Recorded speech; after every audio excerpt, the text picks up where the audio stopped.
Park Jin-won, not quite understanding his words, asked, "Huh, what?" Dale repeated. "Have you ever observed your own filthy nature, human?" Externally, Park Jin-won seemed fine, but internally he was completely shaken. He still hesitated, blankly saying, Why? Seeing his reaction, Dale continued to pour out aggressive words. "Indeed, you've never seen it, of course, because others are the ones who have to accept your true nature." Park Jin-won, annoyed by Dale's continuous accusations, shouted, "Enough, why should you have to see anyone else's face besides your aunt's?" Dale frowned and explained that the other person Park Jin-won needed to see was himself. Upon hearing that, Park Jin-won suddenly seemed to lose consciousness. He felt trapped in another dimension he couldn't escape and cried out helplessly 3 times and foolishly 7 times. Haha, he didn't know where he was and was very afraid. There was only him there. A strange voice was heard. "It wants you to be destroyed. Human, what will become of your fate? It is very curious." Park Jin-won seemed to have been pulled into another dimension, and the voice was heard again. "Hey human, empathize with it. It acknowledges you." Park Jin-won was still reeling from such a sudden and rapid change. It told him to look into himself. When Park Jin-won came to his senses, he was holding a blood-stained dagger, and before him lay the corpse of his beloved dog Poppy. Like someone who had lost his soul, his legs gave way and he collapsed. Tears streaming down his cheeks, he desperately shouted to Poppy, "I'm sorry, it's all my fault. Poppy died because of me." Nearby, the shadows of unidentified men and women condemned him. "If it weren't for you, the dog wouldn't have died. You killed him." His tears turned blood red. Now his ears were filled only with words of scorn and contempt. "They hate you. Drop dead. He died because of you. Everyone would be happier if you weren't here. You're utterly useless. Everyone is suffering because of you. Die, die, die." Words inflicting terrible psychological damage like blades continued to pierce his back. Park Jin-won's mind was utterly confused at this moment. It was assassination, self-harm. Edia grade SSS. You confront yourself using the killing intent you always directed at others. You are filled with the desire to destroy your enemies and simultaneously the desire to be killed by others. While the Edia can be deactivated at will, all senses temporarily vanish. Excluding the impulse to kill, it can further develop by inheriting the absolute assassination ability. But it currently lacks assassination assist and double grading. Overall combat ability grade SS. Dale was extremely flustered upon seeing Park Jin-won's killing intent. He called out the human's name without hesitation. He thought Park Jin-won's killing intent was so strong that even with his empathy he wouldn't be able to perceive all his abilities. But now everything was directed at Park Jin-won himself. He still gripped the blood-stained dagger tightly and continued to mutter, "I want to die, I want to kill. You want to kill me?" Too agitated, Dale called out to the human. Park Jin-won said, "Hey, should I kill or should I die, or should I kill and die?" Dale, extremely irritated by Park Jin-won's unpredictable actions, couldn't hold back and shouted, "Human, how dare you!" as he raised sharp claws to attack him. However, the attack missed. He thought he couldn't detect Park Jin-won's emotions. Behind a faint smoke, Park Jin-won slowly emerged and said, "I will kill and die, human." Dale, speaking, threw a giant fist at him but got caught in Park Jin-won's trap and was ensnared. Park Jin-won said, "I've already decided. I'll now assassination assist." He pulled out the sword embedded in the ground. Assassination self-harm. Assassination assist grade SS. With tools necessary for killing that transcend the owner's abilities aided by the world, the assist cannot perform. It can only request tools similar or related to the owner's characteristics. Overall combat ability E. The tide of battle instantly turned. Now Park Jin-won challenged Dale. He can kill him, right? Red oxygen grade SS. Overall combat ability A to SS. A net made from the bones of Death King Bayan Gran. This was created by Park Jin-won and successfully controlled Dale. Dale couldn't help but say, "Hey human, these bones aren't part of your Edia. It binds and restricts the movements of all beings within its range except the owner. The owner can use these bones to fight within their territory. All beings with impure blood take double damage." Park Jin-won used this technique to torment his enemy in the most horrific way. Dale could only plead with him at this moment. "I beg you, kill me before you die." Park Jin-won said in disappointment. "Nonsense, is this all? Is he that weak?" Dale asked desperately.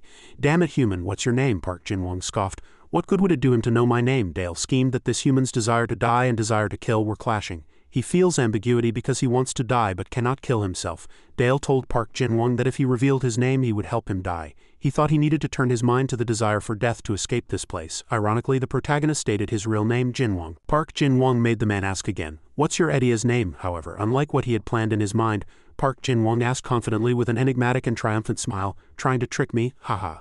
The man was extremely surprised and flustered and could only say, "What?" Park Jin-won nimbly grabbed his sword and rushed forward saying excitedly, "You know, even my aunt's tricked me many times." Dale's face twisted.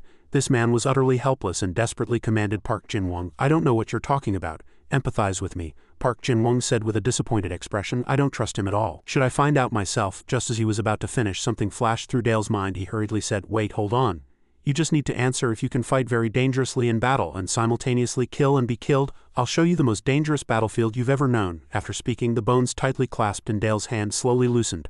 Park Jin-won shouted at him that he was too noisy. He just wanted to know if he could trust and forgive him. Dale, sweating, rejoiced internally. Yes, that's it. If you die, I can escape this place. Hurry, focus on death. Meanwhile, Park Jin-won was bent over a pile of bones looking for something. He asked, now that I think about it, does he know what my uncle did to me? He found it, but it seemed a bit large. Oh, it was a vertebra. Edea grade A overall combatability A, one of the many vertebrae of the Death King. When used as a weapon, it inflicts greater damage to the opponent's spine. He recalled his turbulent childhood. Every day his grandfather would hit him with similar things. Hoo-hoo, but there's no need to dwell too much on the past. Park Jin-won, the clown and actor. From emotional shifts to comedic acting, and finally, a sinister smile like a villain that surprised both the children and Dale. However, he understood that something bad was about to happen. Dale shouted, what is this killing intent now? Park Jin-won, don't kill me, just kill me quickly. What is this? That was probably Dale's last clear statement, because after that, only wailing could be heard. Awakens echoed throughout the entire area. A group of people appeared and asked, where did this pile of bones come from? Park Jin-won was still tormenting Dale. Oh, look at this. These are his ribs. I'll give them back to him, the people said to each other. Bones cover the entire city. As they approached closer, they could see Park Jin-won's torture scene in more detail. He shouted at everyone. One girl in the group took off her mask and laughed, asking, who are you? Haha, Jin-won. Two people next to her asked curiously, hey agent, do you know him? Why is that kid like that? Nurse A said quizzically. Question mark. They had received reports of an abnormally graded monster, but what was this situation where Park Jin-won was attacking a monster? Park Jin-won said, hey nurse, aren't you going to greet me? Do you want to die too? After stammering, he stopped hitting the monster and ran straight to where the three people were standing. He shot like an arrow, like the wind. A step forward and said, wait, I'll talk to him. But his madness couldn't be stopped. He said, nurse, are you okay? I'll save you from Uncle's hands, she said. Uncle, what are you talking about? Jin-won? He held a giant bone fragment and still laughed madly, saying, in return, you have to kill me later. You agree, right? One man in the group shouted loudly. Agent, that kid made the city like this. He launched an enthusiastic knee kick double attack. Grade A overall combatability A, the power of his punch increases with each target destroyed, and the tougher the target, the stronger the power becomes. The two collided, but Park Jin-won felt the attack was too slow. He easily dodged and hit the man's arm with a bone fragment. The man's arm was injured and bled profusely, and A's face turned pale. This is hopeless. A's face turned completely ashen, seeing Park Jin-won torturing Dale and the agent. She trembled as she thought, why is this terrible deathly smell coming from the Jin-won I know? While she was lost in complex thoughts, the man who was fighting called out, asking for her support, waking her up. Treated him using the Rebirth technique. Edea grade S overall combatability C commands can use words similar to but must mean recovery. Returns the body of a person specified by the owner to its state before destruction. All injuries are healed as long as the heart or brain is functioning at over 70. Diseases unknown to the Edea owner are not treated. The owner experiences severe mental distress each time the ability is used. The agent's arm recovered, and he continued to fight Park Jin-won. He asked, Uncle, is your arm okay? The agent still punched very powerfully, but all the damage seemed to be concentrated on the bone fragment. He continuously launched enthusiastic knee kick double attacks, double kick, rebirth, double kick, rebirth. He kept launching many attacks, but they all seemed useless against Park Jin-won. He controlled him, saying, Uncle, are you serious? Hey uncle, just stand there. Orange red binds the movements of all beings within the area except the owner. He said to the agent, remember, you and Park Jin-won fought like this in the past too. The man wondered why he kept calling him uncle. Before he could even get an answer, he was punched by Park Jin-won. He asked him, madly enjoying himself, does it hurt? Ha ha, you did that to me before. Do you know how much I hurt? Are you listening to me? Are you listening? No, in front of Park Jin-won's chilling, uncontrollable actions. Miss A could only stare blankly, shocked in her face and eyes. No, she continued to heal the agent who was being hit. Rebirth, rebirth, rebirth, rebirth, rebirth. Despite being healed, the agent stopped her and explained, no, Agent A, it'll hurt more if you do that. No, Park Jin-won, after watching the scene for a moment, then launched Assassination Assist Rotten Wood Staff Grade E with one swift motion. He finished off the unfortunate agent who no longer needed healing. Miss A could do nothing and knelt helpless. Park Jin-won approached her and took her hand. She asked Jin-won, shocked, what in the world are you thinking? The two people you just killed, without answering. He took her hand and walked toward Dale. Hey, that big dog, Miss A, still reeling from shock, asked curiously, where are you taking me? He brought her before the battered Dale. Dale struggled to speak. Hey human, she still looks intact. Park Jin-won seemed to quite like her in the past too. You don't know how lucky you are. Before Miss A could even process this shock, she had to endure another. This is a monster, isn't it? This was a monster. A monster summoned by Edea. Dale lay there thinking internally. I don't know why Park Jin-won wants to die because of her, but I mustn't miss this opportunity. I have to convince that woman to end everything. I can't endure this crazy game any longer, Dale said with his last ounce of strength. Currently, Park Jin-won wants to die by your hand. Miss A was surprised. What? And Park Jin-won asked. Hey, Dale continued. You want to live, don't miss this chance. His mind is already unstable, but HMPH under my influence he has completely collapsed. I hope you can finish him. After speaking, Dale disappeared. Bayan Grand's ribs grade Edea ACC, overall combatability ACC, one of the many ribs of Death King Byingran. When stabbed into an enemy, the sharpness of the ribs doubles. When blocking an attack, its hardness increases. This time, Park Jin-won was flustered. I was going to ask that dog how to die. Miss A was bewildered, not understanding why Jin-won wanted to die and why he was doing this. The uncontrollable Park Jin-won laughed madly and said, Nurse, since you're also a teacher, you have to punish naughty children, right? And with his power he forced her to her knees, and Miss A couldn't control herself. What? Park Jin-won again transformed into a terrible perverted expression. Nurse, you can't do it, then we don't need you. He grabbed her by the neck, choking her. Jin-won lifted her by the neck and uttered unpleasant words. What? Auntie said useless people should die. So he had to die every day. In a critical moment, Staff Sergeant Kim Son suddenly appeared and shouted, Hey, let that woman go, let her go. Park Jin-won looked at her and said, as if amused, Oh, the prey has walked in on its own. He turned his eyes towards the sword and admired it. Oh, that sword, good, that will do. Then he threw Ah Young away like an object. Ah Young cried out in warning, Run away. Son quickly departed. Cough, cough. Son was also making her own calculations in her fight against the plague. It was only after Park Jin-won cut off her horn that she came back to her senses. The idea is destroyed this way, it will never be restored. But there's no other way. Son shouted loudly to encourage herself. Let's go, let's fight, just like facing the plague. But Park Jin-won didn't avoid it at all and charged straight towards the sword. He said, I found it, it's this sword. If I use this sword I can die. Even Son was greatly surprised by his madness. What in the world are you doing? Death sword of 4 massacres. Grade A. It was the sword of Silla's Kim Yu-sin, the sword of a great swordsman who contributed to the unification of the 3 kingdoms. As Park Jin-won firmly gripped the sword, Son cried out helplessly, Let go of that, only swordsmen grade A or higher can use it. It depends on the user's EDIA grade, he told her. You're not a swordsman, so you can't use this sword. It looks like the prey will have to step up directly. Can you do it?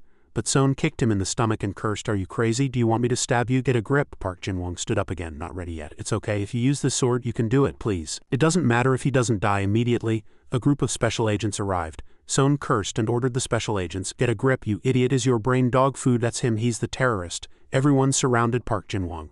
A special agent supported the injured Ah Young and comforted her. Well done, Li Shin will arrive soon. Let's finish this until then. Although he was surrounded, it was more accurate to say that Park Jin-won was surrounding the special agents, he said with a laugh. Oh, a few more have come. Why so many? A special agent asked. Is he the exact target? Is that guy really the target? Ah Young barely regained her composure and warned. No, we can't handle this. We need to get far away from here. The special agent asked again. What do you mean? Park Jin-won waved his hand and shouted loudly. Oh, everyone's here. No, everyone was over there anyway. Him, the group ordered him. You're surrounded, release your EDIA and surrender. Park Jin-won froze, asking if they were going to hit him again when he had already greeted them as soon as they arrived.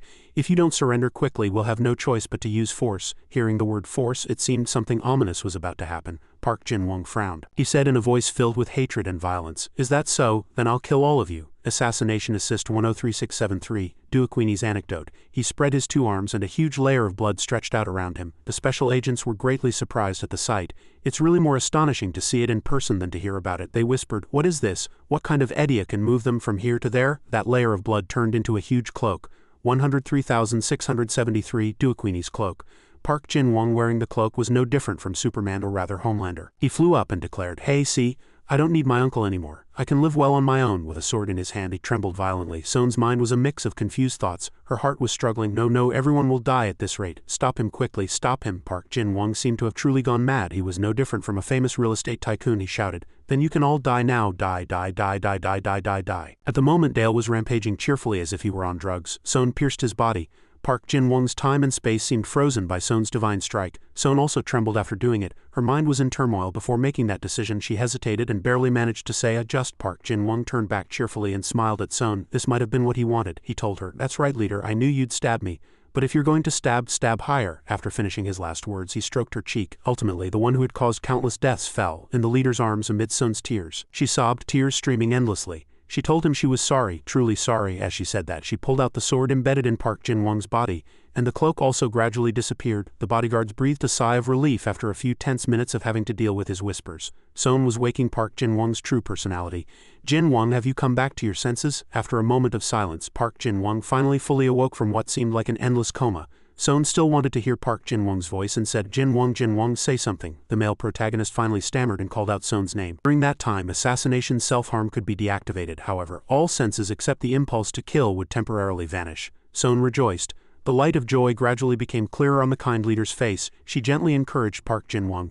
Jin-won, are you back to your senses? I'll treat you. so please bear with it a little longer. Park Jin-won looked as if he had returned from the moon. He asked, "Ah no, what did I do? No, what did I do?" He was probably greatly shocked by the surrounding landscape covered in blood and the people around him. This was not what he wanted. Blood, everyone was bleeding. This was not what he wanted. He began to replay everything that had just happened, all those terrible memories. The moments he had committed murder and displayed terrible acts, the voices shouting at him to come back to his senses flashed through his fragile mind one after another.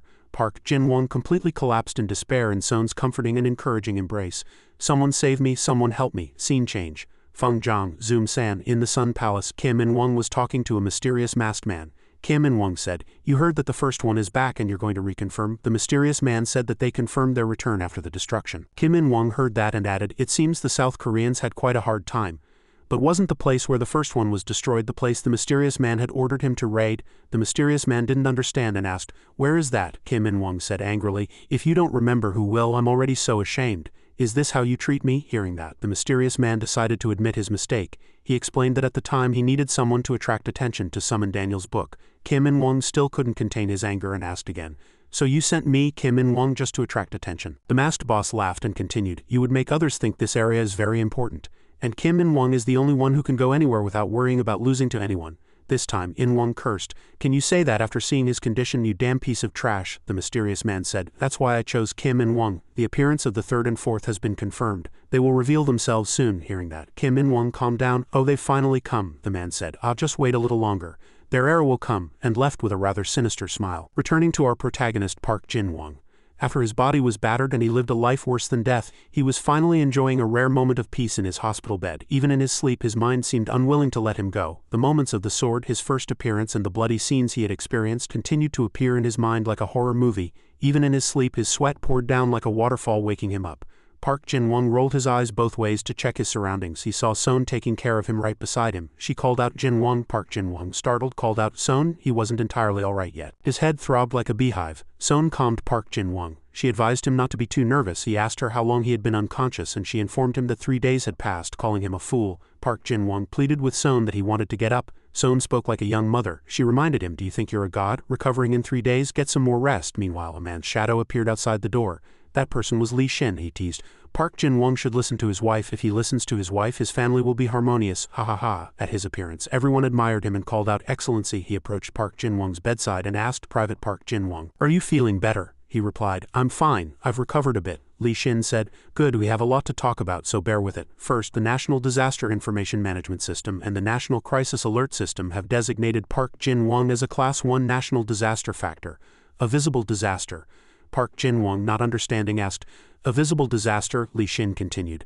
"They have determined that you are a threat to the lives, property, security, national economy, and other aspects of the public. Both agencies seem to have judged you to be more dangerous than a typhoon or terrorism, but this fact is known only to superiors. Others don't know. Do you understand what this means?" Park Jin-won asked. "What does it mean?" Li Shin explained. "Because I blocked everything." Park Jin-won, startled, asked again. "Why?" Li Shin reminded him. "Korea's only sulfur monosulfide grade EDIA, even Ung-ho and I only received S grade. You've hidden it very well until today.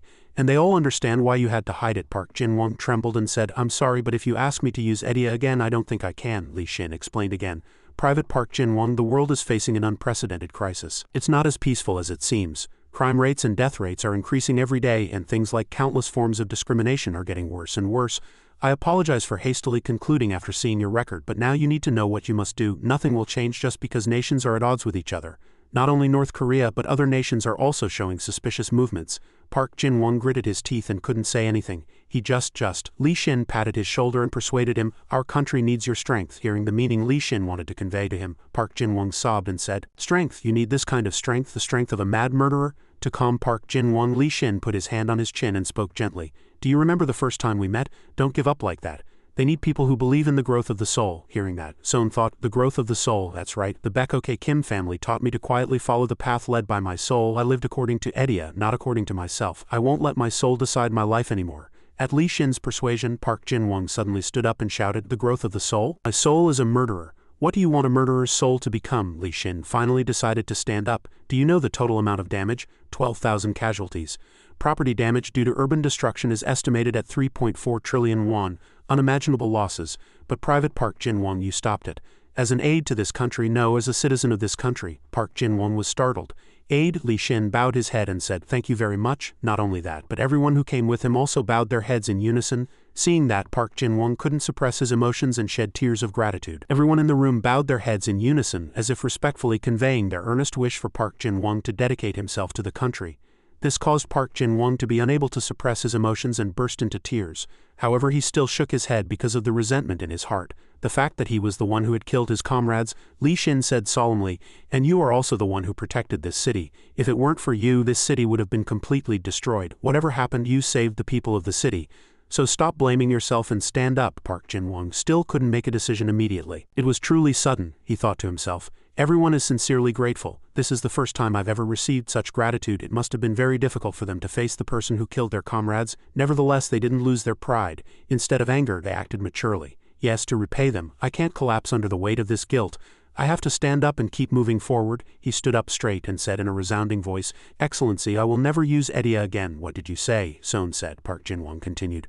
"But I won't give up. I will work hard to compensate for the lives I took." Li Xin, feeling that it aligned with what he wanted, took Park Jin-won's hand and said, "Thank you, Park Jin-won. You are a very strong person. And anyway, I was going to advise you not to use it for a while." Apart from that, no one else seemed able to stop his Edia. Park Jin-won asked, "Then what will happen to me?" Li Xin explained, "We plan to send you overseas for a month or two, to make your presence temporarily disappear from Korea." Park Jin-won, startled, said, "If possible, I'd like to finish my studies or continue my military training as usual." Li Xin reassured him, "Don't worry. This is like a short-term study abroad program.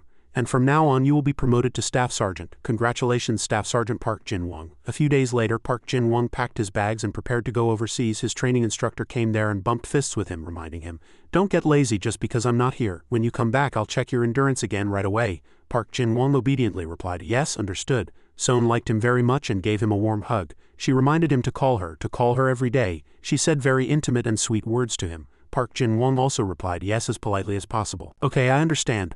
I'll return when I'm a grown-up." He boarded the plane and departed. Below her and the training instructor's shadows watched the plane slowly recede, and the plane finally disappeared completely from view. In a flash, he arrived at John F. Kennedy International Airport. Here he met his friends. One of his friends, Jang, greeted him warmly. "You finally showed up, you piece of trash." This man was scolded by first-year Shim Tae-saw. "Don't call our leader that, you damn bastard." Besides him, Dong-ho was also there. He greeted Park Jin-won. "It's been a while." Luca was also there to greet Park Jin-won. He enthusiastically shook Park Jin-won's hand and complimented him, saying he looked even cooler and more relaxed, perhaps because he had taken off his glasses. Park Jin-won smiled and replied no. Li Yang still maintained an unpleasant attitude towards the protagonist, saying, "You shouldn't have come in the first place. Now I have to keep seeing your trashy self, don't I?" Park Jin-won cheerfully said, "Sergeant Li Yang, since you're a sergeant now, I don't need to use honorifics, right?" Li Yang grumbled, unable to believe that an F grade was his superior. "Anyway, fine." Then he said to Shim Tae, "Hey Junior, do you know our schedule?" Shim Tae was annoyed. "Shouldn't someone like you, Sergeant, be telling me this?" Dong-ho said, "Someone's definitely waiting for us, but ever since we got off the plane all we've done is fight." Shim Tae and Li Yang were flustered by Dong-ho's words, grumbling, What are you talking about? Speak properly, you damn junior." After Dong-ho asserted he was the older brother, the three beasts engaged in a brawl as if unwilling to be outdone by each other. Park Jin-won simply stepped back indifferently and watched. He thought, "I can't believe I have to spend a month with this group. It's completely unharmonious." Suddenly a voice was heard. "Hey, are you done talking?" Park Jin-won turned his head and asked, "Are you our guide?" A Western man appeared, introduced himself, saying they could call him Pet and that the Ministry of Defense would pick them up. Then a car arrived and they departed. Inside the car, Pet said that he had just arrived as well. But he said that he would manage everything while they were here, and that included interpretation. With him right beside them, there would be no language barrier. My idea will facilitate their understanding. So watch your words. As Shim Tae pushed open the door, a very spacious room and gazes directed at them greeted them. Park Jin-won felt that sensation and thought, why are people in such high positions like this? Some were wearing U.S. military uniforms and the atmosphere here is truly eerie. They all took their seats and Park Jin-won and his comrades were overwhelmed by the atmosphere. A man who was probably the host appeared. He stood at the podium and said, "Now that our foreign guests have arrived and as time is limited, I will speak concisely. Just 2 hours ago, a 35-year-old woman died in northeastern Manhattan. The cause of death was shock due to an abdominal stab wound, not unlike previous murders." Someone below asked, "Were there previous incidents as well?" The host continued. "Another similar murder occurred 4.5 hours ago. A madman dressed as a clown murdered a victim and then dumped the body in the river. However, a connection was found, and this incident is just the first of many murder reports that may occur in the coming hours. The peculiarity of this incident is that the method of killing matches those used by infamous serial killers of the past. Constantly changing murder methods makes them difficult to apprehend, leading to the conclusion that there is more than one killer, but they share common characteristics. Behind all this is one organization. It is a cult called Chongjong-ro that originated in Korea. This proves their similar behavior." Shim Tae said fearfully. I heard Chongjong-ro is a cult whose leader is very skilled at brainwashing. Rumor has it they were already annihilated by the Kim clan. Park Jin-won thought, why is a cult that died out in Korea rampant overseas? I need to call Son later. So this isn't just imitation, they're clearly acting intentionally. People around looked at B and asked, are those kids from Asia here for fun? Park Jin-won again thought, now that I think about it, I can understand the unfriendly looks they gave us earlier. If foreigners came to my country and tried to kill people, I'd be angry too. And it would be even worse if they sent kids instead of help, he thought. Just then a voice was heard. Lady, don't be angry with these children, the host shouted. Attention, the woman said. That's enough, don't add anything more. Dong-ho's face flushed as he smelled the woman's scent, becoming so excited he almost lost control. And Park Jin-won quickly reminded him. Dong-ho, what's wrong? Dong-ho said.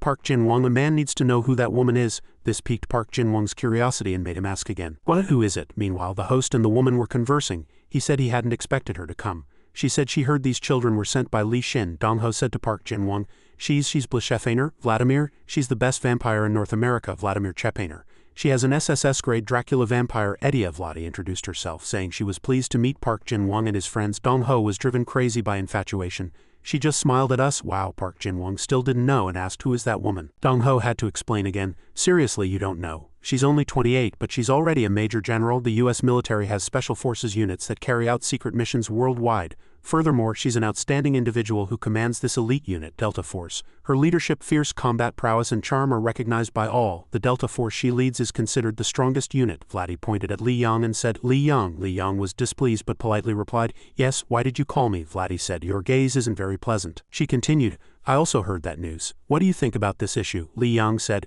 actually, I don't think our members are qualified to express an opinion on such matters. Vladdy said, you know your place. If your countrymen have done anything untoward to us, I will apologize first, but you should also know, if Li Xin hadn't requested this, we would never involve children in such important matters. Park Jin-won thought, that woman is drawing a line between us and them.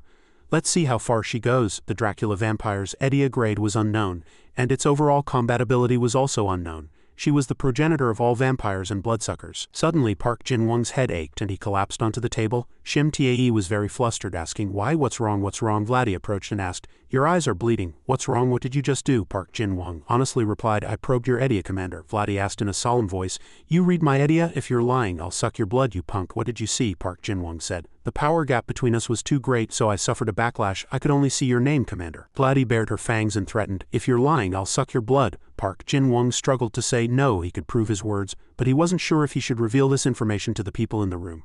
Park Jin-won appeared fine, but in reality he was completely shattered.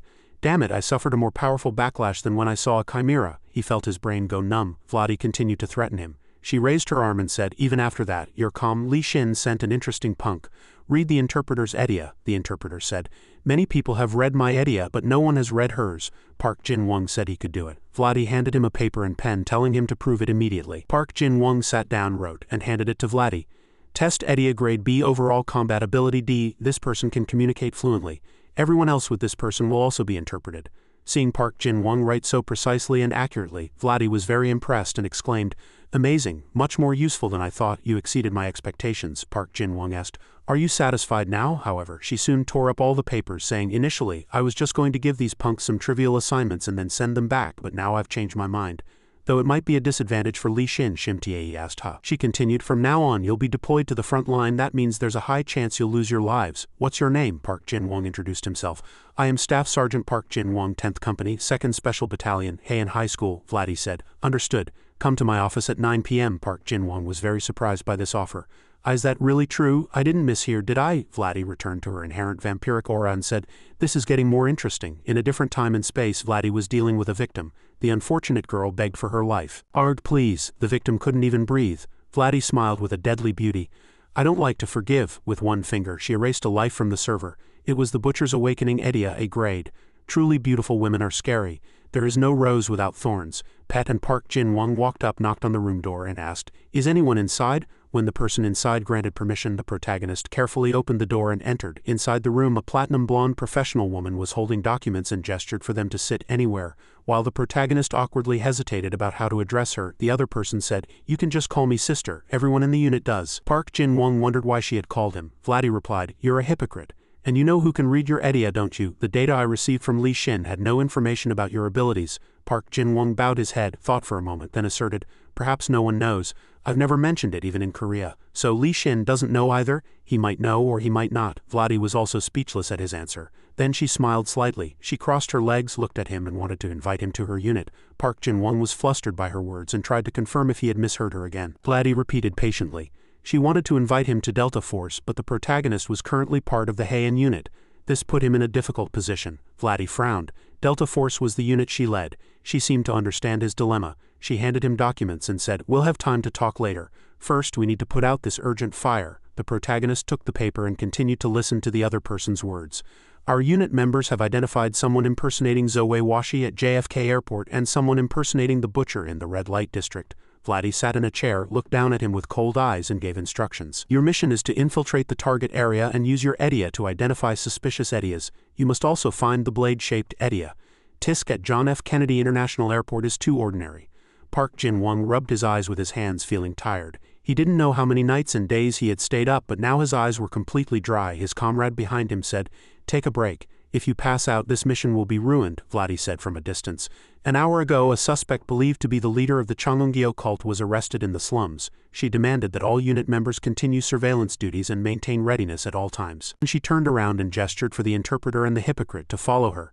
TDY and Park Jin-won ran over as ordered, and the protagonist now looked very exhausted. He continued to sigh and frown. Seeing his condition, Vladdy gestured for him to take a short nap. Park Jin-won heard that and hastily waved his hand saying he was fine. She asked him if there was any new information. The protagonist initially asked gloomily, "But how could the cult leader be arrested so suddenly? It's as if he fell from the sky." Vladdy also had similar suspicions. "The cult leader's appearance is too difficult to describe. I need to confirm it myself. Our 4th unit has already sealed off the slums. We can meet later." Large-scale serial murders were happening across the city. Over 90 of the murderers matched people on the list. Park Jin-won looked at her, flustered, and she bowed her head gloomily. TKS tracked them, and information was also leaked. She suspected there was a spy within the team. A massive number of murderers appeared at John F. Kennedy Airport. Local police were unable to quell the situation due to lack of manpower. The protagonist grew even more anxious and tried to stand up. "Isn't that where the children are?" However, before he could finish speaking, an arm pulled him down. Vladdy resolutely calmed him, saying, "I'll handle it all at once." The walkie-talkie crackled with requests for orders. She grabbed it and said, "Units 1 and 3, subdue as many murderers as possible. You may use lethal force if necessary." She ordered Unit 2 to seal off the escape route so no one could flee. The walkie-talkie again relayed a voice asking, "What about the airport? What should we do?" Vladdy looked at his flustered face, thought for a moment, then smiled wickedly. "I'll go myself." After speaking, she placed the walkie-talkie on the chair and her legs transformed, sending countless bats flying. It had been a long time since she had been stabbed in the back like this, so she wanted to carry out the mission alone. Park Jin-won's face turned pale with fear as soon as he saw the bats. Vladdy looked at him, seemingly unable to understand, and asked, "Surely you don't dislike bats?" The protagonist struggled to say, "Not necessarily." Vladdy smiled. Then pink light emanated from her entire body. She pointed at him cheerfully and said, "Now it's time for me to hunt. The hypocrite and the interpreter. Find the leader of the Changeongyo cult. Unit 4 will go with you." The protagonist, with a terrified expression, still struggled to say he wanted to go to the airport. At this moment, Vladdy's entire body was covered in bats, and soon her entire body, along with the bats, flew away like a flame. At the airport, everyone screamed and scattered upon seeing the murderers. Numerous murderers quickly approached the people. They screamed helplessly. As expected, they were waiting for the day we would leave. The person next to him quickly reacted, "Run away quickly," instead of screaming. The murderers rushed forward with weapons to cut them down, but fortunately they were also members of an organization, so their movements were quite agile. Li Yang's Edia, the analogy disaster, focused on Edia B, grasping the trajectory of an object and understanding its speed and direction of movement. However, others were not so lucky. The murderers killed their opponents with a single attack. Li Yang stood unharmed watching this scene and became very angry. He frowned and gritted his teeth and called out to Shim Tae. "Don't keep hiding." Shim Tae, hearing those words, barely managed to dodge while shouting at him, "Run away quickly, I'll attack them." The more Li Yang heard, the angrier he became, and he cursed, "They're clearly C-grade trash and they dare tell me to run away." Just then, Li Chunhua appeared from somewhere, grabbed his shoulder and said, "Let's go quickly. I'll cover you." The more Li Yang heard, the more his blood boiled. At this moment, a fat man also came running, thumping loudly. "I'm a little late.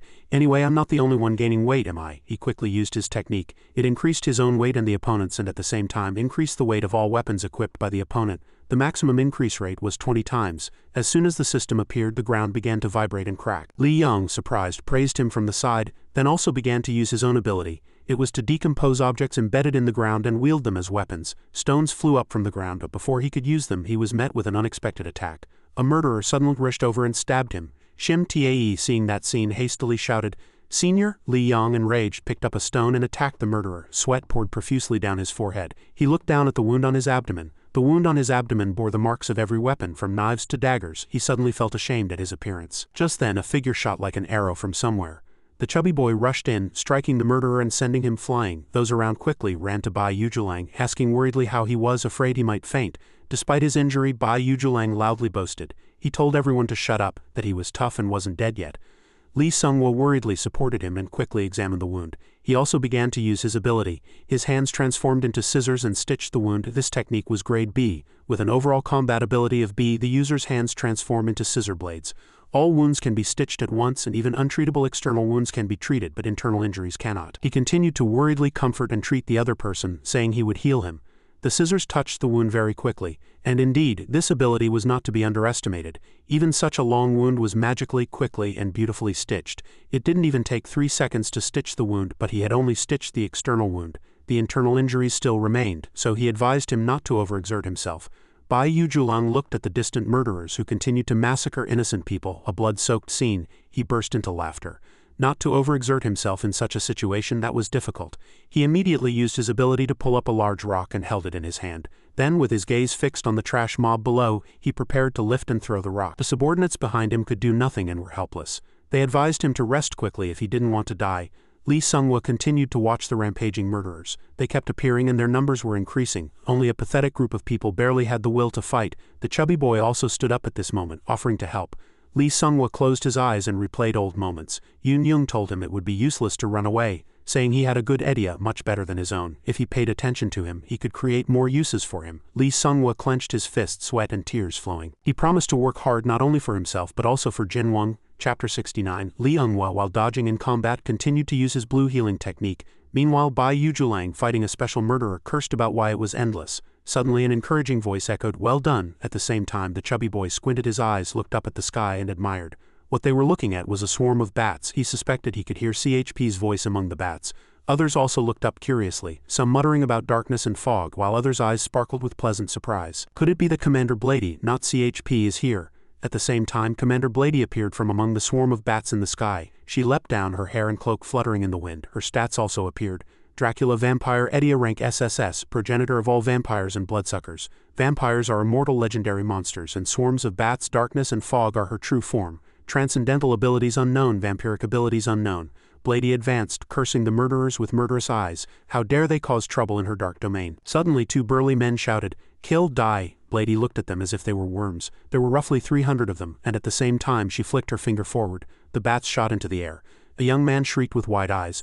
Blady was in front of him and his subordinates as fast as the wind. A man nearby squinted his eyes and chuckled pleasantly, shouting for her to die. However, as she waved her hand, the man was already dead, but the others were not afraid and rushed forward like foolish moths. Suddenly they froze with puzzled expressions. They plunged all sorts of weapons into Blady's body, but it was like stabbing air, and rings of red spiritual power appeared around the wounds. She asked them with demonic eyes what on earth they were doing. The technique she used to dislodge the weapons from her body was Dracula Vampire Transcendent form. Humans cannot wound a monster's body. A monster can only be killed if its heart is pierced by a holy stake in its transcendent form, or if attacked using the Ida of a monster's civilization. Angrily, she grabbed the necks of 2 nearby men and cursed them, asking how useless beings like them dared to think they could kill her.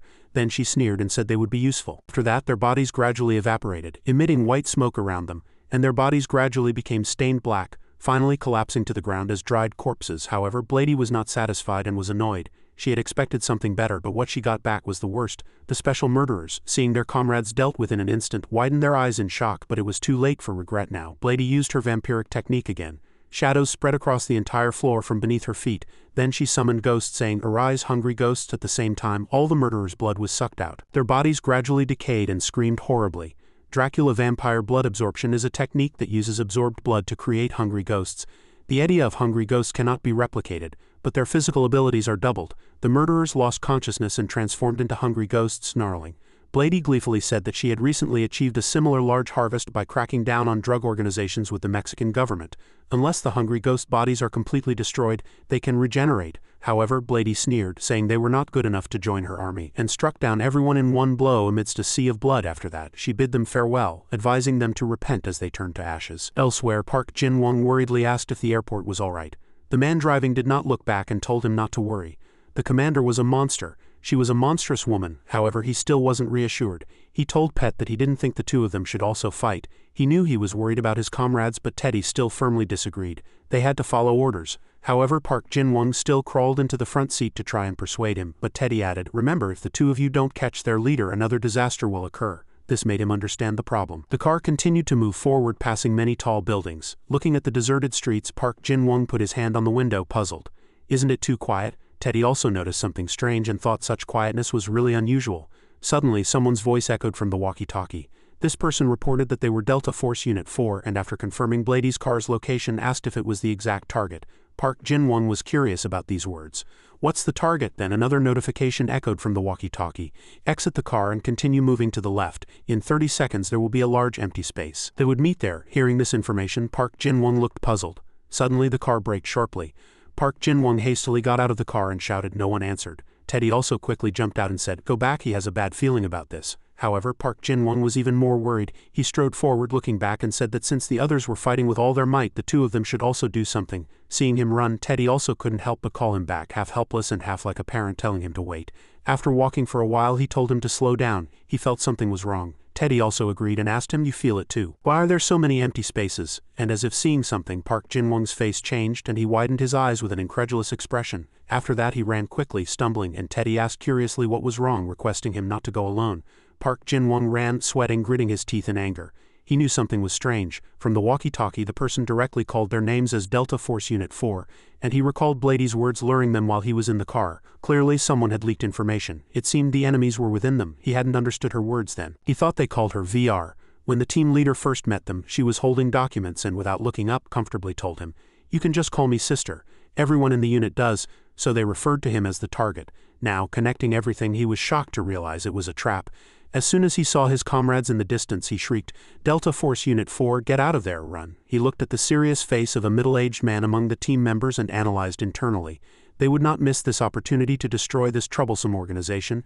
As elite soldiers under Blady, they had experience. So when the bald priest whispered, "Kill him," to the butcher from behind, that experience clouded their judgment about the orange-haired girl. She pulled out a dagger from her chest pocket, laughed gleefully, and agreed with the priest's words. The butcher was a notorious serial killer of the 20th century with an overall combat ability of S or A. She was so famous that many stories about her were later replicated or appeared as false versions. Thinking those words, Park Jin-won ran even faster. He wanted to curse at the immense difference in power. Delta Force would not be able to do anything to that woman, and he had a premonition that more enemies were coming and they had to retreat immediately. At the same time, Jack the Butcher was attacking the entire team with a knife. A soldier looked back at Ian Jong searching for her. He worriedly asked if she wasn't behind him. However, Jack the Butcher sneered, dodged to his left flank, got out of his sight and deeply stabbed the knife into his abdomen. After that she laughed maniacally, grabbed his neck with one hand, and then struck the freshly stabbed spot with her knee one more time, telling him to die. Suddenly she turned around and looked with murderous eyes, seeing that the injured man used his remaining strength to strike Jack the Butcher's back. He held her tightly, allowing two comrades behind him to jump up and attack. However, this looked like a comedy show to Jack the Butcher, and her eyes flashed. She laughed sinisterly, saying she could see through their movements. After killing someone, Jack the Butcher can absorb 1/3 of that person's physical abilities, and she had absorbed a total of 151 people. She swung her arm, striking the brave soldier's head and sending him flying far away. Just as Park Jin-won ran up and shouted to retreat, seeing what had just happened, he muttered inwardly, "Damn it, if she was the one who destroyed that red light district by rough calculation, she is stronger than over 50 people combined." This made him even more afraid when he thought about her ability. What if she started absorbing the power of Delta Force members? So Park Jin-won immediately drew his sword and stood in front of her. It was the blood-sucking blade, Edia rank D4. Overall combat ability B. It absorbs the target's blood, forcing the user to move the target's body. As long as the minimum movement conditions are met, the user can continue to control the target. With the red sword in his hand, he commanded everyone that he would deal with her directly. Jack the Butcher was puzzled by his sword. It was so similar to her own. He continued to instruct his comrades. More enemies were coming, so they had to strike down everyone, along with the leader. Hearing those words, the middle-aged man was surprised, looked back and was puzzled. After that, he looked around and cursed inwardly. Unknown reinforcements, their leader and hundreds of other murderers. Now he had to report this information to the team leader. After that he shouted to retreat and regroup, then jumped up, leaving Park Jin-won to fight alone with his sword. Only now did he feel a little relieved. This was perfect. Everything would avoid the worst-case scenario. He looked at her and screamed maniacally. He thought to himself that only this woman remained now. Suddenly, as the scream ended, a red sphere appeared and enveloped all of them. Each time someone is killed, the killing intent gains physical abilities. Accumulated 152. It causes respiratory distress in specific areas. Park Jin-won looked up in surprise, and some Special Forces members gasped with open mouths, while others quickly covered their mouths and widened their eyes. Seeing that he was unaffected by her technique, Jack the Butcher sneered that he still seemed alright and twirled her knife with her finger. Park Jin-won also immediately changed his knife to face inward and coldly looked at her, replying that he was fine, and he thought to himself, there would be no point in dragging things out here. Outside the red sphere, a man holding a sword looked at the two confronting each other and said, "Look, that Asian boy keeps interfering with our plan." Suddenly detecting someone coming, he turned his eyes and saw bloodshot pupils. After that, he completely turned his body and faced him. The person who came was the bald priest. He trembled, was drenched in sweat, and was afraid. Although he had witnessed many murders, he had never seen such bloodthirsty eyes. After that, the priest raised his arm high and loudly said he would kill him here. At the same time, he summoned the inverted Decalogue technique. Disobedience 6th Edia rank S. Overall compatibility F. Violates God's law of thou shalt not kill. Can hypnotize people with grievances against society or human relationships. Completely hypnotized people will be controlled by the Edia of death. Park Jin-won analyzed inwardly with murderous eyes. What did they do to evolve their Edia? First, he had to stop this woman. After that, he jumped up and aimed his knife at Jack the Butcher, telling her he was sorry. However, she was no pushover and immediately raised her knife to block his attack. After that, the two attacked, and she blocked and retreated, continuously looking surprised at all his sweeping attacks. Park Jin-won had to exclaim, "What is this?" She blocked all his attacks with such ease. Suddenly, Jack the Butcher counterattacked by kicking him, and Jin-won was startled, retreated, dodged, and muttered inwardly, "Damn it." Immediately, a lightning-fast kick directly struck Park Jin-won, sending him flying high, and he slid to the ground. He put his hand down and stood up, and the bald priest smiled triumphantly, asking, "How about it?" He opened his mouth with a perverted face, contemptuously looking at him, and asked if he still didn't feel any resentment. He waited until he could hypnotize people with grievances against society or human relationships. However, Park Jin-won sneered that he didn't have that many. So he innocently and casually thought he had the upper hand and gave him two choices: work for him or become food for Jack. Hearing those words, he sighed and asked what kind of murderer his Edia would turn him into. The priest stroked his chin, his face darkening, and praised him for deciphering his Edia so quickly. Suddenly, Park Jin-won stepped forward and excitedly told him to do it. He was too curious what he would become after being infected by his Edia. Then the priest was shocked. After that, he rejoiced and laughed, granting his request. After that, he grabbed his arm and triumphantly praised him for having a lot of potential. The potential to transcend human limits and break free from human moral norms. After that, he summoned magic in his palm and at the same time tempted him that they would eliminate all opponents together. He maniacally stuck out his tongue, widened his eyes, placed the hand containing the disobedience Decalogue magic on his face, and watched his red pupils twitch.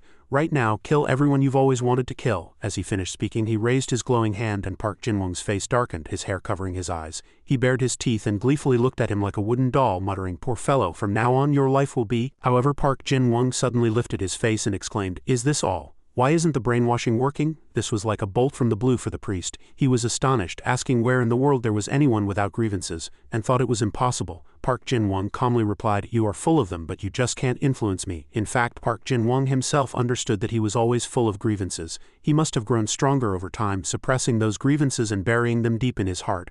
But now he wasn't even sure if he could reawaken some of that anger, and he constantly questioned his own patience. With bloodshot eyes and a bizarre aura emanating from his entire body, he scoffed at the priest, asking if he couldn't see that he harbored so many grievances. Upon hearing those words, the priest began to sweat, his eyes became hazy, and he gasped for breath, losing consciousness. Suddenly he turned his head, called out to Jack the Butcher, and shouted to change the plan. At this moment, Park Jin-won wondered what it would be like if he could cultivate his own power just as she did over there. Jack heard him calling, looked back suspiciously, and Park Jin-won asked himself if he should try.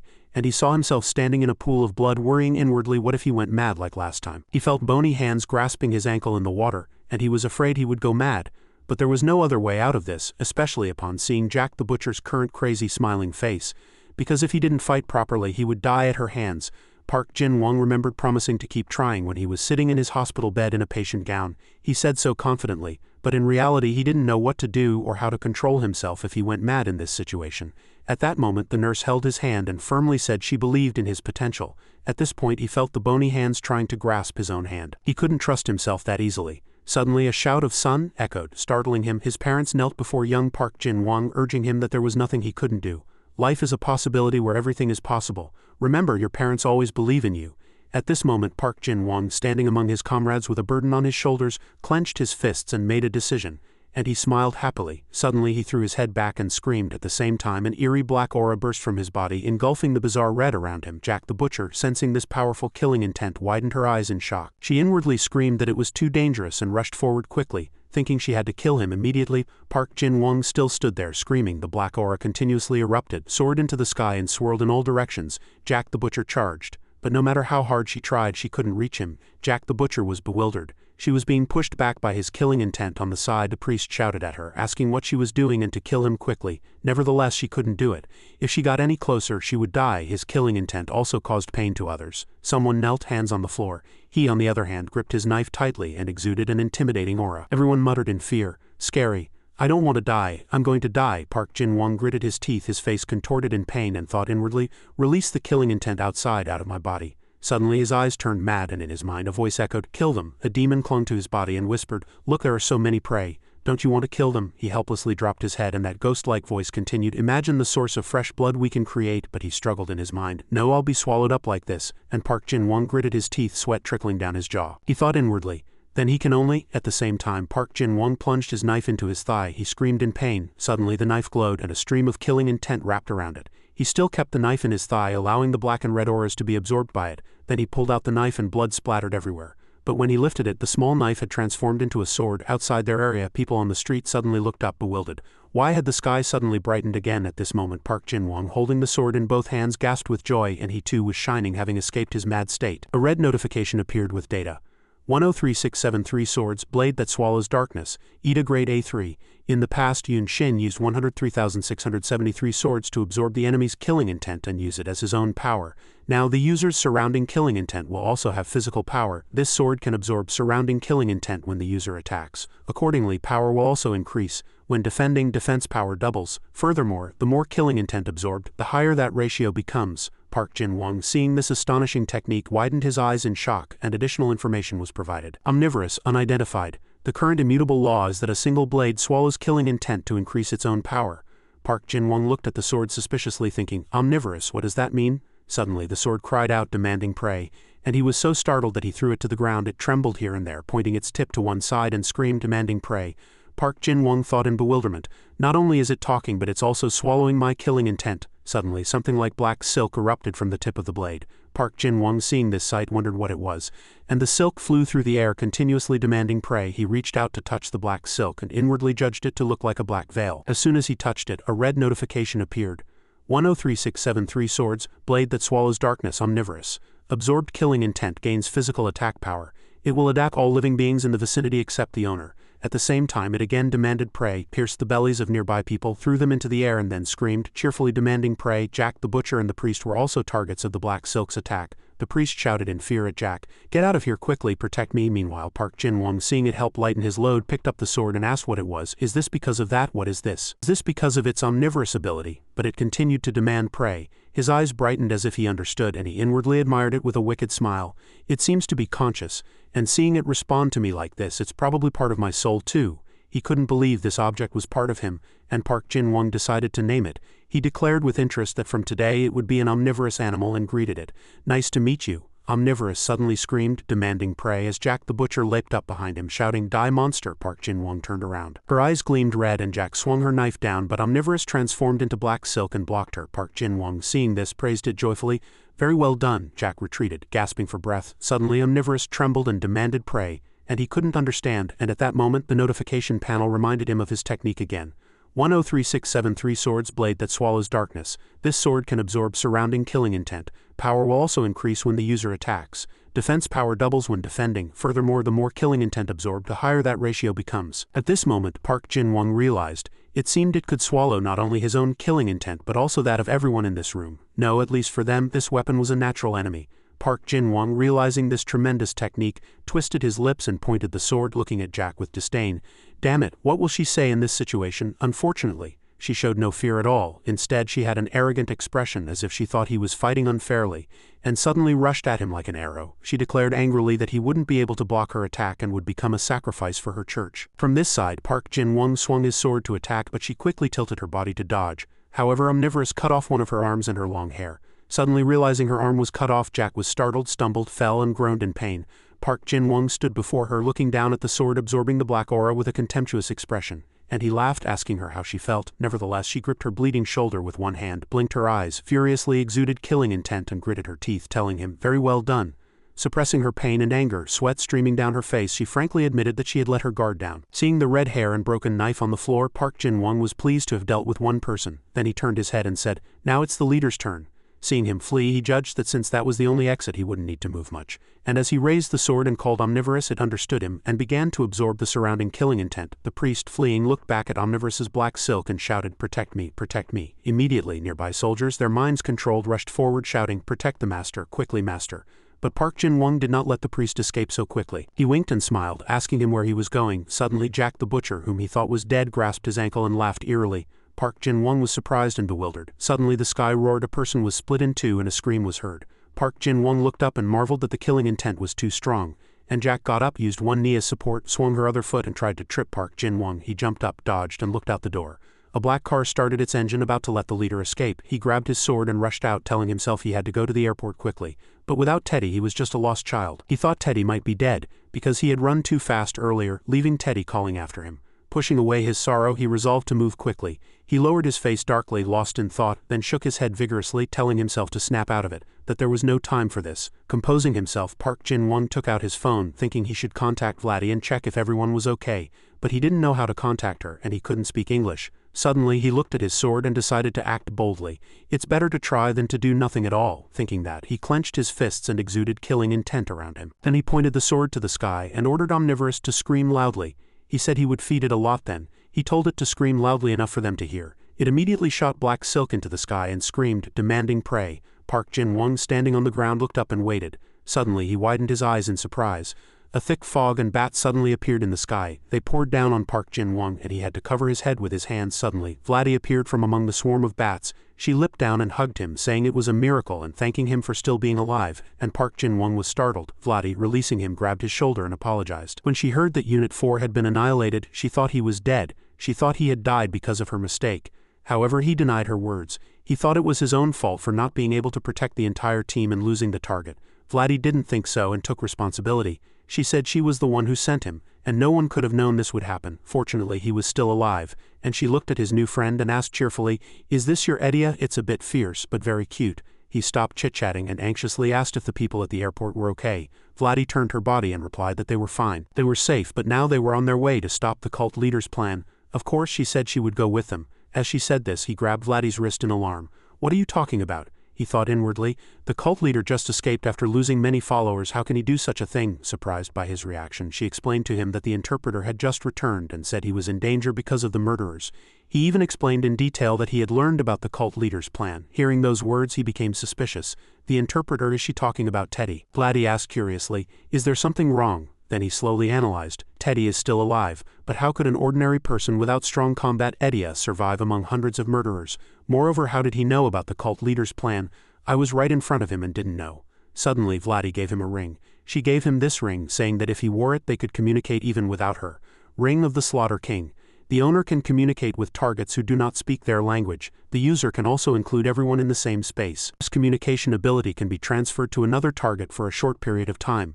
His face turned pale and he fell into a pit of thought. His ability is so different. Before, it was just a simple interpretation ability. Suddenly, Park Jin-won asked her in surprise, "Where is he? Where is he?" Vladdy replied that he had gone to a prison on Varus Island with his team. This information scared him, made him frown, and he covered his mouth with his hand, calculating with everyone. To prison, impossible. Seeing his strange demeanor, Vladdy firmly grasped his shoulder and urged, "Is there something wrong? Tell me at this moment." Park Jin-won was still lost in thought. He wouldn't have used the discontented prisoners to attack my comrades. Park Jin-won asked how many people currently sentenced to death were in that prison. The priest's feet were passing through the prison corridor. Vladdy replied, about 3,000. At the same time, the priest waved his hand in greeting to the prisoners in the jail. He was terrified by the number 3,000. If his suspicions were correct and he was controlling their minds, wouldn't he have 3,000 more crazy murderers? The priest bared his teeth, raised both arms and laughed triumphantly. Park Jin-won's face turned pale and he sweated, determined to stop him. If such a thing happened, the entire city would be paralyzed because of his cult. And he firmly grasped Vladdy's shoulder and said, "We have to go to that prison right now." However, Vladdy grabbed his wrist and said, "Calm down, we're going there now." Suddenly, Omnivorous cried out, demanding prey, and the two looked down in surprise. Elsewhere, while this was happening in the United States, people in Beijing were fleeing in terror in all directions. A baby in its mother's arms innocently pointed behind it, asking what that was. In Beijing, the third monster from Daniel Emmer's book Monsters That Could Threaten Humanity, a winged leopard, stood on a rooftop looking down with blue glowing eyes. Meanwhile, Xiaoran, known as the world's strongest, stood wearing a red kipao, his long hair fluttering in the wind. With an SSS-grade Edia, he tried to stop the monster. True to his name as the world's strongest, Xiaoran fought fiercely with the monster. He continuously wielded emerald-colored energy at the monster. Suddenly, a red beast's foot stomped heavily on the ground, creating cracks. The sudden appearance of another ferocious monster caused a crisis. The dragon-headed beast roared with a brick-red body and neck. This was because the monster had suddenly appeared from somewhere and was attacking people. This included both Xiaoran and the third monster. The red beast bit the leopard's neck fiercely, and the third monster died without a chance to resist. Ultimately, with overwhelming power, the red beast attacked Xiaoran, and even he, with his SSS-grade Edia, was helpless. With Xiaoran's defeat, the government had no choice but to request mandatory assistance from all sulfur monosulfide-grade Edia users worldwide. Currently, Vladi's face was pale, and she was staring at her phone, sweating. She couldn't believe it. A mandatory assistance order, that was an order only an international organization could issue to resolve a global threat. To resolve the issue, at least one of three conditions had to be met. First, representatives from each country had to participate in resolving a global threat as defined by the international organization. 80 of countries had to agree to the implementation of this treaty. Second, an alert was issued if at least 2 sulfur monosulfide-grade Edia users died within 24 hours. Third, a red alert was issued if one SSS-grade Edia user died.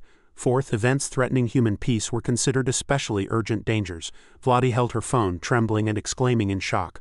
What happened in China that Park Jin-wong is worried about? The message she received was an emergency alert. Today, Friday, when this message was sent, the death of Shuren, a battle-type SSS-grade Edia user, was confirmed. This fulfilled the third condition.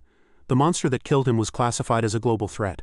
A rally order was issued. Good luck to all. Park Jin-wong grabbed her hand and nervously asked why she was suddenly acting this way. At this moment, Vladi was still dazed and confused, saying she couldn't believe it. Xiaoran died, China's only SSS-grade Edia user, when she didn't answer. Park Jin-wong was confused. Was there something wrong with her phone? Suddenly, Vladi made Park Jin-wong stunned and stated his guess. What he was worried about now was that Teddy was a traitor.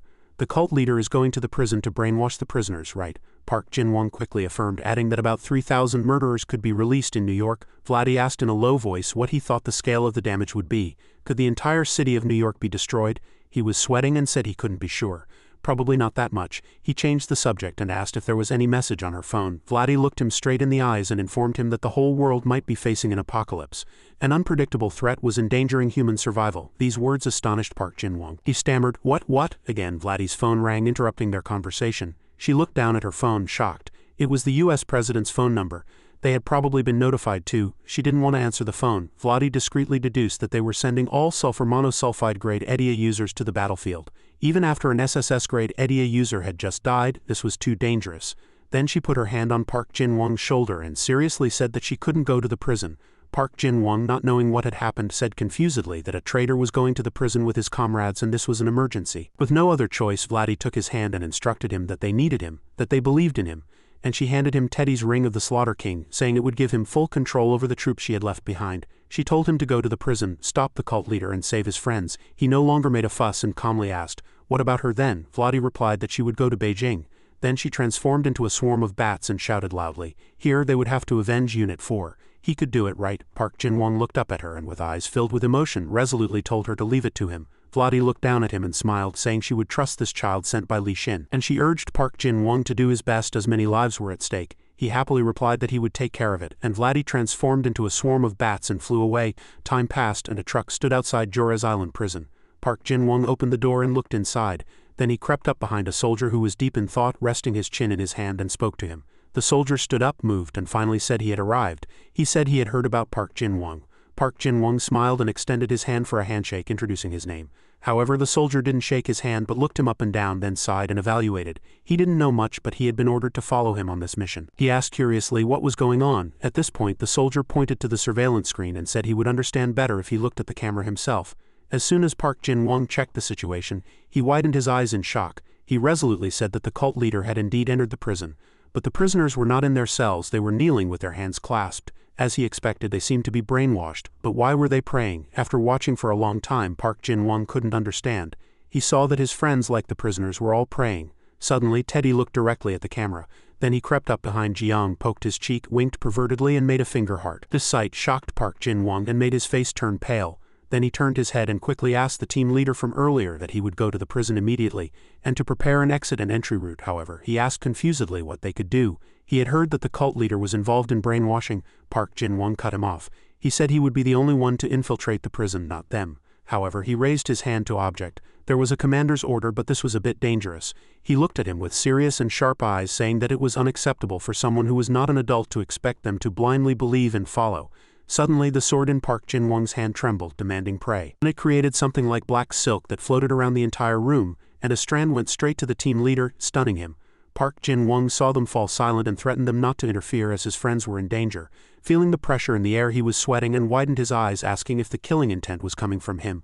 Park Jin-won didn't care and looked him straight in the eyes, resolutely saying that he knew it was inappropriate for him to give orders, so he would let them act freely. And he added that he would act according to his own thoughts so they should understand. These words made the team leader glare but say nothing. His eyes were piercing. Then they compromised. He pointed him to a shortcut that prison guards often used, a corridor on the first floor, saying he should take that path. Park Jin-won shone his phone light on the path, looking for the door. He wondered, this must be it, right? Then he carefully turned the doorknob and opened the door. Inside, a man stood silhouetted against the light, waiting for him. He welcomed him with open arms as if he were a precious guest returning home. Teddy narrowed his eyes, smiled, and asked if he had come.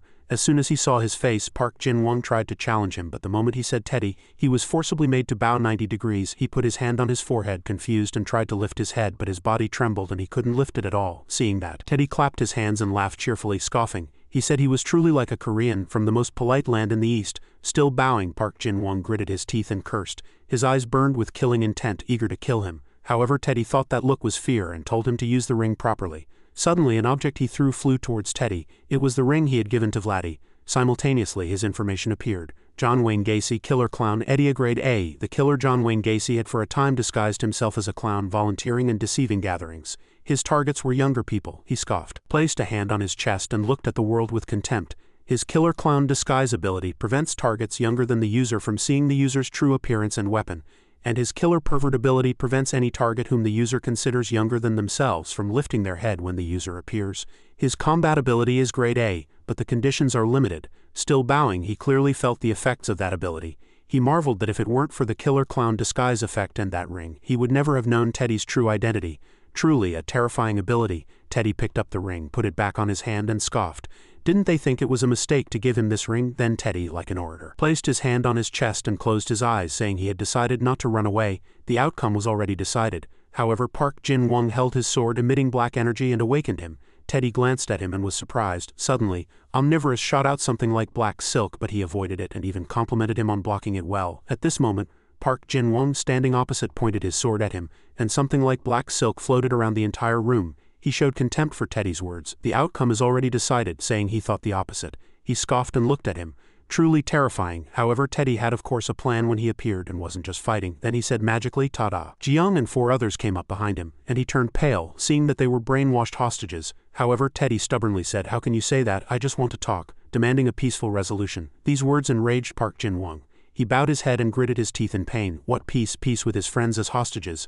Omnivorous continued to cry, "Pray, pray," from the side. Then his eyes glowed red, burning with killing intent.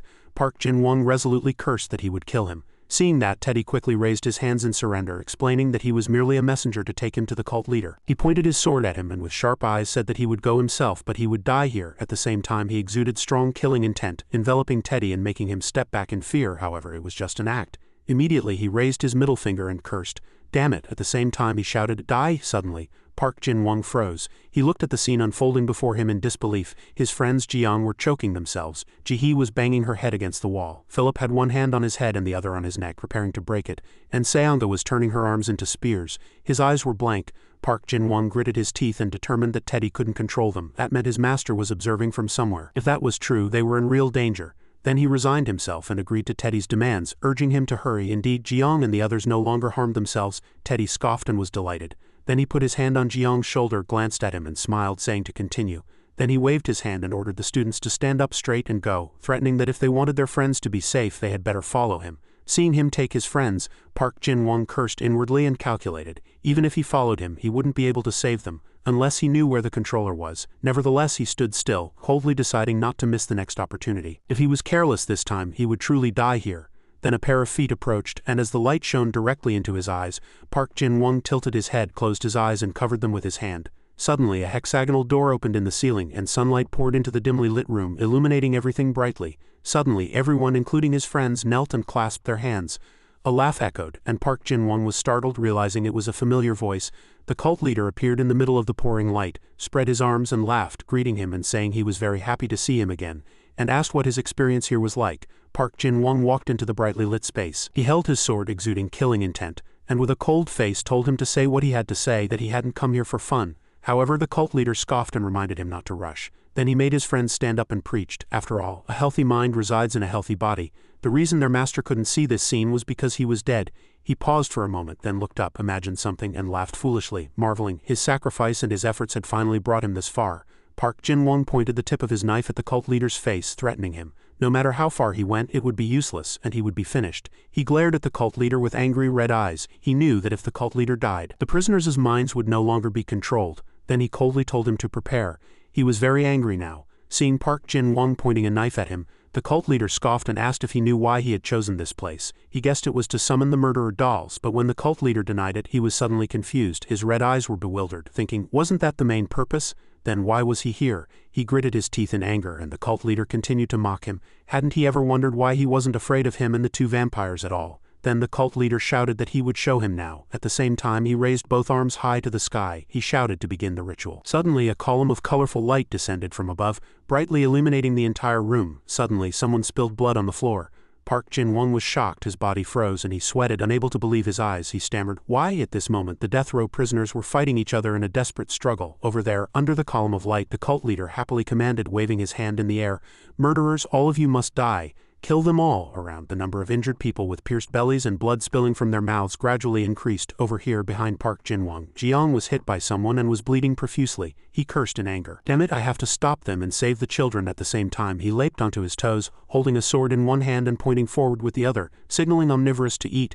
As soon as Omnivorous shot out something like black silk, 3 death row prisoners leaped up from behind Park Jin-won to ambush him. However, Omnivorous quickly blocked their attack with black silk. Then it sent them flying far away and they slid and fell to the floor. Park Jin-won, saved by a hair's breadth, thanked it, and Omnivorous with profound emotion replied in broken words, "Pray." Suddenly Park Jin-won bowed his head, looked at his reflection on the floor and cursed inwardly again. At this moment he couldn't lift his head again, limiting his vision. He scratched his head, gritted his teeth and wondered where Teddy was, as he should be nearby. However, he didn't notice a tall shadow silently appearing behind him. It was Teddy. He secretly scoffed, thinking how long he had waited for this moment. Thanks to his 2 unique abilities, Killer Clown and Pervert, he was completely invisible to him. Due to the Killer Clown disguise ability, if the user considers the target a junior, the target cannot see the user's true appearance and weapon, and the Killer Pervert ability prevents anyone the user considers a junior from lifting their head when the user appears. He had wanted to kill him since the day he first saw him at the airport, so currently he was very curious what kind of expression he would make when his life shattered into pieces. Just imagining his screams made him excited. So from behind he wrapped his arms around his waist and whispered into his ear. He wouldn't wait any longer and would play with his body until it rotted away. At the same time, he swung his other arm to attack him. However, before his hand could touch his body, Park Jin-won tightly grabbed his wrist. This action startled him, made his face pale, and he trembled in fear. Then he put his arm over his shoulder and broke it. Teddy opened his mouth and felt pain that pierced the sky. Park Jin-won glanced at him and asked if he wanted to die that badly. Only then did he sweat profusely, bewildered, wondering why this was happening. Surely his Edia had made him transparent. Then another action by Park Jin-won made him scream and stumble to one side.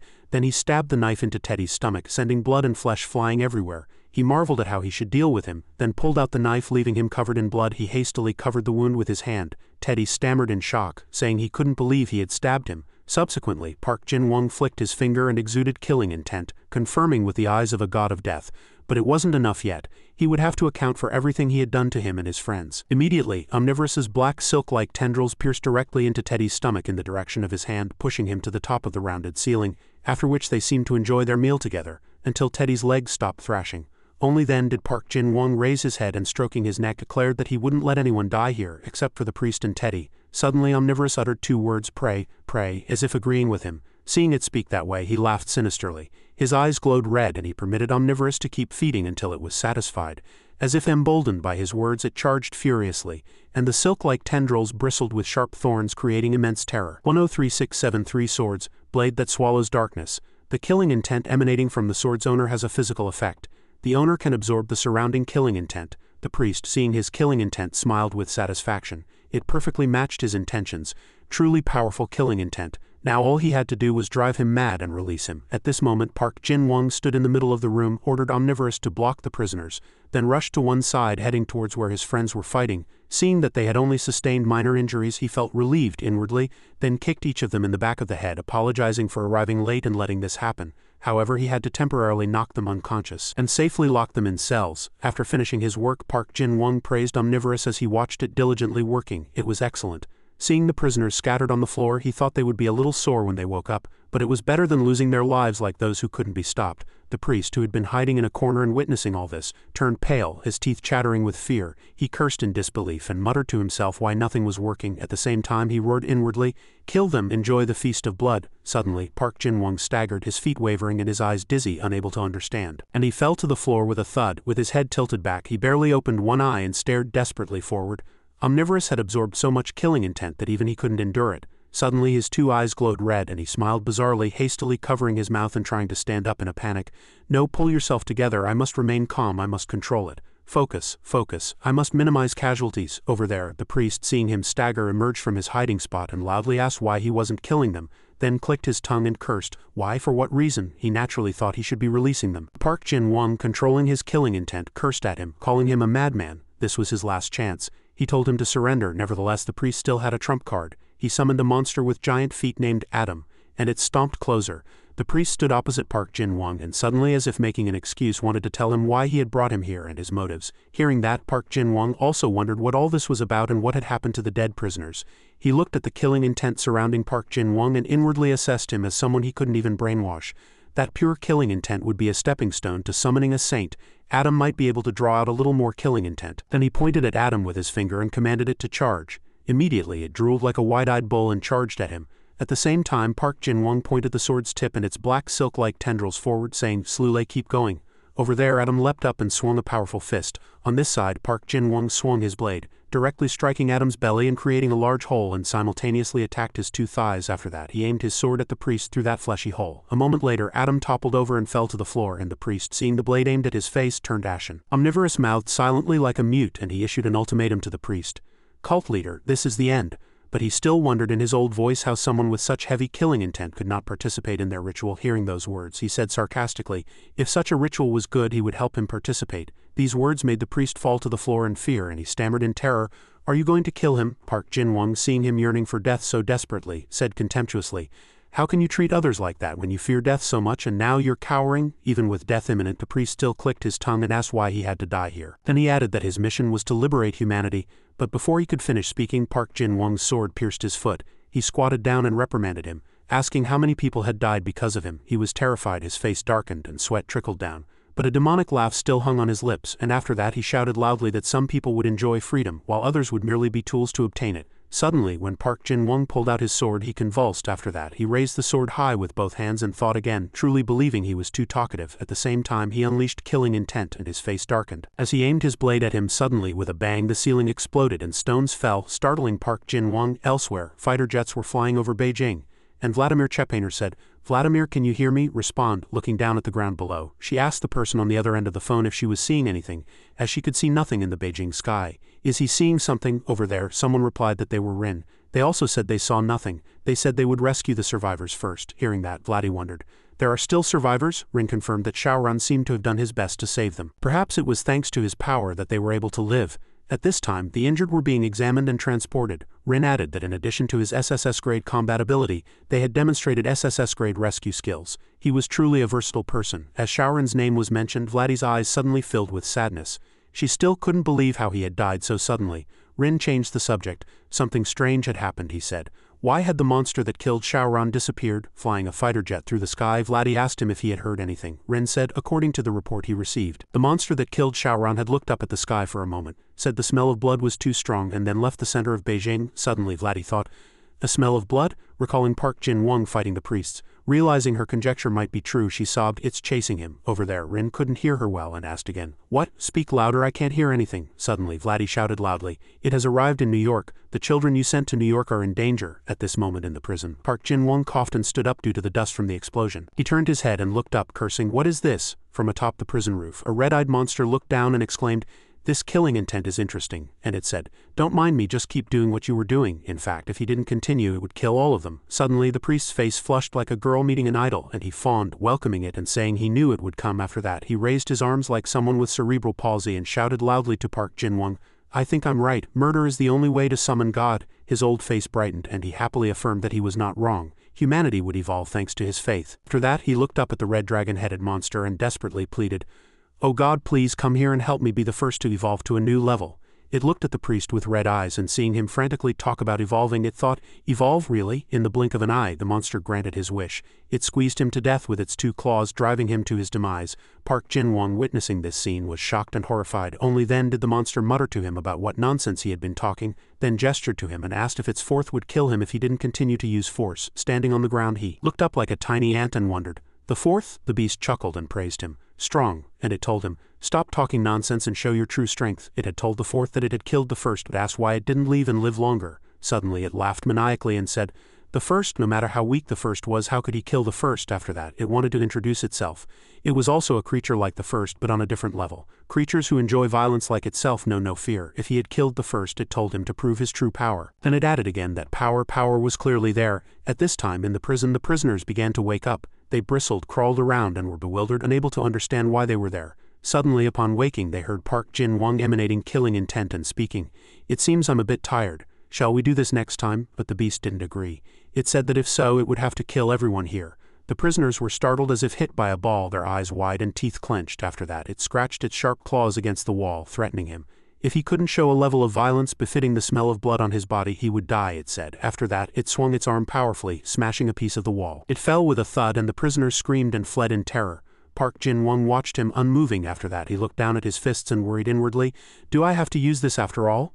Since it appeared he hadn't been able to release his killing intent, once again he discussed with the beast and said he wanted to refuse. "Is there really no other way?" It sniffed contemptuously and said, "Very well then, everything including you will be attacked by my mad violence." At the same time it spread its 2 arms, displaying intimidation, and the ground shook violently. After that it calmly looked down at him, its eyes glowing red. Realizing what it was about to do, he cursed loudly, "You madman." After that he plunged omnivorous into the ground and ordered it to absorb everything and protect everyone. It unleashed black silk-like tendrils and as the prison collapsed cried out, "Pray?" Park Jin-won frowned, his face darkened, and he sweated, resolving inwardly, "I can do it, I must do it." A moment later the smoke gradually dissipated and omnivorous retracted its black silk-like tendrils, still muttering "Pray." After that, Park Jin-won, his face dark and hair drenched in sweat, gripped the sword hilt tightly and calling out to it, looked at the people crushed by stones and said, "Prisoners, I told you to be a shield for them, but now even the black silk-like tendrils are tattered."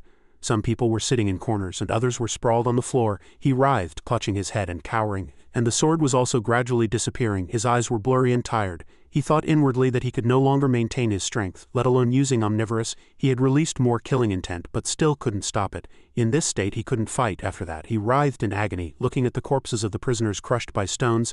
"I saved my friends, but did everyone else die?" Above his head the beast asked him if he was refusing to fight. Had he thought it through carefully? Lying on the floor, clutching his chest and finding it painful to even breathe, Park Jin-won weakly replied that he had no more strength. The beast, seeing him, brought its face close and looked at him, evaluating him. Compared to the one in China, he's still like a child, but he's worth watching. After that, it stared at him seriously, thinking that he would grow and his killing intent would further develop until it matured. After that, it turned its head and said, "Then I will let you live until you are strong enough, but next time I won't be lenient." These words made him want to sneer, "Don't make me laugh." But it didn't care and looked in one direction admiringly. "I need to go elsewhere and see more violence." It wanted to see all kinds of human violence before meeting its lord. He was startled and bewildered. "It's going to another place to do something like this again." After that he trembled and barely managed to sit up, muttering inwardly, "It's not something they can handle." Looking at its back he was afraid. "It was so hard to save my friends. I don't have time to think about others. I can't deal with this monster. I'm not a hero, nor the protagonist who will save the world." After that he put his hand in his pocket, took out his phone, his hand trembling. And as he put the phone to his ear, a ringing sound was heard from the other end. Suddenly someone said, "How surprising it took you so long to call now." Park Jin-won was momentarily stunned by the familiar voice. From the other end he was asked again, "Aren't you going to talk yet?" "Just wait, they'll separate the room." Park Jin-won was moved, clamped his lips shut and couldn't say anything. From the other end he muttered again, "I'll raise the children, but you'll have to pay child support." At this moment Park Jin-won was crying. He wiped his tears and said, "Son." From the other end a hand sounded as if it was trying to touch something. After that, Son, seeing him say nothing, wondered, What's wrong?" On this side Park Jin-won, holding his sword, replied that it was nothing, he just wanted to hear her voice. After hearing her voice he realized she was complaining, leaning on her knees. She seems to have grown a lot, hasn't she? But he thought she would forgive him for not calling her for so long. Just a few sweet words. At this moment Park Jin-won suddenly laughed loudly. He didn't want to be a hero or a protagonist. He tilted his head back and replied. Now that he had heard her voice, he understood. These words confused Son. He didn't want to be a coward who just stood by and watched everything. After that, he firmly told her to hang up the phone. But Son shouted, "Wait!" She didn't know why, but she told him to be sure to come back alive. But Park Jin-won put down his phone. He looked up at the beast, which was wandering around in search of a new target. Son's voice was still echoing from the speaker saying, "Are you sure?" Suddenly, the beast turned its head, glanced at him, and seeing the fierce killing intent emanating from him, asked if he intended to use violence against it.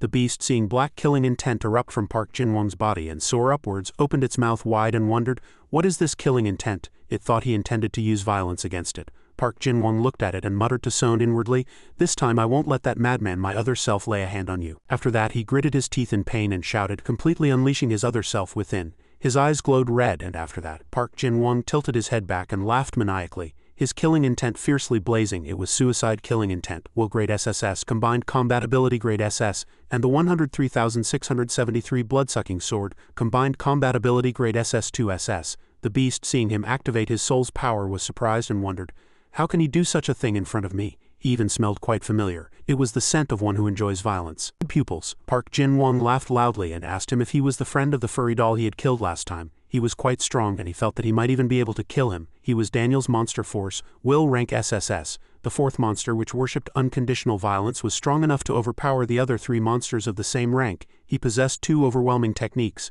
First, souls with will rank S or lower could not activate their own will. Weak-willed creatures were intimidated when faced with this overwhelming power.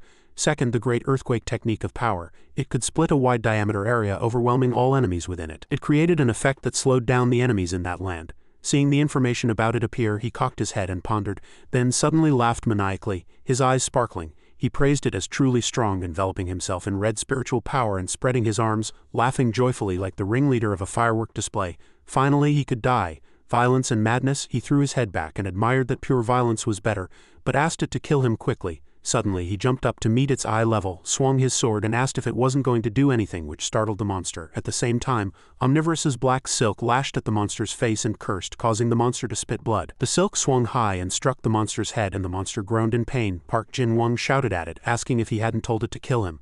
Then he glared at it with contempt, his eyes flashing red. Was it going to bring out another furry doll? Couldn't it kill him? After that he continued to unleash nuclear bomb-like blows, pounding the ground and cursing it, and laughed loudly, adding that useless guys should die. After his recent attack, the thick smoke and dust made it impossible to see inside, but it couldn't stop the voice from echoing, "Truly impressive." Too violent. Suddenly, the monster tightened its claws and muttered that it wasn't enough yet.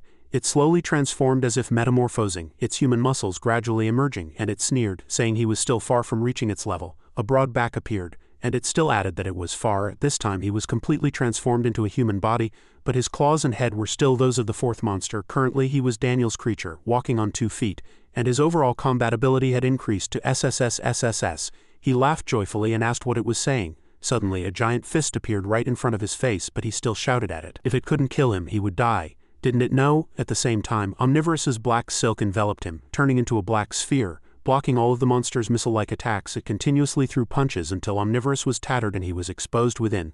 Saying that this was violence, his eyes stared blankly at it as if hypnotized. He watched the swinging hand shining like the sun. A storm-like blow struck Omnivorous, distorting and exploding it. It dropped the stones in its hands to the ground and told the human to get up. It knew he wasn't dead yet. In the thick smoke, an abnormally large rock was revealed. He emerged from the rock slightly out of breath and threatened to make it pay for hitting him. However, Daniel's creature spoke as if conversing with an old friend. Hadn't he hit it too?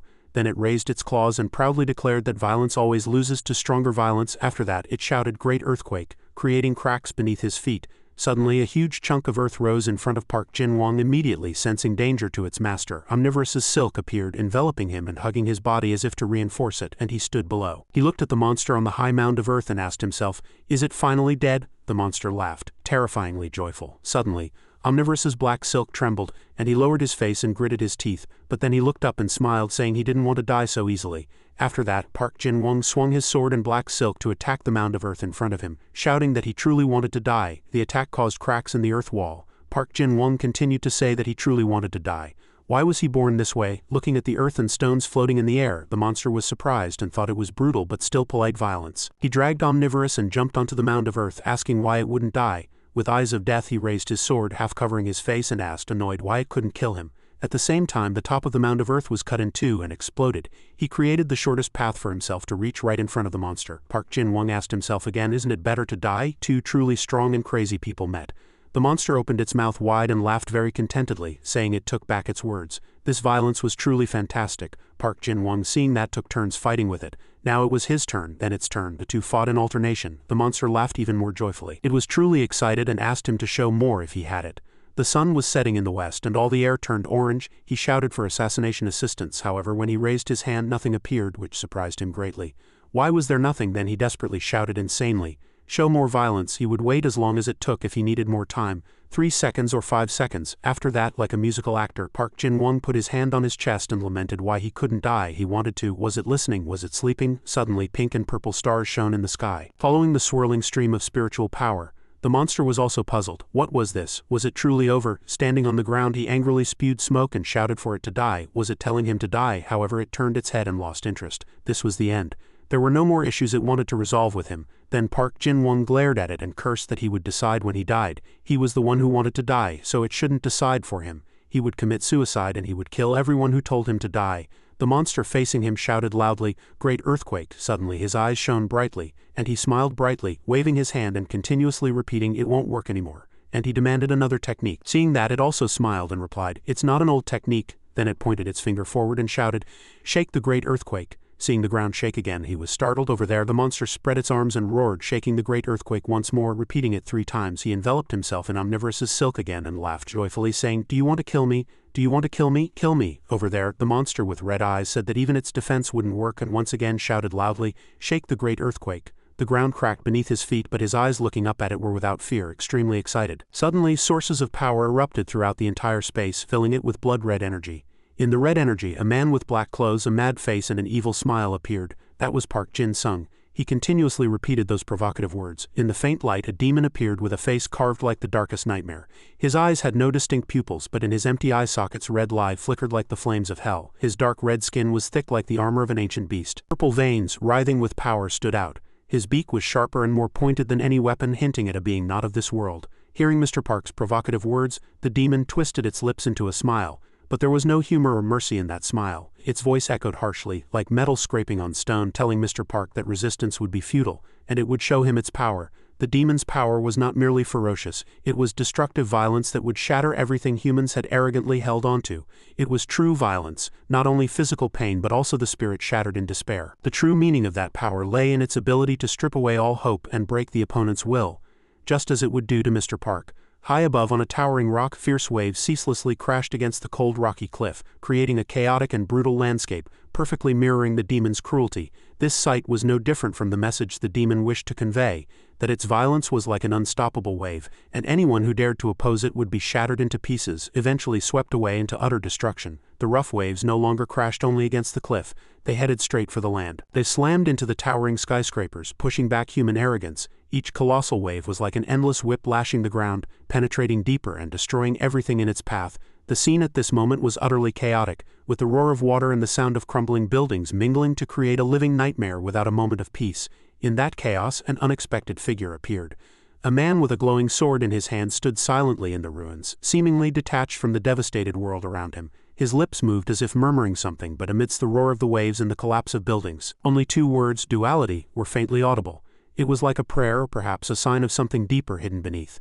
But in that moment those 2 words lingered in the air, mysterious and unforgettable. Amidst the landscape of destruction brought by the destructive storm, above the brilliant sky, it was as if the earth was slowly being drawn into the sun, and the light became more intense and hotter, engulfing everything. The sky seemed to burn the space, blazing with an intense, uncontainable beam of light announcing the imminent destruction. In that destructive storm, a small human figure stood alone, holding a glowing sword in his hand. Like a tiny speck in the vast galaxy, small, but his posture did not waver in the slightest in the face of impending destruction. Not far away, the werewolf stood with tense and angry eyes. He threw his head back and looked up at the sky.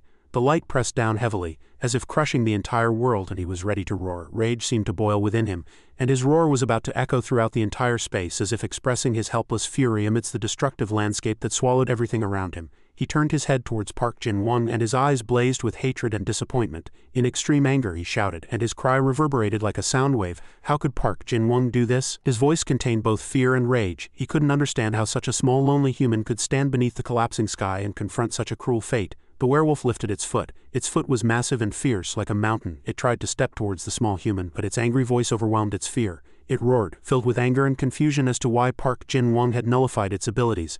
But in the face of that threat, Park Jin-won did not waver in the slightest. He raised his sword high and the blade reflected the light, sparkling as if drawing power from the sun. He swung it powerfully, blocking the werewolf's approaching kick. His strike was not just a defense, it carried a resolute force, like a storm sweeping everything away as the blade struck the werewolf's colossal foot. A tearing sound like metal clashing against metal echoed. The werewolf's foot suddenly turned red and drops of blood splattered into the air, horrifying him. He couldn't believe the power Park Jin-won had displayed in that wavering moment. He asked, surprised, "What is this?" He clenched his fists, and the thought, "What sealed all the abilities of the red-scaled werewolf?" kept circling in his mind. The system showed Daniel's fourth monster with a will grade of SS, but it was diminished. The fourth monster's combat ability was greatly reduced. Great Earthquake could not be used. Souls with a will grade below S could not activate their will. The red-scaled werewolf knelt supporting its colossal body and the ground trembled. Its eyes glared at Park Jin-won with hatred, and its voice was no longer arrogant. It already knew it was weakened. The red-scaled werewolf asked Park Jin-won in a low voice what he had done. Park Jin-won placed his hand on his chest and whispered absurd words. He wanted to die but didn't want to die, so he decided to kill and die. This answer made the red-scaled werewolf look at him with different eyes. Park Jin-won's face was half covered by his long hair, making his expression unclear, but the system again informed that violent killing intent duality would raise the owner's soul to a similar level as it. If the target was injured, the owner would also suffer a similar degree of injury, and the usage was limited to 3 times. Seeing that, Park Jin-won looked up and glared at the werewolf with red eyes. He asked, "Did I do well?" The red-scaled werewolf stammered, barely able to say that Park Jin-won had directly exerted power over the werewolf's strength. He understood, but the werewolf, unfazed, could still compliment him on being impressive. The red-scaled werewolf added that in its opinion Mr. Park's efforts would change nothing. He was gathering power in the air, and with an evil smile on his lips he replied to the werewolf that violence would lose to stronger violence. He whispered to the system to request assassination assistance. A sword was summoned, and the system began to guide and introduce its usage. This was the Sword of 4 Massacres. With a will grade of A, it could weaken anything with a will grade of A or higher, depending on the user's ability. As he gripped the sword, the system added that what he had just mentioned was General Kim Yu-sin's sword. He was a great swordsman who played a major role in unifying the 3 kingdoms of the Korean peninsula. This was a legend of the battlefield. The overall combat ability ranged from A to uncertain, depending on the user's ability. He pointed the tip of the sword at the werewolf. The system informed that the Sword of 4 Massacres' violent killing intent will grade SS had increased, and its overall combat ability had increased to SS grade. The horned red-scaled werewolf, seeing the performance he had just witnessed, said it was as if the world was helping him. With a creepy laugh he replied, "Wait, Park Jin-won still has something he hasn't brought out." The system again informed that the Sword of 4 Massacres would triple the user's power, and the target was killing intent. The sword in Park Jin-sung's hand gleamed. He thrust the tip of the sword forward. Like a source of power, it was enveloped in black smoke and made a strange sound. Grr! Park Jin-won stood ready to fight around the smoke. The werewolf asked, curious what kind of monstrous sword it was. How could he hold such a sword when it smelled like a human? Naturally he received no useful answer, only replying that he had good self-control. Black and white stripes extended. Park Jin-won asked the werewolf if it could do the same. As the stripes wrapped around the werewolf's body it groaned in pain. Mr. Park's wrist was also slightly cut. His eyes suddenly shone brightly and his lips twisted. Park Jin-won asked the werewolf if it wanted to play a game together. A game of who could last the longest. He raised his sword and asked if it was ready, preparing to start. Without giving it a chance to react, Park Jin-won attacked the red-scaled werewolf's foot first, saying, "Start." He continued to slash. Sweat profusely poured down his face, making him look unwell. His leg was also enveloped in black and white stripes, and his leg was stuck in the ground, creating a long, deep fissure. What was even more surprising was that he and it were injured in the same place. He asked why he was injured when he had limited the red-scaled werewolf's power. He added that this wasn't Park Jin-won's victory, but he shouted, "It hurts too much." His words didn't reach the werewolf's ears, and it replied that he was afraid. He asked himself if he should stop, but the answer was no. The red-scaled werewolf puffed out its chest and roared. Even oppressive violence was violence, and Park Jin-won said he had to continue. The blade continuously struck the red-scaled werewolf's colossal body. He asked, "Is it better?" His leg was even more tightly bound by the stripes. He sang joyfully. However, his hands and feet also felt the pain the red-scaled werewolf was experiencing. Both his hands and feet were injured. Regardless, he continued to sing la la la la. A moment later blood spewed from his mouth. He was startled and the sword seemed to be crying out to inform him of something. The red-scaled werewolf looked at him and asked if he had lost his strength. He hesitated, then firmly said that he still had strength. However, only he himself knew if he truly had strength. It didn't mean he had strength left, but that he could withstand the sword's blow. As soon as he finished speaking, he rushed at the werewolf. At this moment, black and white stripes simultaneously pulled at his feet. He was startled and looked down. The stripes forced him to his knees on the ground. Obeying the sword's command, Park Jin-won asked the sword why it was no longer helping him.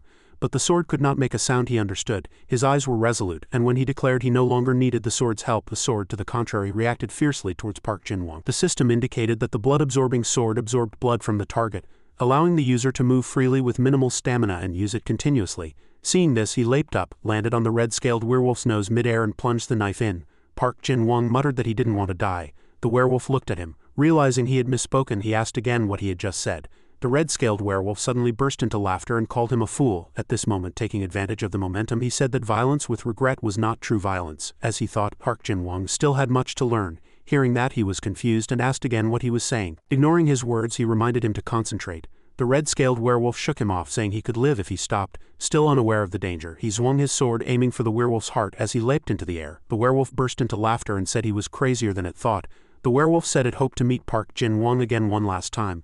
This time, a sky-rending scream erupted. Swinging his sword to purify everything, the blade plunged directly into the red-scaled werewolf's chest. A system stated that the Sword of Four Massacres inflicted immense damage to the opponent with the power to cleave mountains in two. The red-scaled werewolf fell. He bid farewell. Finally, he too courteously bid it farewell. Then the source of life burst from his body and he let go of his sword, allowing it to flutter in the air like an autumn leaf. Dark clouds gathered, and thunder and lightning lit up the dark sky. Kim In-won saw the stormy weather and said, "Nice weather. This weather reminds me of the day I first met the commander." The commander, donning a black cloak, somberly declared that he would become Satan. At first, Kim In-won thought this scrawny fellow was dreaming in broad daylight. Then Kim In-won recalled Satan sitting amidst piles of candles and countless scattered paper scraps on the floor. Satan's mouth continuously repeated the two words, "crystal." Kim In-won approached from behind carrying a meal. As he walked, he asked Satan if he could eat first. Though hungry, Kim In-won's eyes were still shining and he seemed to have noticed something strange. He realized that the source of energy surrounding Satan had completely changed. The system showed the distortion awakening technique, Eta Grade F. This technique could alter ideals if the user permitted but could not alter targets related to the soul's main body. Satan took Kim In-won's hand like a supreme being saving the lost. Satan introduced himself as Satan. His beginning was miserable, but in the end he would become Satan. He claimed the world would be overturned because of him. After finishing the recollection from 15 years ago, all the victories entrusted to Kim In-won made him isolate himself in this world. Outside, the moon was still shining brightly, and Kim In-won, remembering Satan's magnificent appearance and focusing on sensing the surrounding energy, concluded that the promised time was approaching. Satan's sharp yellow eyes suddenly turned to Kim In-won, and countless monster souls surrounded Satan. Satan, endowed with power, proclaimed a new rule. The criteria for good and evil would be reversed. Satan stood like a supreme being in the middle of a forest filled with monsters. As if granting mercy, he declared that evil would become good and good would become evil. Hell would become heaven and heaven would become hell. After speaking, he laughed eerily. The monsters from the prophet Daniel's book were simultaneously summoned behind Satan. A swarm of locusts communicating with 200 million knights, the first monster and the destroyer of gods among others. Combining distortion awakening techniques to alter ideals was no different from mass brainwashing. A single sound echoed from the void and that voice continuously said it wanted to find something. The people around did not know where the sound came from nor what it was. The sound continuously urged, "Find it." In everyone's mind a voice echoed, commanding them to find that object. Even a mother holding her baby heard the sound. The baby in fear called out to its mother. This was because it had heard the strange voice in its head. Scene change. Fengjiang Dusu Gang. The first, third and fourth monsters stood majestically behind Satan. The first was the empathetic monster. He lamented that the second monster was cursed, but he could perfectly deduce that the third monster was a dominating monster with 3 heads. The middle head claimed it was time to rule and be ruled. The right head implored Satan for power. The fourth was the violent monster. He irritably told the other two to speak less as he was in the presence of their lord. When the fourth appeared, Satan almost summoned the Book of Revelation, but at that moment the second disappeared, preventing all techniques from being locked. Satan grimly grasped his cloak. It seemed the time had come. He opened his cloak and his entire body was completely covered in dragon scales, though his head, neck and chest were not yet fully transformed. Kim In-won respectfully greeted Satan. Satan looked down at the kneeling Kim In-won, called him the first beast and welcomed him very enthusiastically. Kim In-won reported that he had gathered over 2.5 million residents of Fengjiang at Satan's command and offered all of Fengjiang to Satan. Hearing that, Satan stroked his head with his hand as a father praises his son. He praised Kim In-won for doing very well and said that Kim In-won's entire body would become the first beast. As soon as Satan finished speaking, he cast a spell. Ancient characters appeared on Kim In-won's face and began to flow. Sudden pain engulfed him, and he opened his eyes wide and gritted his teeth. The ancient characters flowed over Kim In-won's entire body, and energy burst from Kim In-won's body. After being infected by the dark energy, his pure white clothes turned completely black. Kim In-won's face became lifeless and pale, and his skin was like a zombie's. The system displayed Dragon of Revelation, overall compatibility unknown. The target is given the titles of the first beast and the second beast. Kim In-won asked Satan about the whereabouts of the second beast. Satan looked around but did not know where it was. Satan reminded him that it was closer to Kim In-won than to Satan, and since it was a freedom-loving beast it would not be greatly involved in this descent. The people living in the city were experiencing such an oppressive and unpleasant feeling that it was difficult even to breathe. Satan continued to advise Kim In-won to think of it as non-existent. Satan descended to the ground and spoke as if he were an omnipotent savior. He informed the residents of Fengjiang that the time had come. The residents raised their heads, waiting for Satan's scathing words from their positions. Satan stood majestically above everyone, and arrogantly declared that Fengjiang would become his holy land. As soon as he finished speaking, the residents began to show strange symptoms. Their faces turned pale, they found it difficult to breathe, their eyes rolled upwards and they groaned in pain. Some couldn't even breathe. Their bodies gradually disappeared and turned to dust as if Thanos had snapped his fingers. They screamed, announcing that their bodies were turning to dust, and continuously pleaded for help. Satan arrogantly announced the birth of the dragon, and Kim In-won raised one hand behind him, symbolizing immortality. The notification panel displayed that Fengjiang had become an SSS-grade holy land. A holy land was a hellish environment created in the present world by the most wicked demon in the world. The light of the inverted cross flickered in the air. The third and fourth roared menacingly. It was said that any creature setting foot in the Holy Land would have their combat power raised by one level under the protection of the inverted cross. The first joyfully asked the third and fourth if they felt their power surging. The third asked if they felt the power of domination Satan had bestowed upon him. Satan looked at the inverted cross and raised both hands like a great evangelist. He said that round 2 had begun. Being cast into the lake of fire in the past was a failure for Satan, and he did not want to remember that event. Now it was his time to rule this world. Satan ordered the first, third, and fourth to protect the Holy Land. The two beasts immediately obeyed the command. Satan turned to Kim In-won and commanded him to find the whereabouts of the Book of Revelation. Kim In-won obediently complied. After distributing everything, Satan clasped his hands and began to pray in the name of the Father, the Son, and the Holy Spirit. Amen. The symbol of a monster's head appeared at the intersection of the inverted cross. Satan laughed eerily. The holy war had begun. Scene change. A hospital room. Nurse A was using healing magic to treat Park Jin-won. Li Shin sat beside her observing with a worried expression. Li Shin asked Nurse Yoon Young about Staff Sergeant Park Jin-won's condition. The nurse was unsure about his condition. She also emphasized that his survival and having survived until now was always a mystery. Li Shin had a headache because he had defeated all the military personnel. In fact, the other side demanded that Park Jin-won be taken away immediately. Li Shin recalled the first time he saw Park Jin-won, half his body was already dead, and even though he continuously used Edia while unconscious, the destroyed parts did not recover. Li Shin found it even more unbelievable that his body was not recovering despite Nurse A's powers being used to support him. Nurse A shook her head and said this might be a strange disease whose cause even she didn't know. Li Shin patted the nurse's shoulder, comforted her, and promised to stop all embassy officials at any cost. He also asked to be informed immediately when Staff Sergeant Young woke up. Li Shin conveyed the good news to the nurse that all the children with Staff Sergeant Park Jin-won were safe. Nurse A recalled treating the children, and in the end they were all fine. The heart rate monitor was still beeping regularly. Nurse A insisted that before Li Shin arrived, Sergeant Kim Seon would be very safe if she stayed with her. Li Shin decided to go apologize to the children first. The children would be outside. Just as he was about to leave, Park Jin-won's hand grabbed him tightly. Li Shin couldn't help but be surprised by what had just happened. Park Jin-won called out to Li Shin and insisted he would speak himself. As soon as they saw Park Jin-won awaken, Li Shin and Nurse A hastily asked him about his well-being incessantly. They asked if he recognized them to check his cognitive ability. He naturally said he recognized them, and Li Shin cautioned him about his physical condition. Park Jin-won raised his hand and felt his body was very heavy. He was surprised that his hands were very carefully bandaged. He remembered that the nurse's healing ability had been used earlier. In that case, these bandages should have been completely useless to him. Li Shin saw his expression, understood why he was like that, but said nothing. Li Shin turned and left, intending to speak with Park Jin-won in more detail after returning from the meeting. Park Jin-won reached out to grab Li Shin. He wanted to go too, as this matter was related to the military. He tried to stand, but before he could realize what was happening, his body collapsed. Much to Li Shin's surprise, he fell forward and Li Shin hastily reached out to catch him. He called out his name worriedly, but he didn't answer. He seemed to have realized the problem with his body. He looked down at his numb, paralyzed legs and became afraid. Li Shin could only ask him painfully if he could stand up.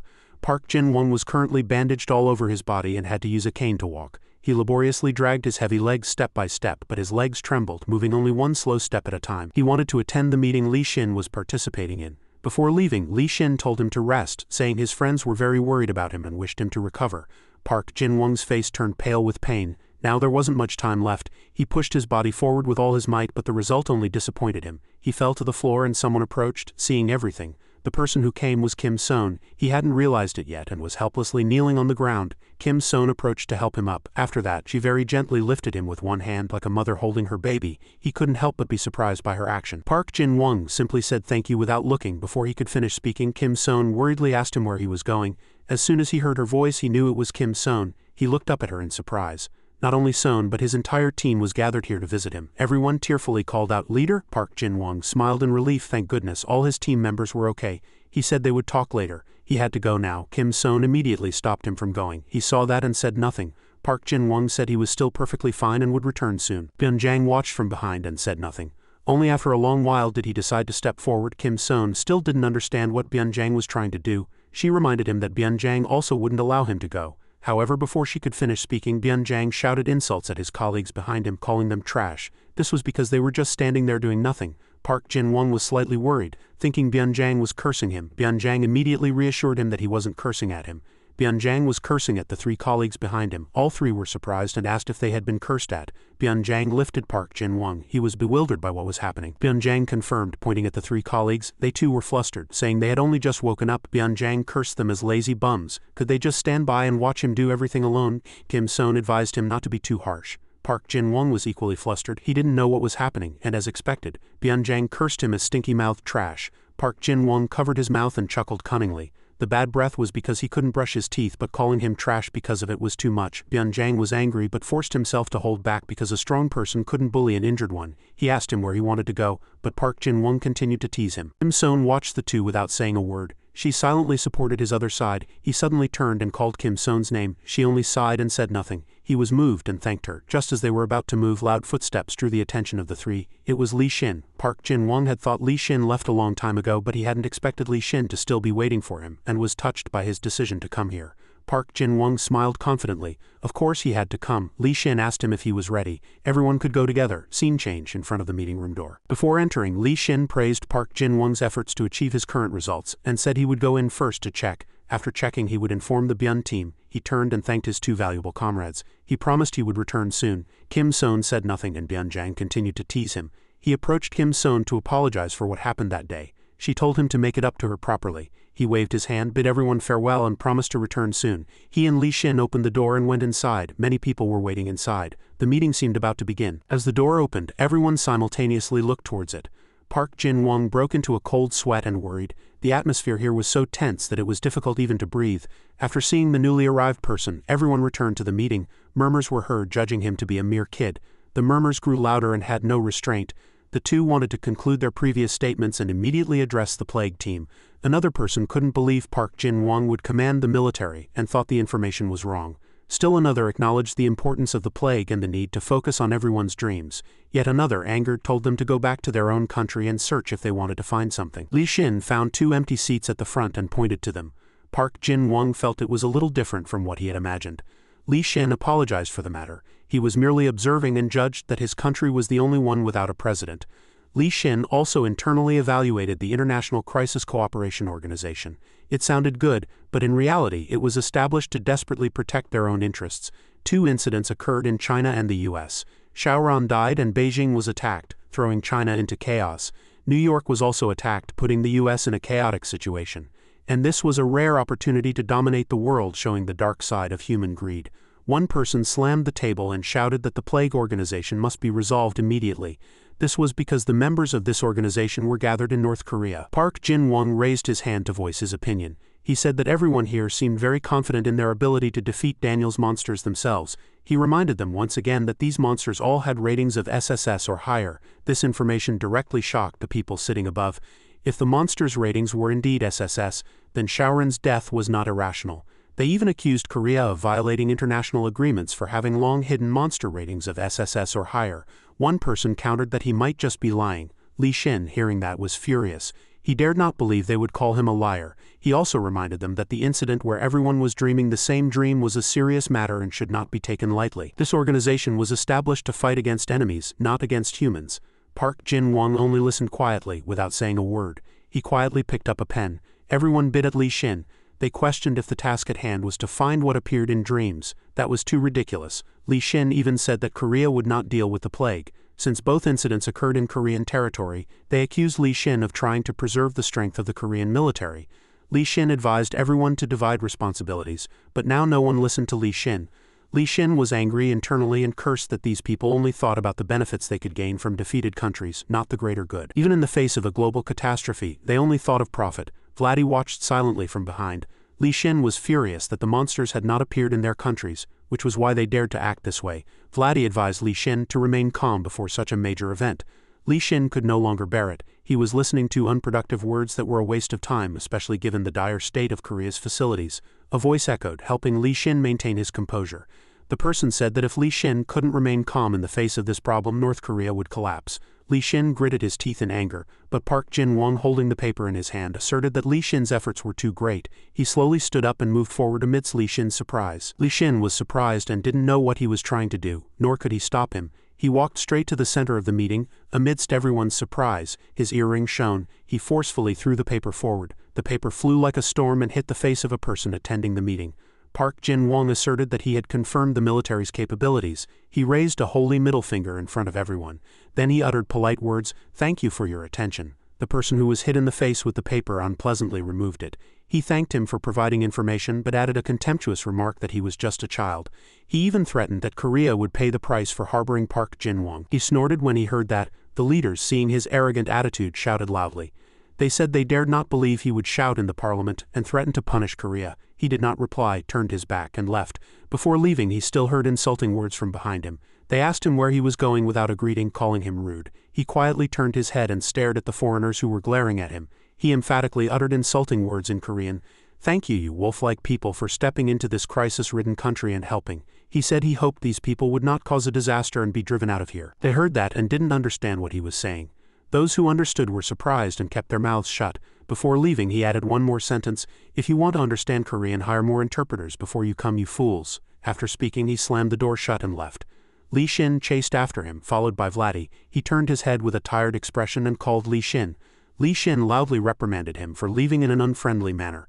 After all, it was a meeting, so he shouldn't have acted that way. He quietly bowed his head and apologized for not being able to remain calm when he was ridiculed. He was tired, and his entire body was drenched in sweat. He hadn't originally intended to come here, but he had insisted on following, so. Furthermore, he felt so sorry for acting so arbitrarily and causing trouble for Li Xin. Suddenly, Li Xin exclaimed, "Awesome," which surprised him. He lifted his face in disbelief and asked again. He thought he had misheard. Li Xin couldn't keep his mouth shut. He looked very happy, and Vladdy gave a thumbs up, praising him as the best. The scene changed to the waiting room, and he was sitting with only Vladdy and Li Xin discussing upcoming events. Li Xin speculated that everyone present today, due to the nature of their professions, would have anticipated the situation after the disaster. They likely realized he was a risk factor to the unit. If both Li Xin and he sided with Korea, they would never stand idly by. Vladdy listened carefully to Li Xin's analysis. Park Jin-won said they were just pitiful. Li Xin laughed when he heard that. Li Xin emphasized that this crisis was on a global scale, providing each country with an opportunity to dominate the world. Observing the situation of each country, Li Xin continued his analysis. Even if they thought they had enough power to defeat the disaster themselves, they would not fight alone. This was because any victory would result in enormous damage. Therefore, they would choose the path of contributing as much as possible to minimize damage. This was a battle to see how many resources could be saved while preventing disaster. Li Xin knelt on one knee and advised him to properly show his abilities to the team. Park Jin-won hesitated, avoiding Li Xin's gaze, stammering and unable to say anything. Li Xin told him that he didn't need to publicize it. Just informing the team was enough. Even after hearing that, he remained silent and hesitated. Park Jin-won was struggling mentally due to his nature as a murderous madman. But since Li Xin had spoken first, he couldn't refuse. Li Xin didn't force him to say everything. He explained that he could fight in any battlefield. Li Xin patted his shoulder, understanding how difficult it must have been for him to make such a decision, and felt grateful. Li Xin frankly admitted that he was a little disappointed when he revealed the clue of the fourth. Park Jin-won explained that the fourth could be confronted directly 2 more times. While he hesitated, Li Xin added to the explanation. He understood that he could lose his life doing such a thing. He quietly bowed his head in acknowledgement. Li Xin stroked his head and felt he was lucky to be alive after enduring such fatal damage. Li Xin smiled and told him he could rest for a while. Park Jin-won, surprised to be told to rest, stood up abruptly. He said he wanted to participate because the first and fourth were still alive. Li Xin firmly refused, which startled him slightly.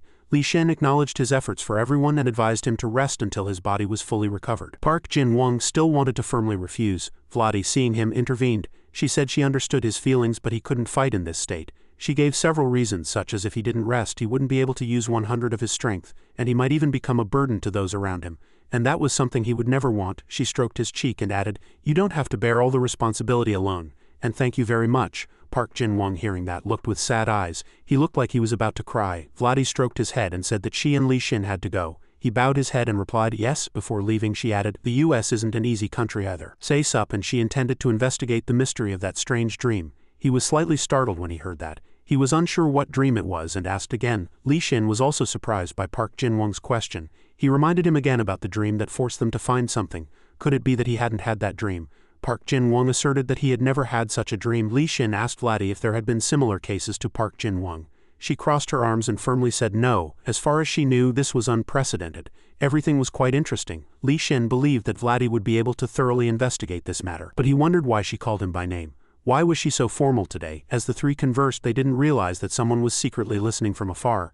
Li Shin remembered that he had another task. He wanted Park Jin-won to recommend a few trustworthy people. He was surprised by Li Shin's words. He couldn't believe Li Shin was suggesting he form a team. Li Shin expressed that his wish was truly so. After speaking, both he and Vladdy left, and now he was alone in the spacious room. He lowered his head and sighed, and a voice echoed, bringing him back to reality. He was surprised and didn't know who had come. There were still traces of tears in his eyes. He recognized Kim Seon had come and hastily wiped his tears, asking why she had appeared so suddenly. Kim Seon reprimanded him not to act tough and to just cry if he was tired. But he still stubbornly said with tear-filled eyes why he should cry. Indeed, a crybaby always pretends to be strong. She took his face and squeezed it hard and embraced him in front of his surprised face. She praised him for doing very well. Hearing that, he could no longer suppress his emotions. He let 2 streams of tears flow down his cheeks, not stopping them at all. He called Kim Seon coquettishly. He did his best, he worked very hard, but it was all in vain. She heard that and comforted him, saying she knew it all. He continued to speak and she listened. The scene changed to the airport and the plane took off heading towards Dongho. Cha Eung-hwa. Park Jin-won invited someone to his team. They were none other than Ki Dong-ho and Nam Ho-sek Maori. Both were surprised by his proposal and did not answer. Ki Dong-ho was a little heartbroken by the fact that Park Jin-won still didn't have a team and looked like he was about to cry. Park Jin-won hastily waved his hand to deny it. "It's not that I don't have a team, but I hope you two will stand by my side. I sincerely hope you two will join and cooperate with me." But Ki Dong-ho only replied that it was a little difficult. Kong Jino would be very angry. When Gino's name was mentioned, he immediately said that Gino was training like crazy after losing to Heaney. Hei, hearing that, laughed and said Ki Dong-ho was exaggerating too much. Hei said it wasn't yet time for him and his friend Ki Dong-ho to join his team. Ki Dong-ho also agreed, saying that since he was younger than him, he couldn't follow him.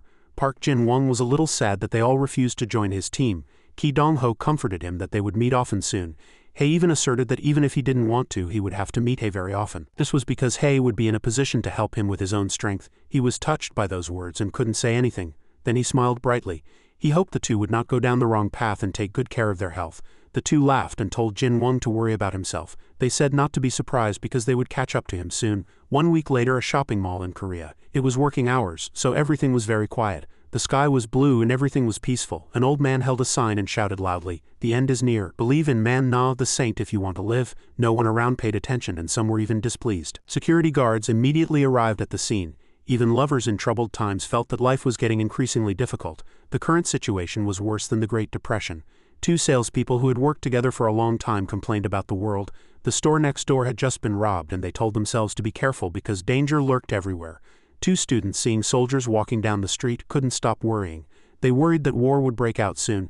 But one student was very optimistic, thinking that the Baek-ok Kim family would protect everyone. However, the other student didn't believe that everything would go so smoothly. Seon and Jin-won were participating in public relief activities. He was a little puzzled why Li Shin had clearly told him he would join the platoon, but now he was doing public relief work. Seon thought this was better. This was because they only had to go around and reassure people, very leisurely. A young man who had just received their help happily thanked the two. Seon politely bowed in return. Seon brought up the discussed matter again. Everyone thought she was the one who defeated F. No matter how hard she tried to explain, no one seemed to believe her.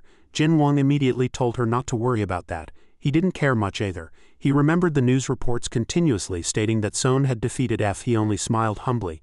He was originally a loser in everyone's eyes, so it was natural for people not to believe him. Jin-won didn't know what their mission was today. Today, their community mission seemed to be at an orphanage. Seon knew the way, so she quickly went ahead to guide him. He sighed and then quickly moved to follow Seon, who had gone ahead. As soon as they arrived at the orphanage, children poured out. Everyone happily greeted Seon and was delighted that Seon had come to the orphanage to visit them. One boy, seeing Son on TV, excitedly asked if the person on TV was indeed Son. Everyone who saw Son acted like fans meeting an idol. The children chattered nonstop. Jin Wang looked at the scene of the orphanage. He never thought he would return here someday. The boy asked about Jin Wang. He wanted to know who Uncle Jin Wang was. He stiffened when he was just called uncle. He was still young enough to smell like milk on his face, and he never thought he would be called uncle someday. Son, instead of comforting him, joined the children and called him uncle. She even cruelly chased him away, telling him to go play somewhere else because he looked too scary. Jin Wang stood blankly for tens of seconds after being ostracized. Son over here happily suggested playing games with the children. He was still reeling from the shock of being called uncle when he was only a high school student, and his eyes were lifeless with exhaustion, saying he was tired. Jin Wang watched Son playing with the children on the playground. A system window showed a series of skill information for the children. The finger gun was an EDIA grade C skill that could fire stone bullets when a gun shape was made with the fingers. Another child skill was also grade C. The skill name was hedgehog quills, which allowed sharp hedgehog quills to grow from the body's pores, with the quills being up to 1 meter long. And the last one was innate bipolar disorder, also grade C. This was a skill that could control the emotions of an arbitrary target, but only with the target's consent. A characteristic of the skill was that it could determine a 50-50 probability of an arbitrary object, like flipping a coin to get heads. Jin Wang felt that the children's skills might be even more powerful than those of his teammates. Suddenly a child approached him, and he had just noticed the child's presence. The child innocently reprimanded him, calling him a pervert for loitering around the orphanage without any purpose. He stood blankly when he heard that. First he was called uncle, and now he was called a pervert. It was truly a destructive combo. He asked the child where they learned such words. Troll Orc confidently pointed to his chest with his finger and proudly said, "I'm Troll Orc, no changing names or surnames." Jin Wang also politely extended his hand to introduce himself. He also wanted to know why the girl called him a pervert. But Troll Orc walked past him with a sigh. Didn't he still know such an obvious fact? Wasn't it because he kept staring at the children and Son? He awkwardly said that everything was a misunderstanding. Jin Wang scratched his head, trying hard to explain that everything was a misunderstanding. Troll Orc also plopped down on the green lawn and reluctantly admitted that he was wrong. With him, the name Jin Wang was accompanied by the nickname Pervert. He sighed and sat next to Troll Orc, comforting him. The two brothers watched Son and the children playing from afar. Jin Wang never knew Son liked children so much. Troll Orc, seeing Jin Wang's expression, became wary and asked why Uncle Pervert and Son were here. The four words pervert uncle made him break out in a cold sweat. He wasn't old enough to be called an uncle, nor perverted enough to be called a pervert. Troll Orc ignored his excuse and speculated about his identity. She guessed he was Son's boyfriend or male friend. Troll Orc continued to surprise Jin Wang. He dared to ask again why she thought that.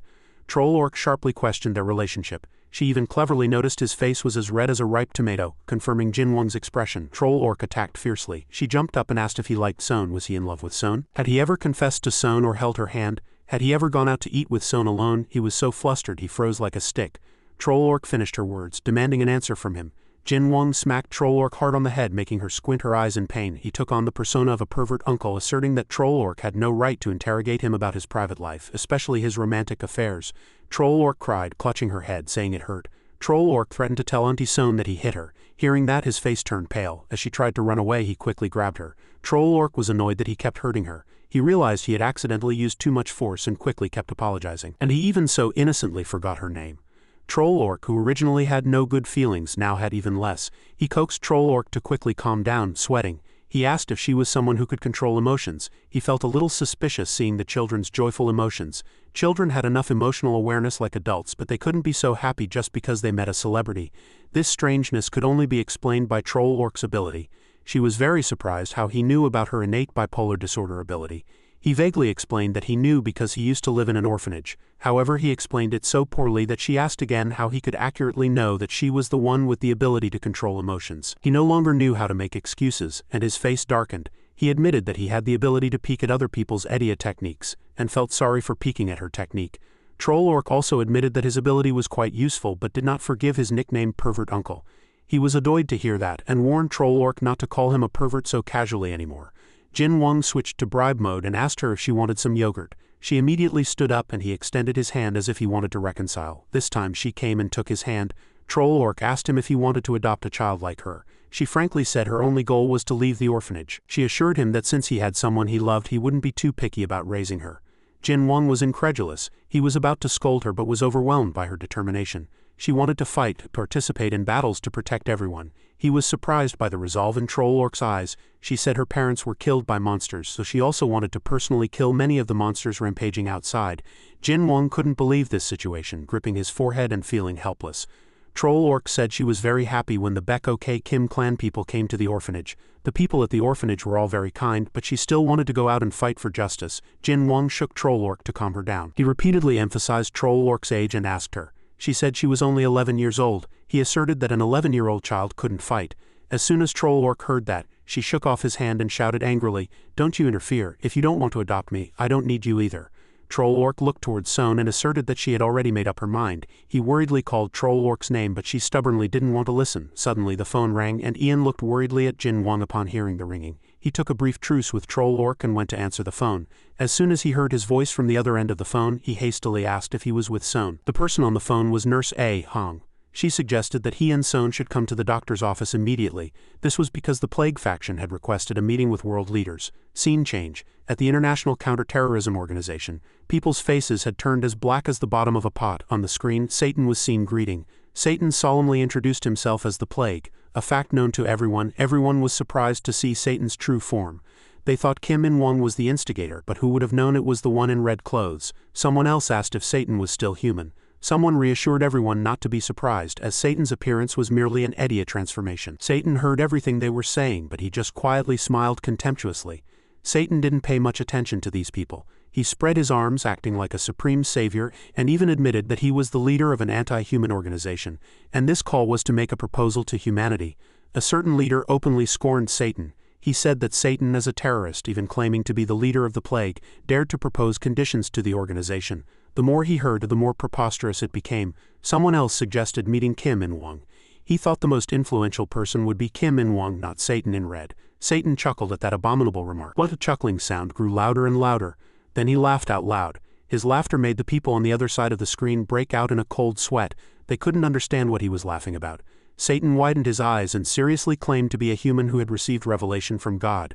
The people on the other side of the screen became even more confused and understood nothing. Satan rattled off a series of fragmented revelations. Lucifer, the awakening of Satan, the enemy, the red dragon, the old dragon, the father of sin, and so on. The leaders on this side were dumbfounded, understanding nothing, like a cow tied to a ribbon. Satan still continued his own announcement, and the people on this side no longer wanted to listen. They even asserted that Satan was a madman. Satan saw their indifferent attitude and showed an utterly contemptuous smile. He threatened them in the name of a proposal, but humanity still denied the reality before their eyes. He scorned humanity for their ignorance. Someone openly called Satan a madman. Satan chuckled at that. Feeling that mere words wouldn't make these ignorant people understand, he decided to change the method of his proposal. The earth appeared vividly before Satan's eyes. He used the Godslayer technique. Countless targets appeared on the screen as if marking something. The Godslayer technique information appeared on the system screen. The sub-technique was the red dragon of the end, and the Edia grade could not yet be confirmed. All mammalian amphibians, avian insects, arachnids, reptiles, fish invertebrates, and extinct species would be resurrected in designated towers. The most recently extinct species were summoned first, and the tower's boss was the pre-evolutionary ancestor of the species. The notification panel continued to explain. If the boss in the tower was killed, the person who killed the boss would gain absolute destructive power over the species summoned in the tower. A secretary held a phone and ran to the Chilean president. She informed him that a tower had suddenly appeared in Squalin. After that, phone reports continued, stating that a tower had appeared in Glasgow as well. Now the leaders understood the seriousness of the problem. They cursed Satan as a son of a bitch and couldn't understand how he could do such a thing. Satan merely chuckled at that. He had warned them, but they simply hadn't listened. The towers rising like mushrooms would create unrest in people's hearts and disrupt peace.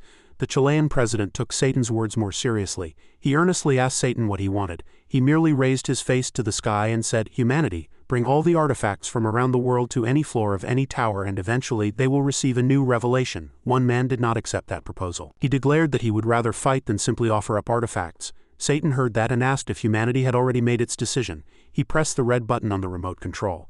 The sight of thousands of monsters appearing on the screen made everyone's faces turn pale. Satan laughed triumphantly. Countless monsters that humanity had not yet conquered and defeated were still living freely outside. Satan gave humanity 7 days to change their decision. If they changed their minds, they just needed to gather all the artifacts in any tower. Scene change. Red wings, looking like sparrow wings, appeared beneath the children's feet for Jin Wang's group. Satan's voice still echoed from the phone. He said that if participants earned 10 points and reached the top of the tower, Satan would not touch any artifacts, and he would live in Fengjiang forever. Jin Wang was very flustered to hear that, and still holding the phone he stared blankly at the sight before his eyes. Before him now was a stone door and a tower. He still couldn't understand what was happening. Jin Wang desperately knocked on the door. How could he trust Satan's words? Amidst the children's surprise, the conversation continued from the other side of the phone. Satan explained that the perception of revelation could exist anywhere, and his very existence could be considered a revelation to some people. Revelation was for humans, so he commanded humans to do such things. Nurse Hong worriedly asked Jin Wang about his situation, but he couldn't describe what everything around him was, nor how to describe it. Sohn approached the door and told everyone to be careful of their surroundings. The children played with the doorknob. On this side, the meeting with the plague was still ongoing. Humanity asked if revelation would truly give instructions if all artifacts were offered, and they asked if Satan was telling the truth or if the demons were just doing this to find artifacts. Satan replied that revelation was equal, and anyone among the 6 billion people who put their heart into it could receive the next revelation. And on this side, the children opened the mysterious door. Another child happily said that Hajin had opened the door. The president understood the cause of the problem and accepted the proposal. He would take the artifacts to the tower and wanted to know when to meet, but sadly, the children from the orphanage were about to open the tower door and go inside. The children didn't understand the seriousness of the problem and still thought of this as an adventure. Sohn couldn't stop the children in time. They were too happy to think of anything else. Satan also sensed that the tower had opened. He informed everyone that the tower had opened. From now on, the war had begun. That notification flustered all the leaders on this side. The children from the orphanage rushed inside. Sohn couldn't stop any child in time. When she finally managed to grab hold, she could only catch one child's shoe. Sohn, holding the shoe in her hand, was extremely flustered. She couldn't understand what was before her, and going in without any preparation was too dangerous. But she also couldn't abandon the children. In the end, she decided to put the shoe in her bag and follow the children inside. She turned around and informed Jin Wang that she would go inside and bring the children back safely. Jin Wang was on the phone but too flustered to understand what was happening. Receiving too much information at once, he was overwhelmed. Jin Wang couldn't stop Sohn. She quickly crossed the threshold of the tower door. His head spun and he couldn't control his emotions. He was extremely frightened and flustered. The door was gradually closing and Jin Wang stood rooted to the ground. Nurse Hong on this side kept calling Jin Wang, but he had no intention of listening to the phone or answering her. He struggled to maintain his composure. He put the phone to his ear and informed Nurse Hong that Sohn had gone inside the tower with the children from the orphanage. Nurse Hong could only blame the heavens upon hearing that. The nurse also seemed unable to believe that it was true. Nurse Hong on this side froze. Jin Wang decided that since no one had come back yet, he would also go into the tower to check. Nurse Hong stopped Jin Wang from going into the tower. This was because Sohn's group had only just gone in and he didn't even know what was inside the tower. Nurse Hong advised Jin Wang to trust Sohn and wait outside. However, those words made him even angrier. This was because waiting was the knife that most easily corrupted a person. Troll Orc sensed Jin Wang's uneasy mind and approached him, taking his hand. She called him Oppa instead of pervert uncle and worriedly called out to him. He sensed something and widened his eyes in surprise. The cold feeling transmitted from Troll Orc's hand was as cold as the sea breeze and as calm as water. She was trying to calm him down. After calming down, he stroked Troll Orc's head and thanked her for waking him up. He lifted her into his arms and wanted to apologize to Troll Orc. He apologized, saying he wouldn't let Troll Orc into the tower. Her job was to wait outside. Troll Orc, of course, disagreed. She wanted to help and bring her friends out safely. However, Jin Wang coldly asserted that if she followed, she would only cause more problems. She couldn't refute any words because she knew she wasn't strong enough. But with a few shoddy kicks, she landed a blow on Jin Wang's mouth. He was caught off guard and couldn't block the attack. Troll Orc used this opportunity to escape Jin Wang's grasp. She quickly ran towards the tower door, asserting that she would no longer wait the way she had waited for her parents for years. She wanted to save everyone, and that will fiercely burned within her body. Jin Wang quickly grabbed Troll Orc's clothes and she gasped for breath. Troll Orc struggled to be released, but Jin Wang felt it was unfair for her to use her parents as an excuse. In the end, he gave in to Troll Orc. He allowed her to go inside, but on the condition that she stay by his side. She immediately agreed to the condition, her face filled with joy. Jin Wang informed Nurse Hong that 23 people, including himself and Troll Orc, had gone into the tower. Since there was a high possibility of losing phone signal once inside the tower, he was essentially completing a report and informing the nurse in advance. Nurse Hong stopped Jin Wang from going inside. She even used an emergency order to threaten Jin Wang. However, he didn't care about such things now. He only promised to do his best and return safely. Nurse Hong screamed desperately. She tried to stop Jin Wang's foolish actions, but he ruthlessly hung up the phone. Even after the call disconnected, Nurse Hong desperately called Jin Wang's name. The tower door finally closed, severing the world inside and out. Reptile Tower, 36,525th floor. Park Jin Wang entered with Troll Orc. The first day began. Park Jin Wang loudly called out to Sohn, who was standing with the children. Sohn, realizing her name was called, was very surprised. She hadn't expected him to come here, and even more so that he would bring Troll Orc. She glared at him, angry. Park Jin Wang sheepishly scratched his head and just laughed it off. Sohn cursed. She told him to check if the phone was working. Sohn merely said it just in case, but they already knew it wouldn't work. She speculated that something here was blocking the signal. Park Jin Wang took out his phone. As Sohn expected, the phone didn't work at this moment. The children ran towards the three of them. Park Jin Wang fumbled in his pants pocket and asked about the door. Son checked the door but it didn't open. Staring at the doorknob, he muttered something. Park Jin-won asked Son if she had brought any weapons. Hearing his question, she guessed he was trying to break down the door. She activated her Baek-OK fairy power. She decided to try breaking the door first. Her armor completely transformed. Son gripped her sword tightly with both hands and took a stance. She used fairy swordsmanship to slash the door hard multiple times. Son showed persistence in continuously slashing at the lock, repeatedly using fairy swordsmanship. But despite all her efforts, the door didn't even get a scratch. Son was angry. Her A-grade attack technique had no effect at all. Not giving up, she put down her sword. She wanted to see who would win. Son grabbed the doorknob. If she couldn't break it, she would open it. She used sad walk mode. Son gritted her teeth and activated her power. She closed her eyes, clenched her teeth, and pulled with all her might. At this moment, the system also displayed information about her. Baek-OK fairy, squall mode. A fairy emitting a golden aura. All energy techniques and abilities, even auras, were concentrated into her power. Son opened her eyes, which were bloodshot red from overuse of her power. She desperately saw that the door wasn't moving at all. She was extremely angry. She cursed, she punched and kicked the door, shouting for it to open. Son crashed into the door with her whole body. Park Jin-won cautiously tried to restrain the enraged Son, but at that moment Troll Orc tugged on his sleeve, calling him. As soon as he heard her call, he looked at her and asked how she was. She fearfully glanced back, and without realizing it, behind them numerous red eyes hidden in the darkness were focused. Those eyes belonged to thousands of reptiles. Park Jin-won was startled at the sight. He worriedly called out to Son, who was still raging in anger. Hearing his weak voice, the angry Son irritably asked what was wrong. Upon seeing the situation behind her, Son finally calmed down. She quietly assessed the situation. Son approached where the swarm of reptiles was gathered and looked closely. The children were so frightened they burst into tears. Currently the door wouldn't open and the lizards were approaching. The mission now was to protect the children. Park Jin-won wondered what if he attacked and made the situation worse. Son hurriedly comforted the children. Park Jin-won worried that if they repelled them, there was a slight chance stronger monsters would appear. But there were so many of them that they couldn't keep defending. Son called Park Jin-won again. Just as he finished all his analysis, he summoned Omnivorous. The pieces of cloth he summoned rotated and gathered around him. The pieces of cloth stood like a shield in front of him, blocking the green blood splattering on his body. Everyone was surprised, frightened, and disgusted by the sight before their eyes. Park Jin-won summoned the pieces of cloth and beat all the lizards to death. That was why the children were so startled, crying, and wanted to go home. Troll Orc turned her head, looked at Son, and noticed something. She hastily activated her innate bipolar disorder ultimate skill. She tried to calm the children with her ability. Son also noticed this. She looked at Troll Orc, but she immediately turned her head away. Park Jin-won was still diligently killing lizards. Son called Park Jin-won again, but he didn't seem to hear her. She approached and shook his shoulder.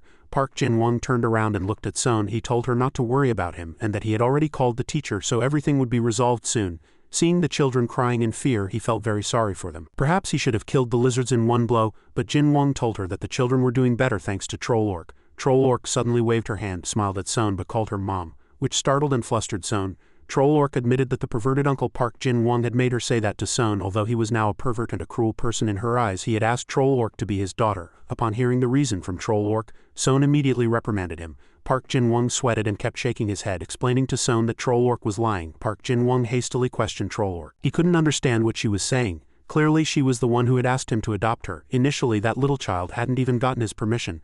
Troll Orc pouted her lips and looked elsewhere, ignoring his question. Park Jin-won was startled to hear Son calling him. She seemed very angry. Son crossed her arms and commanded him. Next time if something important happened like adopting a child, he should first consult with his partner. Park Jin-won immediately knelt and accepted his leader's order, and he finally realized there were strange words in her order, words like adoption or partner. He couldn't understand and asked again, but Son no longer paid attention to him. She looked at the surrounding children, smiled brightly, and encouraged them to do their best to get out of here. There were too many reptiles here. Giant snakes, cobras, and even crocodiles. Park Jin-won quietly calculated that the pressure on his shoulders was increasing. 3 hours had passed, but no one had come. Son worriedly asked him if threatening them with killing intent seemed ineffective. Park Jin-won tried it for a moment, but it had no effect. This was his first time using killing intent on animals. There were still 4 minutes left. Park Jin-won looked at his watch and quietly cursed. What he learned here was that animals continuously appeared for an hour. Then there was exactly a 10-minute break, after which stronger monsters appeared, and it repeated this way.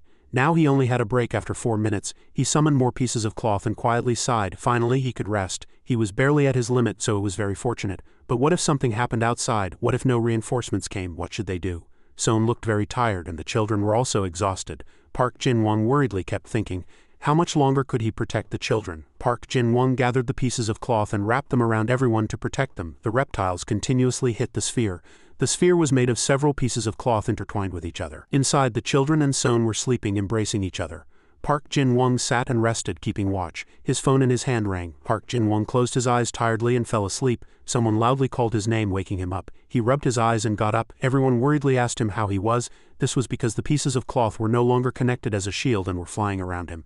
He felt very sorry. He was too tired to control it. He stood up but lacked strength. Son grabbed his shoulder and stopped him from continuing to exert himself. She said that he had fought hard yesterday to protect everyone. Today she wanted to help him. Playfully she said his wife would handle the rest. Her words successfully flustered him, making his face turn red. Park Jin-won still pretended to be strong, his face flushed, saying he was fine, and Son angrily raised her voice. She advised them that they had to hold out until the support team arrived, and now she had to help him. Gently stroking his head, Son told him to go to sleep and rest well. Park Jin-won was persuaded by her and decided to rest for an hour. Son, unexpectedly not trusting him, asked Troll Orc to put him to sleep. Although he couldn't do anything, he instantly fell asleep under Troll Orc's power. At this moment, Son looked at him gently and smiled. She leaned next to him and gently kissed his cheek. After that, Son immediately transformed and carried out her responsibility to protect everyone. Park Jin-won was in a deep sleep elsewhere, surrounded by a sealed band. Soldiers were strictly guarding the place. A soldier ran up and reported to Nurse A. Hong that all nearby towers had been sealed. More than a day had passed and Nurse Hong was very worried. Contrary to her worry, the soldier was very excited. He repeatedly thanked her, saying they were able to do it thanks to her help. He also thanked her for calling the Baek-ok Kim clan. Nurse Hong thought she needed to hurry into the tower where Jin-won was. Currently, all teams were busy sealing towers and protecting areas. She turned and left. In the current situation, they would be able to handle it themselves. The situation on Jin-won's side was much more urgent. As if long awaited, the emergency exit door opened, and in Manhwa approached Nurse Hong. Shim Tae shouted loudly. They need to save the leader and his fiancée. With the current number of team members, they can take him out. Everyone seemed a bit annoyed by the freshman's noisiness, and the senior team members maliciously said that the second year was too loud. Nurse Hong sincerely thanked everyone who had helped her. She admitted that Manhwa's words were true. Jin-won and Son were currently in danger. She asked everyone what they knew about the tower, and Manhwa seriously, briefly explained his knowledge of the tower. Currently no one could defeat it. Nurse Hong informed them of the new information she had just received. The reconnaissance teams from other countries also seemed to have been annihilated. Some countries lost 80 of their forces within a day of entering the tower. This meant that this mission was extremely dangerous, and the information they had was also limited. Currently inside the tower, parents whose children had gone missing were screaming in pain. So far, the only thing they knew was that the towers were growing larger and larger over time.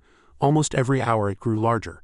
The current predicted scenario was that if everyone inside the tower died, it would return to its original size. This fact made the parents who had lost their children even more desperate. And Manhwa raised his hand and asked the doctor how high the tower Park Jin-won had entered had grown. Nurse Hong estimated that the tower was about 30 to 40 stories high. She guessed that he might still be alive, and Manhwa breathed a sigh of relief. As expected, he was able to do it. After a moment of thought, Nurse Hong gave everyone one more chance to retreat. After all, it was like jumping into a pit of death, but everyone gathered here had already decided to go in. However, Nurse Hong still tried to stop them. She claimed that they knew that the creator of the tower possessed an EDIA of disaster level SSS or higher.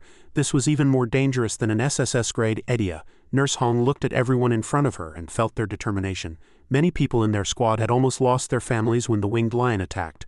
One male student in the squad was able to defeat it. Thanks to him, their families were safe. Nurse Hong understood everyone's intentions, but their destination was truly dangerous. And Manhwa, representing everyone, said that his squad currently didn't want to lose any family members. Their actions were not suicidal. He resolutely said that their rushing in there was merely to save their own families. After that, everyone quickly prepared to depart. Seeing everyone leave, Nurse Hong told herself that if she could handle everything, it would be fine. She had to make sure it was fine.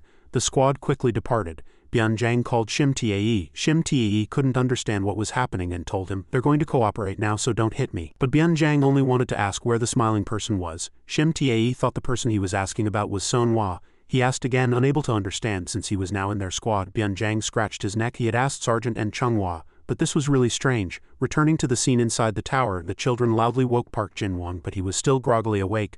Troll Orc sobbed and prayed for him to wake up. Finally he woke up. Park Jin-won stood up, but he didn't know what time it was now. The child sobbed even more and kept apologizing to him. He realized something was wrong. This was because the children were all crying loudly and kept saying they were scared. He was flustered, unable to understand why everyone was crying so violently. Troll Orc apologized again. She explained that Mom had told her not to wake him, and he became even more worried, anxiously asking what had happened. In his flustered state, Park Jin-won was surprised to hear Son's voice. She comforted the child, saying it was not her fault and that she was the one who had told her not to wake him. Currently, in front of Park Jin-won's eyes, Son was standing on top of a giant monster she had just killed, covered in wounds, but she still threatened him. If he dared to scold their daughter even one word, he would die at her hands. Park Jin-won held his breath at this sight. Seeing Son covered in blood, he wanted to know how much time had passed. He turned on his phone and it was 6:30. Several hours had passed. She had continuously protected him without rest. Son descended to the ground and walked with difficulty towards him, step by step. Suddenly he widened his eyes in surprise and hastily caught Son as she stumbled and fell. He hugged her tightly and, looking at her body, painfully blamed himself for sleeping too much. Son faintly said she hoped he wouldn't make such an expression. She still tried to comfort him. She bravely endured and protected everyone. She showed him to trust her and rest. Hearing her words, which sounded like she was pretending to be strong, he loudly reprimanded her. She should have woken him up. She should have woken him up before her body was so damaged. Son tiredly leaned on his shoulder. Was he still angry with her when she was so tired? She said it was her turn to rest now, and she left the rest to him. Son fell into a deep sleep, and Park Jin-won gently laid her on the ground. The ground shook violently and something was approaching. A giant monster roared and charged at the two of them. The children screamed in fear. They realized it was a Tyrannosaurus. Park Jin-won quietly stood up. He cast a spell. The monster's giant tail swung fiercely. Park Jin-won had already finished casting the spell and created a cocoon-like barrier enveloping everyone. Even when the Tyrannosaurus's tail swung fiercely, there was no effect. The monster roared in anger. Inside the cocoon, Park Jin-won quietly thought of a countermeasure to destroy the Tyrannosaurus while protecting everyone. Park Jin-won knew that he was already holding on with half his strength, so his current attack would not be strong enough. Black smoke continuously spewed from the cracks. He understood that if this continued, no one would be able to escape. Park Jin-won decided to ask Trollork for help. Trollork trembled when he suddenly called her name, and she was afraid. He looked at Trollork seriously and sincerely asked her to do her best to annoy him. Trollork was still looking fearfully at the black smoke spewing from his cracks. As she hesitated, a thumping sound from above indicated that danger was approaching, and she involuntarily screamed. Park Jin-won urged Trollork to do her best to annoy him. She cautiously reached out her hand to him. If he was the pervert uncle she knew, this would work. Park Jin-won also smiled at her and comforted her. Trollork concentrated power in her palm. Her power made him feel as if he was surrounded by a black sticky lump. This liquid splattered on his face, successfully annoying him. Park Jin-won was so annoyed he started to vomit, and Trollork very worriedly grabbed his shoulder. Despite his annoyance, Park Jin-won grabbed Trollork's hand on his shoulder and called her name. He resolutely shouted that he was fine. He asked her to do her best to annoy him just one more time. Trollork, infected by his determination, decided to do her best too. Trollork's power exploded, instantly making him continuously annoyed. The liquid splattered in front of his eyes, almost enveloping Park Jin-won. He felt his mind. His mind was as calm as peace. It was as if his mind and body were completely separated. He opened his eyes and glanced to the side, and red streaks were intertwined in front of his eyes. He thought it might be killing intent. When he realized that killing intent always looked like that, only an extremely annoying feeling filled his mind. Park Jin-won reached out his hand to them, and only one thought was in his mind: truly annoying. He wanted to unleash his power to shatter what was in front of his eyes. At this moment the system also appeared. It informed that the killing intent had been pre-calculated. EDS grade. His will had frozen the killing intent. Now he could successfully control his emotions and make clear judgments. He knew his limits and could turn his EDA on and off at will. The wounds on his body gradually healed, and his legs also healed. As the system informed, his physical abilities changed to adapt to the killing intent. While his body was changing, his body temperature suddenly dropped, and Trollork screamed from the cold, letting go of his shoulder. Park Jin-won exhaled a cold breath, still kneeling in front of Trollork. When he was too quiet, the child worriedly called out, "Uncle!" Park Jin-won suddenly opened his blood-red eyes. He stood up, stroked the child's head, and walked forward, thanking Trollork. If it weren't for her ability to provoke his anger, he wouldn't have been able to do it. Park Jin-won placed his hand on the cloth wall and concentrated his power. The monster outside was still gnawing at the fabric sphere, trying to penetrate inside. It seemed to sense death waving at it. Suddenly the sphere was pierced by sharp thorns that erupted from within. Park Jin-won activated Kraken mode. Ice attribute, total combat ability SSCC. The thorns stabbed even harder. All the sharp thorns simultaneously pierced the monster's body, and the monster screamed in pain. The monster, overwhelmed by despair, collapsed into the embrace of death. The children were terrified and confused by what had happened in an instant. They couldn't believe the monster was dead. With Edia's power, Park Jin-won was now confident he could sweep through the entire tower. A mission alert appeared again on the system. Reptile Tower, 36,535th floor. Edia grade SS. Ida, created from the Godslayer, can summon recently extinct reptiles. Park Jin-won cannot leave the tower until he reaches the top, and a different stage appears every hour. The more he kills, the higher the tower becomes. Number of monsters remaining until reaching the top: 13. Total combat ability ranges from F to SS. Current grade is S. Park Jin-won pondered the number 13. He thought it would take at least 2 hours to kill 13 monsters. Chun-ok approached him from behind with a worried expression. She wanted to hold his hand, but she seemed to sense he wasn't completely okay yet. Before Chun-ok could reach him, he suddenly released his power, cast a spell, and disappeared. Park Jin-won looked back and said inwardly to the girl who had collapsed on the cold ground. He wished she would wait for him. Chun-ok watched him leave, not knowing what he intended to do. Park Jin-won cast a spell wrapping the children and Kim Seon in fabric. He ordered it to protect the children. He summoned Hosel 6 Canton. System information for 6 Canton. Edia grade S. Total combatability is A, equivalent to SS. A shield made from the Demon King's bones. Another system window appeared. An ability that restricts the movement of all living beings, including the user. The user can use bones as weapons. After a moment of observation, he decided to randomly select one bone fragment. Information on the selected bone fragment appeared. Bone of Bai Hung.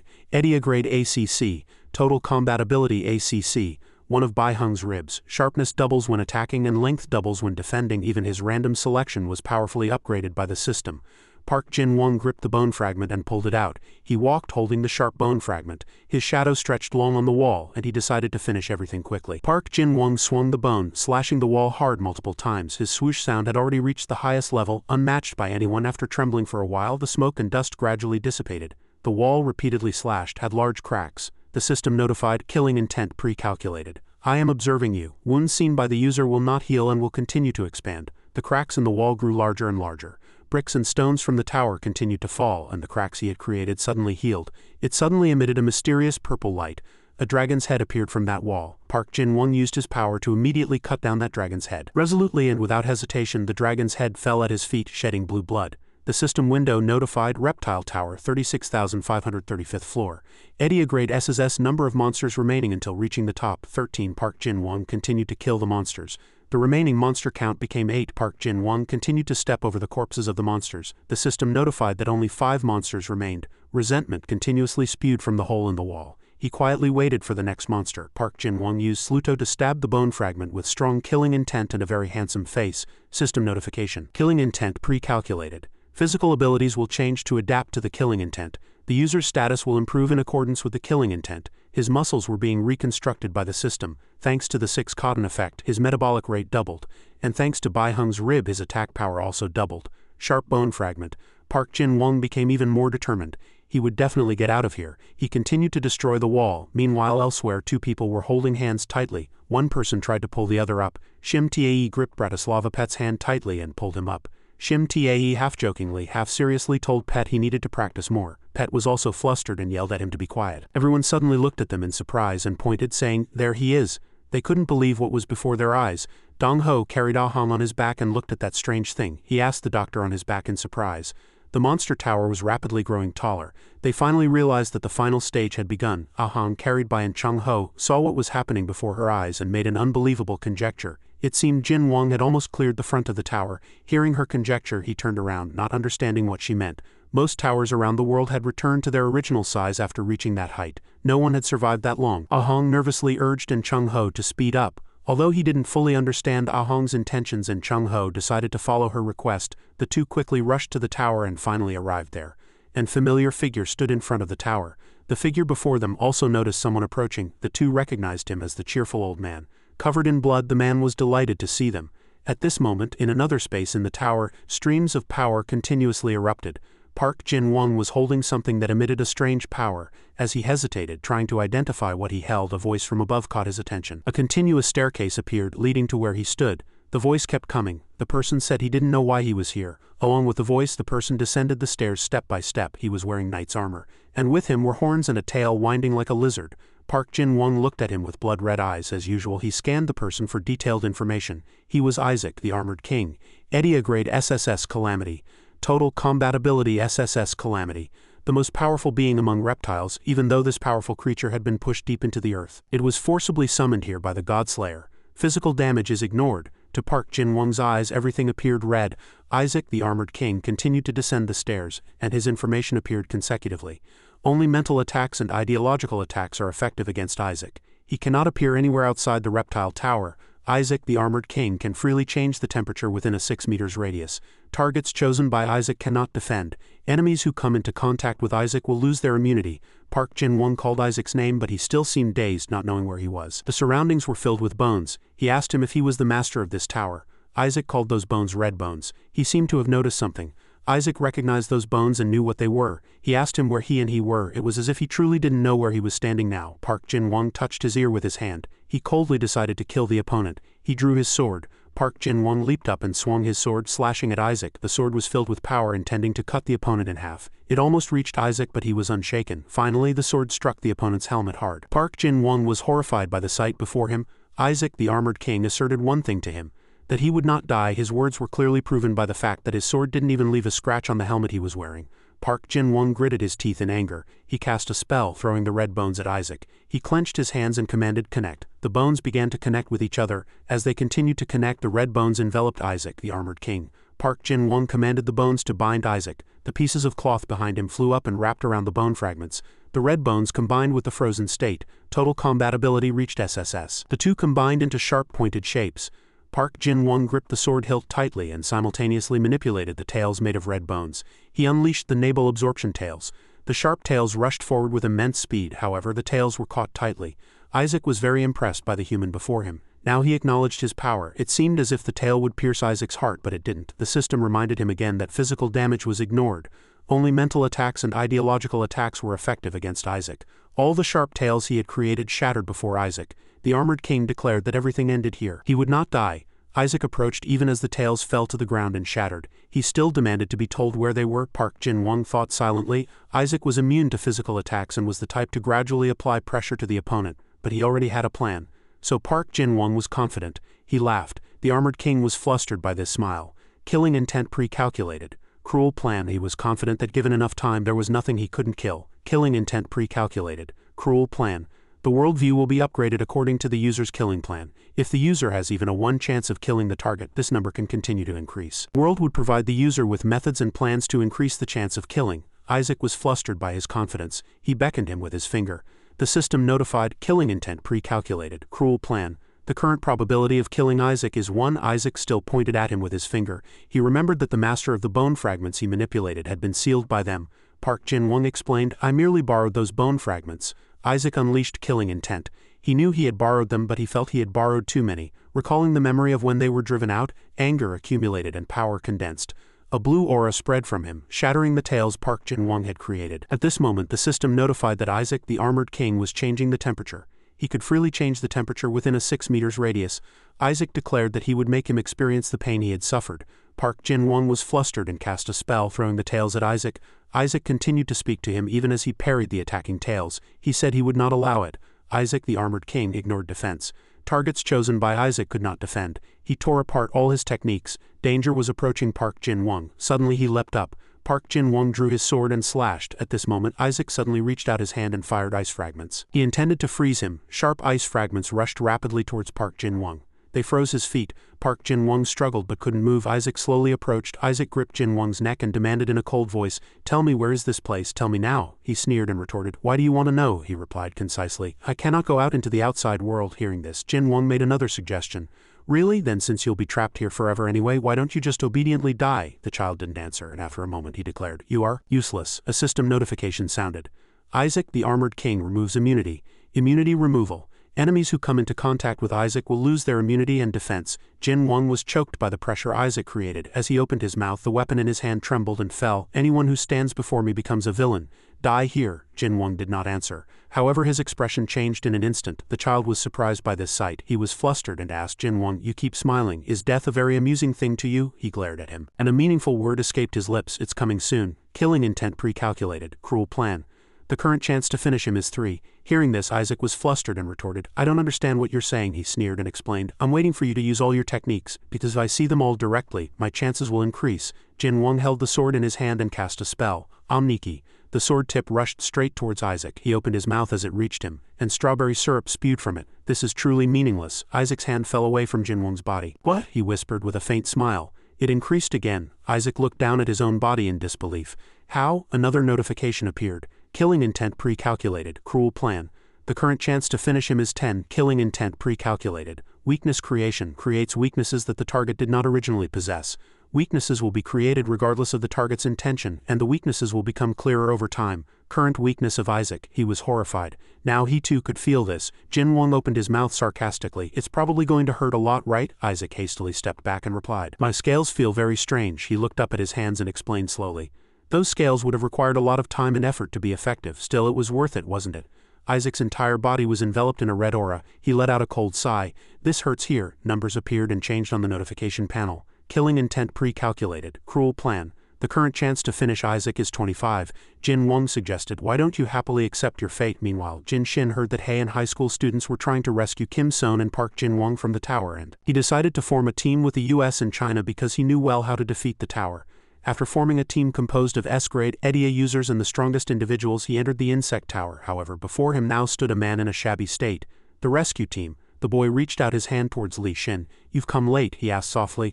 Are you the only survivor? The man, trembling, struggled to speak. Thank goodness. If I had died here, the tower would have reset and my friend's death would have been meaningless, the man said. He added softly, all right, I'll take care of the rest now. The moment that confident statement flowed out, the boy took his last breath. Li Shin quietly closed this person's eyes with his hand and then, unable to bear looking, suffered in pain. At this moment, the shadow of a strange figure appeared again. Li Shin looked at the enemy before him and calculated inwardly. This isn't him. Is this the boss of the insect tower? Information about him quickly appeared. Insect King Shirak.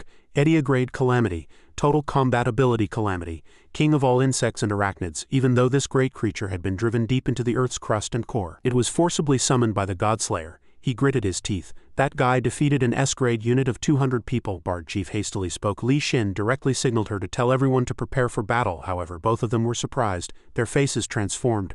Additional information was displayed. Shirak can eat anything he considers food. Shirozo appeared before him. Shirak looked at Li Shin with an innocent expression. His voice echoed. He cast a spell. I swear to heaven, mountains and rivers will tremble. A gleaming blade pacified mountains and dyed rivers red. Admiral Yi Sun Sin, a firm and tenacious S-rank warrior, had an overall combat ability of S-rank. The sword Admiral Yi Sun Sin wielded was the Silent Fox. He looked at Yi Sun Sin with an intrigued expression. Yi Sun Sin looked back at him and, brandishing his sword, exclaimed, How dare you? The fork was cut in two by the sword. As I wielded my sword, mountains and rivers were stained with blood. All liquids touched by the blade turned into sharp thorns. The masked girl admired. I knew he could do it. The boy added, What if we really don't need your help? With Yi Sun Sin will win. However, the sight across from them appalled them. What's happening? The monster. Yi Sun Sin's jaw dropped and he cried out, It's coming back to life. Blady CHP signaled the crowd, but before they could move, Fox moved faster, appearing in the middle of the army. As he began his massacre, strawberry syrup splattered everywhere. Yi Sun Sin froze in place and exclaimed, Too fast, I can't catch up. Then Fox stopped and muttered with a demonic expression. Still not enough. Yi Sun Sin raised his voice, exclaiming, How dare you? Blady CHP launched the next attack. She summoned a swarm of bats that flew at Fox, distracting him, then signaled. At this moment, Yi Sun Sin didn't miss the opportunity. After slashing multiple times in an instant, he asked Blady CHP, Are you alright? She replied, That guy isn't human. This is a Dracula vampire transcendent form. A being with a non-human body cannot be wounded by humans. It can only be killed if its heart is pierced by a holy stake by another transcendent being, or if attacked by the non-human legendary EDIA possessed by another transcendent being. Fox stumbled and crawled up. Yi Sun Sin quickly said, We have to keep going, we can't let him rest. She cried out, Arise, hungry ghosts. Following the summons, ghosts surged from the ground and advanced towards Fox with Yi Sun Sin. He leapt up and swung the sword in his hand. Ferox easily dodged the slashing attack. Yi Sun Sin was appalled by his movements. He's gotten this fast in such a short time? He gritted his teeth, his displeasure unconcealed, and another ghost attacked, distracting Fox, and Blady signaled him not to stop. Yi Sun Sin. Not just one, but several ghosts held him together.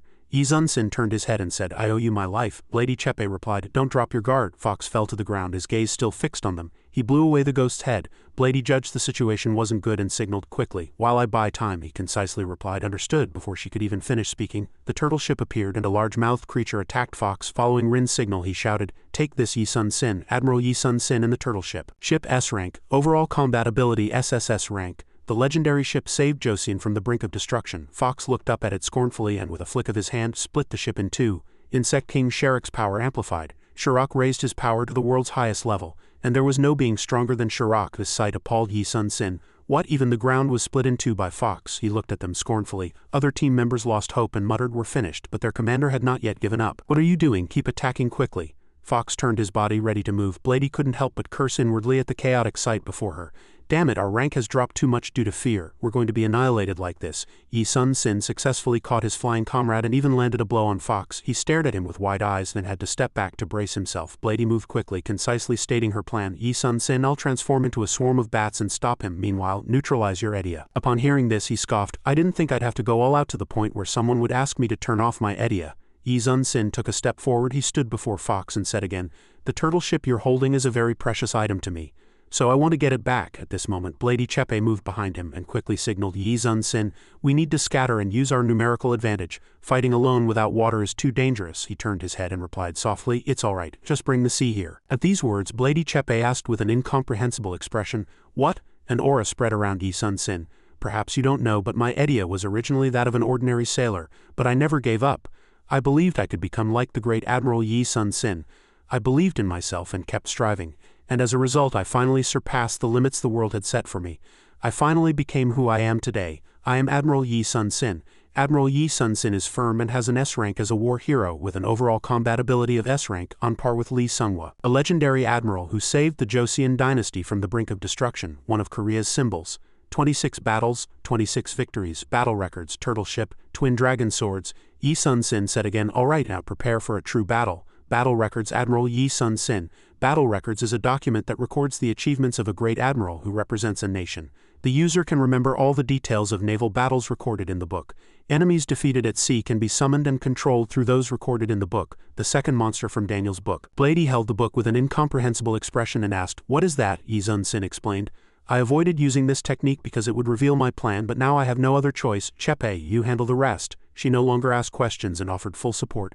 Understood, I'll take care of it. Yi Sun Sin opened the book and said, come out, bear. Then a bear's paw extended. A complete bear figure emerged from the book's pages. Daniel's Book of Monsters, second monster, Edia rank SS. Overall combat ability sulfur monosulfide rank. Captured by the power of the battle records. Bear sniffed and muttered, smells delicious. Is there meat here? Yi Sun Sin gently suggested. You should look down at your feet. It did so, then cried out in shock. Ha! Below it, Fox had already begun gnawing at Bear's leg. It shrieked, a bug is biting me, I hate bugs. Blady Chpe flew to him out of curiosity. Yi Sun Sin, that bear, he replied with a smile. It seems raising a bear isn't always a bad thing. I'll explain this in detail later. Chpe, do you trust me? Since you followed me this far, you must write, prepare for naval battle, and be careful not to fall into the water. She quickly flew off, leaving only the words understood. Yi Sun Sin continued to command Bear. Bear summoned the great sea. It covered its mouth and muttered, I hate bugs. Water began to gush from Bear's mouth. Water poured out. Daniel's Book of Monsters, second monster. Tar, which dislikes disgusting things, could summon things it had previously eaten. It could also select stored items. Currently stored in its stomach was the seawater of the East Sea. As the water poured out, the other team members were flustered. They signaled each other, get to higher ground. Fox was also swept away by the water. After spewing all the water, Bear muttered again, now I'm even hungrier. Yi Sun Sin stood on its palm and said, I can't use all my strength on land now that we're at sea. How about I go say hello to my other ships? Following the summons, other ships began to appear from different places. In the desolate stony field, a rough thud echoed. What is this syrup smell? Another man replied. He continued to ask. What is that lump of syrup? He looked down at himself. Is this me? Other team members also looked this way. As they observed, several questions arose.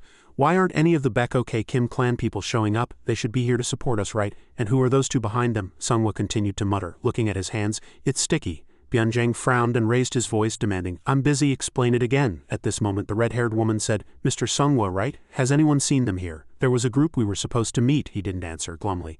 Their gazes were already fixed on the piled-up dead bodies. Seung-woo smiled. Tilbert declares, I've taken care of everything. Byung-jae looked at Seung-woo and suggested, hey, that funny guy, when was the last time we met? He returned the question instead of answering.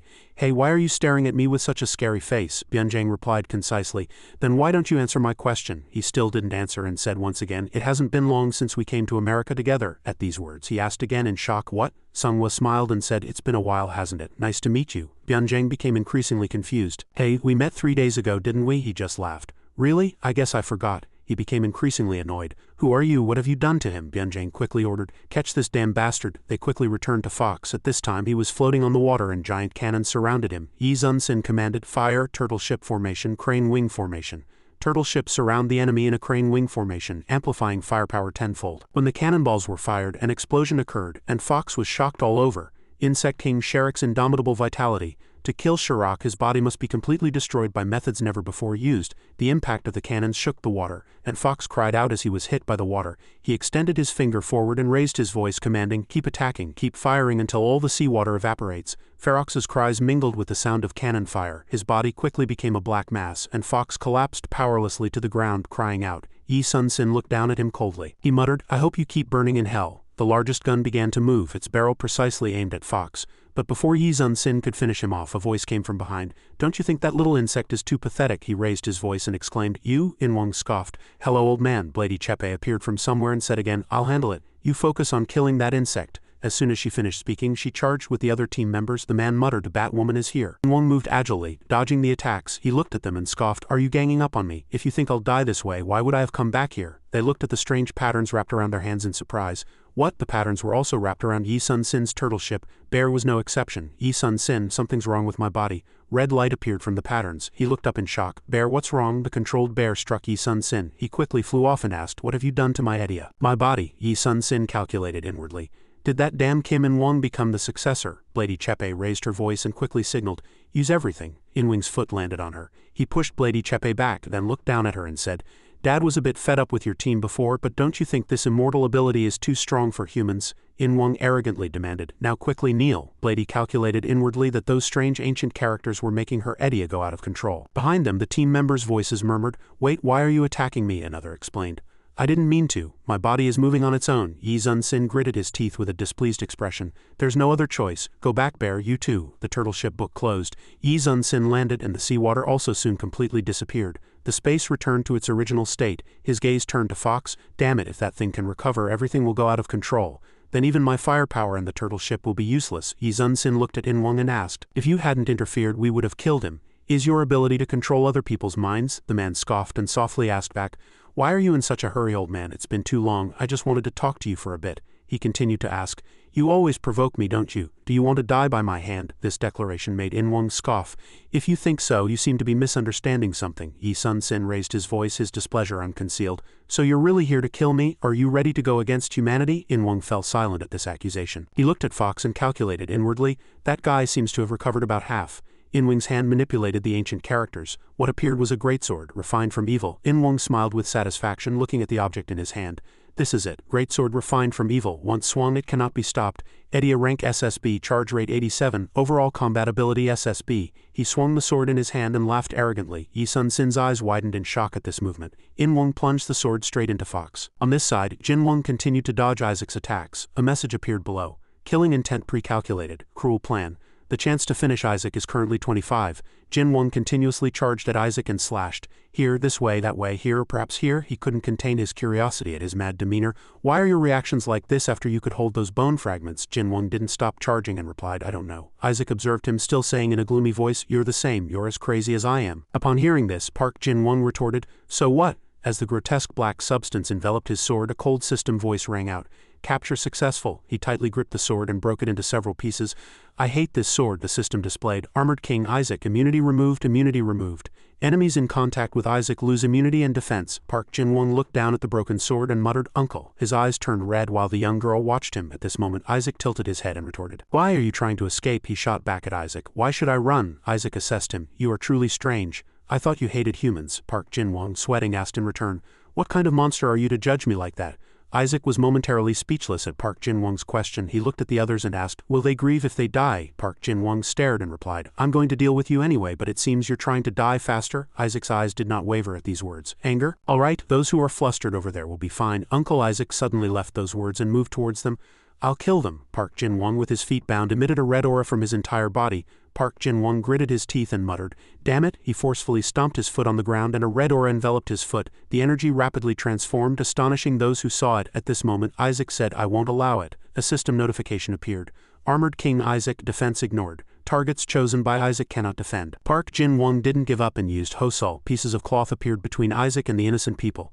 Cloak of Darkness 103673, Edia grade sublimation.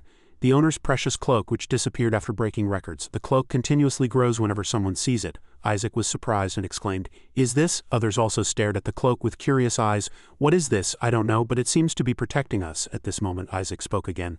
"I've seen this before, I remember. Only creatures stronger than the darkness 103,673 can destroy the cloak." Isaac was surprised and marveled at why it wasn't working. A few drops of liquid fell to the ground. Park Jin-wong had already successfully embedded a weapon into his body. Too noisy. Isaac collapsed to the ground. The notification panel displayed, "Killing intent pre-calculated. Cruel plan. The current chance to finish him is 50. He thought first he will limit his own choices. Now his ability is 50 to 50. He lifted the cloak and gently said to the person inside, "Come out, troll orc." The girl asked in surprise, "It's over?" Park Jin-wong replied concisely, "No, it's your turn to finish everything." Troll orc was confused by these words. "What?" Isaac's hand touched the wound which had turned red with magical energy. It hurts so much." Only then did Park Jin-won explain, Troll Orc, you are the final step of my plan. The distance between heaven and hell is just a piece of paper. You can limit a 50-50 ability to a single answer. He placed his hand on her shoulder and continued, everything depends on you. Troll Orc quickly concentrated as power surged through her body. Park Jin-won gritted his teeth and thought, I'm sorry, I've reached my limit. Killing intent pre-calculated. The user can foresee their limits and temporarily summon Edia. During Edia's activation, killing intent is continuously generated. Troll Orc gritted her teeth and endured, and Park Jin-won let out a satisfied laugh. That's why I need you, the girl stammered. Yes, I understand. His lips were already curved in a smile. And as Troll Orc collapsed to the ground, the evaluation excellent rang out, and Park Jin-won, replenished with power, rushed forward in an instant. He excitedly swung his sword, slashing Isaac. The light from the sword in Park Jin-won's hand shone intensely the moment it pierced Isaac's body. Li Shin's eyes widened in shock at this sight. He opened his mouth in disbelief. Kim In-won, what exactly is your plan? Kim In-won slowly explained. I told you, I just want to talk right now. These words elicited a cold response from Li Shin.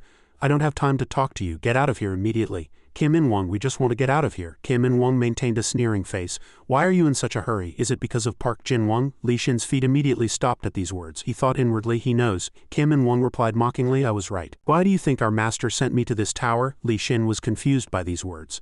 Master, are you talking about that terrifying Satan cult leader? Kim In-won didn't answer his question, instead continuing to explain that the main reason was prophecy. If we could only control the prophecy, lowly humans would not be able to threaten us. So while Li Shin hesitated, saying surely not, Kim In-won admitted without hesitation. That's right, we cannot leave alive the one who defeated the first and fourth. Our master predicted that Park Jin-won would be a major obstacle to us. Li Shin frowned and replied coldly, Park Jin-won is still in the tower. Even your master wouldn't be able to do such a thing in the middle of Korea, however. Kim In-won replied calmly, he's already made his move. I'm not the only one who wants to deal with him directly. Park Jin-won's eyes widened at this sight. Killing intent pre-calculated. Cruel plan. The current chance to finish Isaac is 97. Red lightning struck consecutively, and several notifications continuously appeared. Immunity ignored, temperature change, fire raging fiercely.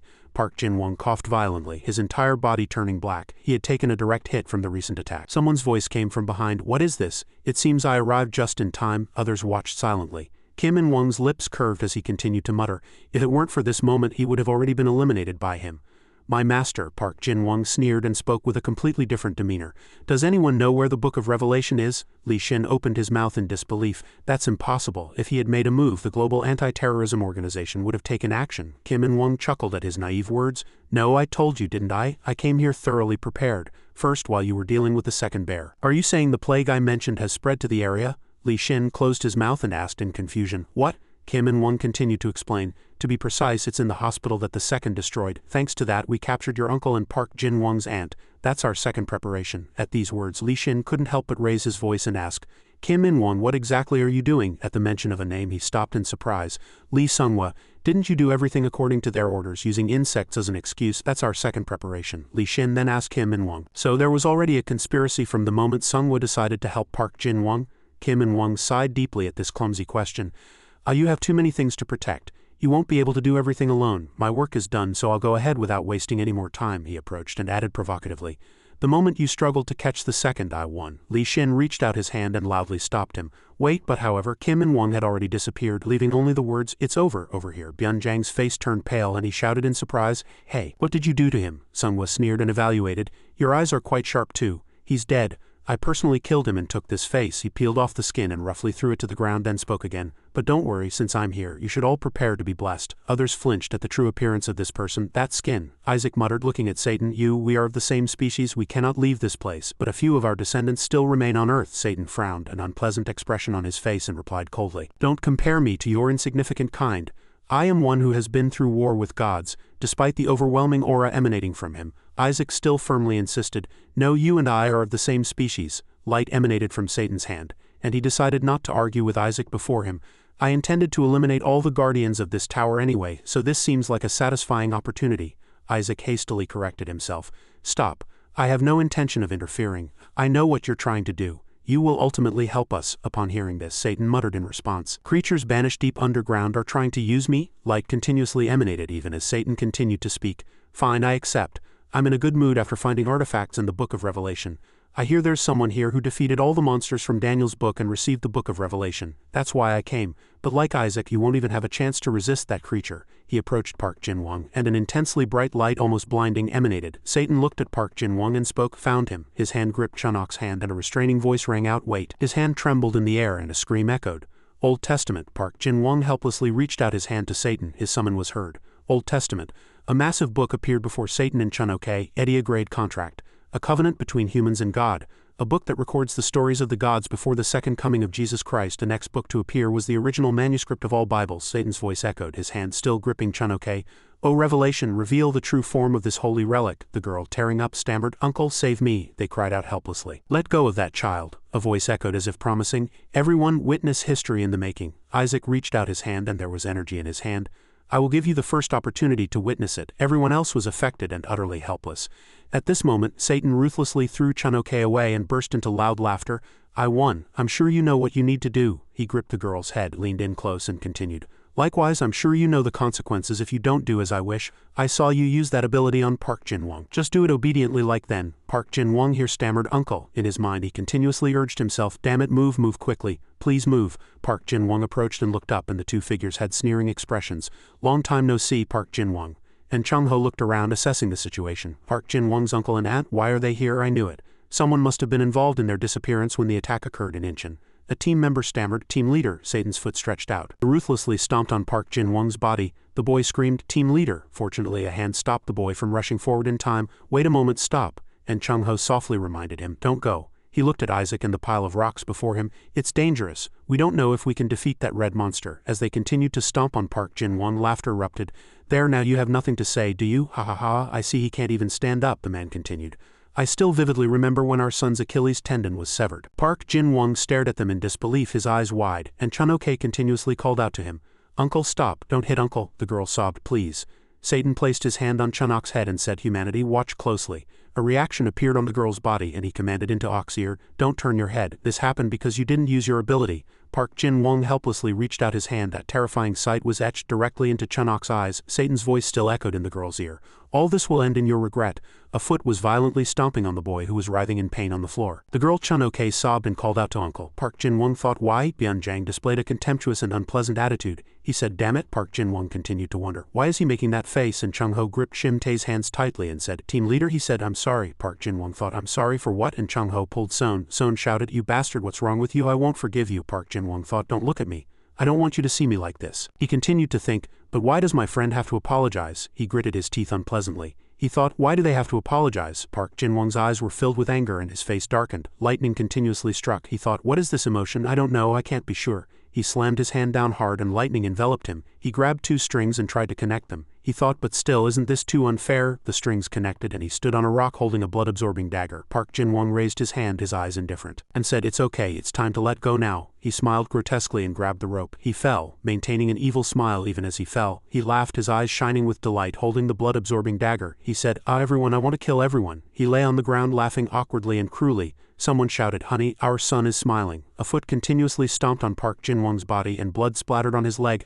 I see, I'll have to keep stomping until he stops smiling, an old woman shouted. Husband, husband, my leg, and Chung-ho and Son were flustered, their faces pale. And Chung-ho said, surely not, and Son shouted, Park Jin-won, no. Park Jin-won tilted his head, an awkward smile and red eyes. Isaac turned around and he said, this aura you are. He flew straight at Park Jin-won and shouted, why are you here? Park Jin-won turned to him, and the surroundings were filled with a red aura. Isaac leapt up, trying to deal with Park Jin-won, and he shouted, die. We still remember, he continued. You can't. Park Jin-won lifted him. With a satisfied smile, Isaac's head fell to the ground, and Chung-ho thought this was the team's chance and restrained Ian. He reached out his hand and said, well done, Park Jin-won. Come here and get treated. Park Jin-won, with a crazed smile and eyes full of killing intent, slapped the purple-haired boy's hand. He was startled and flustered. Ah-hong ran over and called out to Chung-ho. She ran over in a panic, shouting that Park Jin-won was very dangerous now. And Chung-ho, come here. She grabbed his hand. Ah-hong placed her hand on Chung-ho's back and infused him with healing power. He said, get up, he gasped. Park Jin-won smiled crazily. Ian had a terrified expression. He looked at team leader Satan from behind and listened to Chung-ho's comment, did he just attack Sergeant and Chung-ho? He almost lost his head just now. Wait, the tower's system panel appeared and the Godslayer was deactivated.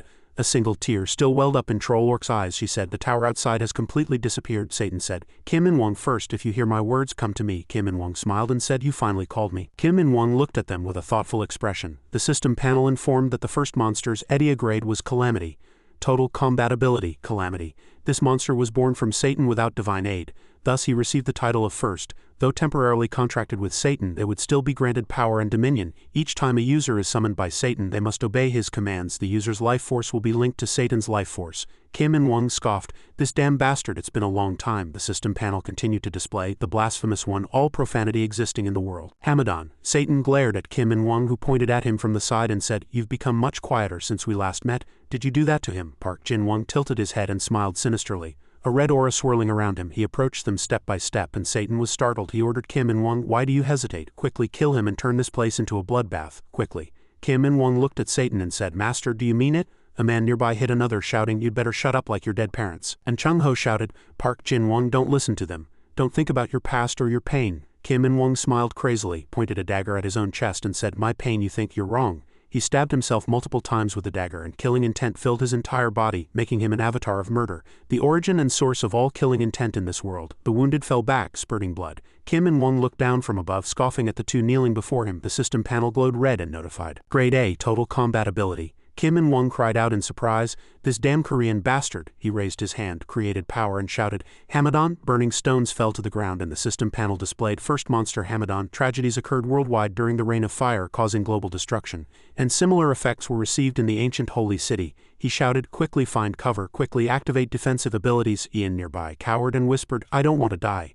Burning stones fell onto the houses below, destroying everything. Large long streaks of light fell, and the system notified, "Ancient holy city, Great Awe, the most wicked demon created a hell on earth in this area. Those blessed by the saint would have their power increased in battle." Everyone knelt, their faces unpleasant and pale. The system continued, "However, Edia originating from humanity will have its power decreased when viewing this area." Kim In-won approached, calling Park Jin-won's name.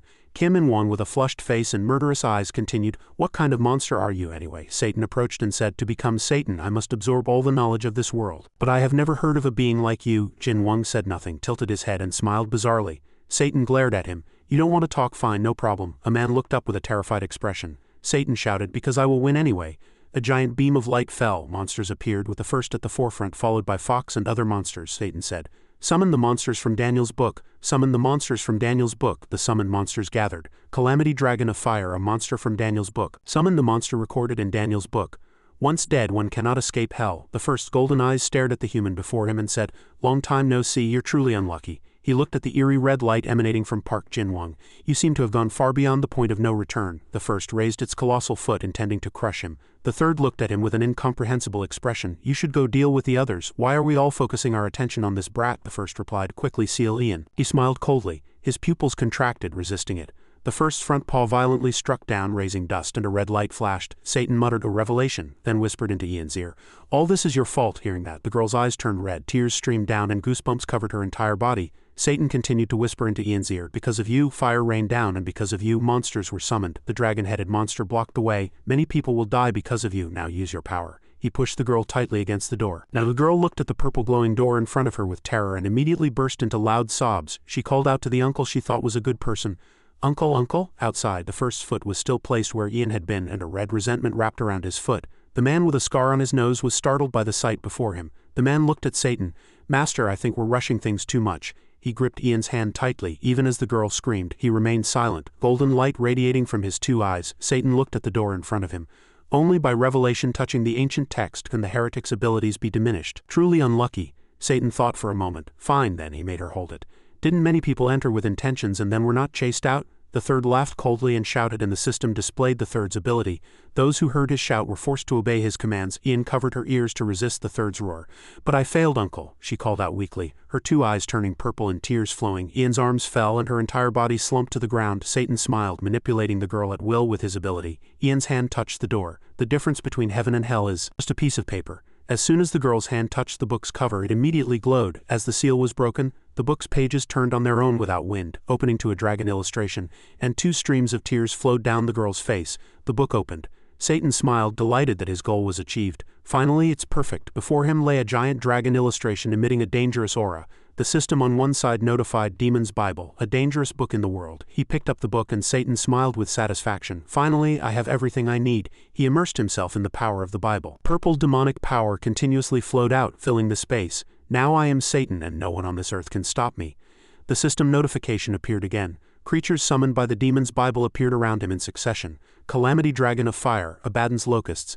They appear only when the end is near. Abaddon the Locust King immediately knelt upon appearing, pledging allegiance to Satan. He bowed his head before the Bible. Demon's Bible, I pledge allegiance to you as my master, Abaddon continued. However, Satan scoffed and said, Go. A red inverted cross shape appeared in the sky. He glanced at what was in the sky. It seems your majesty has also summoned some damned beings. A black shadow wearing a cloak appeared on horseback. It was the Ghost Rider. Then several Ghost Riders appeared in succession. They would appear in the world when the sixth trumpet sounded, splitting hell open. Abaddon disdained them. Useless beings, they don't even have a leader. A Ghost Rider looked at him without saying a word.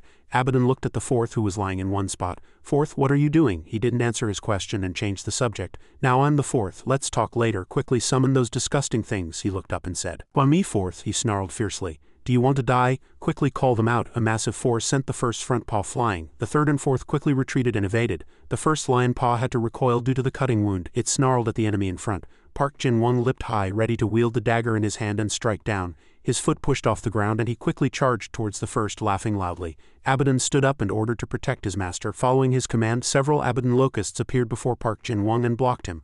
Park Jin-won didn't care who the enemy in front was and swung his dagger at the nearest locust, slashing it. The locust queen shouted, What are you doing? Quickly rushed to the center. Satan quietly watched the battle in front and ordered the first. If that guy doesn't have a record, record him.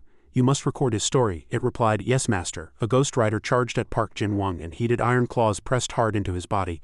Park Jin-won gritted his teeth to suppress a painful scream. Satan smiled, seeing the Bible in his hand turning its pages on its own. Now I must test my power on humanity on earth. The Bible continued to turn pages shrouded in purple light, and a page with an inverted cross in the sky appeared, identical to the current sky. He read the text from the Bible. Humanity, I have come to judge you. What Satan used was abyssal seal, a technique that disintegrates the victim's body and sends their soul to hell. A column of purple light shot straight up into the sky in the middle of the city. Humanity was scattered everywhere. The purple beam pierced the atmosphere and spread to the surface. There were no exceptions. All humanity in this world had to go to hell. Kim Min-won screamed in pain as the purple light touched his body and the power emanating from the Bible continuously poured out. Abaddon called out, Master. He looked at him in silence. Kim Min-won continued to scream and reached out his hand trying to block the purple light. His body gradually disintegrated into atoms. Satan laughed, delighted at this sight, and his voice was low. I hope you have a wonderful journey. In the distant past, a man tightly gripped a katana and walked through the darkness. The 1,037,673rd darkness was born as a mutant. After killing evil creatures and souls, he absorbed their power. The masked man looked at the enemy in front. That man was the king of ghosts. After killing Bai Hung, a half-human, half-beast, the man inspired fear in the surrounding creatures. Massive piles of bones were scattered on the ground and whispers echoed around him. Bai Hung is dead, we protected him. But Bai Hung is dead, we're next, he's coming to kill us all. The surrounding creatures looked at him with fear or suspicion. After becoming a target of the fearful, the man was forced to relocate. His hand touched a baby's tiny foot, and the baby's father called out. The baby sat on a rock looking at the man. Why do we have to run? Why does everyone hate us? The masked man looked at the baby. Your father killed some bad guys before. The baby sighed. Isn't defeating bad guys a good thing? He stroked the baby's head. Humans will also fear mysterious creatures that can kill them. Weak humans will think that. The baby screamed in dissatisfaction, even though he still smiled at the baby. I don't understand why bad guys are free and we have to run away. Those who feared him decided to set a trap to completely eliminate the 103,673rd darkness. The baby looked at his father steadfastly. Dad is a hero and bait to be used in a trap. A cheer erupted. It was the fruit of love between the 103,673rd darkness and a human. His originally fair and rosy face became bloodless, his two eyes wide, and tears streamed down the baby's horrified face. Dad, half-human, half-beast baby, the people Park Jin-won had helped now plunged a fatal knife into him. Finally they defeated that monster. The dragon-slaying hero eventually became a dragon. They laughed loudly and cheered. Look, the pitiful baby helplessly wept, watching his father being brutally murdered from behind a bush. Dad, why is there no justice in this world? Those who kill others and survive become the justice of this world. The baby's hand tried to touch his father's corpse. Death of his biological parents plunged the half-human, half-beast child into uncontrollable emotions. The baby hugged a blood-stained piece of Park Jin-won's clothing and sobbed. Hatred has taken hold of the child's heart, so I will kill all of them. Screams of despair and fear erupted. Run away, that's a murderous half-human, half-beast. A half-human, half-beast child consumed by killing intent, killed over 80 of all creatures. The pleas of the weak did not soften the child's heart. Please spare my life. Armored King Isaac and Insect King Shirok were both driven into the underworld. Everywhere the child stepped there was blood and corpses. That baby, you absorbed fear and killing intent and were called the Demon Baby Godslayer. An angel knelt before the Great Hall.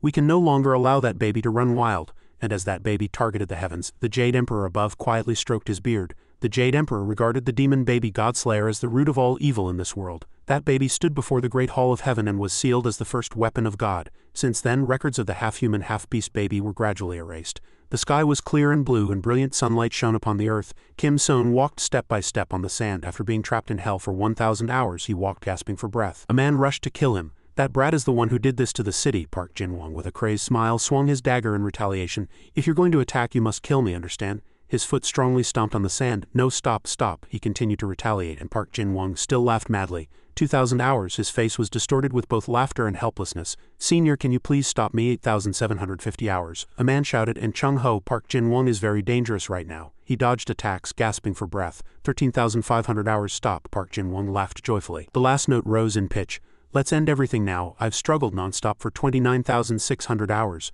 Please stop. 32,000 hours passed. 40,000 hours. Jin-won froze in place, staring at the figure fallen on the floor. 43,799 hours. Before his eyes were two indistinct figures. How much longer until he could escape this place, he muttered to himself. Jin-won lowered his head and gritted his teeth. It's all right, my son. He looked up in surprise. His father's warm voice echoed in Jin-won's ears. Life is all about time, my son. Take it slow, he muttered. Time. But Jin-won quickly lowered his head, his lips tightly shut. Father, but I, as he looked up, tears streamed down. He could no longer control himself. As a voice echoed, Jin-won turned around in surprise. Park Jin-won, the person continued. A healthy body is the foundation of a healthy mind. Chun-ho, looking at Jin-won, put his hand down. Have you forgotten what we said? He tightly gripped the dagger in his hand. I promised to choose a path beyond myself or my soul, but it appeared soon after. You didn't think it was important. You said all that mattered was knowing what you wanted? She smiled. Then what was there to worry about? Just do as you please. Jin-won looked at her in surprise, his whole body trembling. He gripped his collar tightly with both hands. What I want to do. His tears dripped onto the sand. Suddenly a furry paw landed on the toe of Jin-won's shoe. He looked down in surprise at the creature beneath his feet. Puppy, a small dog with two colored fur, was at his feet. The puppy wagged its tail at him, and at the same time a figure in a black hoodie stood opposite him. It was Jin-won's other self. Yes, until now you didn't want to think of yourself as a murderer. The other self held a knife to his face. Jin-won stared blankly at the knife. If you suppress and deny yourself, his foot stomped hard on the sand, it's just because you want to save one more life. And then he quickly ran towards Jin-won. It's because you want to escape this hell. His hand reached out towards the light. You've always disregarded. The other self quickly lunged into his arms, hugging Jin-won tightly. The rushing force was very strong, but he still stood unmoving. Your true self, the one born to absorb killing intent. You've never truly cared for yourself, Jin-won said softly. I'm sorry. His words made his other self doubt his ears in disbelief. You're a part of me too. The other self's black clothes disappeared. Thank you. The dark colors gradually vanished. To prevent chaos, his hand opened slightly, and a black substance appeared in Jin-won's hand. God's greatest power and his primary weapon were erased from this world. God's staff could suppress demons. Jin-won's entire body glowed. A red light enveloped him. The servant of the gods absorbed his killing intent. Jin-won happily looked at his hand. It feels like my body hasn't been this light in a long time. The demon Godslayer became an A-grade being to save humanity, those whom God loved. He advanced step by step. To follow God's will and defeat demons, he descended upon this world. His 2 feet stood firmly on the ground. Jin-won wore a black cloak. A notification appeared again on the system. A cloak with overwhelming technique is bestowed.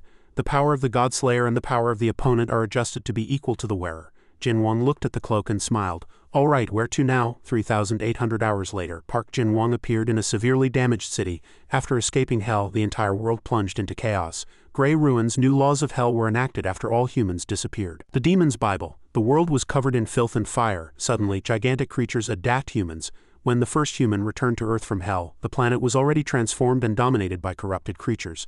The entire world was plunged into apocalypse and collapse. Even though most of humanity escaped hell in less than a year, only a third of the population survived. Jin-won stared blankly at the surrounding scenery, wondering, what on earth is happening?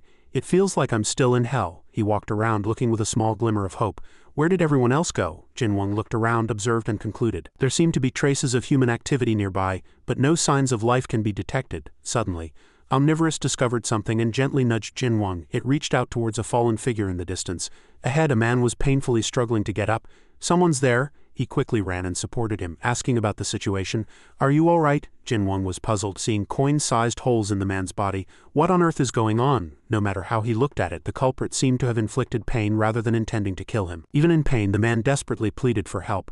Those things. The man gradually lost strength. Jin-won could only barely hear a few incomprehensible words. Bank? Which bank? Before he closed his eyes, he whispered, calling out to his wife. Don't go. Jin-won desperately shook the man to get more information. Excuse me, damn it, what on earth happened while I was in hell? In what appeared to be a shopping mall, a woman was running, filled with worry and fear. She desperately unleashed a powerful strike with all her might at her pursuer. Her feet ran faster and faster. A-grade Ida, total combat ability.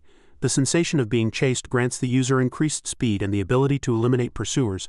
The lighter the user, the faster the speed. The user's legs can continuously become faster and stronger, but other body parts can still be injured normally. The vicious beasts around them growled in excitement. Suddenly a voice echoed amidst the cheers of the crowd. It seems that girl won again. More, Rat MC excitedly introduced on stage. Thank you for your support, everyone. I will show you what a human can do. Below, the monsters roared in mad excitement. Hurry, hurry, start. The woman, hearing their cheers, was utterly enraged, but had no strength to stand up. Humanity, rise up now. While he introduced today's special performance, a man appeared with an extremely aggressive demeanor. We have specially trained a male human. On the opposite side, locked in a cage, a muscular man roared loud enough to shake the heavens. Unlike the muscular man, the woman wept in despair at Rat MC's words. All right, everyone, start betting quickly. Can this girl defeat the human our master specially created? I want to stop this. His murderous eyes repeated two words. Stop, the rat mercilessly told her. Get up quickly. The woman was helplessly dragged to her feet and trembled, pleading, I can't fight anymore. The rat looked at her evilly and laughed. It's all because of your damn runaway husband, you know that, right? She trembled in fear, hearing Rat MC threaten her, and called her lover's name. Our master is very angry, dear. Suddenly, as Rat MC said, Now everyone, you've waited long enough. The sound of footsteps echoed from afar. He laughed excitedly and declared loudly. Showtime. Jin Wang appeared blankly in contrast to the surrounding scenery. Where am I? Rat MC looked at him in surprise, and he too was surprised. What? The surrounding monsters looked at him with questioning expressions. Are they all evil spirits? What? Some of them are EDAs, there are others too, and you follow Satan? At this moment, after looking around, he shouted amidst Rat MC's displeasure, You're probably not a monster, are you? Who are you? Didn't we offer this damn guy as a sacrifice? Jin Wang looked at the muscular man with curiosity, but as his expression grew increasingly angry, he shouted, What the hell have you done? The man quickly threw a punch, aiming for Jin Wang. His expression grew serious and his eyes sharpened. Omni, cover me. Omni quickly enveloped the muscular man, blocking his heavy fist with its hand. Rat MC's face stiffened. He used only one hand, the surrounding crowd murmured. Amazing, is this today's show? Who's fighting? Does he have octopus tentacles in his ears? I want to bet again in this situation. His eyes grew colder, as if to drag people to hell. Jin Wang cheerfully said to Rat MC, I'll fight, get a good angle and film it cool. Did our master send you here? He gave a thumbs up in praise. Okay, that's enough, the rat, excited again, enthusiastically introduced. Everyone, today's surprise is just beginning. It seems our boss also prepared a surprise to trick me. So how about we bet again? Again? The surroundings grew increasingly excited, and conversely, the woman looked at Jin Wang with curious eyes. Who is this kid? While he was distracted, the madman quickly threw a punch aiming at him. Jin Wang tilted his head slightly to dodge, and his eyes grew darker. I'm really sorry. Omni enveloped his fist and struck the muscular man hard. The muscular man, after taking a painful blow and spurting blood, collapsed. His eyes grew serious, and after seeing the wolf next to him howling, he withdrew his mental terror and approached the weeping woman, gently comforting her. If you're still all right, run away. While the woman hesitated, he calmly continued, You can use your Ida, but Jin Wang looked at her with eyes full of trust. Everything will be fine. The woman wept, wiped her tears, gritted her teeth, and made a decision. She regretfully said, I'm sorry.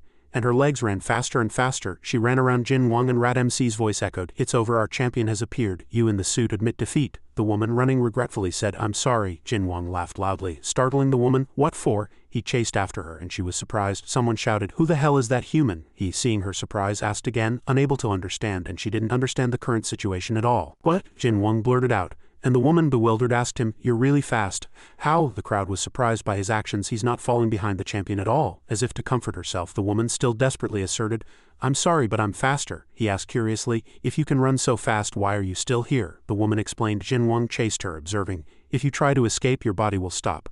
I see, it's the power of this place's owner, isn't it? That's right. He tried to extract information from the woman's mouth, and the monsters were surprised and silenced. Are there many people here? I'm not sure, but in Ashan Boshi's private room there are at least a dozen people. What? Ashan Boshi, the demon who owned this place. He's using chains and Edia-like magic to bind us here.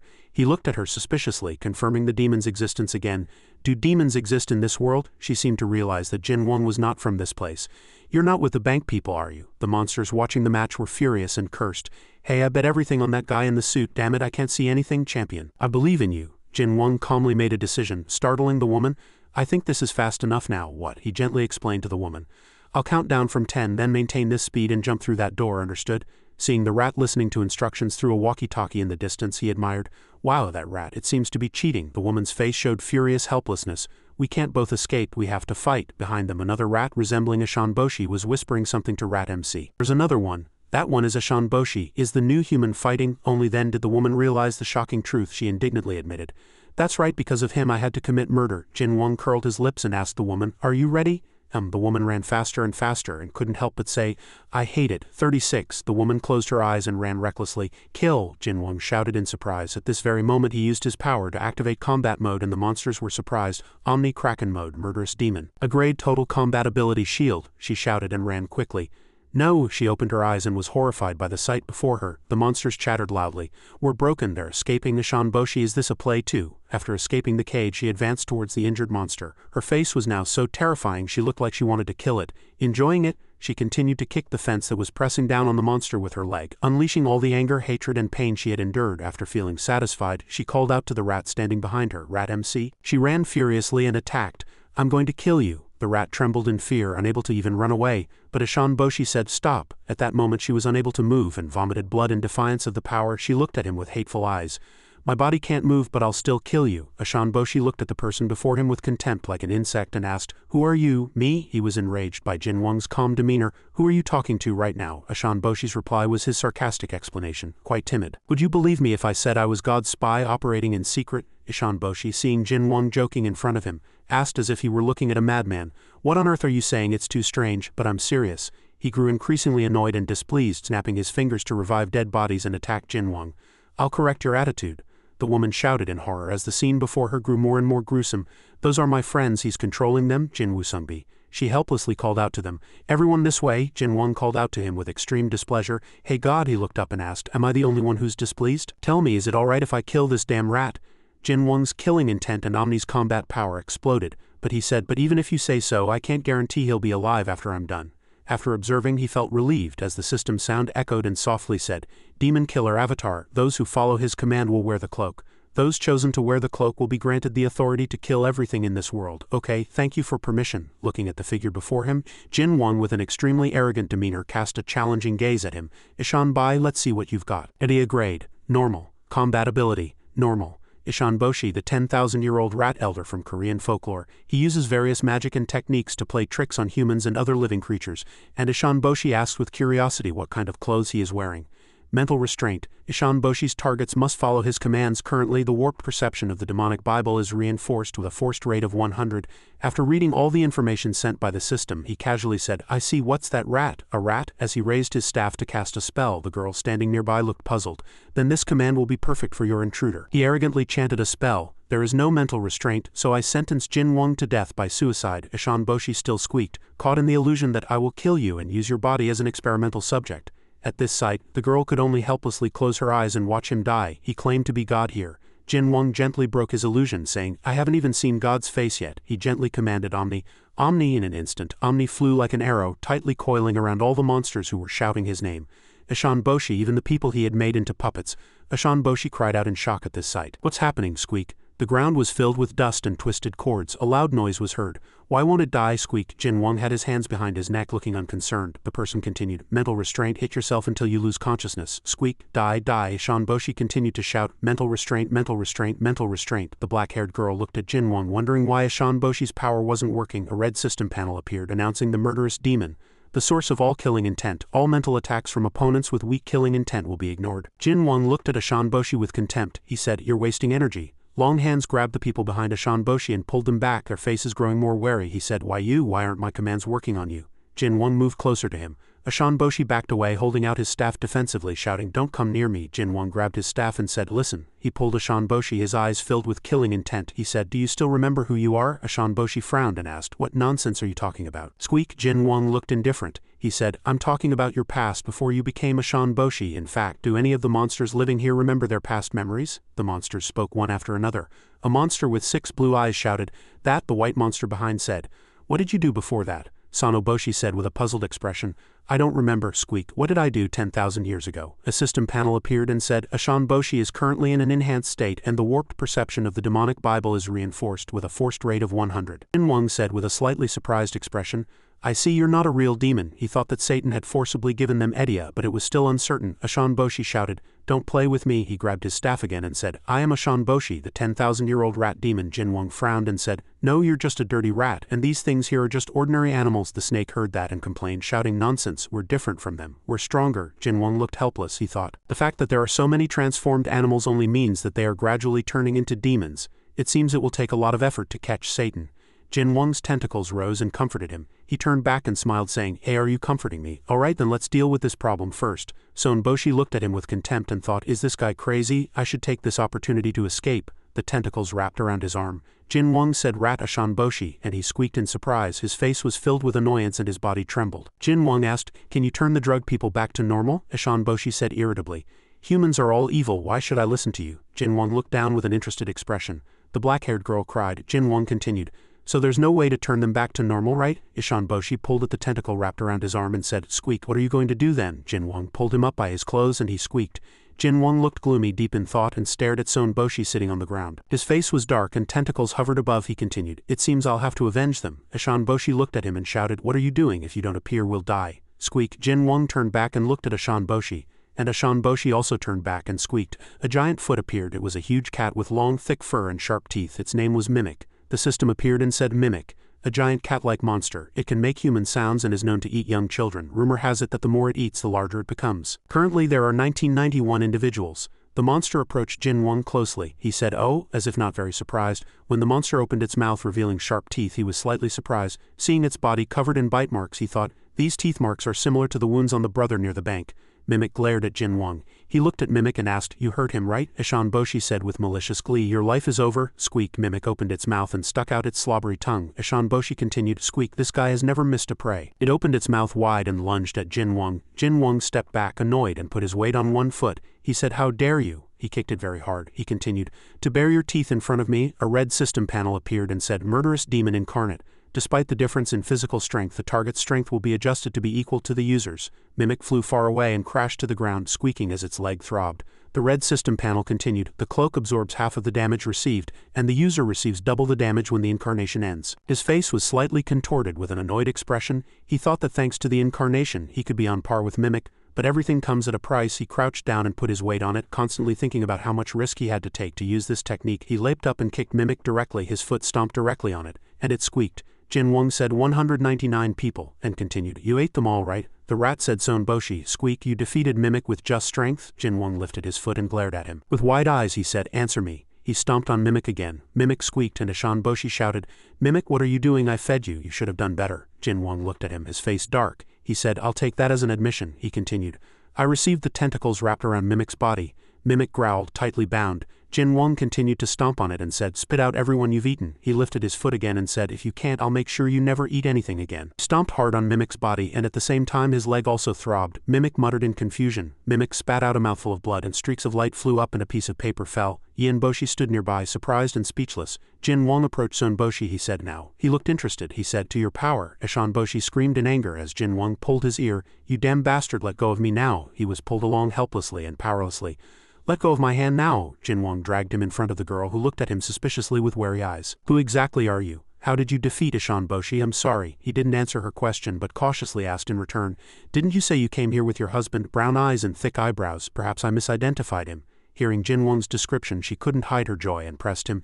"Yes, that's right. How do you know? Did you meet my husband?" Behind Jin Wang, the monsters were still struggling to escape. Sonboshi, do something. He killed Mimic. He's going to kill us all." His eyes sharpened and he transmitted magic power to Omni, making the monsters beg for their lives. "Let go. We were just watching from afar." But as he laughed as if it were a joke and asked again, Jin Wang tightened the ropes binding the monsters even more. "You didn't do anything?" A monster screamed in fear, begging for its life.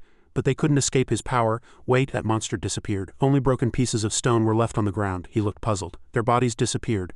Let go, let go." On this side, Sonboshi was gritting his teeth and enduring. "It seems I'll have to investigate this incident," he commanded him. "Release her seal." "Why should I?" Sonboshi defied him fearlessly, which displeased Jin Wang greatly, and his eyes looked as if he wanted to kill him. "Really?" he quickly asked the girl with a gentle face. She thought he was asking how he knew her husband.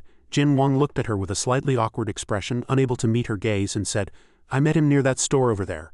There were many coin-sized holes all over his body. Upon hearing the news of her husband's murder, she froze on the spot. "He was tormented by Mimic," she said indignantly and resolutely. "I have to kill it." Jin Wang seemed to understand her emotions and reached out his hand to comfort her. "I'll help you get revenge." Meanwhile, Sonboshi was having a very hard time chasing the two. "What are you trying to do?" he asked Jin Wang again with curiosity. "Where are you going?" Jin Wang, very angry, dragged him and walked quickly, explaining, Your ability only works inside this bank. How do I know? Jin Wang's smile was grotesque, like a judging demon, as the system information appeared. Ashan Boshi, mental restraint. Ashan Boshi's target must obey his commands. Jin Wang mercilessly threw Ashan Boshi away, but in contrast, he gently supported the girl. As soon as the girl was freed from her confinement, she seemed to regain her strength. She looked at Jin Wang gently and said, "Thank you. You're welcome. I wish you good luck." Ashan Boshi, seeing that, barely got up, crying out and begging for his life. "Wait, don't leave me alone." Contrary to his thoughts, Jin Wang scoffed arrogantly. "Why me? I thought you were skilled in spells. Why don't you try your power on her?" At this moment he was confused and disoriented. "Oh please, please." Jin Wang left Ashan Boshi with the woman, and he gradually grew afraid, realizing it would be difficult for him to survive. "Where are you going?" She rushed at him with all her might, determined to avenge her husband. "I'll never forgive what you've done." Ashan Boshi was outside. Jin Wang leaned his back against the wall, exhausted. So tired. He touched his injured knee after the battle with Mimic. "I got emotional. I shouldn't have forced my body to be on par with Mimic." He was in great pain but continued to endure. Although the damage would increase, the damage received after the skill ended would also double. Jin Wang's face grew paler and paler, and he whispered to his weapon, "Omni, Omni, now I'm afraid to use incarnation." Jin Wang took a deep breath and tried to transform his body to fight, but at this moment his leg bone broke, causing excruciating pain. Omni, seeing its master in pain, worriedly used all its strength to heal him. At this moment a system panel appeared and said, "Demon Slayer Omnivore Sword. Your blade accepts your will and uses the user's killing intent. Demon Slayer can be used as a material for killing intent, life energy, or activated energy." Gradually the pain subsided, and Jin Wang was surprised by Omni's ability. The pain wasn't that severe. Omni's first aid. The user's items cannot move, but the killing intent will help the user's movement. He looked at Omni happily and said, "Omni, you did it amazing." Omni, delighted by the praise, rubbed against him. "I don't understand anything." Suddenly a door opened behind him. He turned his head and saw the girl approaching, and she reported to him, "It's over." Jin Wang tried to control his emotions and speak, but the girl interrupted him. Thank you." She handed Jin Wang a blood-red jewel, and a system panel appeared and said, "Here it is again, Rat's Heart Edia Grade, the essence of Ashan Boshi. One who truly believed he had lived for over 10,000 years. Absorbing him will grant additional power from his internal techniques and spells. This stone is programmed to be stored inside the body, so it must be managed carefully." He accepted it, examined it, and asked her, "What is this? Did it appear when Ashan Boshi died?" Hearing her words, Jin Wang looked at the jewel in his hand with a slightly disgusted expression. "What is this? Why do items suddenly appear like in a game? Corpses disappear and these things appear. What's happening to this world?" She also admitted to Jin Wang, "Actually, I was a little scared when I saw this, so I decided to give it to you. Most people probably wouldn't be able to use this either." To reassure her, Jin Wang said firmly, "Then I'll keep it safe." After thanking him, she left aimlessly as if there was no path forward. Before leaving, she asked him, "Jin Wang, what are you going to do next?" She approached her husband and hugged him, weeping in pain. He replied firmly, "I'm going to look for my friends. I believe they're still alive." "Your friends? I see. I hope you find them." She showed him the way to find his friends. "Look in the territory of the Lotus Hunters. I heard there are many people there. You can find them by following the southern sewer." He glanced around and admired. "It's strange how the sewer is cleaner than the ground." This was the apocalypse. He held a piece of paper in his hand. If the map the girl gave him was correct, they just had to go straight. Moreover, in the dark underground, Jin Wang held the paper and slowly approached a huge stream of flowing water. "It's strange how all the grades are blurred out. Why did Edia's system grade change, that damn bastard? And what are these titles? They seem to be from the Bible." The paper read Angel Grade. He closed his eyes and nodded. "It's strange that there's no smell in the sewer." He looked to the left. "This place seems cleaner than the ground." Jin Wang stood in the middle of the stream looking at the falling waterfall. The water was very clear and tasted slightly salty. Without hesitation he reached out and grabbed a cool stream of water. He was surprised. It was seawater. There was something nearby. Jin Wang turned his head and quickly shouted for it to be brought over. Quickly he ran. Where is the team leader? Did this idiot not hear anything at the meeting earlier?" The team leader went somewhere else. Li Xin's eyes widened. There were two people on the playground. One had an annoyed expression and the other was laughing joyfully. "Team leader, want to bet on ice cream?" "All right. Winter is the best time for ice cream." They were the zombie drum team members. He wasn't sure if they were still alive, but he pressed his lips together and muttered, "I'm sure they're still alive." He grabbed the ladder. They would surely mock him for not coming quickly enough. He hurriedly climbed the ladder. "I'm going to go quickly. I miss them." As soon as he reached the top, a battle unfolded before his eyes, between people on the ground and shadows floating in the air. Jin Wang was surprised. The people on the ground wore masks that obscured their snarling eyes. The warriors were exhausted. They were highly reproductive and could occupy any area they appeared in. He shouldn't turn his back on them. Jin Wang turned his gaze towards them and clenched his fists. "Stick close." "What, damn, not enough." He walked slowly, then suddenly leapt into the sewer, heading for the manhole cover. Two warriors were fighting. "No, we just barely erased the traces with seawater. We must not be discovered. So what should we do now? We're all going to die like this."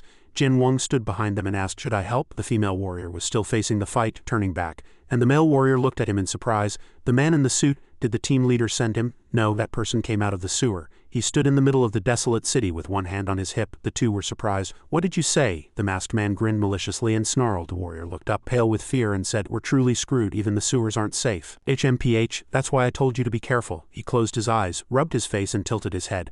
"Omni, did I misunderstand them?" He swung his sword, creating a veil of red aura. "It's not clear what's happening, but maybe I can help them." The masked figure snarled and the veil of red aura fell to the ground. He smiled eerily, covering his body with the red aura. "Long time no see. Ah, do these new guys know that? Can these things reproduce?" The masked figures rushed at him.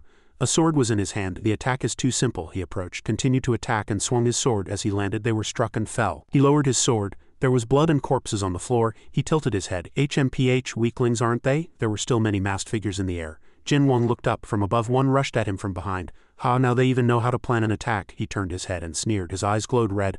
"But unfortunately it won't work on me." He attacked quickly, continuing his attack with an expressionless face. He smiled eerily and said, "Do you think you have a chance? Come on, tell me." As the masked figure was struck and fell, the masked figures retreated. He stepped on the corpse with one foot. "Are they running away?" He frowned. "No one is leaving this place." A masked figure approached him. "I'm going to kill all of you." In front of him was the long-haired masked figure of the Locust team. Jin Wang stood with one hand on his hip, expressionless.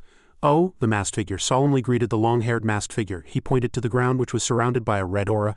"They asked for support. We're going to die soon. No matter how strong that guy is, there won't be a chance to win." A stream of red power pierced this body. The two warriors stood there with surprised expressions. "How?" He gestured with a confident expression and said, "Don't hide. Come out and fight like men." The long-haired masked figure gritted his teeth in anger. He flew up, swung his hand, and attacked. He sneered with a calm expression, and red light emanated from his eyes expressionlessly. Accelerating momentarily, he moved his feet. The masked figure attacked, but as he suddenly disappeared, the masked figure was surprised. The long-haired masked figure looked up and saw his subordinates falling one by one. Jin Wang laughed arrogantly and joyfully, and the long-haired masked figure sweated. He walked towards them. He walked intimidatingly, then suddenly swung his sword and attacked. He said with a bizarre smile, "What do you think you're doing?" He attacked, accelerating momentarily. The two warriors looked up as the masked figures fell one by one. "What is this?" "That person is overwhelming the monsters." He flew up, covered in blood with an expressionless face, and continued to attack. Jin Wang curled his lips and sneered, "Are you the last one?" There was a multitude of monster blood and corpses on the floor. He had defeated the entire Locust team. The warriors said in fear,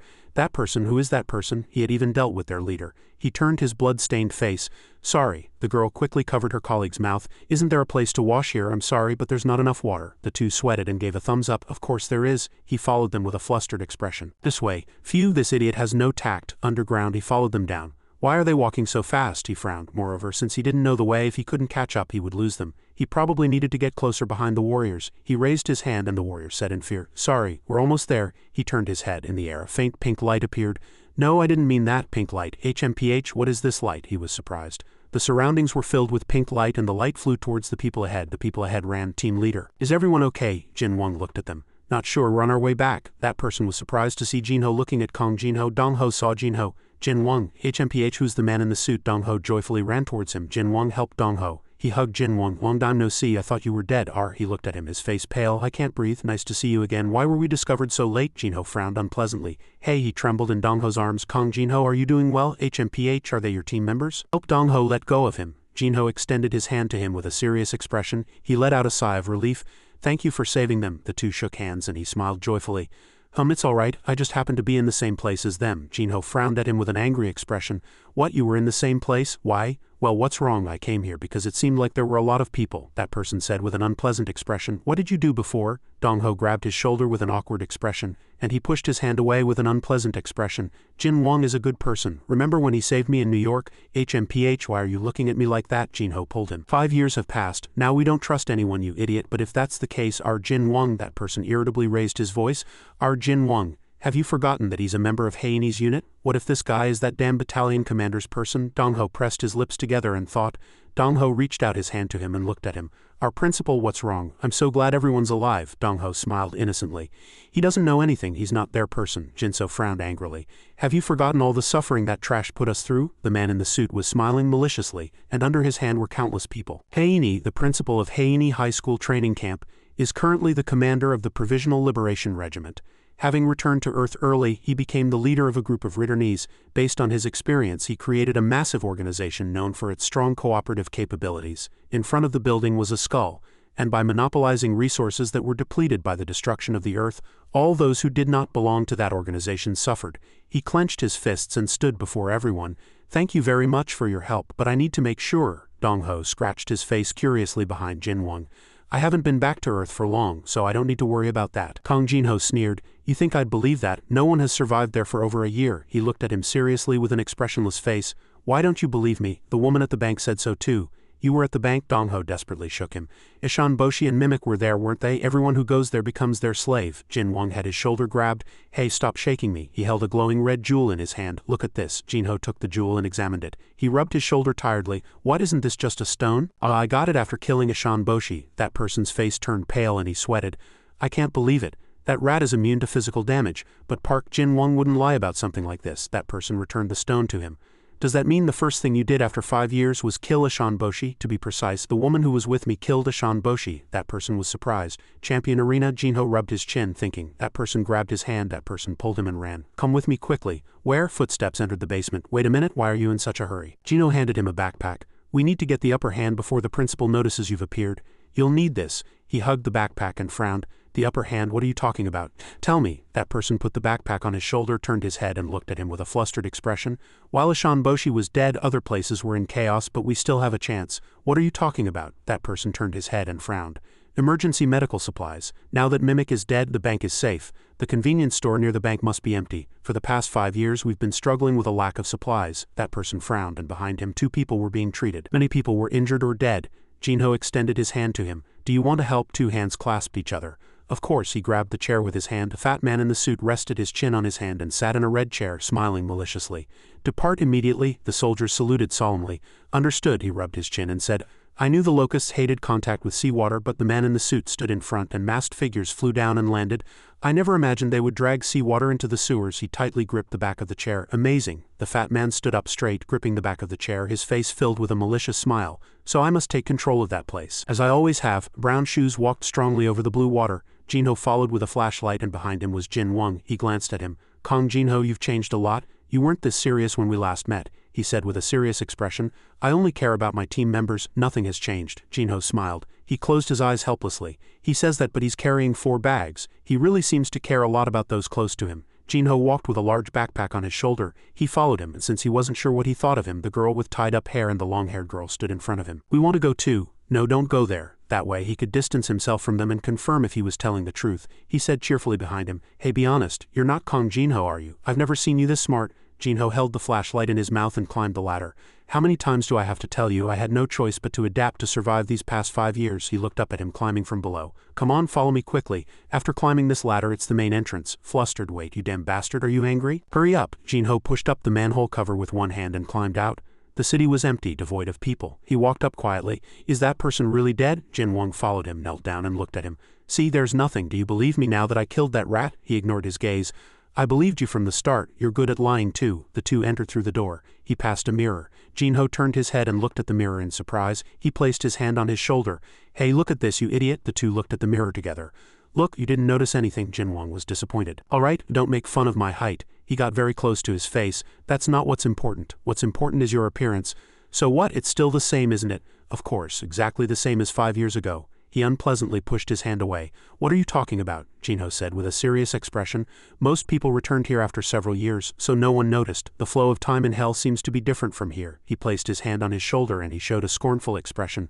So what does that have to do with anything? It's obvious. Our hair hasn't grown at all during that time. No time to worry. Let's go. Jin-Wang was strongly pulled by his bag strap. What? Food storage. Haha, it seems no one has touched the things here in front of him. Jin-ho was holding armfuls of food. Do you know what you just said? He raised an eyebrow and looked back at him.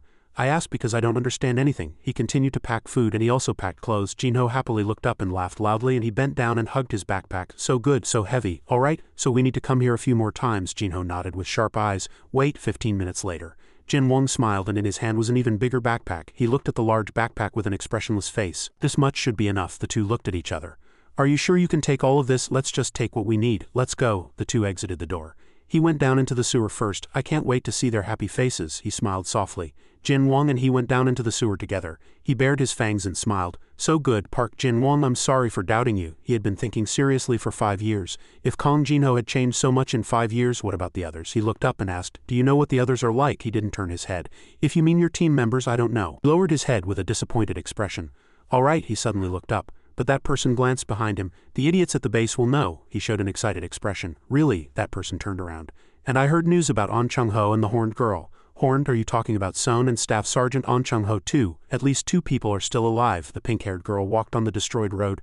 But there's a rumor that they're being chased. The girl looked sad. A rumor? Jin Wang asked again in confusion. What rumor? What are you talking about, Kong Jinho? Jinho replied. There's a rumor that she's wandering around looking for holy relics. The sword of creation. Rebecca. From the car, she stood in some desolate place. It doesn't seem to be, Jin Wang exclaimed in surprise.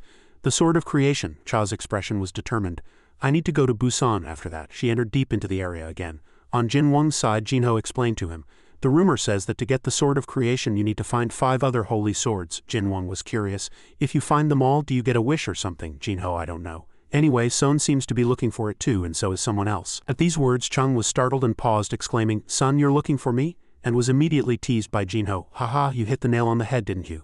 Jin Sung's face flushed with embarrassment. Hey, that's not what I meant. Jinho laughed and said that he could ask her directly when he met her. He hoped she'd treat him to something delicious then. Suddenly, Jinho's body froze. Jin Wang saw this and was puzzled. What's wrong? Is something happening? Jinho's face grew serious and he said, This smell, this place should be safe. Jin Wang asked again, How are you mumbling to yourself? Suddenly, Jinho threw his bag and darted forward. North, Jin Wang. I'm going first, Jin Wang cried out in surprise. Kong Jinho, where are you going? Wait, items spilled out of the bag. Somewhere a torch fell to the ground. The underground space was filled with smoke and fire. Everyone fell into chaos. Screams echoed. Fire, fire, get water. Who attacked? Enemies are here. Dango, with a worried expression, thought that Heiani's damned people seemed to have found them here. He looked down at the floor and searched. The location of the traces means they've already come in. Just then, Heiani's gang, wearing masks, appeared triumphantly. Kahaha, quickly drown in the smoke. This place is ours now. Ju shouted to everyone, reminding them, Hold your breath tight, we need to take their masks. He bent over, struggling to breathe.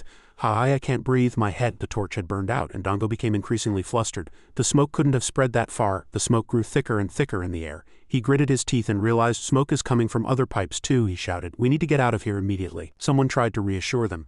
Everyone calm down. We need to check the external situation before escaping. Someone tried to crawl out of the smoke-filled space.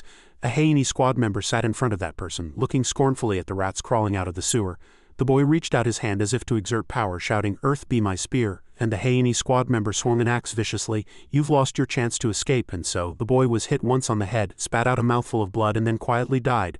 That death flustered the rest of the people. The situation was now very serious. Above, enemies using Edia were rushing through the smoke. In the smoke everyone tried to climb out the ladder. Dango painfully watched all those scenes of loss. The person who had climbed up was quickly pushed back down. Dango helped his teammates. A moment later a wooden ladder engulfed in flames swayed, and Dango, carrying a person on his back, climbed out of the lower tunnel and looked around. Where are the others? Immediately, cheerful laughter echoed from behind. Ha ha ha, the fat old principal appeared, laughing slyly.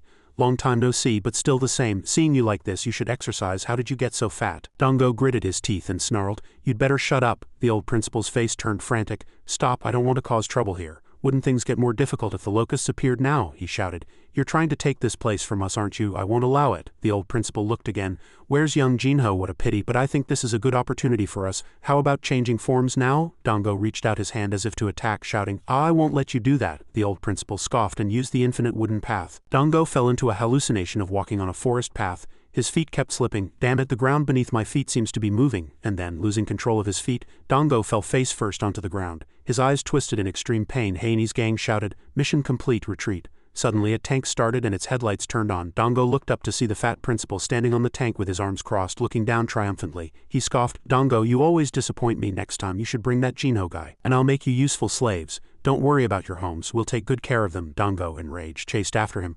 I'll kill you right now. Suddenly someone looked up and saw a massive swarm of locusts flying in. The locusts are coming. Everyone was flustered. What should we do now? Scatter quickly. Dango looked at the tank disappearing in front of him. He gritted his teeth and then turned around and shouted to everyone. Everyone, calmly go back to the underground sewer and help the injured and civilians first. Quickly, everyone turned and fled. A moment later, everyone returned to the tunnel and closed the lid. The tunnel lid slammed shut, and the swarm of locusts outside tried to invade. The torch was out, but suffocating smoke continued to rise. Everyone here was helplessly clutching their heads. Damn it. Dango pressed his lips together, extremely tense and anxious. We only have half our personnel left and most are injured. If the locusts catch us now, it'll be the end for all of us. Outside, the locust swarm was glaring at the tunnel lid. Below the tunnel, everyone was focused on Dango. Dango, please save me. My sister was also captured, please. Only you here can do something. He was very worried. But if I go, the locusts will attack. Then the girl with tied-up hair asserted, We will do everything we can to survive. Another person continued. Don't worry about us. Dango remained silent for a long time, then turned around, smiled brightly and declared, I will definitely bring them back. I will definitely survive. At this moment he was already climbing the ladder. In another tunnel, flames were still burning fiercely. Jin Wang, trapped here due to lack of air, coughed and called out to Jinho. Jinho had already rushed outside and was looking forward with a flustered expression in the flames. Heiini's gang was still cheerfully laughing, holding torches and trying to throw them into the tunnel. Ha ha ha, more fire. Jinho's hands clenched into fists. Jinho swung his fist and charged, shouting, "You damn bastards." His fist shattered the Heiini squad member's mask. The remaining squad members were flustered and shouted, "It's Kong Jinho. Kong Jinho is back, but we're more in number. Let's use this opportunity to kill him." They confidently counterattacked Jinho. Before their weapons could strike his shoulder, the node stopped. Angry fury deeply carved the system's angel grade, stage 6 power. Overcoming the hell world with rage. Rage will seize your mind. You gain the ability to control it. As the user's rage state increases, so do the user's stats. Current state is annoyance, stats increased. Defense, the Heiini squad member recoiled in shock. "No, it can't be. We clearly hit him," Jinho coldly asked. "Where are my friends? Who ordered you?" He moved his body as he spoke and then snarled with all his might. "Where's your leader?" The user's boiling rage can increase your body temperature. Current state, rage, stats increased. Defense, total combat ability 6000 A 5000 A. Heiini squad member screamed in shock. "Ah, monster." Jinho's expression was now extremely angry and terrifying. Other Heiini squad members calmly held on. "Don't let his temperature push us back," but Jinho continued to advance and one squad member screamed in shock. Stop, I'll tell you where he is, please." Suddenly, Jinho paused at something. He didn't make any move and the group was flustered. He stopped. Jinho opened his eyes wide again and asked, "How can I trust you?" He carved his anger deep. Current state is calm, system angel grade. Stage 6 power, stats increased. Defense strength lowered, body total combat ability 7000 A 6000 A. He was not satisfied and continued to move. Jinho grabbed a squad member by the collar and lifted him.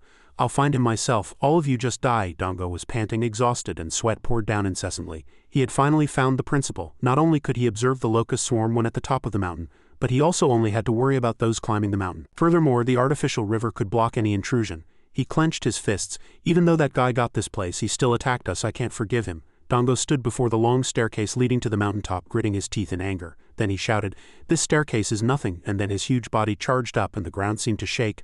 "I will definitely reach the top." A moment later, Dango sat next to a tree and marveled. "This place is truly boring." Sweat dripped onto the ground as if he had just showered. As he bent down to catch his breath, loud laughter echoed. "Ha ha ha, so you finally decided to come see me. Since you've come all this way, why don't we end everything now?" The man stood at the top of the stairs. Dango coldly squinted his eyes and then with firm steps climbed the stairs, but all around him, Heiini's group was already hiding. As soon as Dango arrived, the old principal asked, "Hey, where's Jinho? Why did you come alone?" A Heiini squad member was aiming a bow at Dango. He forced a smile. "Haha, it seems you're also prepared." The old principal spoke again with extreme triumph. "No, I just enthusiastically await every guest who comes." Dango tried to extract information. "You have this terrible fortress, so why did you have to attack our residence?" The old principal replied with a greedy expression. "I'm just preparing more space. Anyway, the sewer system with seawater is unique, isn't it?" Dango demanded that the captured people be released. The old principal silently stared at him for a long time and then put on a sly and evil expression. "What are you going to do if I say no?" Dango, enraged, declared. "Then I'll show you why I came here." The old principal laughed excitedly. "Ha ha ha, I like this energy of yours. Feel free to try. Maybe you'll impress me more than Jinho and join me." And then he gritted his teeth and said, "I think you're misunderstanding something, principal." "Ah, what is that?" Dango lifted his foot and stomped hard on the ground. "I'm a little disappointed that you think Jinho is behind everything." He used the "I'm not getting fat alone" technique. System angel grade. Stage 7 archangel. Total combat ability 500 A. Increases your and your opponent's weight. The ground he stomped on shattered. Clumps of dirt echoed into the air. "I am the real locust hunter." The old principal's expression became intrigued. "Your ability is quite interesting." What a pity. At the old principal's words, a group of Heiini squad members began to emerge. Dango was surrounded by many people. The situation was quite serious. He said coldly, "Unfair." The old principal waved his hand. "Deal with him, immediately." Ugly creatures charged at Dango in unison. His eyes opened calmly and wide and one creature appeared right in front of him, and then he seemed to sense something dangerous in front of the old principal. Thick smoke now obscured the view so he couldn't see what was happening inside. He asked, "Did you catch him?" The old principal turned around and laughed triumphantly. "Ha, I thought dealing with him would be easy. Throw the corpse off the cliff. Nature will take care of the rest." But before he could finish speaking, all of Heiini's squad members were blown away by some force. Screams echoed, and the old principal quickly sensed it and turned around in shock. Inside, a young man with a slender body and face appeared. "I'm not getting fat alone." Secret treasure. System angel grade. Stage 5 power. Total combat ability 7000 A, 500 A. Converts all unnecessary fat in the body into a more efficient form. Your stamina recovery ability will increase. Impact resistance will also increase proportionally to the amount of fat burned, and all stat increases will return to normal after a while. Dango now had successfully lost weight and had a slender and beautiful physique. He said coldly, "Ha, I feel like I've won the lottery." Heiini's squad members shouted, their faces red. "Attack, catch him, kill him." Shouting, they charged at Dango again. He used his body again to block the sharp weapons stabbing at him. Several nails pierced Dango's body and the wounds quickly disappeared from his body. He said, "Ha, it's useless. Stop." The man with the spiked mace screamed in shock, seeing the nails bent. What's going on? All the sharp weapons fell to the ground and light was emanating from Dango's body. Heiani's squad member stared at him, his face pale. "No, it can't be." Before he could shout, a fist immediately flew, and so he was sent flying into the air by Dango's fist. Ah! The man fell hard to the ground in pain. He gripped his fist, which was twice as strong, in a sneering manner. From inside, one rushed out and shouted, "What are you doing? Quickly attack him." Another responded discontentedly, "What? It's useless." Dango calmly took another deep breath and then unleashed an even denser stream of power. The power seemed to enlarge his muscles. Under his clothes there were taut muscles everywhere. Dango stretched his body, shrugged his shoulders and said with satisfaction, "Now let's increase it to 20 times its original weight." Secret treasure, temporary doping, ZDX grade 5 system, angel grade, stage 5 power, total combat ability 1100A8500A, forcibly enhances muscles and temporarily increases the number of muscle fibers in the body. After activating that mechanism, Dango lifted his foot high and stomped on the ground with all his might again. The ground tore open and small clumps of dirt echoed into the air. All the Heiani squad members standing nearby were blown away by that power. Dango, following that force, appeared in front of a squad member and punched the poor squad member in the stomach. Another tried to attack him from behind. Monster! The attack succeeded and blood spurted out. But Dango smiled calmly and said, "Remember, from now on I, Dango, am the master who sweeps away the locust path." His face turned black and he swung his arm, instantly striking the man hard. Furthermore, he slammed the man's face into the ground. At this moment laughter echoed. "Ha ha ha, when I heard the locust hunter was a tall, muscular man, I thought Jinho must have handled everything." Dango turned and stood in the direction of the sound. The old principal raised his arm, stopping his subordinates. "Truly surprising. You're indeed the prey I wanted to catch." Dango frowned and replied, "You're also the one I wanted to catch, principal." The old principal, full of confidence and triumph, tempted him. "Now I've become the head of the Naval Liberation Regiment. But Dango, do you really not want to be my subordinate? If you agree, I'll release everyone I've captured." The old principal used this as if to force him. Dango said coldly, "No thanks, I'll rescue them myself," and then he charged forward as if to attack first. The old principal, with a malicious look, said to Dango, "Don't be too arrogant with this insignificant power." A fist flew right in front of him. He calculated that he would win if he could just touch him. Suddenly the fist stopped less than a span away. Dango's fist rose. "Why was he here?" the old principal said triumphantly. "If you keep acting so arrogant, you'll die early. Even as we speak." Then he sneered. Infinite tree path, system angel grade, stage 5. The infinite being can infinitely increase the distance between the user and the target. The target cannot touch the user, and the user cannot touch the target. The physical distance does not change, and the user cannot change location during ETA activation. Dango was again caught in a hallucination of being in a forest where the ground was moving. He was extremely flustered.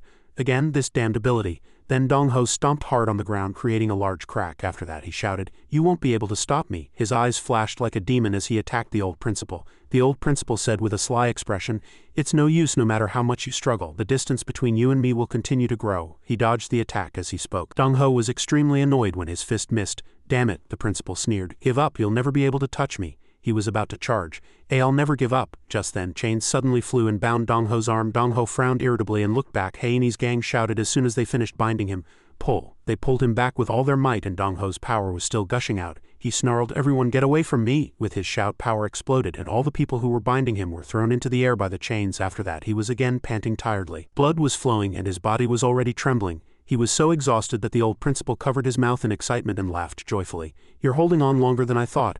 Haha, but I know too well that you've already reached your limit." One arm was deeply torn with multiple layers of wounds from being dragged by the chains. He continued to say, "Conversely, I still have many soldiers." Dango glanced back and sneered. "Even after all I've done." Suddenly a sound is heard and Dango turns around, probably still having a lot to deal with. The old principal said, "Haha, I'm glad you know." Dango's eyes were filled with vigilance. Suddenly another voice was heard. "Where are you going? We still have something to talk about." With that, huge blood-red tentacles appeared, emitting a strange aura. The tentacles wrapped around Heiani's gang. They were startled to see the strange object. Damn it, after that, they were all miserably dragged away by the tentacles. "Run away, run away." Dango's face lit up and he said, "This power." Then suddenly something hit him, hurting him, and he collapsed in pain. Jinho and Jinwang rushed over. Jinho supported his friend, his face extremely worried. "Dango, you." Dango's body continuously trembled with pain and he said, "Jinho, I'm sorry." Suddenly Jinwang emitted a cold, strange power. "These guys are truly unforgivable." Immediately, blood-red tentacles swept through Heiani's gang. Jinwang asked grimly, "You think so too, don't you?" Jinho broke out in a cold sweat looking at his strange expression. "This terrifying killing intent, can a human really emit such emotions?" Jinwang, emitting killing intent, suddenly laughed bizarrely. "Ah!" Then he looked down at Dango and asked, "Need to save the captured people first, right?" Dango reminded Jinwang that physical attacks were ineffective against him. Jinwang's eyes flashed, clearly indicating he wasn't listening to anything. It's okay, but wow, you've lost quite a bit of weight. Dong-ho felt a chilling shiver looking at his expression. Jin-ho supported him and said, hey, I think we should leave everything to him. Jin-won went forward and searched. I'll handle the principal. I have a few complaints to make to him. A moment later, Jin-won appeared before the old principal in a demonic form. Principal, still the same I see, he asked in confusion. You're Jin-won, really? The same F-rank loser Jin-won from before, he confirmed again. Yes, the people you captured are probably in there, right? He sneered as if in admiration. I can't believe an F-rank loser like you survived hell. The next moment his eyes widened. Jin-won had appeared and attacked him without him realizing it. The old principal gritted his teeth and began to use his illusion ability, Jin-won said with a disgusted expression. Wow, this tree path. After that, he used instantaneous acceleration to attack the opponent again. The old principal was startled by this movement and broke out in a cold sweat. Suddenly, he smiled in excitement. Ha! After that, he opened his mouth wide and laughed madly, shouting, You'll never be able to close the distance between us. Jin-won landed on the ground. Why are you so sure? He started talking a lot as if to buy time. I never dreamed you'd survive that hell. Inwardly, he thought in disbelief. What the hell is his Ida? I thought he only knew how to use a dagger. How can he summon something like that? Jin-won summoned strange tentacles and replied calmly, No matter how much time you have, you won't know. A face more insane than madman. Ahaha, you'll never escape my grasp. The old principal also summoned his own gears. The distance between you and me will always be infinite. Nothing in this world can close that distance. Jin-won pointed a killing intent-filled sword. Really, in this world, I don't think you should make such declarations, especially since you've been to hell before, don't you think? Omni shouted as if in response to his words. Information about it appeared. The murderous demon omnivore. System Angel Grade. Stage 9 Angel. One actual blade used by the father of the Black Darkness 103,673rd murderous demon. The user can refine their killing intent into any form, and the blade has its own will and uses the user's killing intent. The old principal sneered contemptuously. Ha, changing from a dagger to a blade won't close the distance. Jin-won swung the sword with both hands. Let's see. He moved straight towards the opponent with a confident smile, his feet moving smoothly. The old principal sneered and confidently tilted his head to dodge the attack that flew towards him. The sharp blade could even cut a thin leaf. The blade had already touched his neck. He still opened his mouth wide and laughed confidently. It's useless. Before he could finish speaking, Jin-won stabbed his ear with the hilt of the sword. Ah! The principal grabbed his swollen face, not understanding what had happened. What happened? Jin-won lifted his foot and with all his might tried to stomp on him, warning. Don't do anything foolish. The old principal slammed his foot hard on the ground and opened his mouth wide, shouting, Tree path. Jin-won crossed his arms and covered his face, blocking the attack. At this moment, he had already entered his domain. However, he still said calmly, Principal, no matter how much you try, it's useless. As he spoke, he plunged his sword into the ground and swung it once, and strange sword energy shot straight forward. The old principal's face turned pale with fear as the attack approached him. My Ida has been forcibly nullified. Jin-won's killing intent grew stronger and stronger and he unconsciously began to tremble. So he shouted in fear, Stop, no, don't come near me. But Jin-won had already rushed like a ghost and attacked his neck. That fist seemed to make his Adam's apple pop out. Jin-won held the sword to the principal's neck and then sneered. Hey, when did you get so fat? How much blood will come out of this fat chin? He hurriedly pleaded in fear. I'll tell you the location, please. Jin-won snarled. You think I need it? Just then a voice calling him caught his attention. Jin-won, he looked up to see everyone supporting each other and coming out. He said happily, Oh, you've rescued all the captured people? Suddenly Jin-ho shouted in a hurry.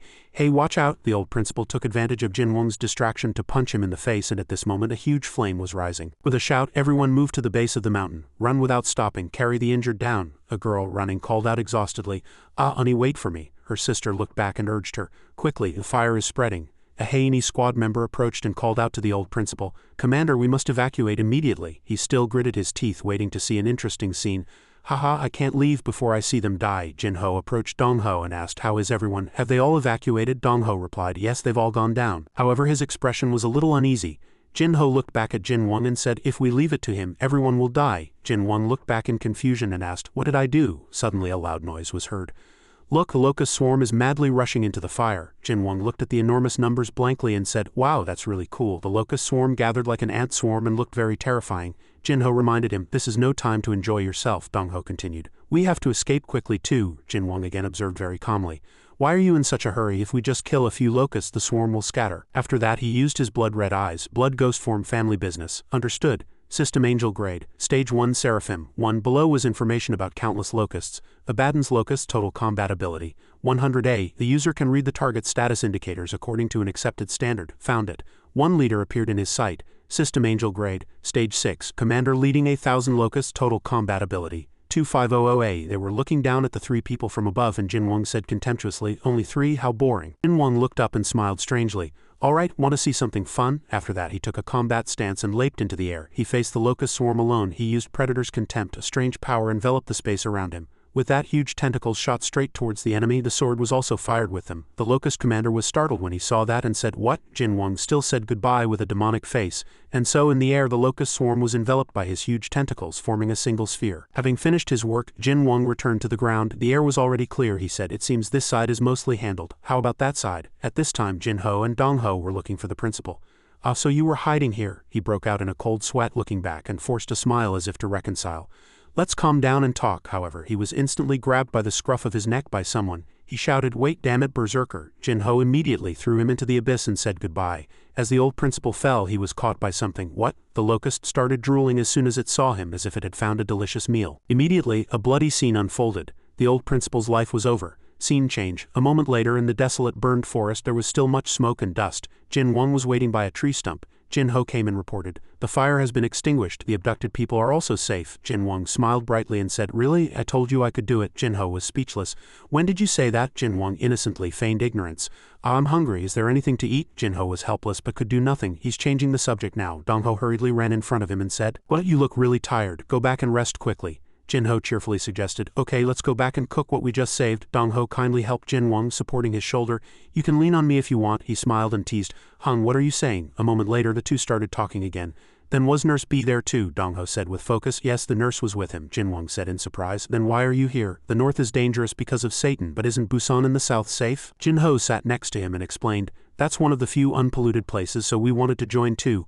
But the Third Army and the cavalry are stationed there, so taking civilians is too dangerous." Then he patted his shoulder and asked, "But more importantly, have you heard the news?" Dong Ho immediately realized. "Ah, you mean Kim Se-rang, right?" Jin Wang's face lit up with extreme excitement as soon as he heard the name. I heard he's looking for something called the Sword of Creation," Dong Ho continued with a mysterious expression. "There are 5 swords in Busan now, and there's a rumor that one of the combined swords has appeared. That means Se-rang will also go to Busan.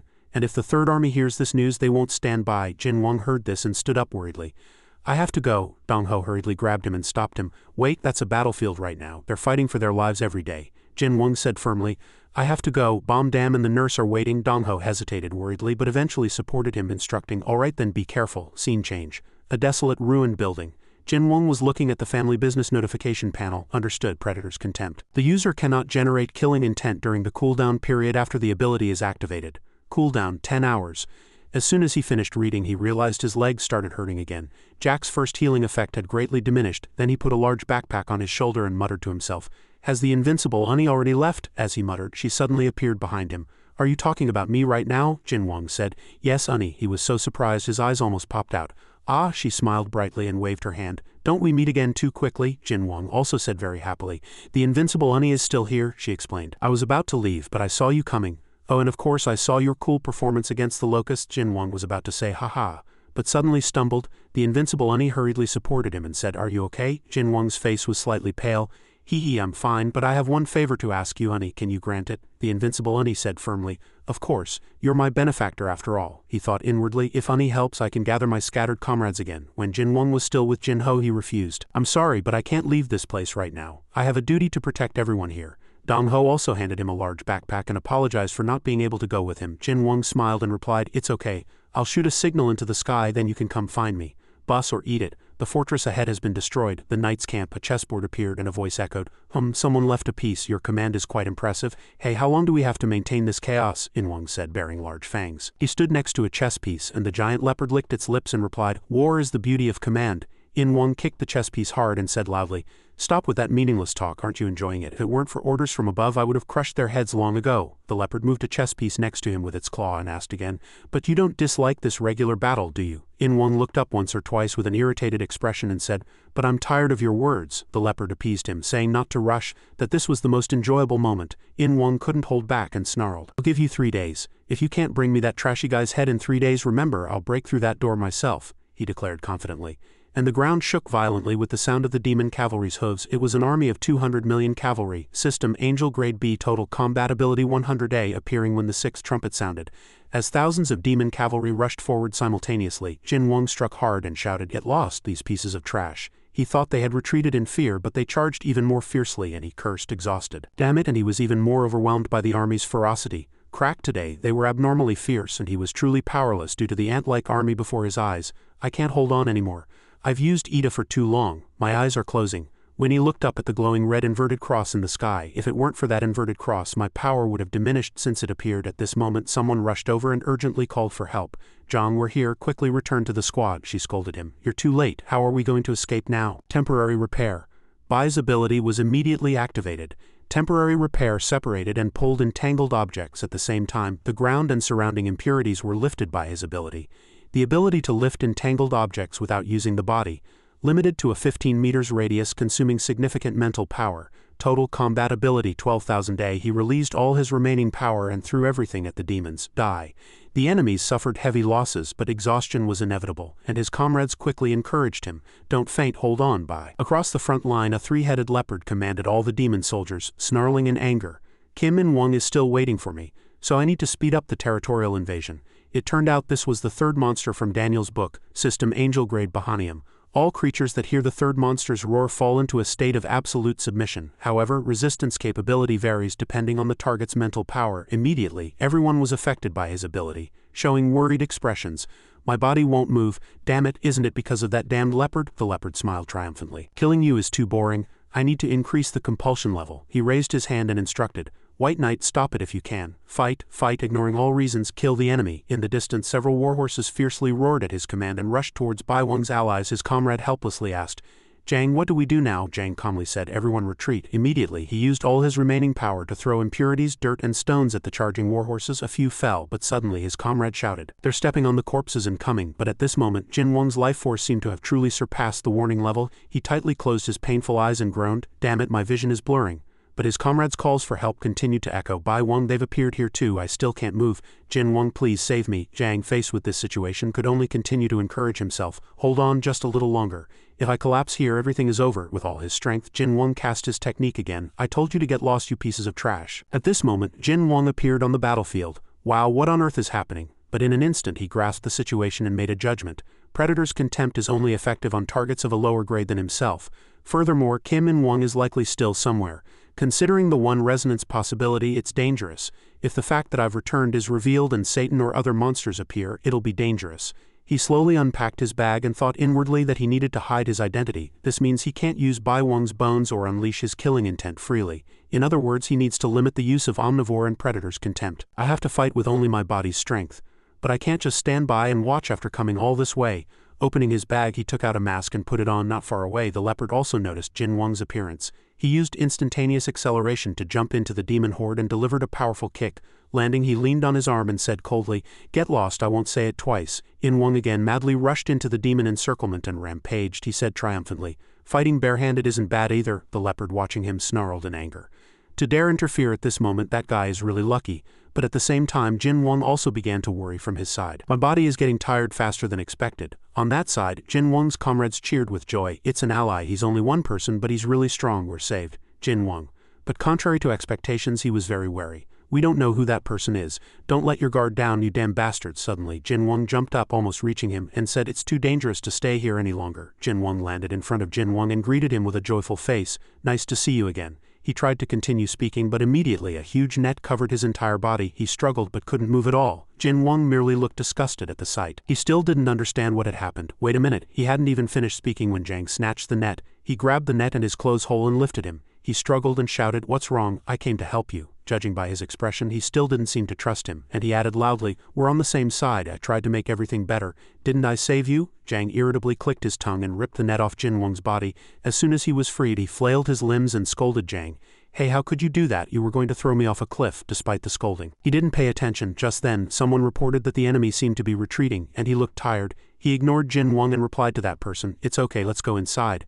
Abandoned, he couldn't help but shout at him, "Hey, were you always this stubborn? You were definitely like this in school too." As he said that, Jin Wang suddenly heard a sound and instinctively stopped. "Wait a minute, the locust swarm is still here." He looked down, surprised. They're retreating? Did the third order a retreat?" Jang sat on the ground and told Jin Wang, "Let's rest a bit." When Jin Wang showed a worried expression, he asked if there was a problem. At Jang's question, he told everyone to retreat as they might attack again. "Is that okay?" He replied that it was useless to wait here anyway as they had the initiative. He still didn't seem to be okay, but he cut him off. "You're really naive, we're all just trying to live longer." Hearing such words, Jin Wang was quite surprised. Jang lowered his face and raised his hand. "We're all just pawns on that damned leopard's chessboard. Everyone says we're Korea's last pride. But what is pride? I just want to live."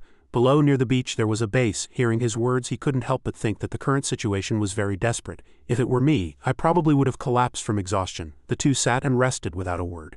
Jin Wang looked at Jin Wang and expressed his gratitude. Thank you for helping, but where did you come from? It's very strange that you suddenly appeared and helped us. Hearing his words he flinched for a moment and hastily thought, the reason I came here is of course to repay the loyalty of the one who entered the tower to save me 5 years ago. Although he thought that, he didn't say it and simply replied, I came to help you.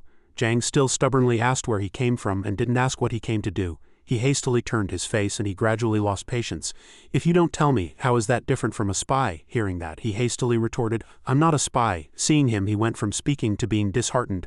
I'm sorry for yelling at you. It wasn't intentional. I'm not so cold-blooded as to drive away my benefactor. Hearing his words, he immediately said, it's okay, it's nothing. And inwardly, he quietly evaluated the team leader. He has really grown. He's very responsible. Zhang stood up and urged, all right, we've rested enough, let's go inside now. By the way, what's your name? Don't tell me you can't even say that.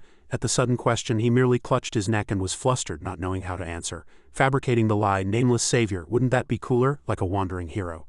Not getting the answer he wanted, he turned and walked away. It's okay if you don't tell me. He was about to add zombie mask. At this he stopped and inwardly he could only cover his head and weep. This mouth, what is a zombie mask? Can you only think of that name? And Zhang scolded him. Zombie mask, are you making fun of me? He merely denied it.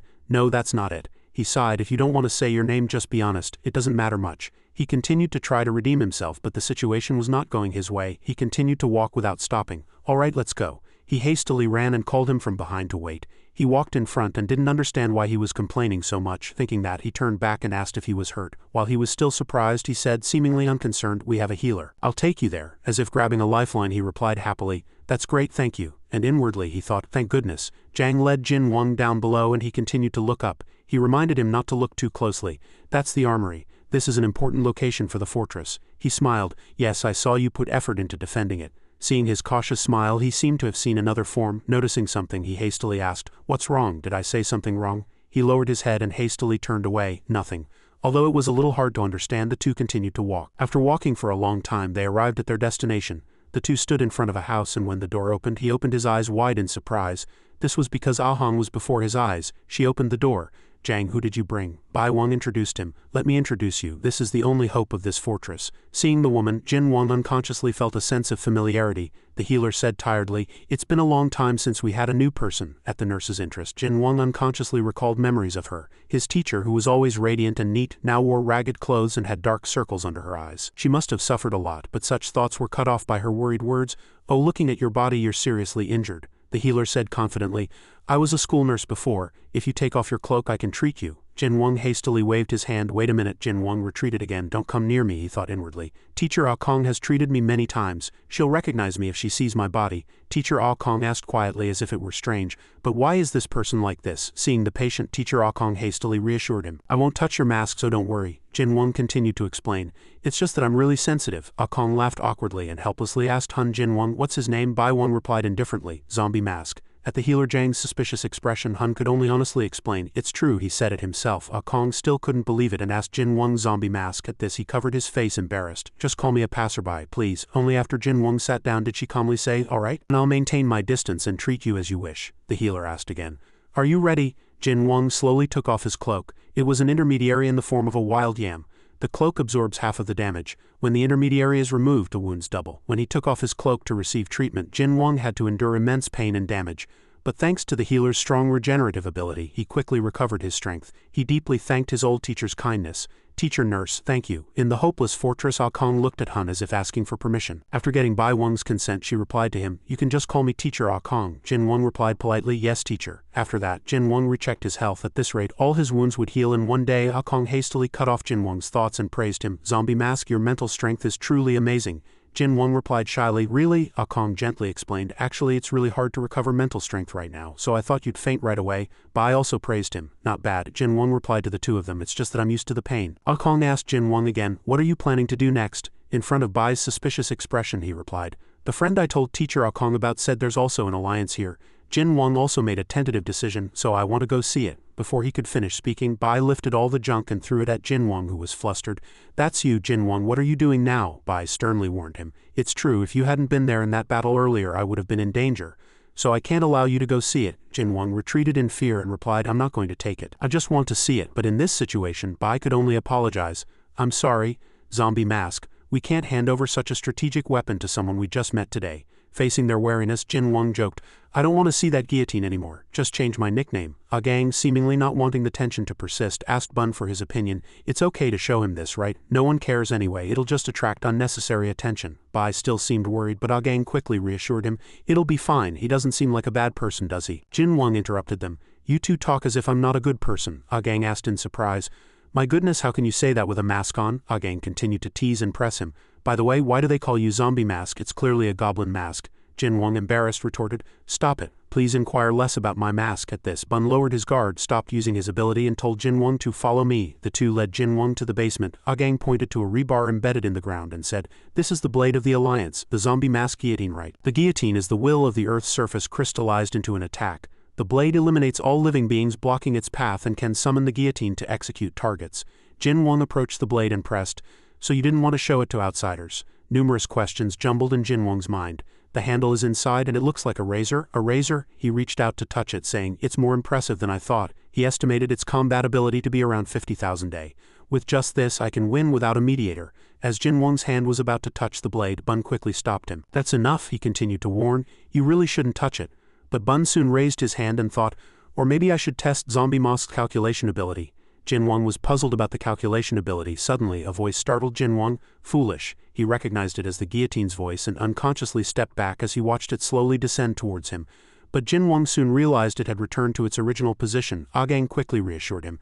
It's a pity, zombie mask. You're not the master the guillotine wants, Jin Wang complained suspiciously. You mean that voice? Gang, excited again, asked. What did the guillotine say? Jin Wang complained and replied. It said I was foolish. Bai couldn't help but laugh. Jin Wang accused, Don't laugh.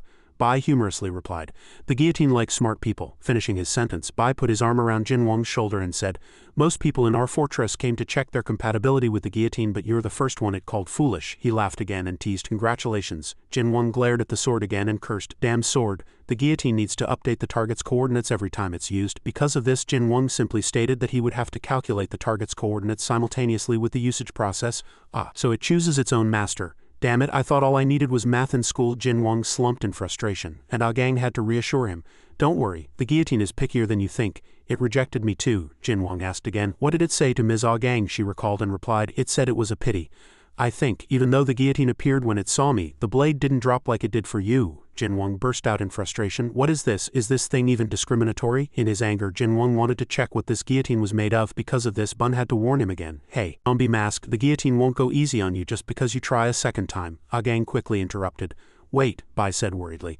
Nurse, I know it'll go easy the first time, but after that it'll lose restraint. Gang quickly reassured him. It'll be fine, that kid will handle it. And she continued, Even if his head gets cut off, it'll be fine if I reattach it quickly enough, right? Before she even finished speaking, the guillotine activated. Jin Wang's hand touched an object. He threw it, saying, How dare a sword like you call someone else foolish? I need to correct your attitude, a voice echoed in Jin Wang's mind. At the words foolish, he was startled. His head was suddenly trapped in the guillotine and the voice echoed again. Weren't you going to clean me? The guillotine's blade emitted a cold light. Foolish humans must face death. Jin Wang's hand gripped the guillotine tightly. I warned you, didn't I? Foolish ones must be punished. Execution. The blade was about to drop to cut his neck. Bai Wang watched him in surprise at the sight before his eyes. Ahang also watched him. Bai Wang used Zombie Mask's ability. His hand gently touched the guillotine. This is just self-defense. You attacked me first. Red energy erupted from Jin Wang's body, and the mysterious voice was also startled. It looked at him in surprise. The guillotine trembled before Jin Wang's power. The guillotine trembling, his two eyes suddenly turned red. I said I'd clean you, didn't I? Jin Wang smiled coldly. Now you're too scared to move? His hand struck the guillotine hard. The guillotine shattered before his power. The sword continued to provoke Jin Wang. You're foolish and afraid. He quietly looked at it. Jin Wang's hand gripped the hilt and swung it hard. How about it? Do I still look foolish in your eyes? Bai Wang rushed to Jin Wang. Hey, did you really get recognized by the guillotine? He placed the sword on the ground. It's too heavy, not necessarily recognized. Jin Wang replied hesitantly. He smiled brightly at him. Truly amazing. Jin Wang's hand was pressing down hard on the guillotine. Hey guillotine, stop thinking about execution or whatever. If you dare one more time, I'll really shatter you. Foolish one, you can't use me anyway, the guillotine retorted. Jin Wang gripped the guillotine's hilt tightly. What, you damn bastard? Ahang slowly approached him, and the guillotine continued to provoke Jin Wang. You're truly foolish. She looked at the guillotine in surprise. My goodness, at these words he was startled. Ahang looked at Jin Wang with sparkling eyes. When I touched it, the guillotine didn't appear. What did you do? He looked at Ahang in surprise. That? She looked at Jin Wang excitedly. We've never seen the power of the combined blade. Can you show us? Bai Wang also wanted to know. We suffered a lot because of that. Show us what it can do. Jin Wang looked at him, and he hesitated. That, the guillotine continued to insult Jin Wang. Foolish one, foolish one. Bai Wang smiled derisively. Come on, do something, zombie mask. Kahong was also very expectant. Quickly, Mr. Zombie Mask. Jin Wang sweat nervously, looking worriedly at the guillotine. He lifted the guillotine and pointed to the wall. All right, let's just do it roughly. He loudly summoned the guillotine. A phantom guillotine appeared. He commanded the guillotine, is it execution time now? But the guillotine didn't move an inch. Guillotine total combatability. 1000 day I told you, foolish one. You're too foolish to even calculate coordinates. Before Jin Wang's horrified face, the guillotine's blade fell, but it didn't hit the wall. The guillotine's blade stuck into the ground. Ahong tried to reassure Jin Wang. At least now we can move the guillotine. Bai Wang covered his face and forced a laugh. There's progress, it's easy. Jin Wang bowed his head in embarrassment. I'm sorry, but that doesn't make me any better. He looked at Ahong and said, by the way, how did this guillotine get here? She replied, it washed ashore from the sea. Since it appeared, the air raids have become more severe. Jin Wang was puzzled. But how did the Third Army know that the guillotine washed ashore here? Ahong explained. A storm-like fog suddenly appeared in the clear sky, and it suddenly appeared. He won't miss it. Everyone was surprised by this fog. She looked at Jin Wang. Zombie Mask, did you pass by the beach on your way here? Jin Wang looked at the distant sea. Something like a ship was floating. A strange object washed ashore. Ahong replied, that's the ship. Jin Wang was surprised. What? She smiled. This is our only hope. As soon as this ship is completed, we'll leave. Jin Wang looked at the two worriedly. But to build it, we had to use the materials that support the fortress, and we're gradually running out of materials. Is it possible? Their main goal was to hold out here until the ship was completed. He asked, then how do you all plan to deal with that leopard? Hearing this, Ahong and Bai Wang tensed. She forced a smile. That's not a beast we can handle. It's not included in our current craw plan. The locust swarm can't easily access the sea, so once we reach the sea, we'll be safe, right? Jin Wang hesitated. That, he looked at the leopard in front, that thing isn't acting yet, because it thinks it's unnecessary. But if the locust swarm can no longer act, the Third Army won't stand by. Bai Wang and Ahong's faces distorted. They couldn't possibly not know this fact. They were probably too tired and desperate, so they decided to ignore it. A voice echoed, look over there. Jin Wang was surprised. A man with a freckled face approached. Isn't that the hero? How did he manage to get through the locust swarm and come here? They said he saved the fortress from destruction. Bai Wang smiled derisively. The hero story has already started spreading. Jin Wang looked at him in confusion. Did you come to help us? Thank you, hero. He narrowed his eyes and looked at the sight before him. Many people gathered around. He's truly amazing. Thanks to him, we're alive. Bai Wang broke the bustling atmosphere. Instead of standing there, why don't you go eat and talk? Everyone there cheered. Treat the hero. Let's eat with the hero. Jin Wang was very flustered by the man's enthusiastic invitation. Everyone's emotions were at their peak. Let's throw a grand feast for the hero tonight, he shouted loudly. What are you doing? A moment later, the feast began, and a bowl of porridge was placed before him. Jin Wang stared blankly at it. A small bowl of porridge, do they call this a feast? But the people around also had no food. A hand was placed on his shoulder. Everyone heard right. This person protected our fortress. Bai Wang raised his hand and shouted loudly, thank you to Zombie Mask for protecting our fortress, and let's enjoy this feast together tonight. A woman approached Jin Wang and spoke, thank you so much for coming here. She looked at him gently. Don't worry, I'm sorry that this is all we can offer to someone who came to help. Thanks to you, we have hope. Let's survive together. Jin Wang slowly stirred the porridge. He looked at the bowl of porridge without a word, and he shouted loudly, all right then, I'll eat it deliciously. Everyone around laughed happily. Jin Wang sighed. He leaned against the wall and said that he finally felt a little alive. Bai Wang came out from behind the wall, smiling. How does it feel to be a hero, Mr. Hero? Jin Wang looked up at him. He frowned. I know you're doing this on purpose to pressure me, but it's no use. I still can't use the guillotine. Bai Wang smiled lightly and asked, enough about the guillotine, my head hurts. Instead, tell me where you came from. Jin Wang was silent. He replied, a friend brought me here. Bai Wang was surprised. Friend? Thank you, Jin Wang replied. Li Yak Dong Ho. Bai Wang immediately remembered who he was. The small-eyed guy. He's still alive, he replied. Yes, that's right. He told me what was happening here. The waves gently lapped. At least it's a relief he didn't come here. Jin Wang looked at Bai Wang. He also wanted to come. He laughed. Then I'll remember this favor. Jin Wang raised his head to look at the sky. That cross is still floating in the sky even at night, isn't it? Bai Wang also raised his head. He gritted his teeth. Jin Wang looked at Bai Wang with a slightly surprised expression. He lowered his head and adjusted his glasses. Because of that, I keep getting weaker. Since the Third Army appeared, my combat ability has rapidly decreased. Jin Wang looked at him. Nothing else to ask. Jin Wang raised a finger and asked, why do you keep clicking your tongue? Bai Wang looked at him, puzzled by the question. Why is he looking at the sky and smiling? Jin Wang looked at Bai, unable to understand him. Why are you smiling? He looked at Jin Wang. Hey, Zombie Mask, I had a friend too. Bai Wang recalled Jin Wang's smile during his school days. He said a little sadly, that friend is already dead though. Bai Wang reminisced about the past. When I was young, I was at the bottom of society at a lavish party. Bai Wang entered the banquet hall with his parents. Everyone around whispered about him. Ah, that's the child we were talking about, right? Yes, that's right, how regrettable. Bai Wang, displeased, bowed his head. Our parents were famous warriors, but their son Mi has pathetically low combat ability, the whispers in the banquet hall continued. I heard that child isn't even B grade yet. My goodness, why both his parents are A grade. Bai Wang hid under the covers, looked at his power and cried. Standing next to his parents, Bai Wang bowed his head and cried. Being compared to his parents was a very painful thing. Jin Wang listened quietly to Bai Wang's story. He continued. So I tried to make up for it by tormenting others, fighting and threatening them. Thanks to that, I felt superior. Jin Wang frowned and looked at him.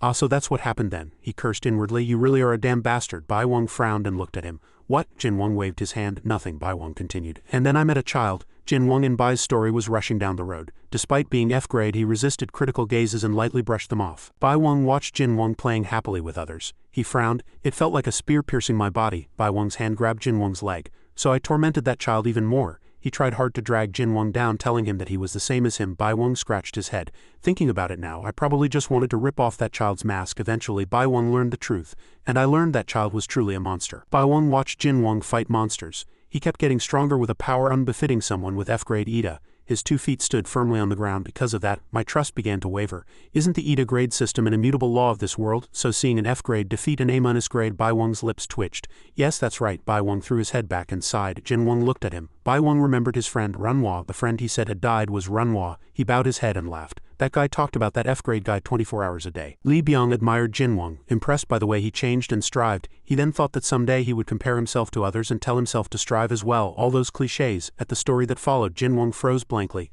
After that, he lost his life in an unknown place.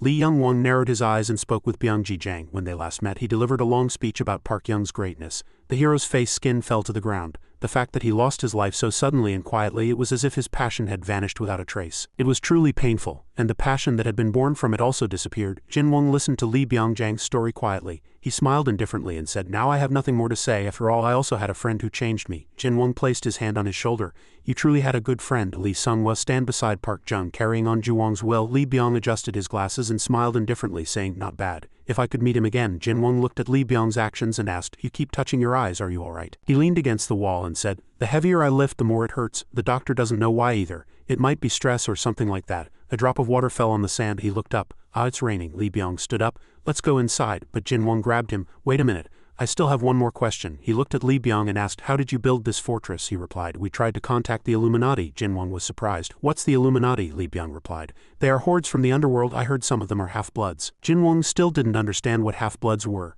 Li Byung turned his face away. "You really don't know anything. Half-human, half-beast, or more?" Jin Wang wondered. "Half-human, half-beast, simply put, they are hordes of monsters masquerading as humans. Beings in the form of monsters appeared." Li Byung continued. "They formed an organization with formidable power and influence, but they don't appear publicly." Jin Wang frowned in incomprehension. "Unbelievable. A half-blood organization from the underworld? Ha, never mind. Anyway, I think I understand the words. The Illuminati first asked to meet at Handy. So we went." Everyone looked around with puzzled expressions as Jin Wang asked. He said, "But when we arrived, there was no one there. I thought they heard the news about the Third Army and fled beforehand." Jin Wang sighed. "You should have fled too." Li Wang covered his face with his hand. "It was too late. I realized too late. As you can see, we had too many people to move easily." Jin Wang looked at him and said, "I understand." He looked at the crashing waves of the sea. "One more thing. Is this really our last line of defense?" Li Byung replied, "Yes. As far as I know, we are the last. There are probably more scattered people around, but we are the largest remaining group." Jin Wang looked at him with a puzzled expression. "Aren't there others like reinforcements?" "They said they haven't returned from hell." Li Xin hesitated for a moment. "Are you talking about Li Sinem?" Before he could finish Li Byung-jang's words, a powerful tremor occurred. Everyone cried out in confusion. "Locust attack, everyone to your posts," Li Byung-jang cursed. "Damn it, it's already phase 3. Jin Wang asked, "What's phase 3? Li Byung-jang replied, "It's a signal." Li Byung-jang said while running. "The first is when the locusts enter attack formation. The second is that the current front line is the fortress wall.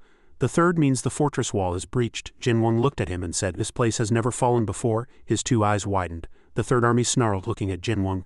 "The time of dominion has come. Now it's time to yield the queen. If you can stop me, that is." A solid object appeared in the wall's hole, and on the other side of the wall there was an object trying to break the wall. The wall collapsed and many people on the wall fell. The Third Army moved its chess pieces too easily. The wall continued to collapse. Li Byung-jang looked at the hole in the wall and said, "Hey, zombie mask." Jin Wang replied, "Ju Wang, go to the wall and help the injured. I'll take care of those passing by." He refused. "No, look at the fragments scattered on the ground." He looked at the wall fragments. and they were lifted by an invisible force and I can control them. The locusts were surprised to see the fragments floating in the air. The fragments, controlled by his ability, blocked the locust. Jin Wang looked at him with a worried expression and said, "Juwang, your eyes." Li Byung grimaced in pain. He clicked his tongue. "If you're worried about me, go break the pillars the locusts have embedded. You can handle it, right?" Jin Wang replied, "Yes, I'll go." Then he quickly moved forward. Li Byung gazed at his retreating figure. "Don't die." The ground continued to shake. After running for a long time, he stopped and looked. The Third Army focused its attention on Jin Wang. He saw the three-headed leopard before him. "Right, it's better to watch others here." He touched the mask with his hand. "Since she's here too, I can go all out from the start." A vial fell to the ground, and his eyes continuously darted around. 3 on the right, 2 on the left. Jin Wang moved quickly. The locusts were surprised by his speed. Jin Wang continued to move and attack the locusts. Even the pouring rain couldn't stop him. 1 down. Jin Wang looked at the large pillar beneath his feet. "Instead of destroying this pillar, Bomb Dam would probably love it if I brought it to him," Jin Wang shouted, lifting the giant pillar. He looked towards the wall. "Anyway, I was going to go, so let's have some fun." Someone pointed at the wall. "What's up there?" Everyone followed their gaze. Ahong muttered, "Zombie mask." Jin Wang placed the pillar on the ground where people were standing. She quickly used her healing ability on him. "Get up." Jin Wang narrowed his eyes and smiled. "Thank you." He hastily leapt from the spot. "Then I'll bring more pillars." Ahong tried to call out to Jin Wang, "Wait, your treatment isn't finished yet." After that, he continued to bring more pillars. Second, a third pillar was placed. Third, he placed a fourth pillar. Fourth, the people behind the wall cheered excitedly. "Now we can hold on." Ahong continued to treat him. She looked at Jin Wang worriedly and said, "Hey, zombie mask, please wait a little," but he just smiled. "Ahong, I'm sorry, there's still one more." After that, he ran out again. "I'll be right back." Jin Wang continued to crisscross the battlefield. He stepped on a pillar and beside him were the corpses of locusts. "Now it's the fifth." He frowned. "Since the vanguard has been dealt with, reinforcements will arrive soon." In the distance, the Third Army was approaching with locusts stomping hard on the ground. The Third Army glared at Jin Wang. "Impressive, human." It bowed its head to him. "Even with that small body, you rival my power. From now on, I shall treat you as queen." Jin Wang looked at the army behind it. "That one even brought a swarm of locusts. I can't handle all of them. I'll have to trust Bomb Dam." He looked at it provocatively. "Did a kitten just meow? Anyway, never mind." After that, Jin Wang turned and ran in another direction. "Come here, kitten. I'll take care of you." The Third Army scoffed, seeing him run far away. "He's just trying to lure me off the wall, isn't he?" After that, it sped up its pursuit and laughed loudly. "You're pretty good too." He didn't forget to mock it. "That's what judgment is, you dumb kitten." Jin Wang looked back at the wall. "I just need to get out of the fenced area." He continued to run, thinking Bomb Dam and the others will handle the locusts. He stopped and looked at it. Now the problem was the Third Army. It tried to stomp him to death, but Jin Wang quickly dodged. He narrowed his eyes and looked at it. Besides that roar, it has another ability. The Third Army has a cloning ability. If I destroy just one head, 666 clones will appear. He focused on it. 666 times 4 is 2664. If this creates clones to confuse me, I won't have a chance to win. He looked up at it. Although my power is limited, I can still threaten it. Should I reveal my identity to Bomb Dam and make a plan? The Third Army and he looked at each other in the rain. Its eyes changed. The time of dominion has arrived. As it was about to roar, he quickly struck its mouth. "Shut up." Jin Wang grimaced and leapt up. "If it commands the locusts or if that roar affects Bomb Dam's position, I must stop it." He used his right arm skill, right fist teleport, and their fists collided. Due to the recoil, his hand was thrown back and a red mist rose. Jin Wang grimaced in pain. The Third Army's leg was no different. He sweated and looked at it.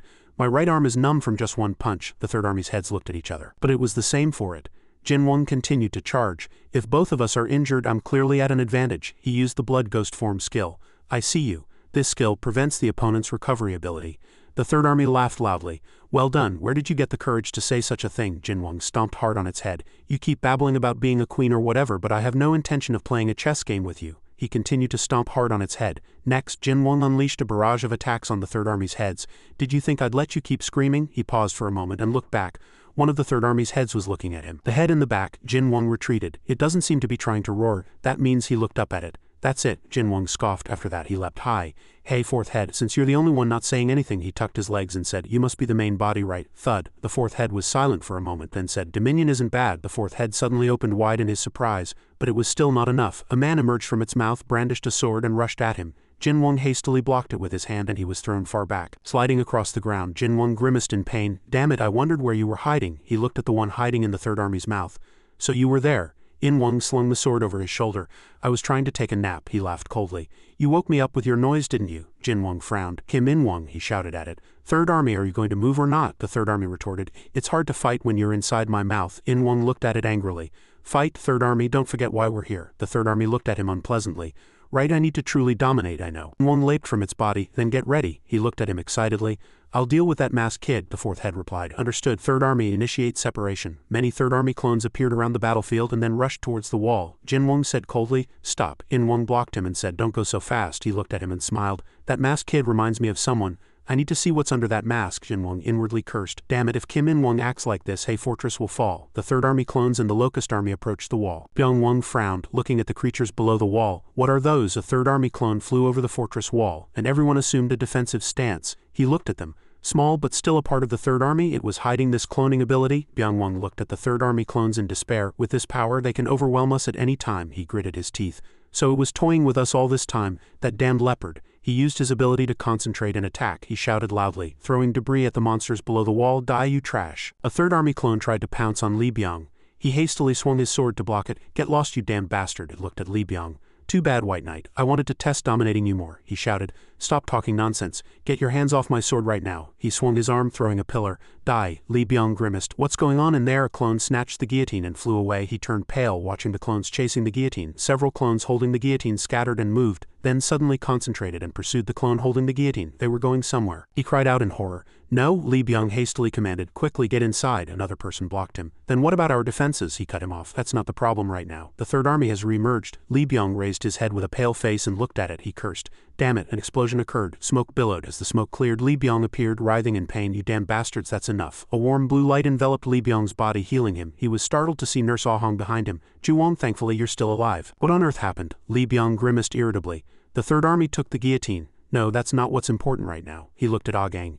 It'll be difficult, but forget your other injuries and use Edia on him. She replied. Understood. Ah Gang crossed her arms and asked, what are you going to do now? Li Byung looked to one side and said, I'll buy more time. Li Byung raised his arm and used his ability. He lifted giant pillars with his Edia. Thanks to what he brought, the Third Army stomped hard on the ground with its foot. Too bad, I hoped you'd hold out a bit longer. The giant pillars flew rapidly towards it. The pillars struck it hard. The Third Army looked at the one controlling the pillars. This is, it cried out. So it was you, White Knight. Li Byung controlled the pillars with all his might. The Third Army protected its body with its wings and scoffed. As expected, your dominion is quite impressive, but you're still far from reaching me. Li Byung shouted angrily. That noisy mouth, I'll shut it for you. This damned leopard is worse than trash. He lifted 4 pillars high and placed them close to its head. The 4 pillars fell with immense force onto its head. The pillars collided hard and the Third Army's head was severely shocked. Li Byung said loudly, How about that, you leopard bastard? A strong wind blew at his clothes. Li Byung smiled indifferently. I just need to buy a little more time. But at the sight before his eyes, Li Byung couldn't believe his eyes.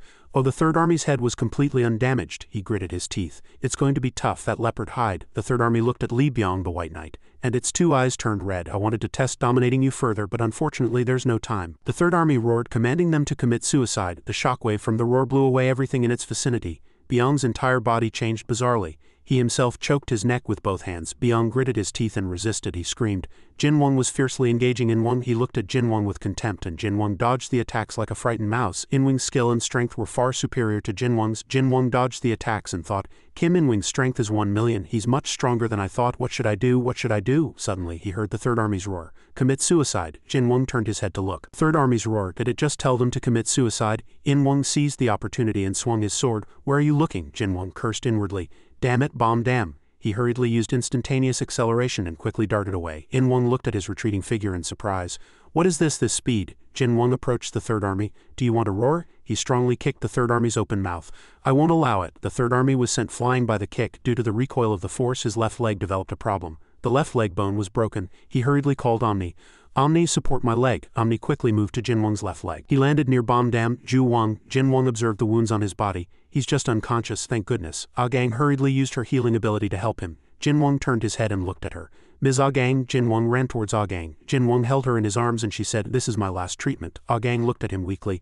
She's going to faint soon. I'm sorry, please, Jin Wang replied firmly. I'll take care of it, nurse teacher. He laid the 2 of them side by side. Jin Wang thought gloomily. The current situation is desperate. The guillotine seems to have been hijacked and our side can no longer fight. Because of the inverted cross, I can't even use my killing intent. The Third Army watched Jin Wang from behind the wall, and the enemies were still growing stronger. In Wang had followed him all the way here. I was a little hurt being ignored by that masked kid. Kim In Wang looked at him with hatred. The Third Army looked at him and said, Your dominion is better than I expected. Jin Wang looked at it. The Third Army is in a disadvantageous situation, so why isn't it using the first characteristic of its blood ghost form? These damn bastards, the blood ghost form has never lost to anything called strong. Jin Wang raised his head and looked at the Third Army and In Wang. contempt for the strong miserable. As his thoughts were completely swallowed by darkness, his thinking became very bizarre in that dark space. All his comrades were currently unable to fight and enemies still remained.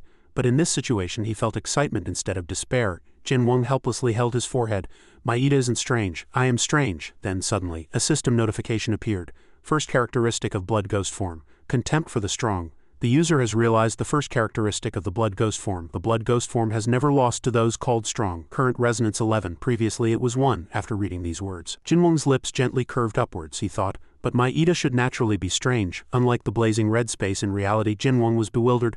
My heart is strange. This is what I brought. After a moment's thought, he finally reached out and pulled something from his clothes. It was a heart-shaped crystal emitting a warm pink light. Jin Wang muttered softly, that rat's heart, but then he also felt it was strange. Is it activating by resonating with my heartbeat? Once again, the system informed him of its properties. Rat's heart, angel grade of Earth. Third, lowest optimum grade. It has never truly lived for the past 10,000 years, but all the memories it experienced are real. Although it experienced those memories, the experience is narrower than the truth. After being refined by magic and incantations for 10,000 years, it can give energy to the one who absorbs it. This stone is looking for a suitable body, and thus the vessel must also meet certain conditions. This notification made Jin Wang think for a long time. He muttered softly, Bati. Standing in the middle of a vast desert, Jin Wang waved his hand and shouted, Bai Hung's ribs. In his mind he secretly whispered, Omnivore, if you use large bones as usual they'll notice. Bring many small ones. As soon as he finished speaking, something from behind stopped him. Bones quickly rose from the ground behind him and wrapped around him. Looking at the glowing crystal, Jin Wang said concisely, These bones will be your body, rat's heart. Before he could finish speaking, the bones, as if empowered, rushed towards the crystal. Jin Wang saw it and shouted in fear, What is this? What are those bones? In the middle of a desert sandstorm, a giant body suddenly appeared with a chilling roar. As the sand settled, a dark face appeared and asked, Are you the master of this body? The dragon approached Jin Wang and explained, This body was reborn from the abyss of darkness.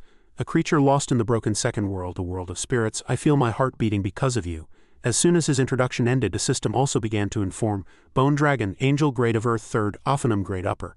The heart of a 10,000-year-old rat spirit has gained a body by meeting the conditions of Bai Hung's ribs and the blood ghost form's contempt for the strong characteristic. However, its personality seems to be completely opposite. When the Bone Dragon is summoned, countless bones will appear with it, and it can command the bones. Total combat ability 450,000 A. The dragon approached Jin Wang even closer. Give this body a name, then our contract will be complete. All of this confused Jin Wang even more. He asked, Why are you talking like this? Feeling no danger, Jin Wang seriously gave them a name. Just call me Skull. At these words, the Bone Dragon was bewildered. Skull. Everything was within Inwing's sight. The dragon still tried to persuade Jin Wang, that is my name, yeah, rethink it. Contractor. But his decision did not change. Why? Skull sounds familiar. After evaluating Jin Wang for a while, Jin Wang thought to himself, although he has high physical strength, there's no dirty aura at all. He can even use ancient sorcery. He's really too different. Is that masked kid really not him? Then he glanced at the imposing leopard next to him and reprimanded it. Third Army, didn't I tell you to accelerate at this very moment? Inwing's face was filled with killing intent. Quickly spit out that guillotine. We can never lose. Immediately, the Third Army opened its mouth as commanded and a blade glowed within. It answered firmly. Understood. A moment later, In Wang held the guillotine he desired in his hand, looking at the glowing blade with reverent eyes. In Wang muttered to himself, Is this the guillotine? Truly a bizarre weapon. If it weren't for our objective, I would have cut off that neck from the start. After admiring the new weapon for a long time, he commanded, Third Army, advance. As soon as he finished speaking, the three-headed lion quickly charged. It roared and attacked the Bone Dragon. Jin Wang saw it and hurriedly reminded it, Hey, look ahead, look ahead. The Bone Dragon's voice was very angry for being interrupted in its conversation. How dare you interrupt? A powerful attack flew towards the Third Army. The Bone Dragon spoke again. At the moment, this body received its name of destiny. As soon as that attack ended, the Third Army was pushed back against the wall behind it, without the strength to resist. Seeing himself being pushed back, In Wang, unaware that the Third Army was trembling, angrily questioned it. What are you doing? Do it properly. The Bone Dragon quickly approached. It raised its head high and continued to attack. As the attack landed, the Third Army's painful scream echoed. The Bone Dragon's two eyes glowed and it bit and snarled at the Third Army's neck. This is the price for interfering with the moment of contract. You shall receive harsh punishment. At this moment, Jin Wang, observing the battle, suddenly shouted, Bone Dragon, quickly push him far away from the fortress. Hearing its master's command, it roared several times and replied, Understood, contractor. I will show you the absolute power of this body. As the Third Army was completely overwhelmed by the Bone Dragon, someone couldn't help but shout, Impossible. As a flash of light burst from the Bone Dragon's body, the Third Army suffered even more. The Bone Dragon moved far away, but an even stronger attack poured down again, and naturally the Third Army had no strength to resist. After the battle, the Bone Dragon's eyes returned to normal. It approached Jin Wang's side and deliberately showed off, How was it, contractor? This is my power. But Jin Wang merely nodded nonchalantly. Pretty impressive. The Third Army's body seemed to be in disarray. It lay on the ground and complained unpleasantly. I thought I'd make the king's checkmate. I didn't expect such a variable to appear. My dominion has been damaged, but there's no other way. Then it turned back with hateful eyes and shouted, "My army, advance!" As soon as it finished speaking, the group in black behind it rushed forward like machines that had just started. Seeing this sight, Jinwang felt a slight interest instead of fear. Cavalry now? Seriously. Skull, quickly keep firing. But contrary to his expectations, the bone dragon was now very depressed. Contractor, I'm too tired right now from using transcendent dark magic. This immediately flustered Jinwang. What? This guy? After a moment the bone dragon spoke again. But that transcendent dark magic can't be used multiple times a day. His mood gradually turned to annoyance. But why doesn't the name of that skill match? As soon as he finished speaking, he immediately took a combat stance. Damn it, if the cavalry attacks, how do I stop them now? But the bone dragon now tried to reassure him. Oh, don't worry about that, contractor. Suddenly it looked up at the sky, and a green light gently enveloped the dragon's body. It shouted, "Arise, my immortal warriors." A moment later, as if the bone dragon's summoning had taken effect, countless bone figures began to rise. The system panel once again displayed information about this bone army. Bone dragon, bone army. When the bone dragon is summoned, countless bones will appear with it, and it can command the bones. The number of the bone army will increase according to the bone dragon master's mental power and strength, but they will be excluded from auxiliary effects like the undead. Fated destiny. Combat power of each individual 50. Immediately, an all-out war broke out between the bone army and the cavalry. The third army, having recovered its body, charged and snarled in anger. They can summon an army too, another variable on top of a variable. I can't keep up. Then it let out an angry roar, the sound echoing far away. Everyone kneel before me. Seeing this sight, the bone army suddenly stopped. Yes, following this, the light in its eyes glowed once again. The battle gradually leaned to one side, and the bone dragon's army laughed triumphantly. It won't work on us. The third army, seeing this sight again, shouted discontentedly. Impossible, my dominion. Inwang was also pushed back. He continued to question, "Are you joking? Do it properly." Seeing the massive leopard still charging, Inwang admired softly. The third army's roar doesn't work. Where did that thing appear from? In the end he had to intervene directly. A red light enveloped his hand like endless power. Inwang said, "At this rate there's no other option." He extended his hand forward and began to cast a spell, all curses existing in the world. A system notification also appeared in time. First monster, all curses existing in the world. The designated target will hear all curses that have existed. Among them, only curses from books that match the target's personality will appear. As they were trapped by Inwang's power, the bone army couldn't help but curse. This damn bastard, as they couldn't resist or flee, they could only curse him in anger. "This is you!" Suddenly, one of them began to scream in pain. A moment later, the bone dragon completely collapsed next to Jinwang. Just then, Inwang approached him, holding the guillotine, and called out, "Hey, that necromancer kid!" Malice gleamed in his eyes, and he said triumphantly, "Your bones are asleep. What will you do now?" Jinwang's gaze was no different. "Am I a necromancer kid now?" As his hand gently touched the bone dragon's body, Inwang was still puzzled. "What do you mean?" At the same time, Jinwang cast the blood ghost form skill. Mental attack immunity. As soon as this skill was cast, the bone dragon seemed to awaken. The light of life gleamed in the dragon's eyes. Jinwang casually provoked, "I wanted to keep fighting." Inwang was surprised by the enormity of the bone figure and shouted in disbelief, "What? It can move!" He quickly leapt up, avoiding the bone figure's claw attack. Jinwang frowned and said in incomprehension, "You can ignore my Ida. What kind of monster are you?" Hearing his doubts, the bone figure answered cheerfully. And Jinwang added, "Both this body and my contractor were born from the abyss of darkness. He will be the bone figure and I will be the zombie mask." Hearing that, he snarled in anger and asked back, "Do you think you're crazy? How dare you despise the first monster?" Inwang defended himself and made excuses. "I'm still curious about you, so I haven't gone all out, but I won't hold back now." He gritted his teeth in anger and raised his hand as if to summon something, and with it, a system notification appeared. "I will sweep everything away. First monster, Armageddon. Fire will burn all the land. The burned land will receive the same effects as being in God's city for a while." Jinwang was very surprised and uneasy after seeing the system notification. "He can use Armageddon too." He quickly ran towards him. He shouted loudly and kicked Inwang. "Stop." He laughed triumphantly, thinking he would gain the upper hand. Too late. Fire of the apocalypse. His eyes turned cold with killing intent, and he declared, "Even if you try to stop me, it will continue to fall." Jinwang's eyes were slightly flustered. He cursed and looked at the bone figure in the distance. "Damn it, Skull, protect everyone." Hearing Jinwang's command, it quickly writhed, trying to break free from the third army. Understood, contractor. The bone figure struggled to break free, but the third army held on even tighter, biting down harder. "Let go. Even if I get hurt, I won't back down." Suddenly, a scream echoed, and Jinwang looked up in surprise. "No," he appeared. Countless red unidentified objects were flying from behind. Unidentified fireballs were falling very quickly. The third army regretted it, and then quickly said arrogantly, Unfortunately, I can't end my dominion, but this time it's truly checkmate, In Wang mocked triumphantly. My necromancer friend, if you still have a hidden card, isn't it time to show it? At this moment he was thinking very nervously, damn it, if I use Omni I can stop this, but then they'll recognize me, and if Satan or the Third Army intervenes it'll be dangerous. His mind was very chaotic, with both people injured, but if this continues, the unconscious people inside, he gritted his teeth, recalling the past events, and thought that with no other choice this had to be the final battle. He waved his hand and summoned Omni, but suddenly a sandstorm swept in. He was puzzled, wondering what was happening, and watched the sandstorm approach. What's that? A sandstorm? The sandstorm grew larger and larger, threatening to swallow everything and even extinguish the flames. In Wang was enraged by the interruption. Damn it, why did this storm appear so suddenly? He slowly frowned and speculated. This is absurd. Another fragment of the Union sword? The sandstorm continued to grow, sweeping everything away and threatening to extinguish even the flames. In Wang watched the sandstorm pass with suspicion. The flames of the apocalypse were quickly suppressed. I need to deal with this quickly before it gets more complicated. He recalled the cavalry warriors caught in the sandstorm. The cavalry were swept away by the sandstorm and were now useless. Under the influence of the sandstorm, even the bone warriors found it difficult to escape. But your zombie warriors are also blocked. That necromancer brat, he commanded his beast. Third Army, stop toying with them and finish it quickly. It fiercely retorted. Kim In Wang, I'm giving it my all, In Wang shouted, unleashing all his fury, being pushed back by that insignificant bone figure. Aren't you ashamed to say that? Suppress your emotions. Suddenly a horde of monsters rushed from somewhere, shouting, smash it. They swung their clubs at the Third Army, and the leopard and Duosini horde attacked the Third Army's vulnerable heads.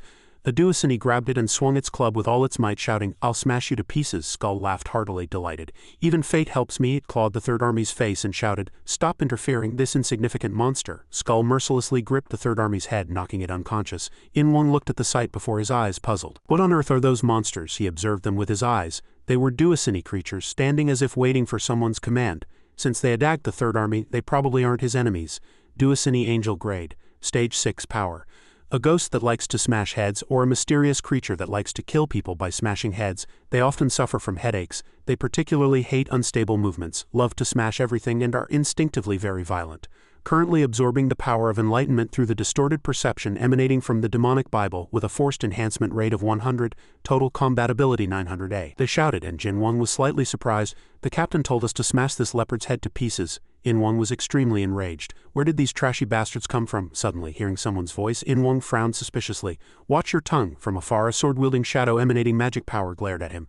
Still have a foul mouth, I see. She swung hard at him, and In Wang clicked his tongue and shouted, damn it. The surrounding air violently shook. He took the attack and spat out blood. He sat on the ground, struggling greatly. Jin Wang was startled by the sight and seemed to recognize the technique. This sword energy. The person approached closer, admiring. 5 years have passed, it's been a long time. Jin Wang, recognizing the voice, shouted with joy as if he had recognized the person. Sarang, the girl ran to him and hugged him tightly. Overwhelmed with emotion, she urged him, say something, please say something. Jin Wang was flustered, but seeing her hugging him tightly, he smiled gently. Long time no see, Sarang. She hesitated, looking at him. Sarang wept tears of joy, looking at him before her eyes. I searched the whole world for you, you fool. She meticulously examined Jin Wang from head to toe and said. Jin Wang felt a little awkward. What? You're still the same? Haven't grown taller either. It's only been a few days since you came out of hell, so you're still a second-year high school student just like 5 years ago? Sarang looked at Jin Wang with delight. Then call me honey, quickly. Suddenly a loud explosion sounded behind the two and he tensed. Sarang, the fight isn't over yet. In Wang rushed forward in a rage. These bug-like bastards. Skull let out a painful scream as if stabbed by something, struggling and collapsing. Jin Wang called out to Skull in pain. Skull, Sarang, wary of the situation, said now's not the time to worry about that. At this moment In Wang emanated magic power, radiating killing intent. Long time no see, you crazy fairy-like brat. His gaze was extremely cruel. It's so good to see you again, so good I feel like I'm going to burst. She didn't back down, drawing her sword and preparing for a duel. Seeing your face again is disgusting. Sarang's power spread around her. I should say the same. Fine. A lion-headed shield appeared. Choose. On the opposite side, wolf battle gauntlets appeared. She presented him with two options. Quietly disappear with your old sword, or let's end this today together. She looked at In Wang very seriously. What will you choose? Kim In Wang, White Jade Fairy. Earth's Angel Grade lower. Current Fairy Generation lower swordsman. All aura, energy and stats are focused on strength, but physical swordsmanship is maintained. Total compatibility 400,000A. Defense 500,000A. After the status window appeared, Jin Wang secretly praised her, simultaneously increasing attack and defense. Sarang, you've really become strong. In Wang declared very arrogantly. I've changed, you fairy-like brat. He unleashed a technique in his fury and everything around him shook. In Wang lowered his sword and looked ahead, and dust clouds filled the sky. He spat with contempt. The Third Army reported to In Wang. Objective achieved, let's retreat. Third Army, he slung his sword over his shoulder and turned around. I will retreat for now. In Wang threw down a declaration of war with a sharp gaze, but I'll return later with good news. Sarang scoffed at him contemptuously. Stop talking nonsense and get lost. In a shimmering light, the Third Army and In Wang disappeared and someone's voice was heard. Ah Young, she vaguely woke from her sleep. Nurse, nurse, Sarang gently asked her. Are you awake, nurse? Confirming who was before her eyes, she was very happy. Sarang, is that really you? Sarang, yes, fortunately you're safe. He didn't want to break the mood now, but Jin Wang couldn't help but say to her, Ah Young, I'm sorry you just woke up, but Ah Young quickly treated Jinho, and Jinho suddenly opened his eyes, sprang up and asked, what's the situation? Jin Wang waved his hand to calm him. Calm down, everyone's safe, safe. As he drove them back, Sarang spoke. Drove them back? How did you do it? We couldn't retrieve that sword. Fairy, she smiled gently, looking at him. Long time no see. Team leader Zhang frowned, hearing Sarang's complaint. Unfortunately, if we had kept fighting, there would have been more casualties. Seeing the desolate scene after the battle, Jino's face also turned pale. Fortunately, a small spark of life still remained in his heart. He quickly bowed his head to her in gratitude. Thank you for coming, Fairy. Thanks to you, we're alive. Seeing that, Sarang was very delighted and teased, look, you've grown up so much. You even know how to thank others now. Shut up. Everyone began to discuss the situation. What about the Third Army and Kim In Wang? We barely managed to make them retreat. Jinho concluded.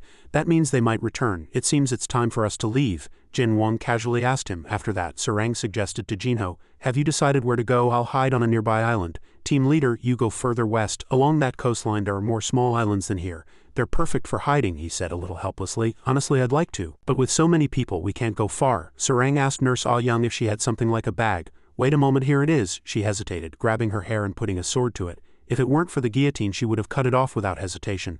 Perhaps you won't be chased by monsters like the Third Army anymore. She summoned the torch and Jinho was startled. Damn it, what's that? They shouted loudly amid Sarang's indifference. Food, food, feed us, master. She fed them, explaining gently. They often suffer from headaches, but eating a part of my body infused with my aura seems to alleviate the pain. After eating, they were very satisfied. Delicious. She put the clump of hair into a bag and instructed Team Leader Zhang. Team Leader, take them. Make them work and pay them with this hair. One of the torch creatures, hearing that, looked at her in surprise. Master, are you abandoning us? Just help these people until they're stable. Hearing her explanation, they were very satisfied, and when she promised, they were slightly excited. When I return, I'll cut my hair and nails for you to eat. Understood, Master. We'll do our best. Sarang continued to tell everyone. We need to leave as soon as possible before the Third Army and Kim In Wang return. Everyone immediately agreed. Understood, and I guess I should say goodbye to Zombie Mask first. Jin Wang still didn't understand what had happened, but gradually he began to. He recalled the sight. If he were to take off his cloak, the pain from removing it would overwhelm him all at once, forcing him to lie down for at least several days. Jin Wang's face was filled with sadness, and at this moment Team Leader Zhang and Nurse Ah Young simultaneously asked him. Zhang reassured Jin Wang. Are you worried it will hurt? Nurse will help you, so be a man. There's no other way, he said a little regretfully. See you both later, he emphasized with great hope. Definitely. At this moment the atmosphere was a little awkward and embarrassing.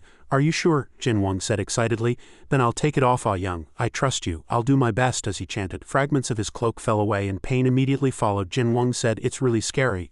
I just hope the rebound doesn't kill me. Zombie Mask greatly. He looked at him sincerely and thanked him. Jin Wang looked at him with great surprise. See you next time, you trashy bastard. As the cloak disappeared, pain erupted and he bled, but he smiled happily. Then he disappeared, leaving only smoke and dust in the sky. All right, Team Leader, definitely. Pyongyang Palace. The sky was dark, as if portending an ominous event. Below the cave, two chimeras slept. The first felt something and woke up to investigate.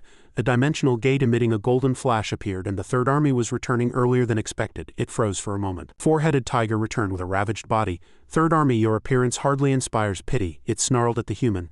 Tell me what happened. A man with spots on his face warned. You expect me to report to you? Shut up before I tear your mouth off. First, the first said with disgust. HMPH, you truly are pitiful. He didn't mind the complaint. Enough with the pity. Where is the Lord? A voice echoed from above. I am here. A person with white hair and red armor said. It seems you've been through quite a lot. He slung his cloak over his shoulder. It should have been an easy victory, but it seems a major variable appeared. He firmly set his foot on the podium. Report the situation, my first monster. The man mentioned knelt on one knee. This week, a first monster, Kim In Wang, retrieved the guillotine, a fragment of the Union sword from Korea, and brought it to you, Lord. As he finished speaking, he presented the colossal blade. The Lord narrowed his sharp golden eyes and said, the guillotine. A fragment that suits me well, but its shape is too crude. The fragment suddenly trembled. And who on earth are you? Its current form evaporated and moved in another direction. The Lord was delighted. Clever, I see. Indeed, the fragment turned into a staff in his hand. He scoffed coldly. Too obvious a question. I am Satan. He savored his new weapon, now perfected. In Wang now opened his mouth. Lord, there's an urgent report. He began to report. During the process of finding the guillotine, an obstacle with an aura so strong it required caution appeared. Satan immediately turned his attention to him. Obstacle, his face was difficult to read. At first I thought it was Park Jin-won, but that guy's energy wasn't like his usual energy. Though strong on his own, he also summoned skulls and commanded a giant bone dragon and skeleton soldiers. He is a necromancer. The first heard that and added bone control. Park Jin-won can control bones. In-won merely suspected. First, what are you talking about? Park Jin-won controls bones? The first colossal body approached. When fighting me, Park Jin-won summoned a colossal bone framework. It recalled the fierce battle from that time. At that time he merely summoned bones as weapons, but according to Fox, Park Jin-won once gave him a soul weapon, so his Ida technique has probably evolved further, to the extent of bestowing souls upon summoned beings. In-won's face was bewildered. Then is that guy really Park Jin-won? Satan thought. After returning from hell, his Ida must have definitely grown stronger. He, flustered, honestly admitted his mistake. Lord, I was blind. I couldn't sense his strange aura. He narrowed his eyes and said coldly, blind, you say? In-won's neck was immediately bound by something. The guillotine entangled his neck. So this thing works like this. In-won pleaded with a pitiful expression. Lord, am I useless now? Isn't it too wasteful to abandon me like this? Satan chuckled softly and raised his staff, and the guillotine disappeared. I merely wanted to test the guillotine's ability. I'm not foolish enough to deal with you myself. The staff emitted a cold light, and his voice was buoyant. You still have much to do, he warned.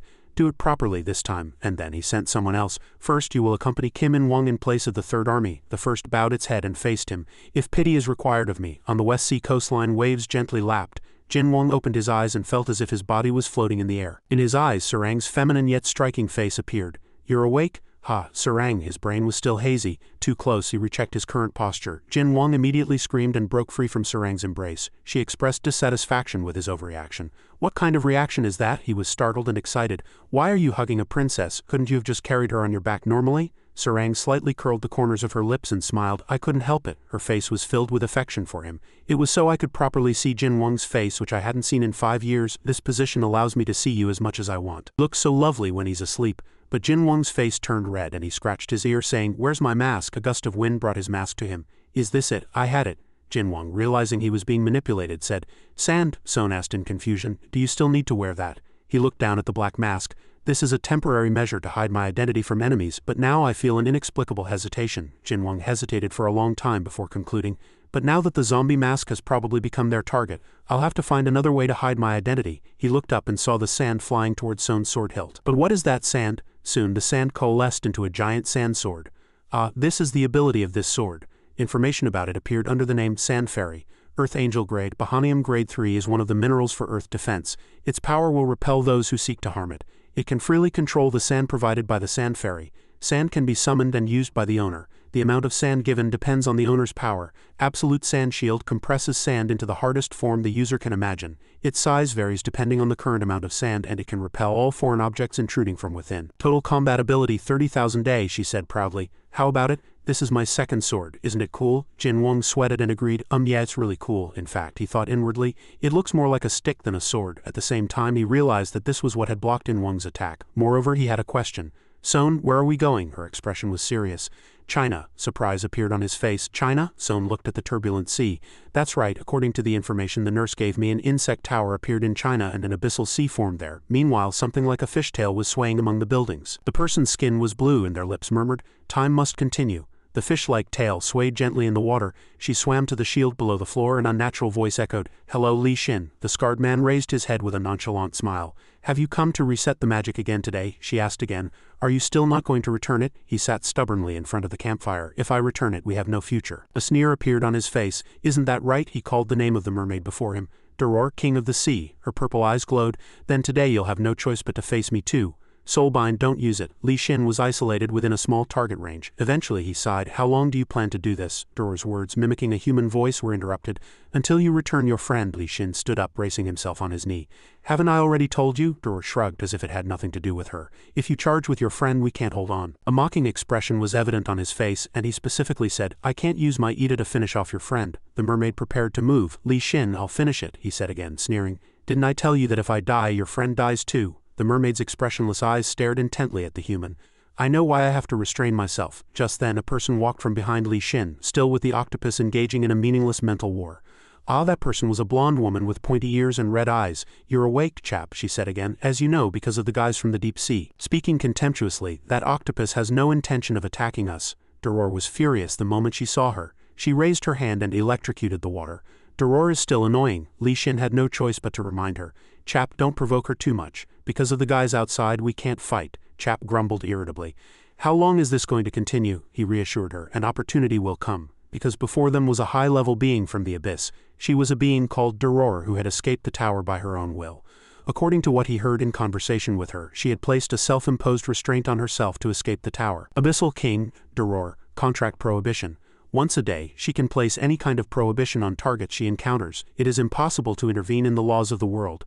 It is impossible to place prohibitions that directly affect life. However, if the target sees Doror's true form, they will receive a stronger prohibition. The shorter the prohibition, the longer the effect lasts, up to 24 hours. However, her creatures and friends came to rescue her from the tower. But the Insect King was not in the tower, and in the process of tracking him, they met me just as I was released from mental confinement. In the process, I was able to destroy half of Doror's body through the prohibition. However, after a long battle, I was trapped in the Abyssal Dome. Since then, she has been placing prohibitions every day to prevent me from using the turtle ship. Fortunately, she could only limit what I would do, not what I had already done. Otherwise, she would have achieved her goal by simply saying, "Don't imprison my friend." Li Xin obtained information through her. Doror, how's it outside? Doror also answered honestly. As I told you before, Chap suspected. They left. You're not lying to avoid a fight, are you? We can't see outside properly. How can we trust your words? Her tone contained disgust. Doror is annoying. Just seeing her makes Doror angry, so don't tell me. Chap shrugged and left. Such a narrow mind. Li Xin laughed but understood. Chap is feeling dissatisfied with this situation because she knows there are still enemies outside. Kim In-wong and the giant monsters were too wary. But the monsters coming out of the tower did not attack. If they accidentally attacked, they might form an alliance. He could anticipate it. And if the balance outside collapsed, the inside would also collapse. You can break this balance. Just then, Jin Wang arrived. It took longer than I expected. Fortunately, we didn't have to swim all the way here ourselves. Just then, the two were sitting on the head of the bone dragon. The bone dragon was a little wronged. Master, I didn't know you would use my body like this. Jin Wang scoffed. Shut up. You're a dragon, but you can't even fly. It immediately retorted. Contractor, are you making fun of my swimming skills? He didn't want to listen anymore. Focus and swim. Not wanting the silence to last too long, Jin Wang started a conversation. By the way, have you been traveling alone all this time? Son's face immediately brightened. Do you want to hear the story of my adventure looking for my foolish husband? He immediately panicked and refused. Did I say I wanted to hear it? Jin Wang asked again. Did you meet Senior An Wang Ho or the zombie squad members? But Son shook her head with a sad face. Honestly, I don't know where they are. It's been 3 years since I last met An Wang Ho and the zombie team. I heard An Wang Ho went to Gangwon-do with his team and the zombie team. He was surprised as soon as he heard it. Gangwon-do, why are they going north? She repeated the plan she had heard. They plan to gather warriors in northern South Korea and then go to southern Haeini to form an army. Jin Wang couldn't control his voice, too surprised. Wait a minute, they were attacked. Son's voice became softer. I heard they were crushed by Kim In Wang's raid. An Wang Ho survived, but the others, his mood collapsed almost instantly. Damn it, he hurriedly tried to change direction. I have to go find them right now. Son's hand touched his cheek. Jin Wang, she woke him up. I know you're worried about them, but in this situation we can't go looking for them without knowing where they are. We need to meet Secretary Li Xin, who has information about them first. And then after joining him, let's go find An Wang Ho and the zombie team. Her demeanor was calm and gentle, reassuring him. Just a little more patience. Jin Wang's emotions immediately calmed down. Okay. Son is right. In this situation, I have to find the secretary first. Son changed the subject again. After meeting him, it will be much easier to find An Wang Ho's team. I've also become much stronger. As Jin Wang's mind settled, he began to analyze. As team leader Zhang said, Son has indeed become much stronger. It might be because I came out of hell late, but there's still quite a gap. Son has 400,000 combat power and the Sand Fairy, he compared himself. I summoned the Bone Dragon with 450,000 combat power, commanding skull summons and skeleton soldiers. Another concern arose, making it difficult for him to speak. But the biggest problem is my combat ability. In my personal info window, Murderous Demon, God Slayer, Angel Grade, Arenal Grade 8 of Earth. Killing intent can be used as a tangible substance, life energy or activated energy. It controls killing intent but still retains the habits of a mad demon. The more killing intent it uses, the more excited it becomes. Current synchronization rate 1, total combat power 15,000 A. This is the most concerning point. The current combat power is 15,000. Along with the warning information, it could not abandon its instincts. The more killing intent is used, the more new killing intent is generated. Killing intent filled with frenzied pleasure. Current synchronization rate with Suite 11. Total combat power 15,000 A. When the synchronization rate with Suite reaches 100, you can gain the power to seal even the highest grade beings. In the first awakening it only increased by 1, but now it's 11. Jin Wang hesitated for a long time. Although I can use the cloak to balance my strength with the enemy, my body can't withstand it, so I can't use it carelessly. The interesting thing is that this idea came from myself, yet some parts are incomprehensible even to me. Currently usable skills are original killing intent, instant acceleration succession, predator's contempt, bone dragon, omnivore, sword with a soul, slightly abnormal. Manifestation of the body, future existence, Wang Yu killing, usable only in emergencies approved by the world and recognized by God. Future existence or Wang Yu killing, he began to panic. The unlock condition is approval by the world and recognition by God. Future existence has no explanation. Kim In-wong's combat power will be around 1 million. Not only that, Fox and Satan will not be weaker than Kim In-wong. Thinking so much, Jin Wong felt a little dizzy. Phew, thinking like this isn't helping. Right now I need to focus on finding Secretary Li Xin, the bone dragon suddenly shouted as it glided across the water. Wow, I see, land contractor. The two also paid attention to the tower and the water orb as he said. A small hope arose. The secretary is there. Elsewhere there was a basement filled with desperate screams. Stop. No, a person bowed their head in greeting. You've arrived. In-wong has come to find someone. Do you remember the people I caught last year? Another person obediently reported. Yes, they've been moved as ordered to lead the way. They passed by insane people trapped in cages. Master, finish me, he, In-wong said irritably. These warriors are too weak to be used. He laughed sneeringly. Just a little taste of filth and they're already like this. At the end of the road, a person in a black cloak held out their hand. Here it is. Inside, 2 people were hanging on the wall. In-wong approached cheerfully and said, Didn't Bai Wang give me a humiliating gift? A man struggled to open his eyes and looked around. His whole body felt heavy and weightless. Team leader Bai Wang. In-wong smiled maliciously, and an interesting thought arose. His twisted laughter echoed through the prison. I'll repay your gift. Wait, Park Jin-wong. The First Army walked arrogantly with elite troops in the abyssal city. Jin-wong heard their movements. It seems they expected me to come here. This is the only place known to be impossible for teleportation, Son said with a worried expression. Jin-wong, let's go back. Let's come back later. But Jin-wong was firm. It's just the First Army. Can't the two of us take him down? The two hesitated for a moment. The winged lion is one of Daniel's monsters called the First Army.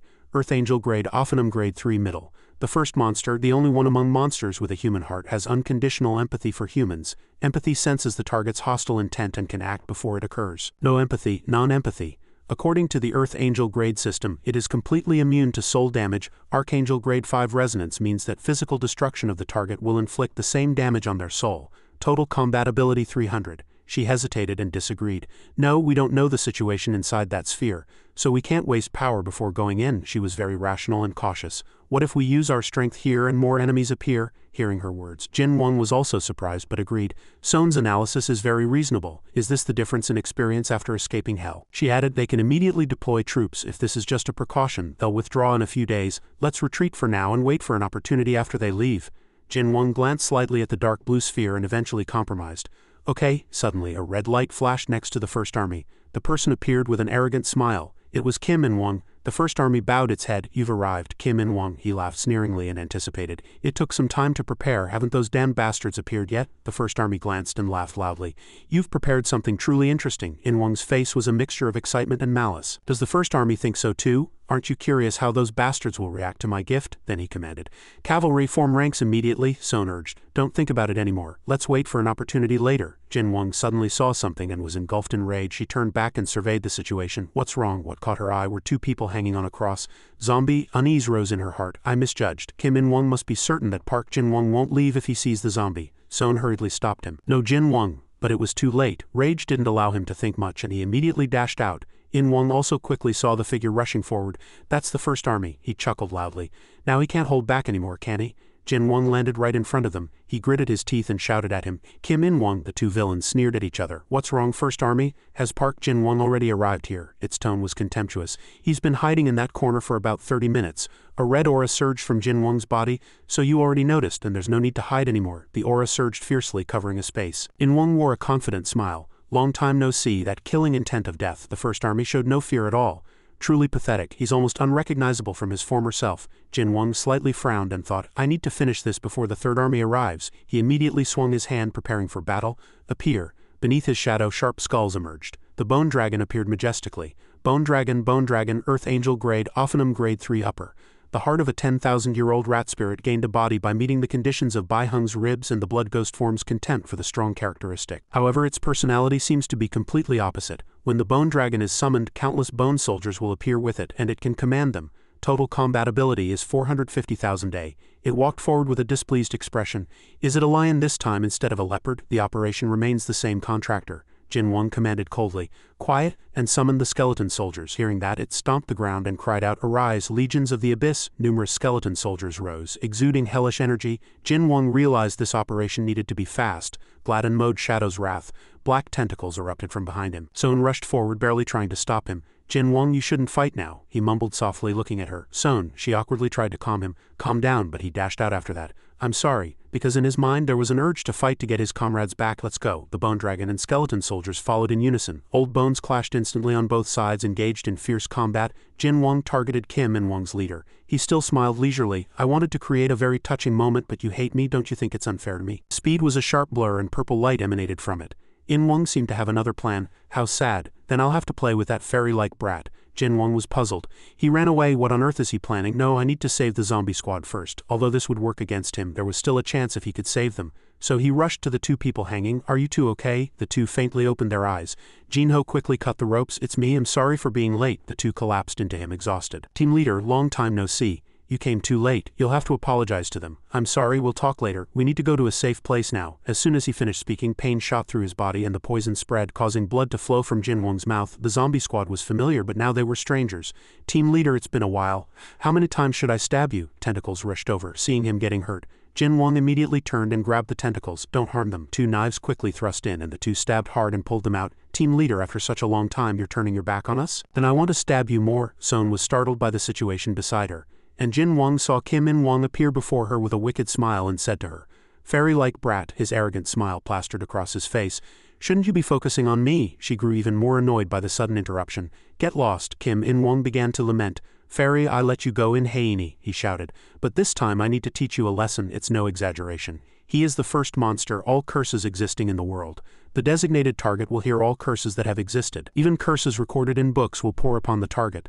The curse immediately embedded itself in Son's right arm. She fell, but she was more worried about Jin Wang than herself. In Wang said softly, Don't worry too much about that brat fairy, he asserted. Everything will be over soon. At that very moment, a beam of light fell where chaos erupted. Jin Wang was almost in despair. It's here, a colossal presence appeared. Is this it? A giant dragon roared. Where is Park Jin Wang? Jin Wang's face was distorted with disbelief. Fox, he finally appeared. At this moment, he was already in a dead end. Fox from Daniel's Book of Monsters. Angel grade Earth, Tier 2 Cherubim, highest rank. The fourth monster is extreme in its absolute worship of violence, overpowering the other three monsters. It can teleport to places where large-scale riots occur. Total combat ability 1 million. That was a truly enormous number. 1 million? The bone dragon realized the situation beside it, and that its contractor was in danger. It wagged its tail and roared in fury. Get lost, you cat bastard. The first army calmly dodged the attack. What a big cat, Fox approached with a contemptuous tone. Is this foolish thing Park Jin Wang's new power? The bone dragon immediately showed disgust. What, my bones are submerged in the darkness of the abyss? At that very moment, Fox kicked him in the face. Shut up, his power was truly undeniable. The bone dragon flew far away. It opened its mouth and gathered an energy orb. You shall pay the price for that. The orb was fired, flying towards the giant monster. All the air moved with that attack. Jin Wang supported his body and clicked his tongue. Bone dragon, I told you not to act autonomously. But the reality unfolding before his eyes astonished him. Fox not only blocked the attack but was conversing calmly. Is this all the violence you can show? Jin Wang truly couldn't believe it. He blocked the attack that had blown away half of the Third Army's body with one hand. Each of his footsteps shook the ground. Fox grew closer and closer to the bone dragon. It swung a massive fist. In the end, the bone dragon couldn't avoid the attack. The shockwave spread throughout the entire city. Only half of the bone dragon's shattered skull remained. Bone dragon contractor. Fox's power continued to increase, exuding an overwhelming presence. Next time, try again with some meat. Jin Wang grew even more frightened. He defeated the bone dragon in a single blow. That monster is much stronger than he was 5 years ago. The two monsters behind him seized this opportunity to rise. Where are you looking, team leader? He quickly turned and dashed backward, and the faces of the two were filled with murderous intent. Team leader, where are you going? Team leader, we want to show you how painful betrayal is. Why you? In Wang suddenly jumped down and sneered. This is no fun. Jin Wang immediately questioned him upon seeing him. Kim In Wang, what did you do? He laughed perversely. It's nothing much. His demeanor was nonchalant. Just played with some lunatics and fed them your trashy friends. That's all. Lunatic, angel grade, earth Bahana grade, highest rank, the madness of earth personified. It is the breath and decay of a wounded world. It amplifies only negative emotions, plunges the user into madness, and enhances combat instincts in proportion to the remaining rationality. Sword of Wrath, suitable user. One called rational cannot fully control the lunatic because of it. The more people fall into madness, the more violent the rebound and the greater the combat power it bestows. Current number of mad people, 333. Fireflies hungry for madness and moths that have lost their reason. Total combat ability 10,000A. He immediately recognized the sword in his hand. A fragment of the Union sword. In-Won was excited. Although its combat ability isn't very high, this sword is interesting in a different way. Rage surged in Jin-Won's mind. Because of you, because of you. Kim In-Won calmly accepted his hateful gaze. This is the reaction I've been waiting for. Two zombie squad members immediately stood in front of him. Jin-Won felt a shock he had never experienced before. You too. The two smiled happily. Team leader, we also got daggers. We want to be like you. Team leader, look at us now. He clutched his heart. It felt like it was collapsing. Your Ida isn't like that. They had their own too. Fox noticed his intention. Park Jin-Won, do you want to experience violence again after 5 years? What a pathetic sight. The First Army's excited tone showed no sympathy, but no words entered his ears. What should I do now? Fox is here. Kim In-Won defended against Jin-Won's attacks using the zombie squad as shields. The bone dragon was broken and Son couldn't move due to Kim In-Won's Ida. Fleeing is the wisest decision right now. Jin-Won desperately wanted to flee, but even if he did, where would he go? That sphere, our intended destination. But inside it, there might be an enemy like Isaac, one of the tower's top leaders. Could I escape by using a scroll to copy Fox's power? But copying the Third Army's power would break my bones in this state. Without a nurse, copying Fox's power could lead to death. His mind was blank, but everything was due to his hasty actions. At least to save Son, this is the only way. Just then, something caught his attention. This sand. Someone's stumbling footsteps faintly echoing in his ears. Son's face was filled with resentment. He's truly stubborn. In-Won was surprised. Fairy, you can still move, but he didn't believe she still had the strength to fight. You've always been like that, but from the looks of it, you're just enduring. So he let In-Won continue his act and said, at least give me a slow farewell. Jin-Won couldn't meet her gaze and lowered his head. Son, I'm sorry, at least I should have saved you. She smiled softly and reached out her hand to Jin-Won. Her voice was incredibly sweet. Is this how Cinderella feels? While Jin-Won was bewildered. She smiled bitterly. I tried for 4 years to find you, but it seems my time is up. He felt a strange sensation. What are you suddenly talking about? She leaned in again and kissed his lips. It was a short kiss. Jin-Won's face turned red and he was bewildered. Son, but then she plunged the hilt of the mermaid sword into his stomach. The scattered grains of sand converged into a single point. Jin-Won's face twisted in pain because now he knew what was happening. No, he reached out to grab her. Son was silent for a moment. In this final moment she spoke her true feelings. Jin-Won, I like you. The sand instantly covered Jin-Won, who was shedding tears. The sand formed a sand sphere protecting him. In-Won regretted leaving that fairy-like brat alone. She blocked him. The First Army clicked its tongue and swung its hand. The sand sphere was struck and flew into the water. And after that, only Son remained with the waves. I really like you very much. In-Won approached with a displeased expression. Fairy-like brat, don't you understand the situation now? He snarled and threatened. You're the only one left here. Do you really think you'll be fine? Son calmly turned around. I didn't intend to live anyway, so this is what I did. This was the best I could do, so I have no regrets. He immediately turned and asked, First Army, didn't you say you sympathized with him before? He hesitated. I can only sympathize with actions stemming from madness. Other things are uncertain. He stomped hard on the ground. But this time I will completely destroy it. Fox tried to smash the sphere before him. Overwhelming violence is the only immutable answer. In-Won quickly shouted to stop him. That's enough, Fox. How many times do I have to tell you? Such a strong individual naturally felt displeased by his commanding tone. Kim In-Won, do you suddenly want to die? Don't try to control me. Son, held by two zombie squad members, said, Then you really don't want that sphere to burn, do you? In-Won, feeling insulted, couldn't hold back. This brat, are you saying we can't handle that sphere? Son again clearly understood. If you could do that without any damage, you would have already done so. Her face didn't change color. Besides, when you heard that Mr. Li Xin was inside and the sphere is still here, the meaning is too clear. In-Won showed no expression. He scoffed and said, Keep babbling. Son provoked him again. You're hesitant because if you make a mistake, Mr. Li Xin and other high-ranking officials will escape and confront you. He didn't deny it. Quite clever. I learned one thing at the bank. Why should I adapt? He saw him hand her a knife and Son's face immediately turned pale. Why not make them our allies? Her entire world was suddenly filled with cruel laughter. Whispers urged her. Kill, use. What happened after that everyone could guess. Meanwhile Jin-Won was lost in deep pain and self-reproach. Stop. I was too hasty again. Because I kept winning after returning from hell, I thought the berserk state could handle everything, so I rushed. I regret it so much. Jin-Won desperately wished, Please, I don't want Son to end like that. Suddenly he felt his movements gradually slowing. He opened his eyes like lightning and cried out. It stopped. The sand that had enveloped him scattered. Jin-Won clearly felt it. This was not water, but he didn't know where he was. It's too dark. I can't see anything. He reached out his hand. There was something like a wall. It's probably something created after using Ida. Jin-Won pulled himself together. This isn't the time to sit around. I don't know where in this sphere I am, but if I could get in, I can get out. Without hesitation, Jin-Won used the deadly power within his body. Someone drawn by his energy said, I can sense the flow of power. Jin-Won quickly turned towards the voice. Who is it? The voice broke off. Can you not see me? Suddenly, the space was filled with dazzling light, and Jin-Won opened his eyes wide, looking at what appeared. It was the Abyssal King, Duror.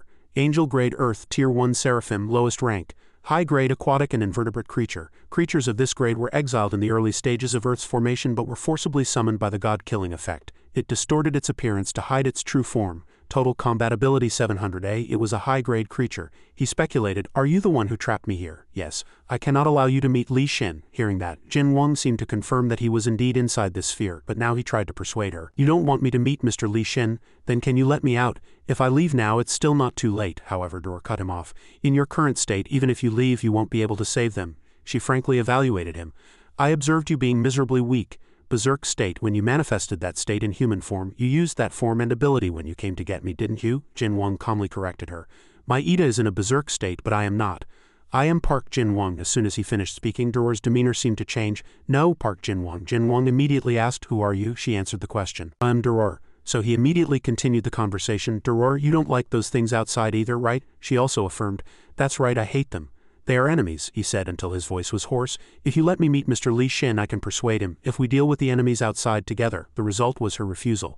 No, Jin Wang froze. Why? Her tone was displeased. "Li Xin is holding my friend captive." He was surprised. "Mr. Li Xin did that." Doror continued to show displeasure. "Li Xin wouldn't release my friend so I can find him." Jin Wang quickly calculated. If her friend was also a high-ranking individual, it made sense why this place had been left untouched. Doror looked at him again and said, "And while you are weak now, if your berserk state grows stronger and you cooperate with Li Xin, I might lose." At this he shouted. "That won't happen." Doror posed a critical question. "Why should I trust you?" At this he paused for 3 seconds. "Why? Right, we just met. Why would I?" Jin Wang scratched his face in embarrassment, and an idea suddenly popped into his head. "All right, Doror, be my friend," her murmur echoed. "Friend?" Jin Wang scratched his face in embarrassment. "I know my Ida is an enemy to you, but this is a bit sudden." He saw Doror press her face against the shield and approach him. "Friend."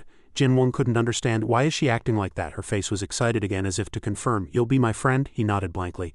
"Ah, yes, I will." After that, he heard a joyful hum. "Friend, friend." She seemed so happy. She wagged her tail cheerfully. "I don't like the berserk state, but Park Jin Wang is my friend." At this, Jin Wang brought up the previous incident again. "Now that we're friends, she'll trust me, right?" This time Doror laughed and agreed instantly. "All right, I'll trust you, my friend." It was so quick that Jin Wang found it hard to accept that this was easier than he thought. He hurriedly requested, "Then take me to Mr. Li Xin. I think I need to get out quickly."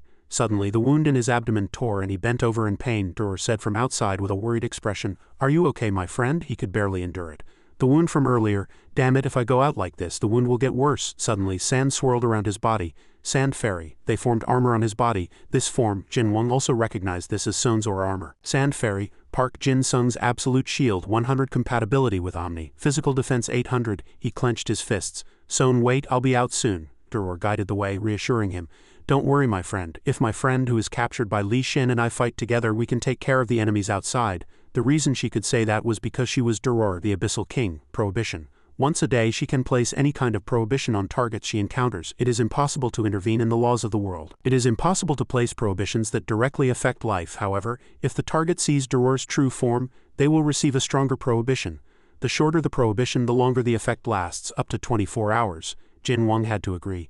Doror's prohibition is truly powerful. If Doror is right and we can cooperate with the teacher and other high-ranking officials, our strength will greatly increase. He bowed his head hesitantly. "I'm all right," but this still made him angry. His own weakness created a situation he would regret. Why was he still relying on others? Was it because he lacked strength? Suddenly, Doror sensed something. She looked back. "My friend, what's wrong?" A slightly worried expression was clear on Doror's face. "Something has entered the abyss." Jin Wang immediately became alert. "What? Kim In Wang or Fox?" But she said it wasn't a living creature. Something rushed towards the two at a very high speed. A hoarse voice was heard. "I've smelled it. Your scent is the sweetest." Jin Wang quickly recognized it as a fragment of the Union sword that Kim In Wang had possessed. It moved chaotically around the two. "I am the madness of the surface world. I've truly wanted to have you since then," it scoffed. "The child earlier was truly boring.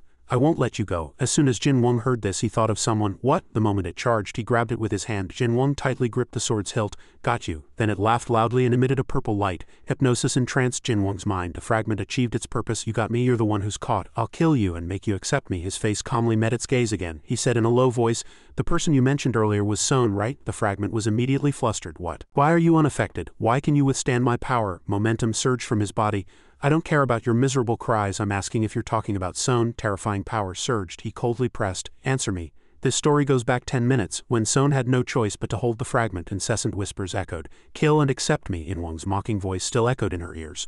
"Fairy-like brat, can't even resist. You probably can't even if you want to." He greatly anticipated what would happen next. The mad aura created by the lunatic. The two possessed individuals said in unison, "Let's go mad together, young lady. Everything will be easier if you go mad." Amidst the intense demonic aura emanating from the fragment, Son's lips curved slightly upwards. "Really, everything will be easier if I go mad?" She bowed her head and chuckled. She tightly gripped the knife and laughed maniacally. The two lunatics danced and cheered. The young lady is also excited, Inwang scoffed. The fairy-like brat seems to be dealt with, he triumphantly boasted. How about it? Isn't it right to be excited? First, flatterer indeed, Kim In-won, truly satisfying. However, Fox was displeased by this sight. Pathetic, can't you show a bit more violence? The first shook its head in displeasure. Fox, unfortunately you can't empathize with others. It squinted its eyes and enjoyed this sight. The current situation is truly interesting. Suddenly it saw something. Wait, this is, what was hidden in Sone's madness was still her determined eyes. It immediately snarled, you've been fooled. Kim In-won, the fairy-like brat hasn't gone mad. What? Sone acted at this moment. Too late, you fools. She pierced through them and soared into the air, and purple and blue lights intertwined in the sky. The fragment recounted everything that had just happened. That's the last scene I saw, Jinwang muttered softly. Sone, Doror sensed his unstable emotions. Friend, calm down, but the glowing red aura made her flinch. His killing intent grew thicker and thicker. Kim In-won, I want to kill that bastard. However, he still considered his abilities, but with my current strength. Doror's fearful voice echoed, hey, it's the same as the berserk state I saw earlier. This gave him a clue. Berserk state. Jinwang looked at the weapon in his hand again. Right. The berserk state increases strength by using killing intent. He had an idea. This thing has enormous killing intent, so I can use it as a weapon. I had to use too much power to control the overwhelming killing intent in my body. But now that the blazing red aura has covered the entire space, there's no need to suppress it in front of those guys. At this, Doror dared not approach. Friend, the aura of the berserk state has grown thicker. The sand armor Jinwang was wearing also changed. They became even more ferocious. He revealed a new ability. Second characteristic of the berserk state, truth. The user has realized the second characteristic of the berserk state.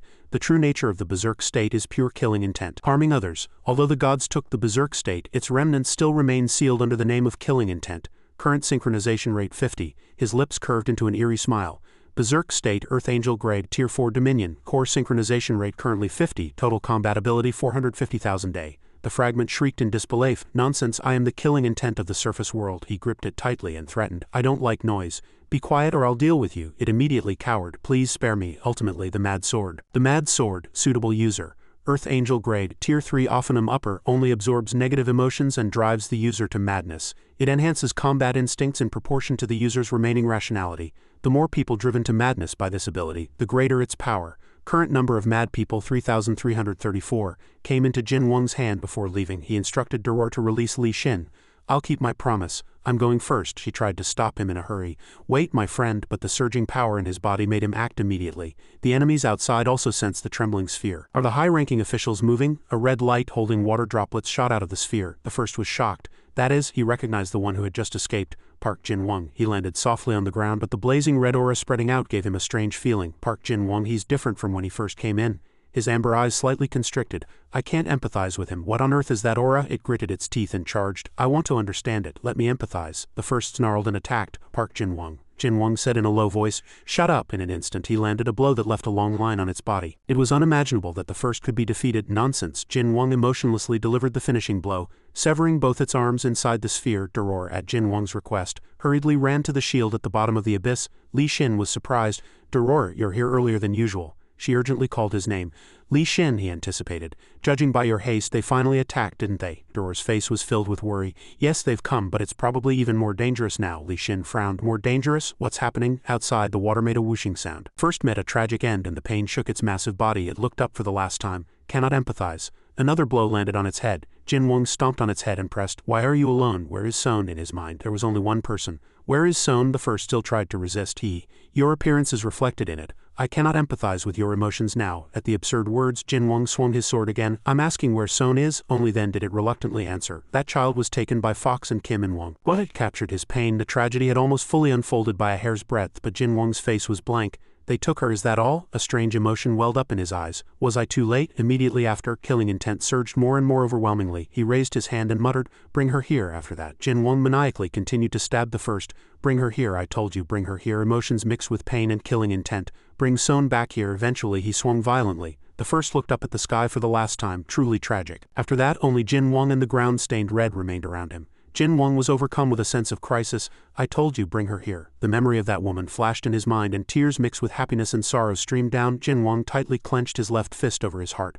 My heart feels like it's going to burst. The sound of his heartbeat made him uncomfortable. The sound of my heartbeat is too loud. Please stop it. He couldn't control himself. I told you to stop. At this moment, Doror burst out of the water sphere. She looked around and said, my friend Li Xin will be out soon. Where have those guys gone? Then she quickly noticed his strange state. Doror's face darkened as if she had seen something disgusting. Her bad memories resurfaced. This aura berserk state. At this, Jin Wang tightly gripped his sword. He lost control and charged at Duror. The two fought fiercely. She had to block his attacks while trying not to hurt him. Snap out of it, my friend. Jin Wang suddenly leapt up. He muttered, I'm fine. Duror assessed his condition. The aura of the berserk state is burning his mind. She had to make a quick decision. I can't leave him like this. Duror transformed. I hate my true form. It's truly hideous. In an instant she became a one-eyed aquatic monster.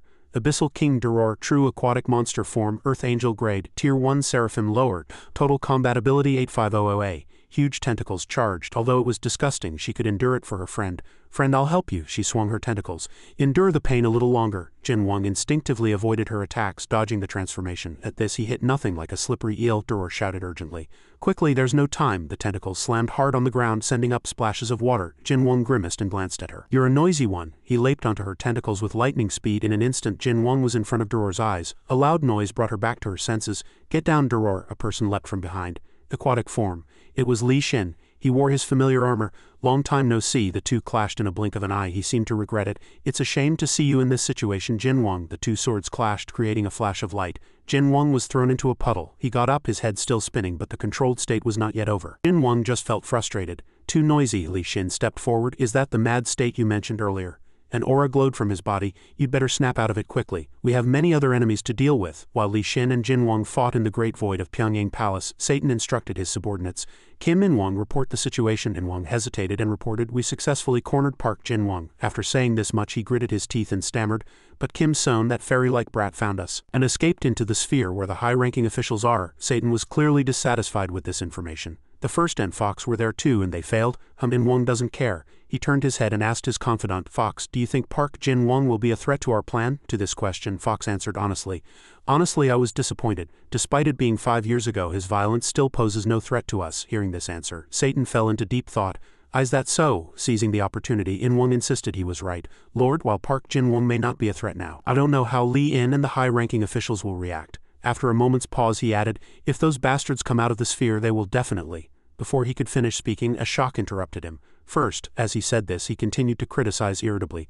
What's going on? I told you to hold your position. Why are you back? Just then, Satan sensed something strange. He felt fear from the power floating around and delivered shocking information. No, that's not what's returning. Immediately after, as a figure fell, In Wang was terrified. Look at that monster's withered body. He could no longer remain calm. What's going on? After the surprise faded, In Wang was consumed by extreme rage and continued to curse. Damn it, don't tell me the situation suddenly changed in such a short time. Before he could ramble any further, Satan hastily rushed from behind. That's not the problem. At this, In Wang finally caught the scent of fear. My lord, your words. He quickly scanned the withered corpse and evaluated it. The Ida monsters I summoned, even if they die outside, will recover if they return to my side. A moment later, Satan looked at In Wang with murderous eyes and presented his speculation. But now the first is still unconscious and immobile. It's as if the power of my Ida has completely vanished. Hearing this information, he felt a slight human suspicion. Does it even affect your divine command? That's ridiculous. Satan clenched his fist and said resolutely, that's right, I've been keeping an eye on this since last year. Looking at his hand, he was displeased. It seems we've found it. Satan glared at his palm and gritted his teeth. The most annoying fragment of the combined sword has unlocked its records. Elsewhere, when Chap was running, her subordinates behind her hastily stopped her. Chap, is this path really safe? It's probably a trap. If the higher-ups wanted to finish us off, why would they bother opening a path? Knowing that she couldn't be swayed, a subordinate asked military commander In Wang for an update. Upon being questioned, Chap didn't answer and continued to move forward. The octopus stood outside for 4 years and suddenly led why the outside must not be good.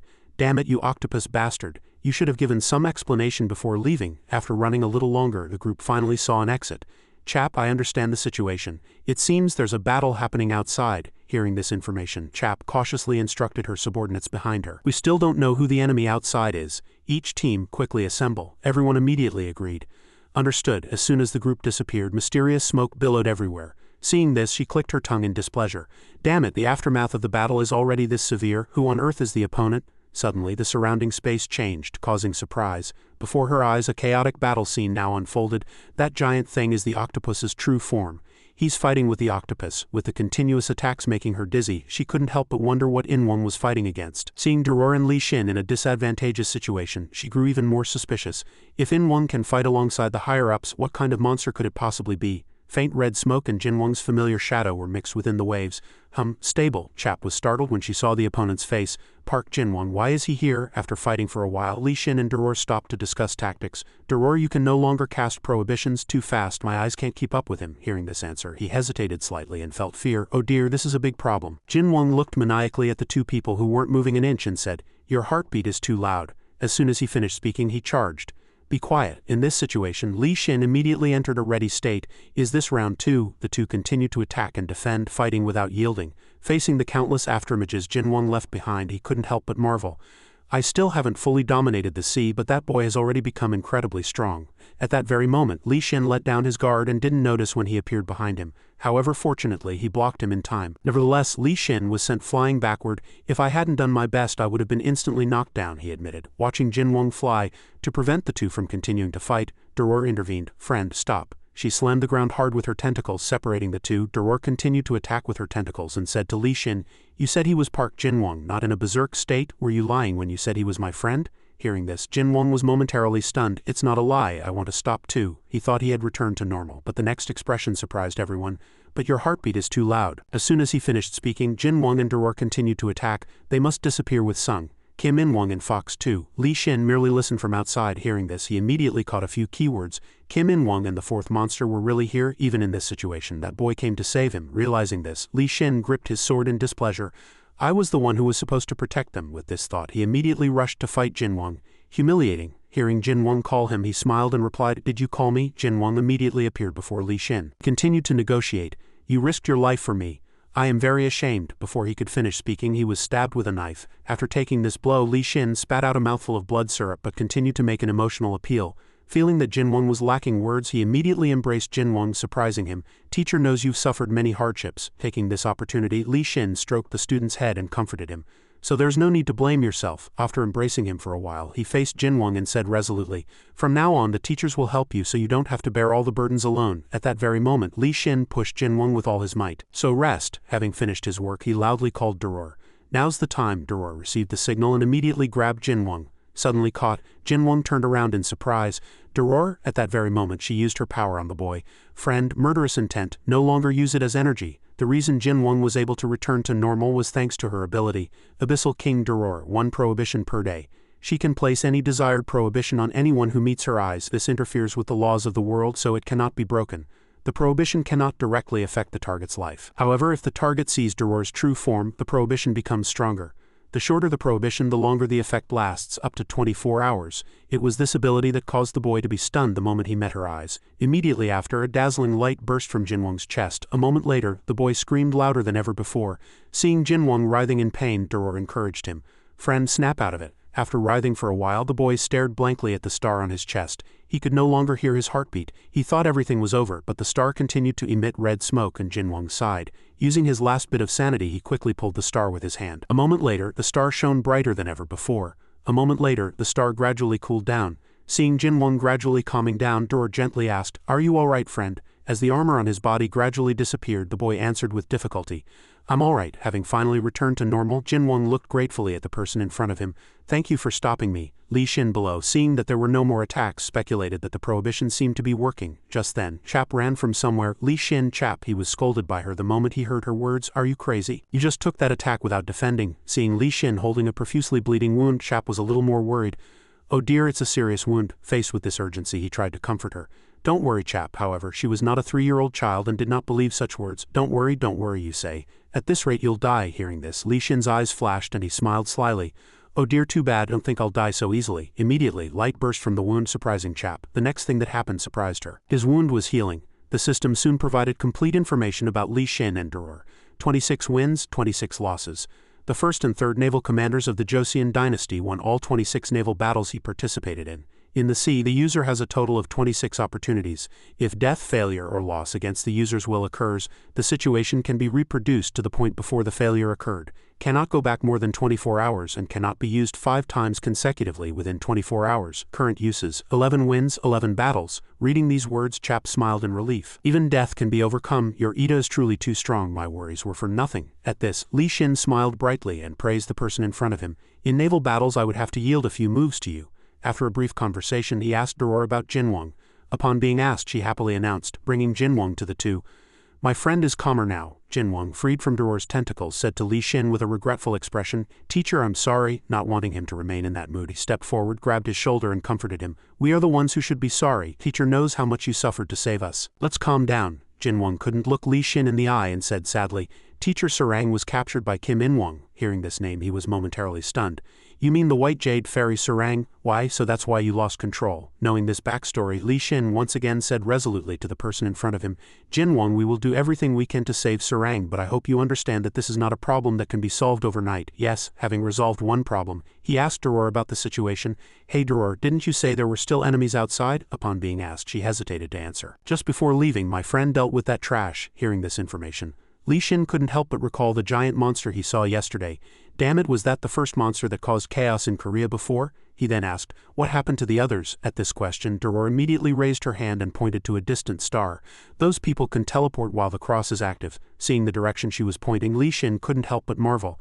I've been out for 5 years, so I know nothing about the current world. It seems all the enemies outside have retreated. No longer bothering with this issue, he asked Duror for her opinion. What do we do now, Duror? Are you going to lure us back into the deep sea? As soon as this idea was proposed, she immediately retorted, I won't deceive everyone. At this, Li Xin was half convinced, half skeptical. Seeing that he didn't believe her, Duror pointed at Jinwang and explained, My friend, I promised Park Jinwang. She stroked Jinwang's head and asserted that she would join the team. Hearing this, Li Xin laughed derisively. Friends, you're truly cold-hearted. Duror, I've known you for 4 years and I still can't be your friend? At this assertion, Duror quickly retorted, If you had let me go, I wouldn't have had to confine Li Xin. Could the problem have been solved so easily? At this, he was momentarily stunned. He couldn't refute anything. Then Li Xin watched Jinwang and Duror tease each other and gradually understood. No, perhaps Jinwang's despair touched her. It's heavy, don't press my head down. Well done. Jinwang understood everything and stepped forward, expressing his trust. If you say you promised Jinwang, then I must also believe you. Seizing the opportunity, Duror asked, Then will everyone release my friend now? Upon being asked, Li Xin said resolutely, We will release him. But shouldn't we move to another location first, at least far away from where the inverted cross is floating? At that very moment he sensed something with horror and commanded loudly, Duror, be careful. Immediately a massive shadow descended directly. The fourth monster. The two quickly took Jinwang and fled. Chap, damn it, Jinwang had escaped, but he was not happy at all. Duror at the same time fought hard to contend with Fox. Seeing her capable of stopping Fox, he said contemptuously, Apex, as soon as you came out your momentum was already broken. Truly foolish. It was one of Daniel's monsters. Fox was overwhelming and extremely superior according to Seraphim grade standards. The soul of a lower Dominion class cannot be activated.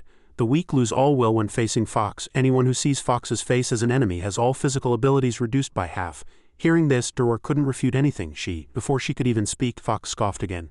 Truly pathetic. As soon as he finished speaking, it struck her hard. Seeing his comrade attacked, Sung couldn't hold back. As the boy tried to attack, he realized that he couldn't concentrate his power due to the curse. Like when fighting the third, should I use the scroll without killing intent? Li Xin, realizing Jinwang's thoughts, hastily stopped him. Jinwang, don't overdo it. Teacher already told you, we will help you. Having finished speaking, he instructed Chap and she immediately agreed. Chap, take that boy to a safe place. Chap embraced Jinwang and loudly called out to the nearby subordinates. Everyone immediately evacuate from this area. Assemble at the nearest East Sea beach. The group, having received the order, immediately replied, understood. Seeing the group trying to leave, Fox became even more contemptuous, trying to escape. Park Jinwang, I won't let you go. As soon as he finished speaking, Fox turned around and said kindly to Duror, Go Apex, you won't be able to defeat me. At this, she clearly disagreed. Don't touch my friend. Just then, Li Xin stepped forward. Don't worry, Duror, you won't be fighting alone. As soon as he finished speaking, he narrowed his eyes and commanded concisely, Come here, turtle ship. Immediately, countless ships appeared. This was the ability of Admiral Yi Sun Sin. Turtle ship, Seraphim grade, Bahana grade, highest grade. The legendary warship that saved Joseon from the brink of destruction. Summons 12 improved Panoxian with turtle heads and hard shells. They are indestructible in the sea. The living turtle heads breathe hellfire. Seeing countless warships appear, Fox was slightly surprised. Is that all? At this question, Li Xin retorted, You said so yourself, Fox. This is a favor to you. He then confidently introduced himself. My name is Yi Sun Sin and I am the Grand Admiral of the Korean Navy. With his fleet of warships, Li Xin confidently declared, If you want to meet Jinwang, you'll have to get past me first. At this, Duror beside him couldn't help but be surprised. Li Xin? He immediately knew what she was about to say, asking about the prohibition. Before Duror could answer, Li Xin immediately explained, I just activated my ability and released it. Having learned the answer, she grew even more curious. If you could do that, why were you trapped? Upon being asked, he answered briefly, This ability also has conditions. No longer discussing this issue, Li Xin focused on Fox. Anyway, shouldn't we deal with the enemy in front of us first? Although a magnificent fleet of warships had appeared, it showed no sign of fear at all. Human, move aside, do you want to be violated by violence? Hearing this, Li Xin burst out laughing. Violence, you say? Don't be so blunt. Don't you want to be subjected to violence? His eyes turned cunning with delight, and his momentum was as expected. Fox, seeing his confidence, was not afraid at all, and arrogantly raised his head and said, even if you are strong enough for Kim In-won to be wary, you will eventually just die. After speaking for a long time, he resolutely declared, you have no future. I will personally evaluate your violence, so show me everything you've got. Li Xin also readily responded to this belligerent display. Don't regret it after you've said it. Immediately he used his power to pierce the gel. Turtle ship Hawkik Jin, crane wing formation. The turtle ships surround and annihilate the enemy in a crane wing formation. The power of Hellfire increases tenfold. Total combat ability over 1 million. Li Xin, fully prepared, commanded to fire at full power. Numerous flames then flew towards Fox. The attack was a little challenging even for him. As the flames died down, Fox said with a calm, unperturbed expression, the level of violence is very good. But as he paused for a moment while several ships were still firing, he immediately charged to attack. It's not enough to stop me. Despite being about to be attacked, Li Xin remained calm as expected. To think it could withstand the turtle ship's concentrated attack. After saying this, he glanced to the side and added, but it's not as smart as it looks, is it? At these words, Fox was bewildered, not understanding what he meant. Taking advantage of the opening, Li Xin delivered an ultra-powerful blow to the middle of his ship, but Fox did not budge even with that blow. Apex, it didn't have a big impact, but Duror's anger has subsided somewhat. I blocked it from the start. Foolish lizard, everything was within Li Xin's calculations, so rest assured. Fox, successfully provoked, laughed maniacally. Good, I will test the limits of your violence. Immediately a shockwave spread in all directions. Li Xin was slightly surprised by the immense pressure. Is this Fox's ability that Jin Wang mentioned? A moment later an unbelievable thing happened. A gigantic cliff suddenly appeared. Pointing to the land behind, Fox quietly uttered a name, Fold the Earth. As soon as he finished speaking, he directed the cliff towards the people. In this situation, Li Xin calmly commanded, Fire at full power. Immediately, numerous cannons fired and the earthen wall shattered. Seeing the rock fragments fall one by one, he was slightly pleased. Good, we stopped it, but his joy was short-lived, as another unexpected situation occurred, astonishing Li Xin. Fox created another earthen wall. After displaying this fantastic sight, he looked at the two with a sneer. Fold the earth once more, fold the earth. Li Xin, seeing the two towering walls, didn't know how to deal with them. Even if he could stop this attack, he wouldn't be able to stop the next fold the earth attack. A brief plan came to mind, and he loudly called out to the person next to him, Duror. Before she could answer, Li Xin spoke first. I entrust my life to your ability. Duror was very surprised by these words, but he again commanded the warships, concentrate all cannons and fire, but this time Fox was one step ahead. He erected earthen walls blocking all cannonballs. Fox, unfazed by the cannonballs, laughed and said, in the end you will be crushed by my violence. After the attack ended, he began to complain, truly boring. Park Jin-won lasted longer. But everything did not end so easily. As soon as Fox finished speaking, familiar tentacles reappeared. Caught, he was slightly surprised. Apex, you're still alive. Without even thinking of replying, Duror immediately used her ability. Today you won't be able to fold anything. As soon as she finished speaking, he felt a strange sensation, but Fox quickly broke free from her control and pulled at the tentacles that were binding him. In the end, you two are troublesome. Although Duror raised her hand to resist, he held her firmly. If you stay quiet until I leave, your life will be spared. Not wanting Duror to be hurt, Li Xin stepped forward and diverted his attention. Have you ever heard the saying that the living are dead and the dead are living? These words successfully drew Fox's attention. Human, you two are alive, but all your ships have sunk. Subdue yourself quietly to my violence. While speaking, he saw something and opened his eyes wide in surprise. Why are you here? Li Xin, standing atop the monster's head, asked in slight surprise, confirming, is that the second one of your brothers? The monster he was standing on was the second monster from Daniel's book, Earth Angel Grade Demigod Class, Upper. The second monster voluntarily accepted the curse of endless eating. All its actions are solely for eating, and it dislikes tasteless food. Currently bound by Nandong Eye's effect. Battle log, total combat ability 450,000. Fox was displeased by this unexpected appearance. I wondered where you disappeared to. In the end you were captured by a human, you useless creature. At this reprimand the bear whimpered, cruel. Fox, understanding what he was saying, again sneered at Li Xin. Human, I don't know how you tamed the second. But do you think you can stand against me using it? To this question he firmly replied, of course not. Once again the second's pride was hurt. You called me and now you speak so cruelly. Not wanting him to remain in an emotional state, Li Xin comforted him. Don't worry, bear, I didn't call you to fight. Hearing this, the second was bewildered. He then asked the second to regurgitate what it had swallowed in the tower earlier. Hearing this, Duror guessed everything. The tower cannot demand that. The second put a hand to its mouth, looking wronged.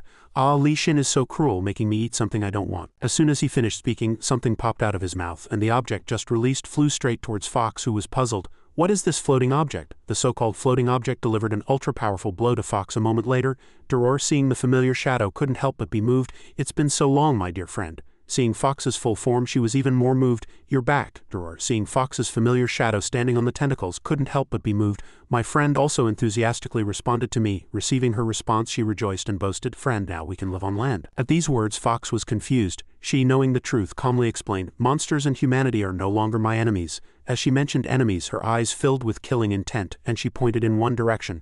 "Now our enemy is that," Duror affirmed, pointing at Fox, who had just been attacked and was still not standing properly. After a long while he had fully recovered from the attack and was able to stand again. "Another high-ranking individual?" Seeing Fox finally realize, Li Shin openly provoked him. "What will you do now?" Madness monster. Before he could say anything, he threw a few more words. "When will this mouth recover? Can I face two high-ranking individuals simultaneously with my earth-sealing division ability?" At these words, Edia shed 2 streams of tears and asked, "Li Shin, what about me then?" The threatening words had no effect on Fox at all. Instead, he laughed. Immediately after, Fox unleashed his full power. The powerful aftermath even made the 3 Itadors and Fox worried. After establishing his authority, he unleashed all his power. "Good human, I will show you my violence." "As you wish." At this moment, all information about his abilities appeared. Monster from Daniel's book. Fox, natural predator, natural predator. Anyone who sees Fox has their physical abilities reduced by half. Li Shin hesitated a little at the immense pressure. "Is this an EDA suppression ability? I didn't expect him to have something like this." But Duror next to him quickly reassured him.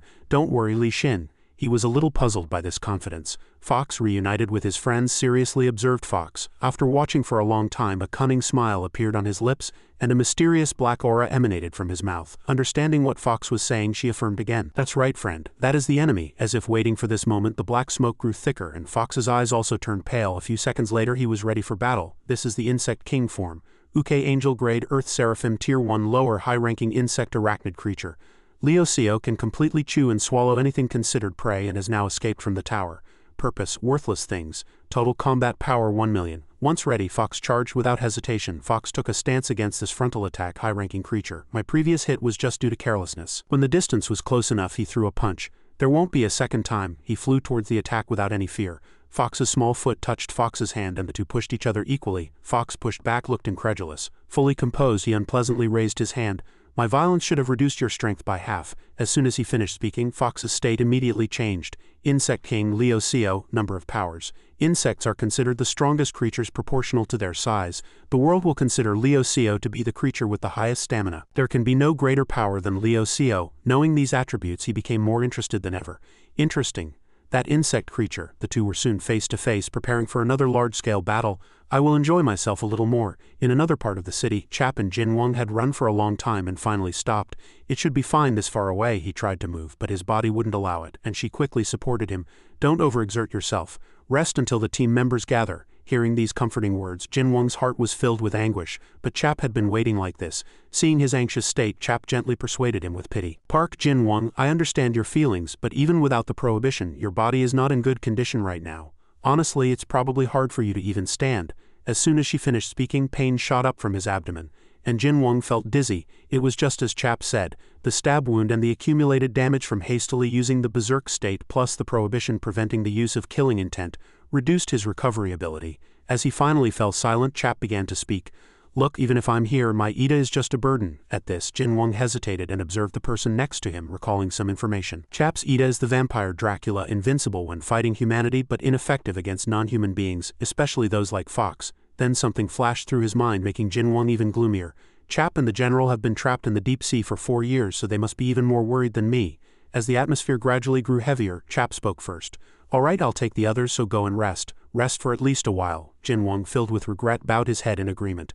Okay. Left alone, the events that had occurred replayed in his mind like a slow-motion movie. Because of his hastiness, Son was in danger. He had persuaded Duror to join Li Shin and defeat the enemy, but he couldn't control his own power and couldn't help them. The more he thought, the more distressed Jin Wang became.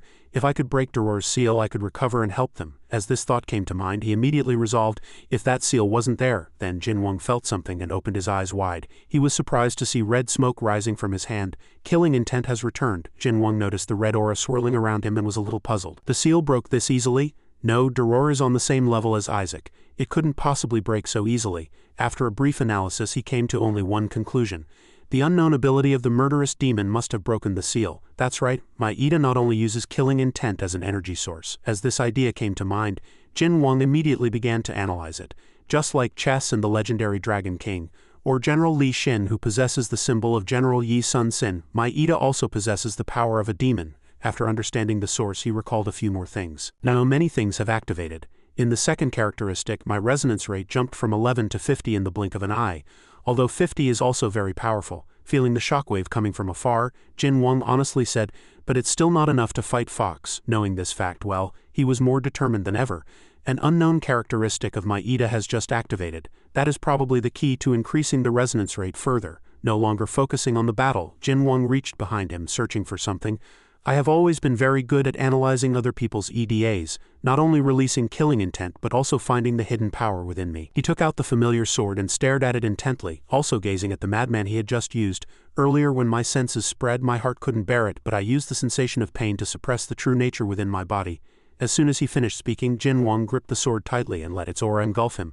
But this time he maintained a little sanity. Deeper, deeper, let the killing intent spread and the senses expand so that I am not dominated by Ida. Control myself, surpass myself. The scenery transformed into a quiet and peaceful green meadow, and feeling the wind blow through his hair, Jin Wang was bewildered. Where am I? Jin Wang was mesmerized by the scenery before him. A green meadow, bright sunlight and gently swaying leaves. He wondered where he was. He looked around in confusion. I wonder, is this the result of trying to look within and find the characteristics of the Soul Slayer Battalion? These memories seem to contain clues about the Soul Slayer Battalion. Standing in the vast void, Jin Wang said, but there's nothing here. It's an unpleasant feeling, like when I resealed my inner world in hell. He said, did I come to the wrong place? If so, how do I get out of here? Then he cautiously took a step. As he took a step, he was startled. The surrounding space seemed to darken and he was clearly shocked. Sweat trickled down both cheeks. Jin Wang thought, my intuition tells me that if I take another step now, 10 more years will pass. Having come this far, he no longer moved. A sound from above caught Jin Wang's attention. He looked up at the sky and muttered, in his mind. The thought continued, a long time will pass in the blink of an eye, and when I look back 100 years will have passed. He seemed to have noticed something. A giant dolphin was floating in the air. Its body was dark green, its belly white, and it had a single horn on its head. Jin Wang asked in surprise, a horned dolphin? A strange sound came from behind him. Ah! Jin Wang turned to see a glossy black snake with 2 long horns growing from its head, its eyes invisible. It was sticking out a long black tongue. Jin Wang said, neither of them looks ordinary. The dolphin slowly approached him, and the snake also raised its head and looked at him. He asked himself, am I supposed to choose one of them? Jin Wang thought, I think the dolphin would be better than the snake. Saying that, he smiled and extended his hand towards the dolphin. The snake, seeing this, seemed displeased. It attached itself to Jin Wang's other arm, hissing and startling him. Jin Wang loudly chastised it. What? I didn't choose you, get off! Jin Wang lost his footing, lost his balance and fell backward. He lay on the grass, the snake still clinging to his left arm. Damn it! The dolphin saw this and flew close to Jin Wang's face. Jin Wang looked at the dolphin and thought, what is it? For some reason it feels like it's despising me. The snake continued to hiss at Jin Wang's face. Jin Wang, disgusted, said, I told you to get off my body. The snake bared its sharp fangs, hissed loudly, and then rushed. The snake burrowed straight into Jin Wang's body in some way. Jin Wang was startled by the bizarre sight before his eyes and screamed, what is this? The snake completely disappeared. He clutched his chest and sweat poured down like rain. A system message appeared. Murderous demon, current resonance 20. Jin Wang was surprised to see the system message. Why is the number suddenly changing constantly? Murderous demon, current resonance 51. Why is the resonance suddenly increasing? Jin Wang was puzzled. Something's wrong with my body. Jin Wang writhed and endured, veins popping out on his face. He shouted, His eyes turned red. The resonance continued to fluctuate in the system notification window. 57, 64, 75. Jin Wang thought that his resonance with the murderous demon was suddenly skyrocketing. Jin Wang shouted irritably. He squeezed one eye shut, gritted his teeth, and clutched his chest with his hand. A strange red energy erupted from there. He thought about that energy. This energy source seems to be coming from my heart. Could this snake symbolize a demon? He recalled his past acts of slaughter. The murderous demon's memory is getting stronger by consuming the demon's seed. It will recreate that scene again. He still lay there, continuously analyzing the dolphin in the air. Then that dolphin, suddenly, yellow lightning shot out from the dolphin's mouth. The dolphin opened its mouth wide and let out a loud sound.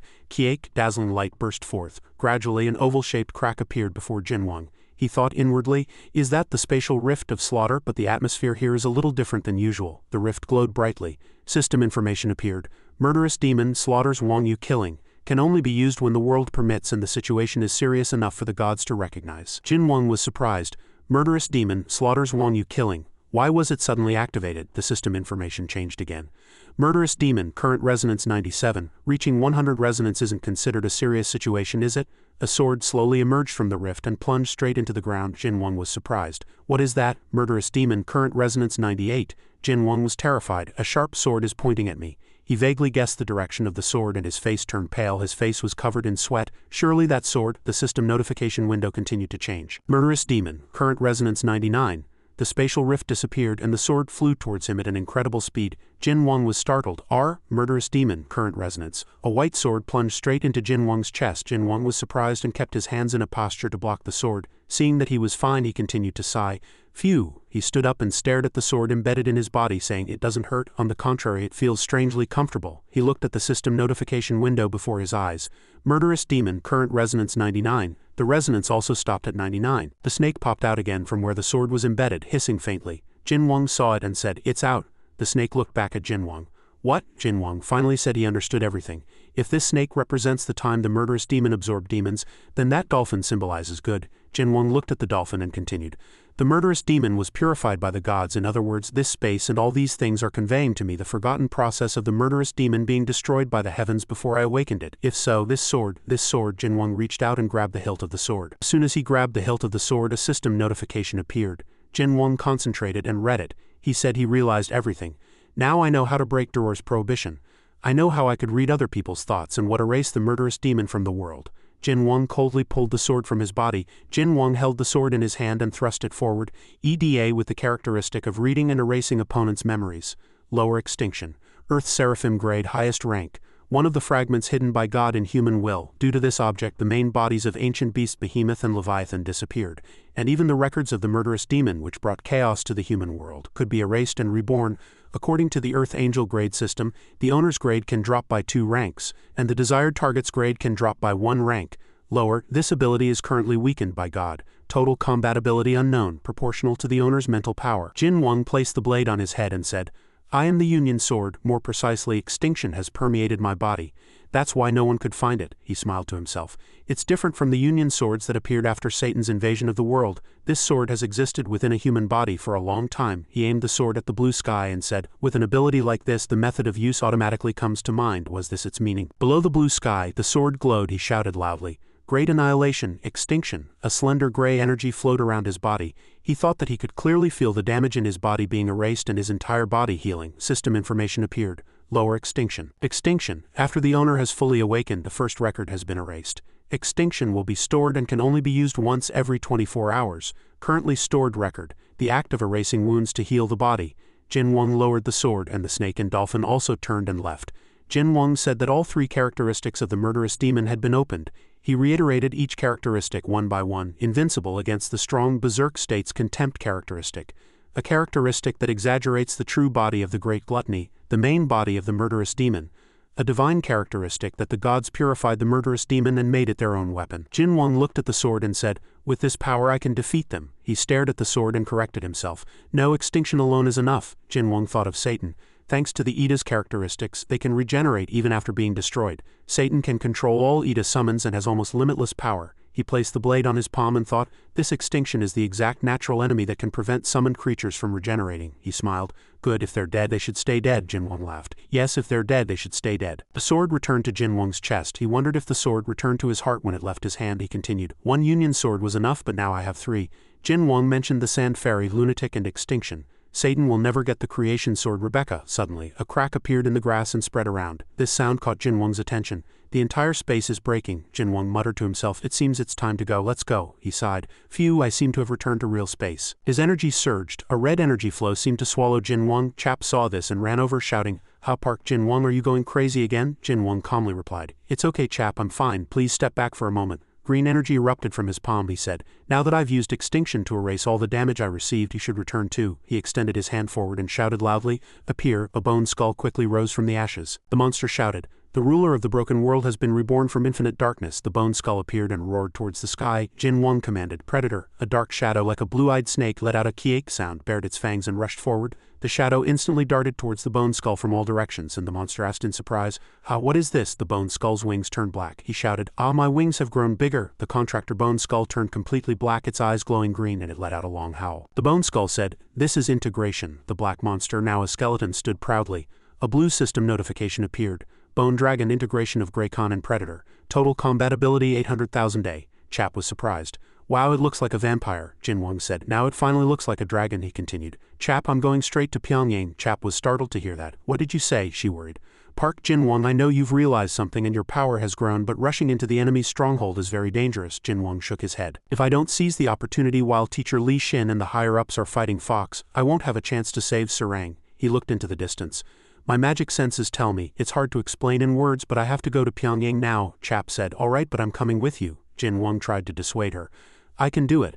Help the teacher and stay here, she replied. I'm worried about you too, but honestly I can't do anything in this monster-filled battlefield, she continued, unleashing her power, but a rescue operation for 2 lunatics is a different story. Know that, Jin-won sighed. You're right, Chaps. Ida was skilled in covert infiltration operations and large-scale battles. Jin-won agreed. All right then, let's go. Jin-won leapt onto the bone skull's head, the monster said. Contractor, I will show you my magnificent flying abilities, Jin-won replied. Your wings just grew though, Chap commanded. Listen up all teams. Park Jin-won and I are going to Pyongyang now. Report to Teacher Li Xin and survive until you can join us. The people below shouted loudly. We will obey orders. In an instant the bone dragon let out a menacing cry and soared into the air. The giant monster carrying Park Jin-won and Chap flew across the sea. Jin-won muttered to himself, I won't make a mistake this time. The bone dragon sped up towards Pyongyang. Jin-won whispered, Wait for me, Sarang. Elsewhere monsters floated in the sky searching for prey. A young man holding a sword hid behind a wall, panting. He was Bratislava Pete. Hearing the situation, he said, This situation seems to be called a dilemma. Anyway, I'm glad I managed to buy time for the others to evacuate. He brandished his sword. System information appeared. Card block, Earth Angel grade, Tier 4 Dominion. The demonic sword of Irish legend once used by Puss, it can perfectly reproduce and make its own all the skills and movements of anyone who has faced its owner. The only limitation is how much the user's body can reproduce. Nullification ability. Total combat ability 200,000 A, he said resolutely. I want to see you again before I die, Xiao Shou Shang. Pete rushed out from behind the wall and into the street at an incredible speed. The monsters sensed Pete's movement and collectively shouted. Grr, in an instant Pete approached 2 of them. He quickly dealt with them. He thought inwardly, unlike others who broke through the seals of hell and made their Ida strong, my Ida hasn't changed. The mechanism was that overcoming mental shock tempers the soul. That's what Ida is. Pete fought countless monsters alone. He was surrounded by them. He was ready to fight. He thought inwardly, I was originally very talented and proud, so I probably didn't suffer much. That's why I was able to escape hell faster than others. He increased his speed faster than any monster. He evaded their detection, appeared from above and surprised them. His thoughts continued.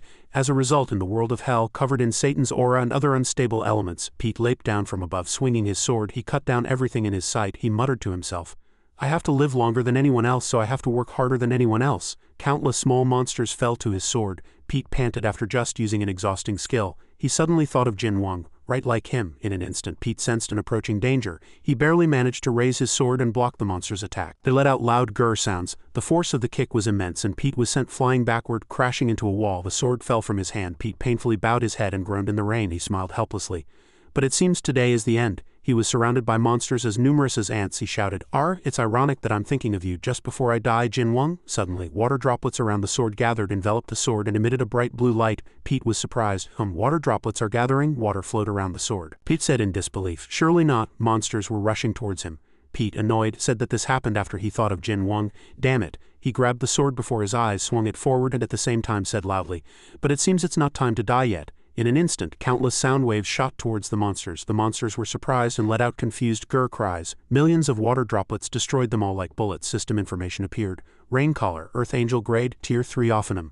Teardrops that are the materialized sorrow of the world fallen to Earth. No matter where it is, instead of taking something from the owner, it summons a storm commensurate with the price taken. The power and number of raindrops are directly proportional to the exchanged item, can be controlled according to the selected target. Currently exchanged price, the talent to easily mimic and improve almost everything. Total combat ability 890,000 A proportional to the price. Pete let out a sigh of relief. Phew, the rain still poured heavily. He slumped to the ground and groaned, the crisis is over. This must truly have been God's will. A voice was heard, catching Pete's attention. The evacuated people said someone was holding out here, so I came to help, but it seems I'm not needed. A shadowy figure in the night. When Pete asked, the young man extended his hand. Pete recognized him as Sun Ho. He replied, Long time no see, Pete. In the rain, a faint light emanated from the window of a building. 2ET excitedly brought a tray with a few small bowls on it. He said, It's truly good to see you, brother Pete. Pete greeted him. Yeah, long time no see, Slit Eyes. 2ET seemed disappointed to be called by his nickname. He loudly said, Hey, stop it. Brother Pete, he complained. You told me your name 5 years ago. Oh, did you forget? Pete replied, flustered, but nobody calls you by that name, brother Sun Ho. Pete and Miss Ju-yi sat together around the lantern. Hearing their noisy conversation, Miss Ju-yi said, You should have just brought the soup quietly. Slit Eyes. 2ET loudly replied, Yes, Sister Ju-yi. Sun Ho hesitantly asked, So Pete, you've left your hometown and come all this way? Pete replied, Yes, I'm heading to Pyongyang. Sun Ho asked in surprise, Alone? Pete bowed his head slightly. Actually, I wasn't entirely alone, he continued. But I'm the only one who came this far, Sunho replied. I understand you've been through a lot. Sunho empathized. We've lost many people too. We traveled all over Korea, gathering those with the will to fight in Gangwon. Sunho recalled the moment they were under siege. He said, but Kim In-won and the Third Army monster attacked. Sunho nodded. Ultimately, we couldn't hold out, Miss Ju-yi continued. We were annihilated by the enemy, and only 30 of us survived. 2ET handed a bowl to Pete and continued. During our retreat, the zombie squad guarding the outer perimeter was captured. Sunho clenched his fists and said, if it were just Kim In-won we could do something, but with the Third Army monster there's no way. Pete asked Sunho, can you fight Kim In-won? Sunho replied, I can't deny it. Pete said with a worried expression, the combat power I sensed from Kim In-won was immense. Honestly, even brother on Wong-ho. At this, Sunho interjected, if it's a giant monster like F7 or Fox, I'll concede. His voice became firm, but Kim In-won, I can handle him. He, startled, held his soup bowl and said, if anyone else said that, I'd think it was boasting, but it's different coming from you, Hung Nim. What do you plan to do next? Sunho emptied his soup bowl and replied, I'm going to Pyongyang to rescue the captured squad members. Pete objected. That's too hasty. Sunho wiped his mouth and said, but this is something that must be done. Pete hesitated for a moment and asked, are brother on Wong-ho, Miss Sarang or Mr. Jin-won with you? Sunho reminisced.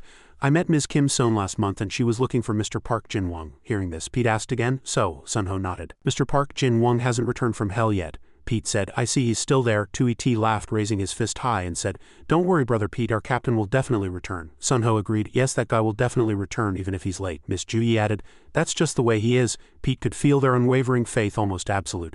They believed Jin-won would return. He smiled faintly. I think so too, a subordinate rushed over, shouting loudly, Battalion Commander? Sunho asked again. What's wrong? The man loudly said. Our advanced reconnaissance team reported that there are no 3 monsters in Pyongyang.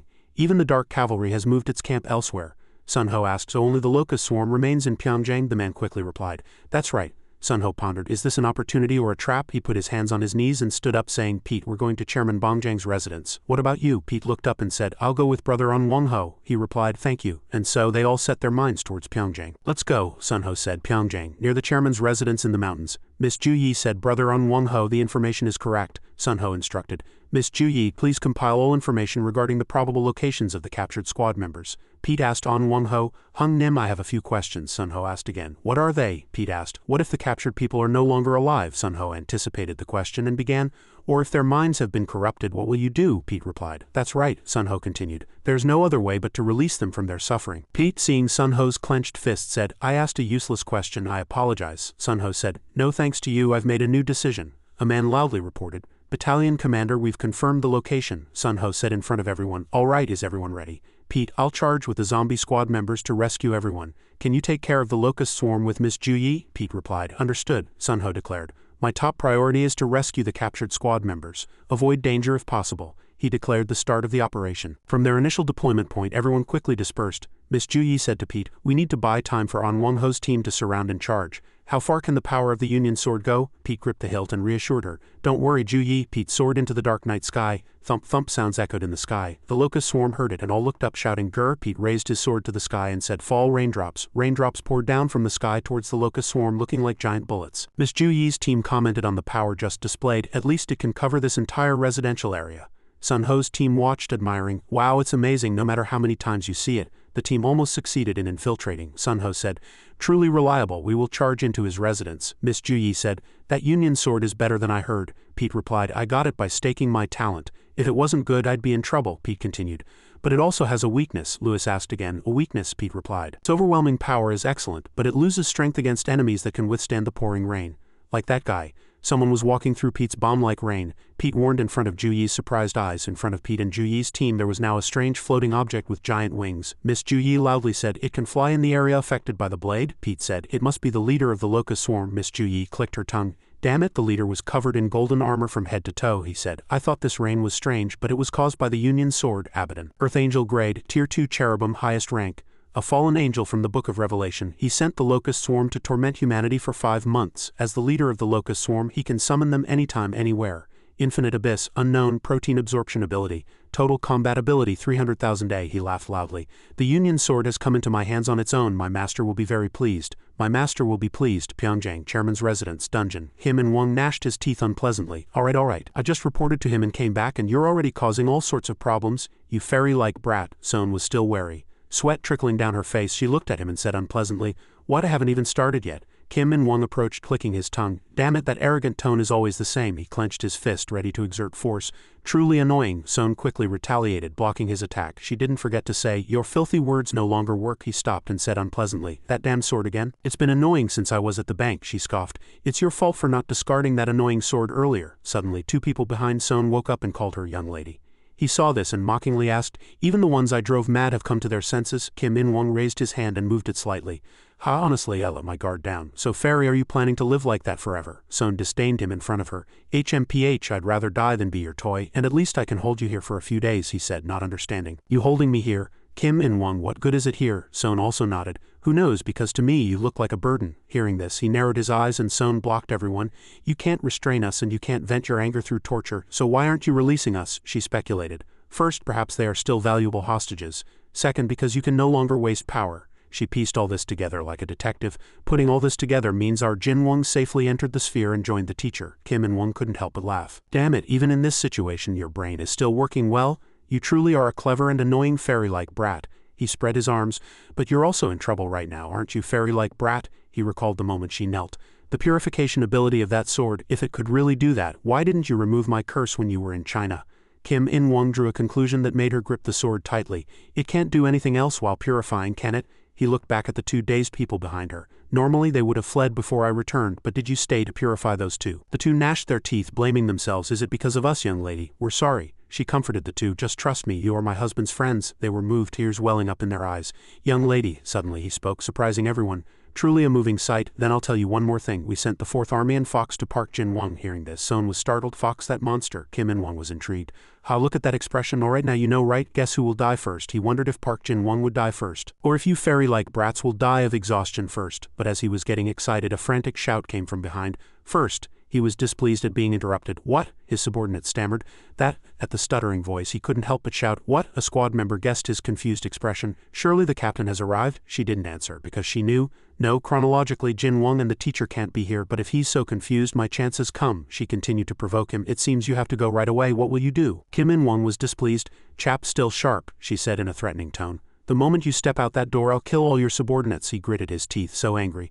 Damn it, incredible. He resolutely turned and approached her. Then I have no other choice, do I? I can't leave the intruders who are trying to destroy this place alone. At this attitude, Son became even more convinced. The intruder wasn't Jin-won, but someone else who could threaten him. He called his sword and said, it's a pity I can't see you die with my own eyes, fairy-like brat. As he swung his sword, sharp blades appeared everywhere. But it's better than missing it, he said with a dangerous smile. Don't you remember what happened at the bank, fairy? Above Son's head, the wall seemed to crack and collapse. Damn it, Kim In-won. The sound of the collapse and his words echoed simultaneously. If you're still alive when I dig you out, then we'll talk again. After that, he hugged his sword, turned, and left.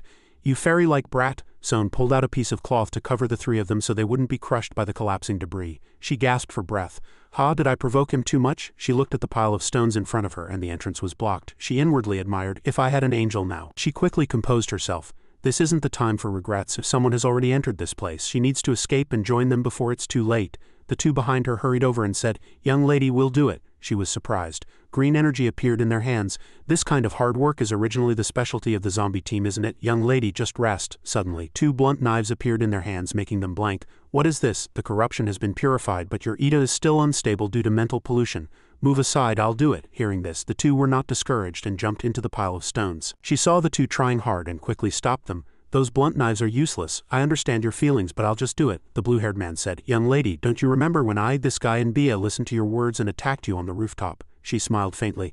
I remember, I tore you guys to pieces back then. They vividly remembered that day. Young lady, what did you say back then? You told us not to grumble about low ETA grades and to learn more. We want to be like the captain, like Mr. Park Jin-won. Their hands still tightly gripped the blunt knives, but we don't want to copy his EDA. The more the two spoke, the more power they seemed to gain. It was an indomitable fighting spirit. So we won't give up. The two continued to break stones and rocks. It doesn't matter what our Ida looks like. Every time the blades clash, we are more than Ida. Suddenly, dazzling blue light erupted around the two. The knives transformed, leaving the two blank.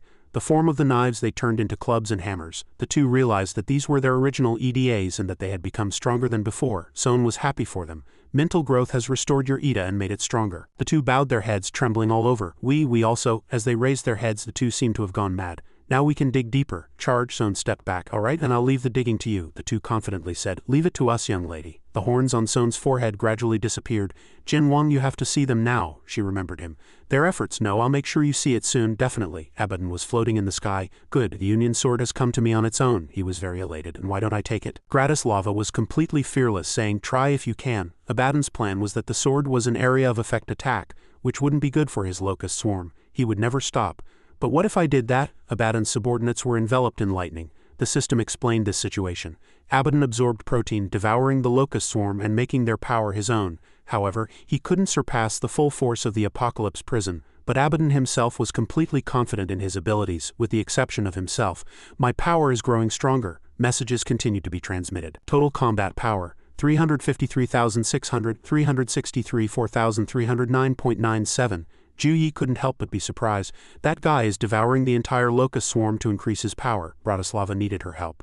Ju Yi, you need to cover her. Ju Yi was momentarily flustered. What? He's confident of victory. If we let him keep eating, we'll surely be wiped out. We need to act now while my sword is still effective. A powerful force poured from the zombie squad towards Abaddon. He was slightly flustered. As you wish, but suddenly, Abaddon used stealth magic, and the attack just fell to the ground. He himself was surprised that he was still under attack. What is this? Abaddon's question went unanswered. Why is it only raining on me? He was angry, but couldn't help it. Then you weaklings have to resort to cheap tricks again. Abaddon rushed out from the heavily raining area. Then I'll just leave that place. But a raindrop fell on his head and heavy rain poured down on Abaddon again. He never admitted his inferiority. You were just lucky to fall into my position. There won't be a next time. Abaddon had a hard time escaping. Damn it, you bastard. He was once again pinned to the ground. Abaddon couldn't help but be puzzled. This guy, how does he predict my movements? Bratislava once again spoke philosophically. I may have lost my genius, but the experience and achievements I've accumulated will never disappear. Abaddon didn't want to hear meaningless words.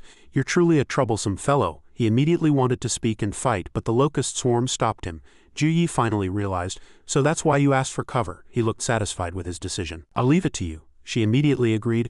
Don't worry, the zombie squad never falters. We can handle this locust swarm. The locust swarm, and they fought fiercely. Ju Yi commanded, tear them apart. Her two comrades immediately brandished sharp knives. Abaddon scoffed at his subordinates' abilities. These insect-like things. Bratislava confronted him directly. What will you do now, Locust King? Abaddon in his rage couldn't help but shout. Get lost, get lost. The sound echoed throughout the land. Get lost. The system identified Abaddon as the bottom of the abyss. A portion of the surrounding terrain temporarily disappears. Only sentient beings fall into the pit. Non-sentient terrain and objects are unaffected, and affected targets will continue to fall until the ground returns. Total combat power 999,999. The blonde youth was very surprised. Bratislava saw nothing. The bottom is invisible. Abaddon did so deliberately to threaten. I'll ask my question again. What will you do now? He scorned the zombie squad. What will you do now? Genius of the first underground floor prison of the market. One person was curious about everything here. It's surprising that such a place exists underground. Gratislava was the first to say. The stairs are very modern, but this place is like a medieval dungeon. Sunho reminded his comrades. It's dark. Everyone stay vigilant. They followed his command. Yes, sir. Chap pointed to herself and said, don't worry. You know my ability. The system explained in detail. Eye of tracking trajectories, Earth Angel grade Tier 4 Dominion. It focuses on all targets within sight and discerns kinetic energy, accurately identifying the strength and point of force emitted by the target. However, it cannot read energy exceeding the user's ability. And it cannot see energy that lasts for more than 2 seconds. Chap was still shocked. I just said that, and I see a lot of movement in the space before my eyes. Gratislava, completely unfazed, immediately recognized them. They are the Fallen, Sunho warned everyone. Be careful. Everyone unleash your EDAs and prepare to fight. The Fallen couldn't control their expressions, and he attacked all of them in one go. Chap highly praised him. As expected of the battalion commander and the seniors, let's go. He shouted a battle cry. Charge! Bratislava bravely killed monsters. The brown-haired boy also swung his shovel. Ouch, it hurts. He suddenly fell silent. The brown-haired boy kicked the Fallen in the back. Look again. He hesitated for a moment. Battalion Commander Sunho resolutely refused. Now we have no way to save them. He knew the truth, so he advised, don't let them suffer anymore. Bratislava finally understood. End their suffering. The zombie squad attacked the Fallen. Chap was very proud, as expected of the zombie squad seniors. Let's tear Kim In-wong and Satan apart together. In-wong was filled with murderous intent. What? These filthy creatures. He raised his massive sword high. Truly troublesome, he thought to himself. Kim In-wong too fast, I can't dodge. Sunho firmly grabbed In-wong's wrist. I'll hold on no matter the cost. Chap gasped. Thank you, battalion commander. He always protects his comrades. Get back, In-won couldn't help but gloat. You got beaten in Gangwon-do and still managed to crawl all the way here, Sunho admitted the fact. Yes, I ran away then. His eyes were full of conviction. But today will be very different from back then. In-won smiled brightly and said, let's see how different. He deliberately provoked. Show me. The system updated the status. First monster, the blasphemer. The Ida absorbed by the first monster has taken material form. If the user blasphemes, the Ida drops 1 tier. However, if the owner with an ideal resists, the power disappears. Resistance, control, and tier reduction are proportional to the pure will of others. Gratislava was annoyed. My Ida, Sunho Dembrero suggested a method. Everyone, unleash your EDAs. His comrades immediately followed. Yes, sir. In-won liked to repeat old stories. You endure longer than the others, but it's the same here in Pyongyang. A sanctuary message arrived from the system. Earth Angel Grade, Tier 1 Seraphim Upper, the most terrifying demon has currently created a hellish environment in the world. Just standing in this area increases all combat power by 1 tier. EDAs that have not surpassed human civilization immediately drop 1 tier just by witnessing this place. He loudly condemned, but you can barely hold on. Did you think you could invade here with just this? In-won couldn't accept the fact. You truly underestimate me. His claw almost touched Sunho's face. He retreated to avoid the attack. In-won didn't forget to scoff. Your soul is truly as annoying as a monkey's. But Sunho didn't care at all, driving him mad. What's with that contemptuous look? He learned from experience. Normally using a great sword would be restricted in a narrow space. The sword split a piece of wood in half. Sunho used his skill appropriately, but Kim In-wing's Ida could wield a greatsword without restriction. He focused his attention. Furthermore, the hand of a mutated monster. What Sunho worried about happened. Everyone who touched that hand in the previous battle was cursed, he continued to think. 2 hands keep coming at me and they're all imbued with curses. It's really troublesome for someone who can only fight in close combat. In-won couldn't help but praise him.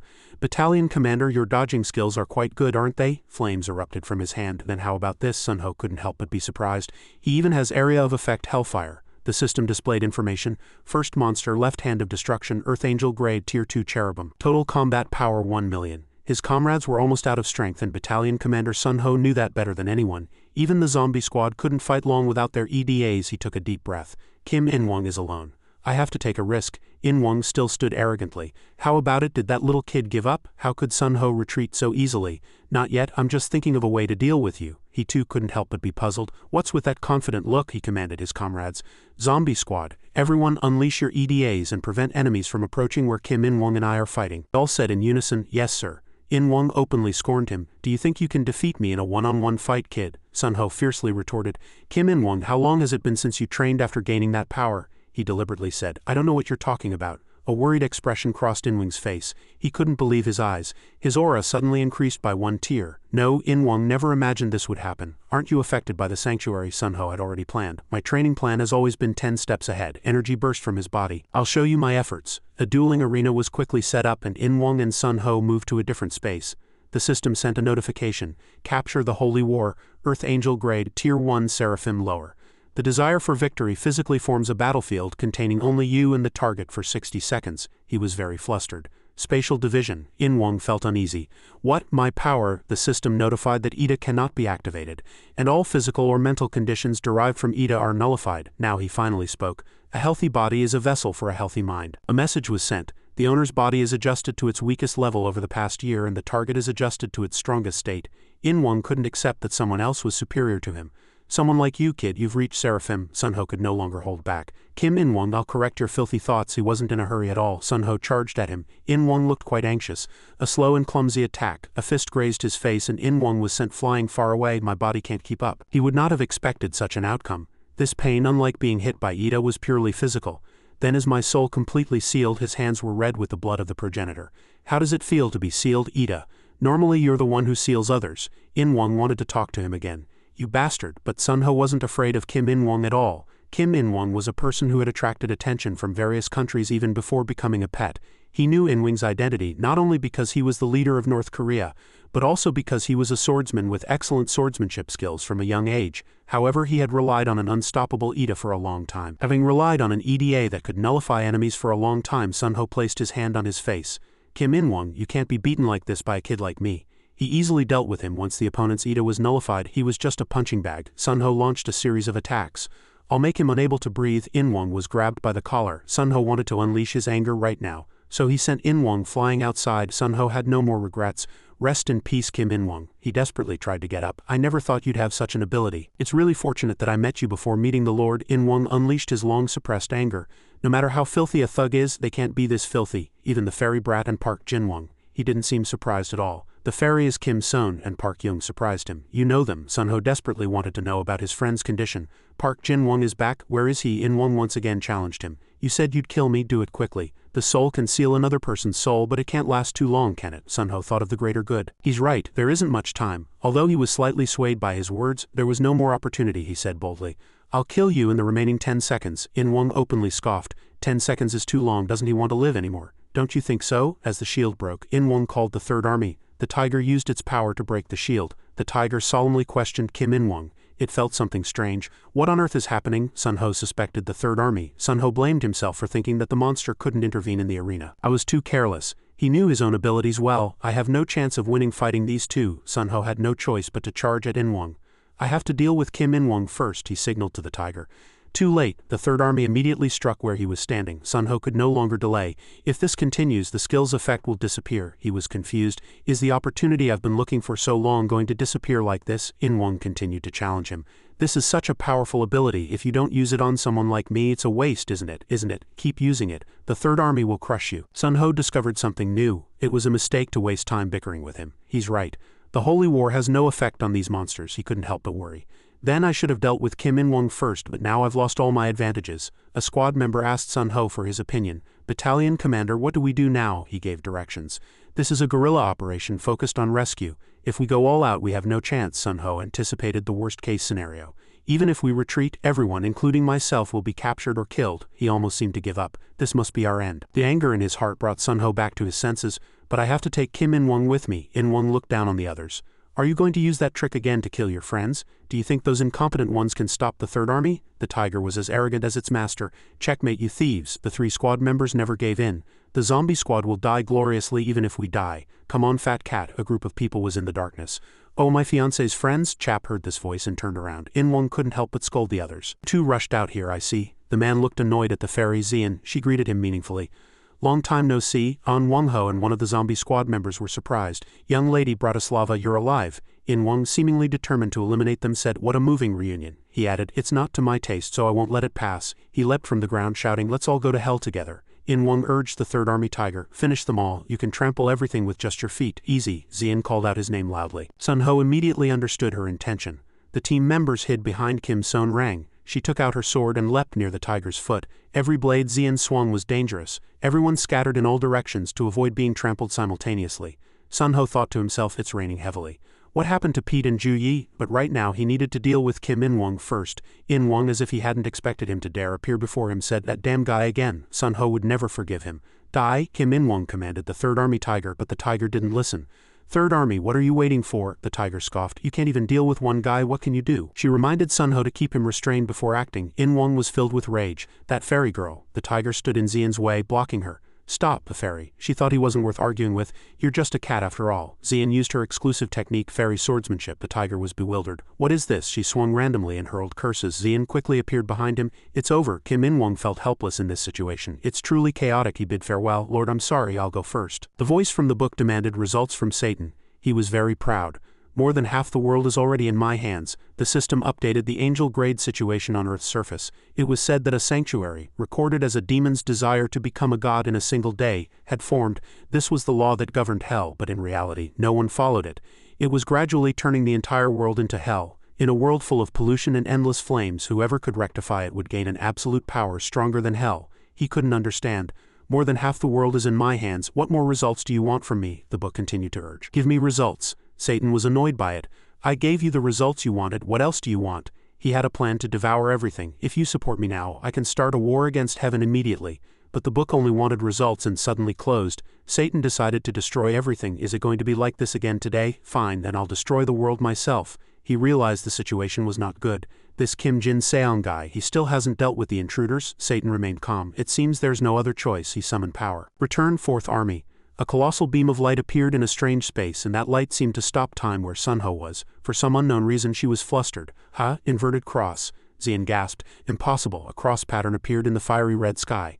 An animal flew down from the air. I was enjoying this wonderful violence, he said with a bored expression. It's my master's command, so there's no other way. The animal aimed at the tiger and said, surrender to violence. The zombie squad looked up and watched closely. He too froze in place. She gritted her teeth and frowned unpleasantly. Suddenly a pillar of light shot up into the sky, and in the faint smoke a beast's shadow appeared behind Kim In-wong. He raised his head and proudly declared, so as Kim In-wong, I naturally have to worship him. Finishing his sentence, Kim In-wong looked in another direction and asked, don't you think so, fairy girl? Xian's body trembled slightly, and her arm lost strength. She maintained her composure, thinking, my left arm is broken.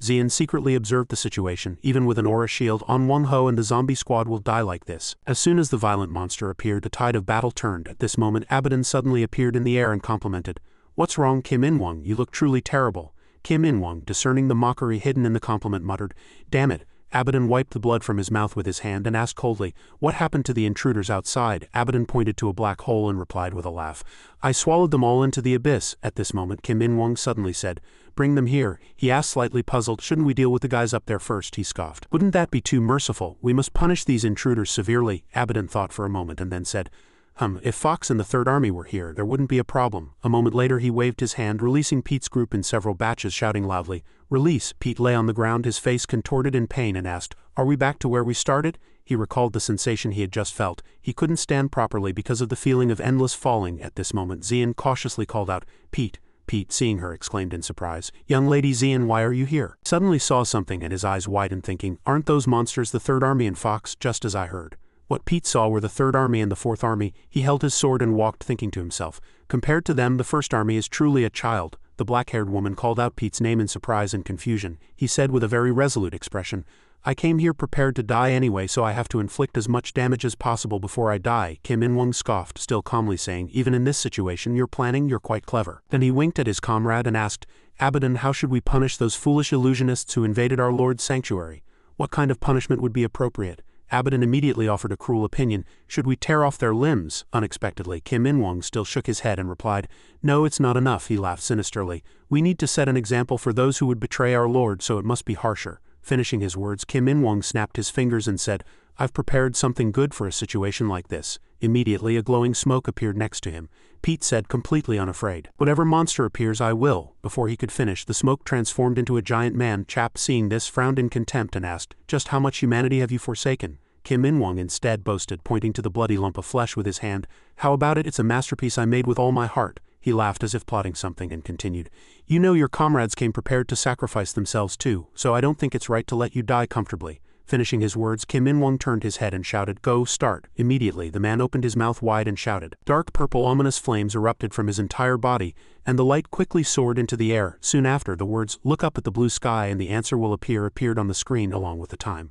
Earth Angel Grade, Tier 3 Principalities, can project the image it sees into the sky, and the projection range is proportional to the owner's mental power and influence. At the same time, pillars of light also began to form in a circle in the air. Inside, Kim In-wong's face faintly appeared. Seeing his image successfully reflected, he immediately boasted, it's working, I like it. A moment later, Kim In-wong shouted loudly, compatriots enduring hellish days, are you listening to my words? The people outside immediately looked up at the sky. The young man, seeing it, tensed and called out Kim In-wong's name. He continued to project other people, saying, these compatriots committed the sin of invading our Lord's residence in Pyongyang. People, seeing it, exclaimed in surprise, oh no, it's the fairies. How will these arrogant and foolish intruders be punished? At this moment, people were surprised to see Sun Ho appear on the screen, exclaiming, it's Pete. Kim In-wong at this moment again shouted loudly as if he couldn't help himself. I think many people are curious. Now the punishment will begin. And those who survive, watch closely and remember. Jin Seong naturally heard this public statement. He exclaimed in surprise and worry.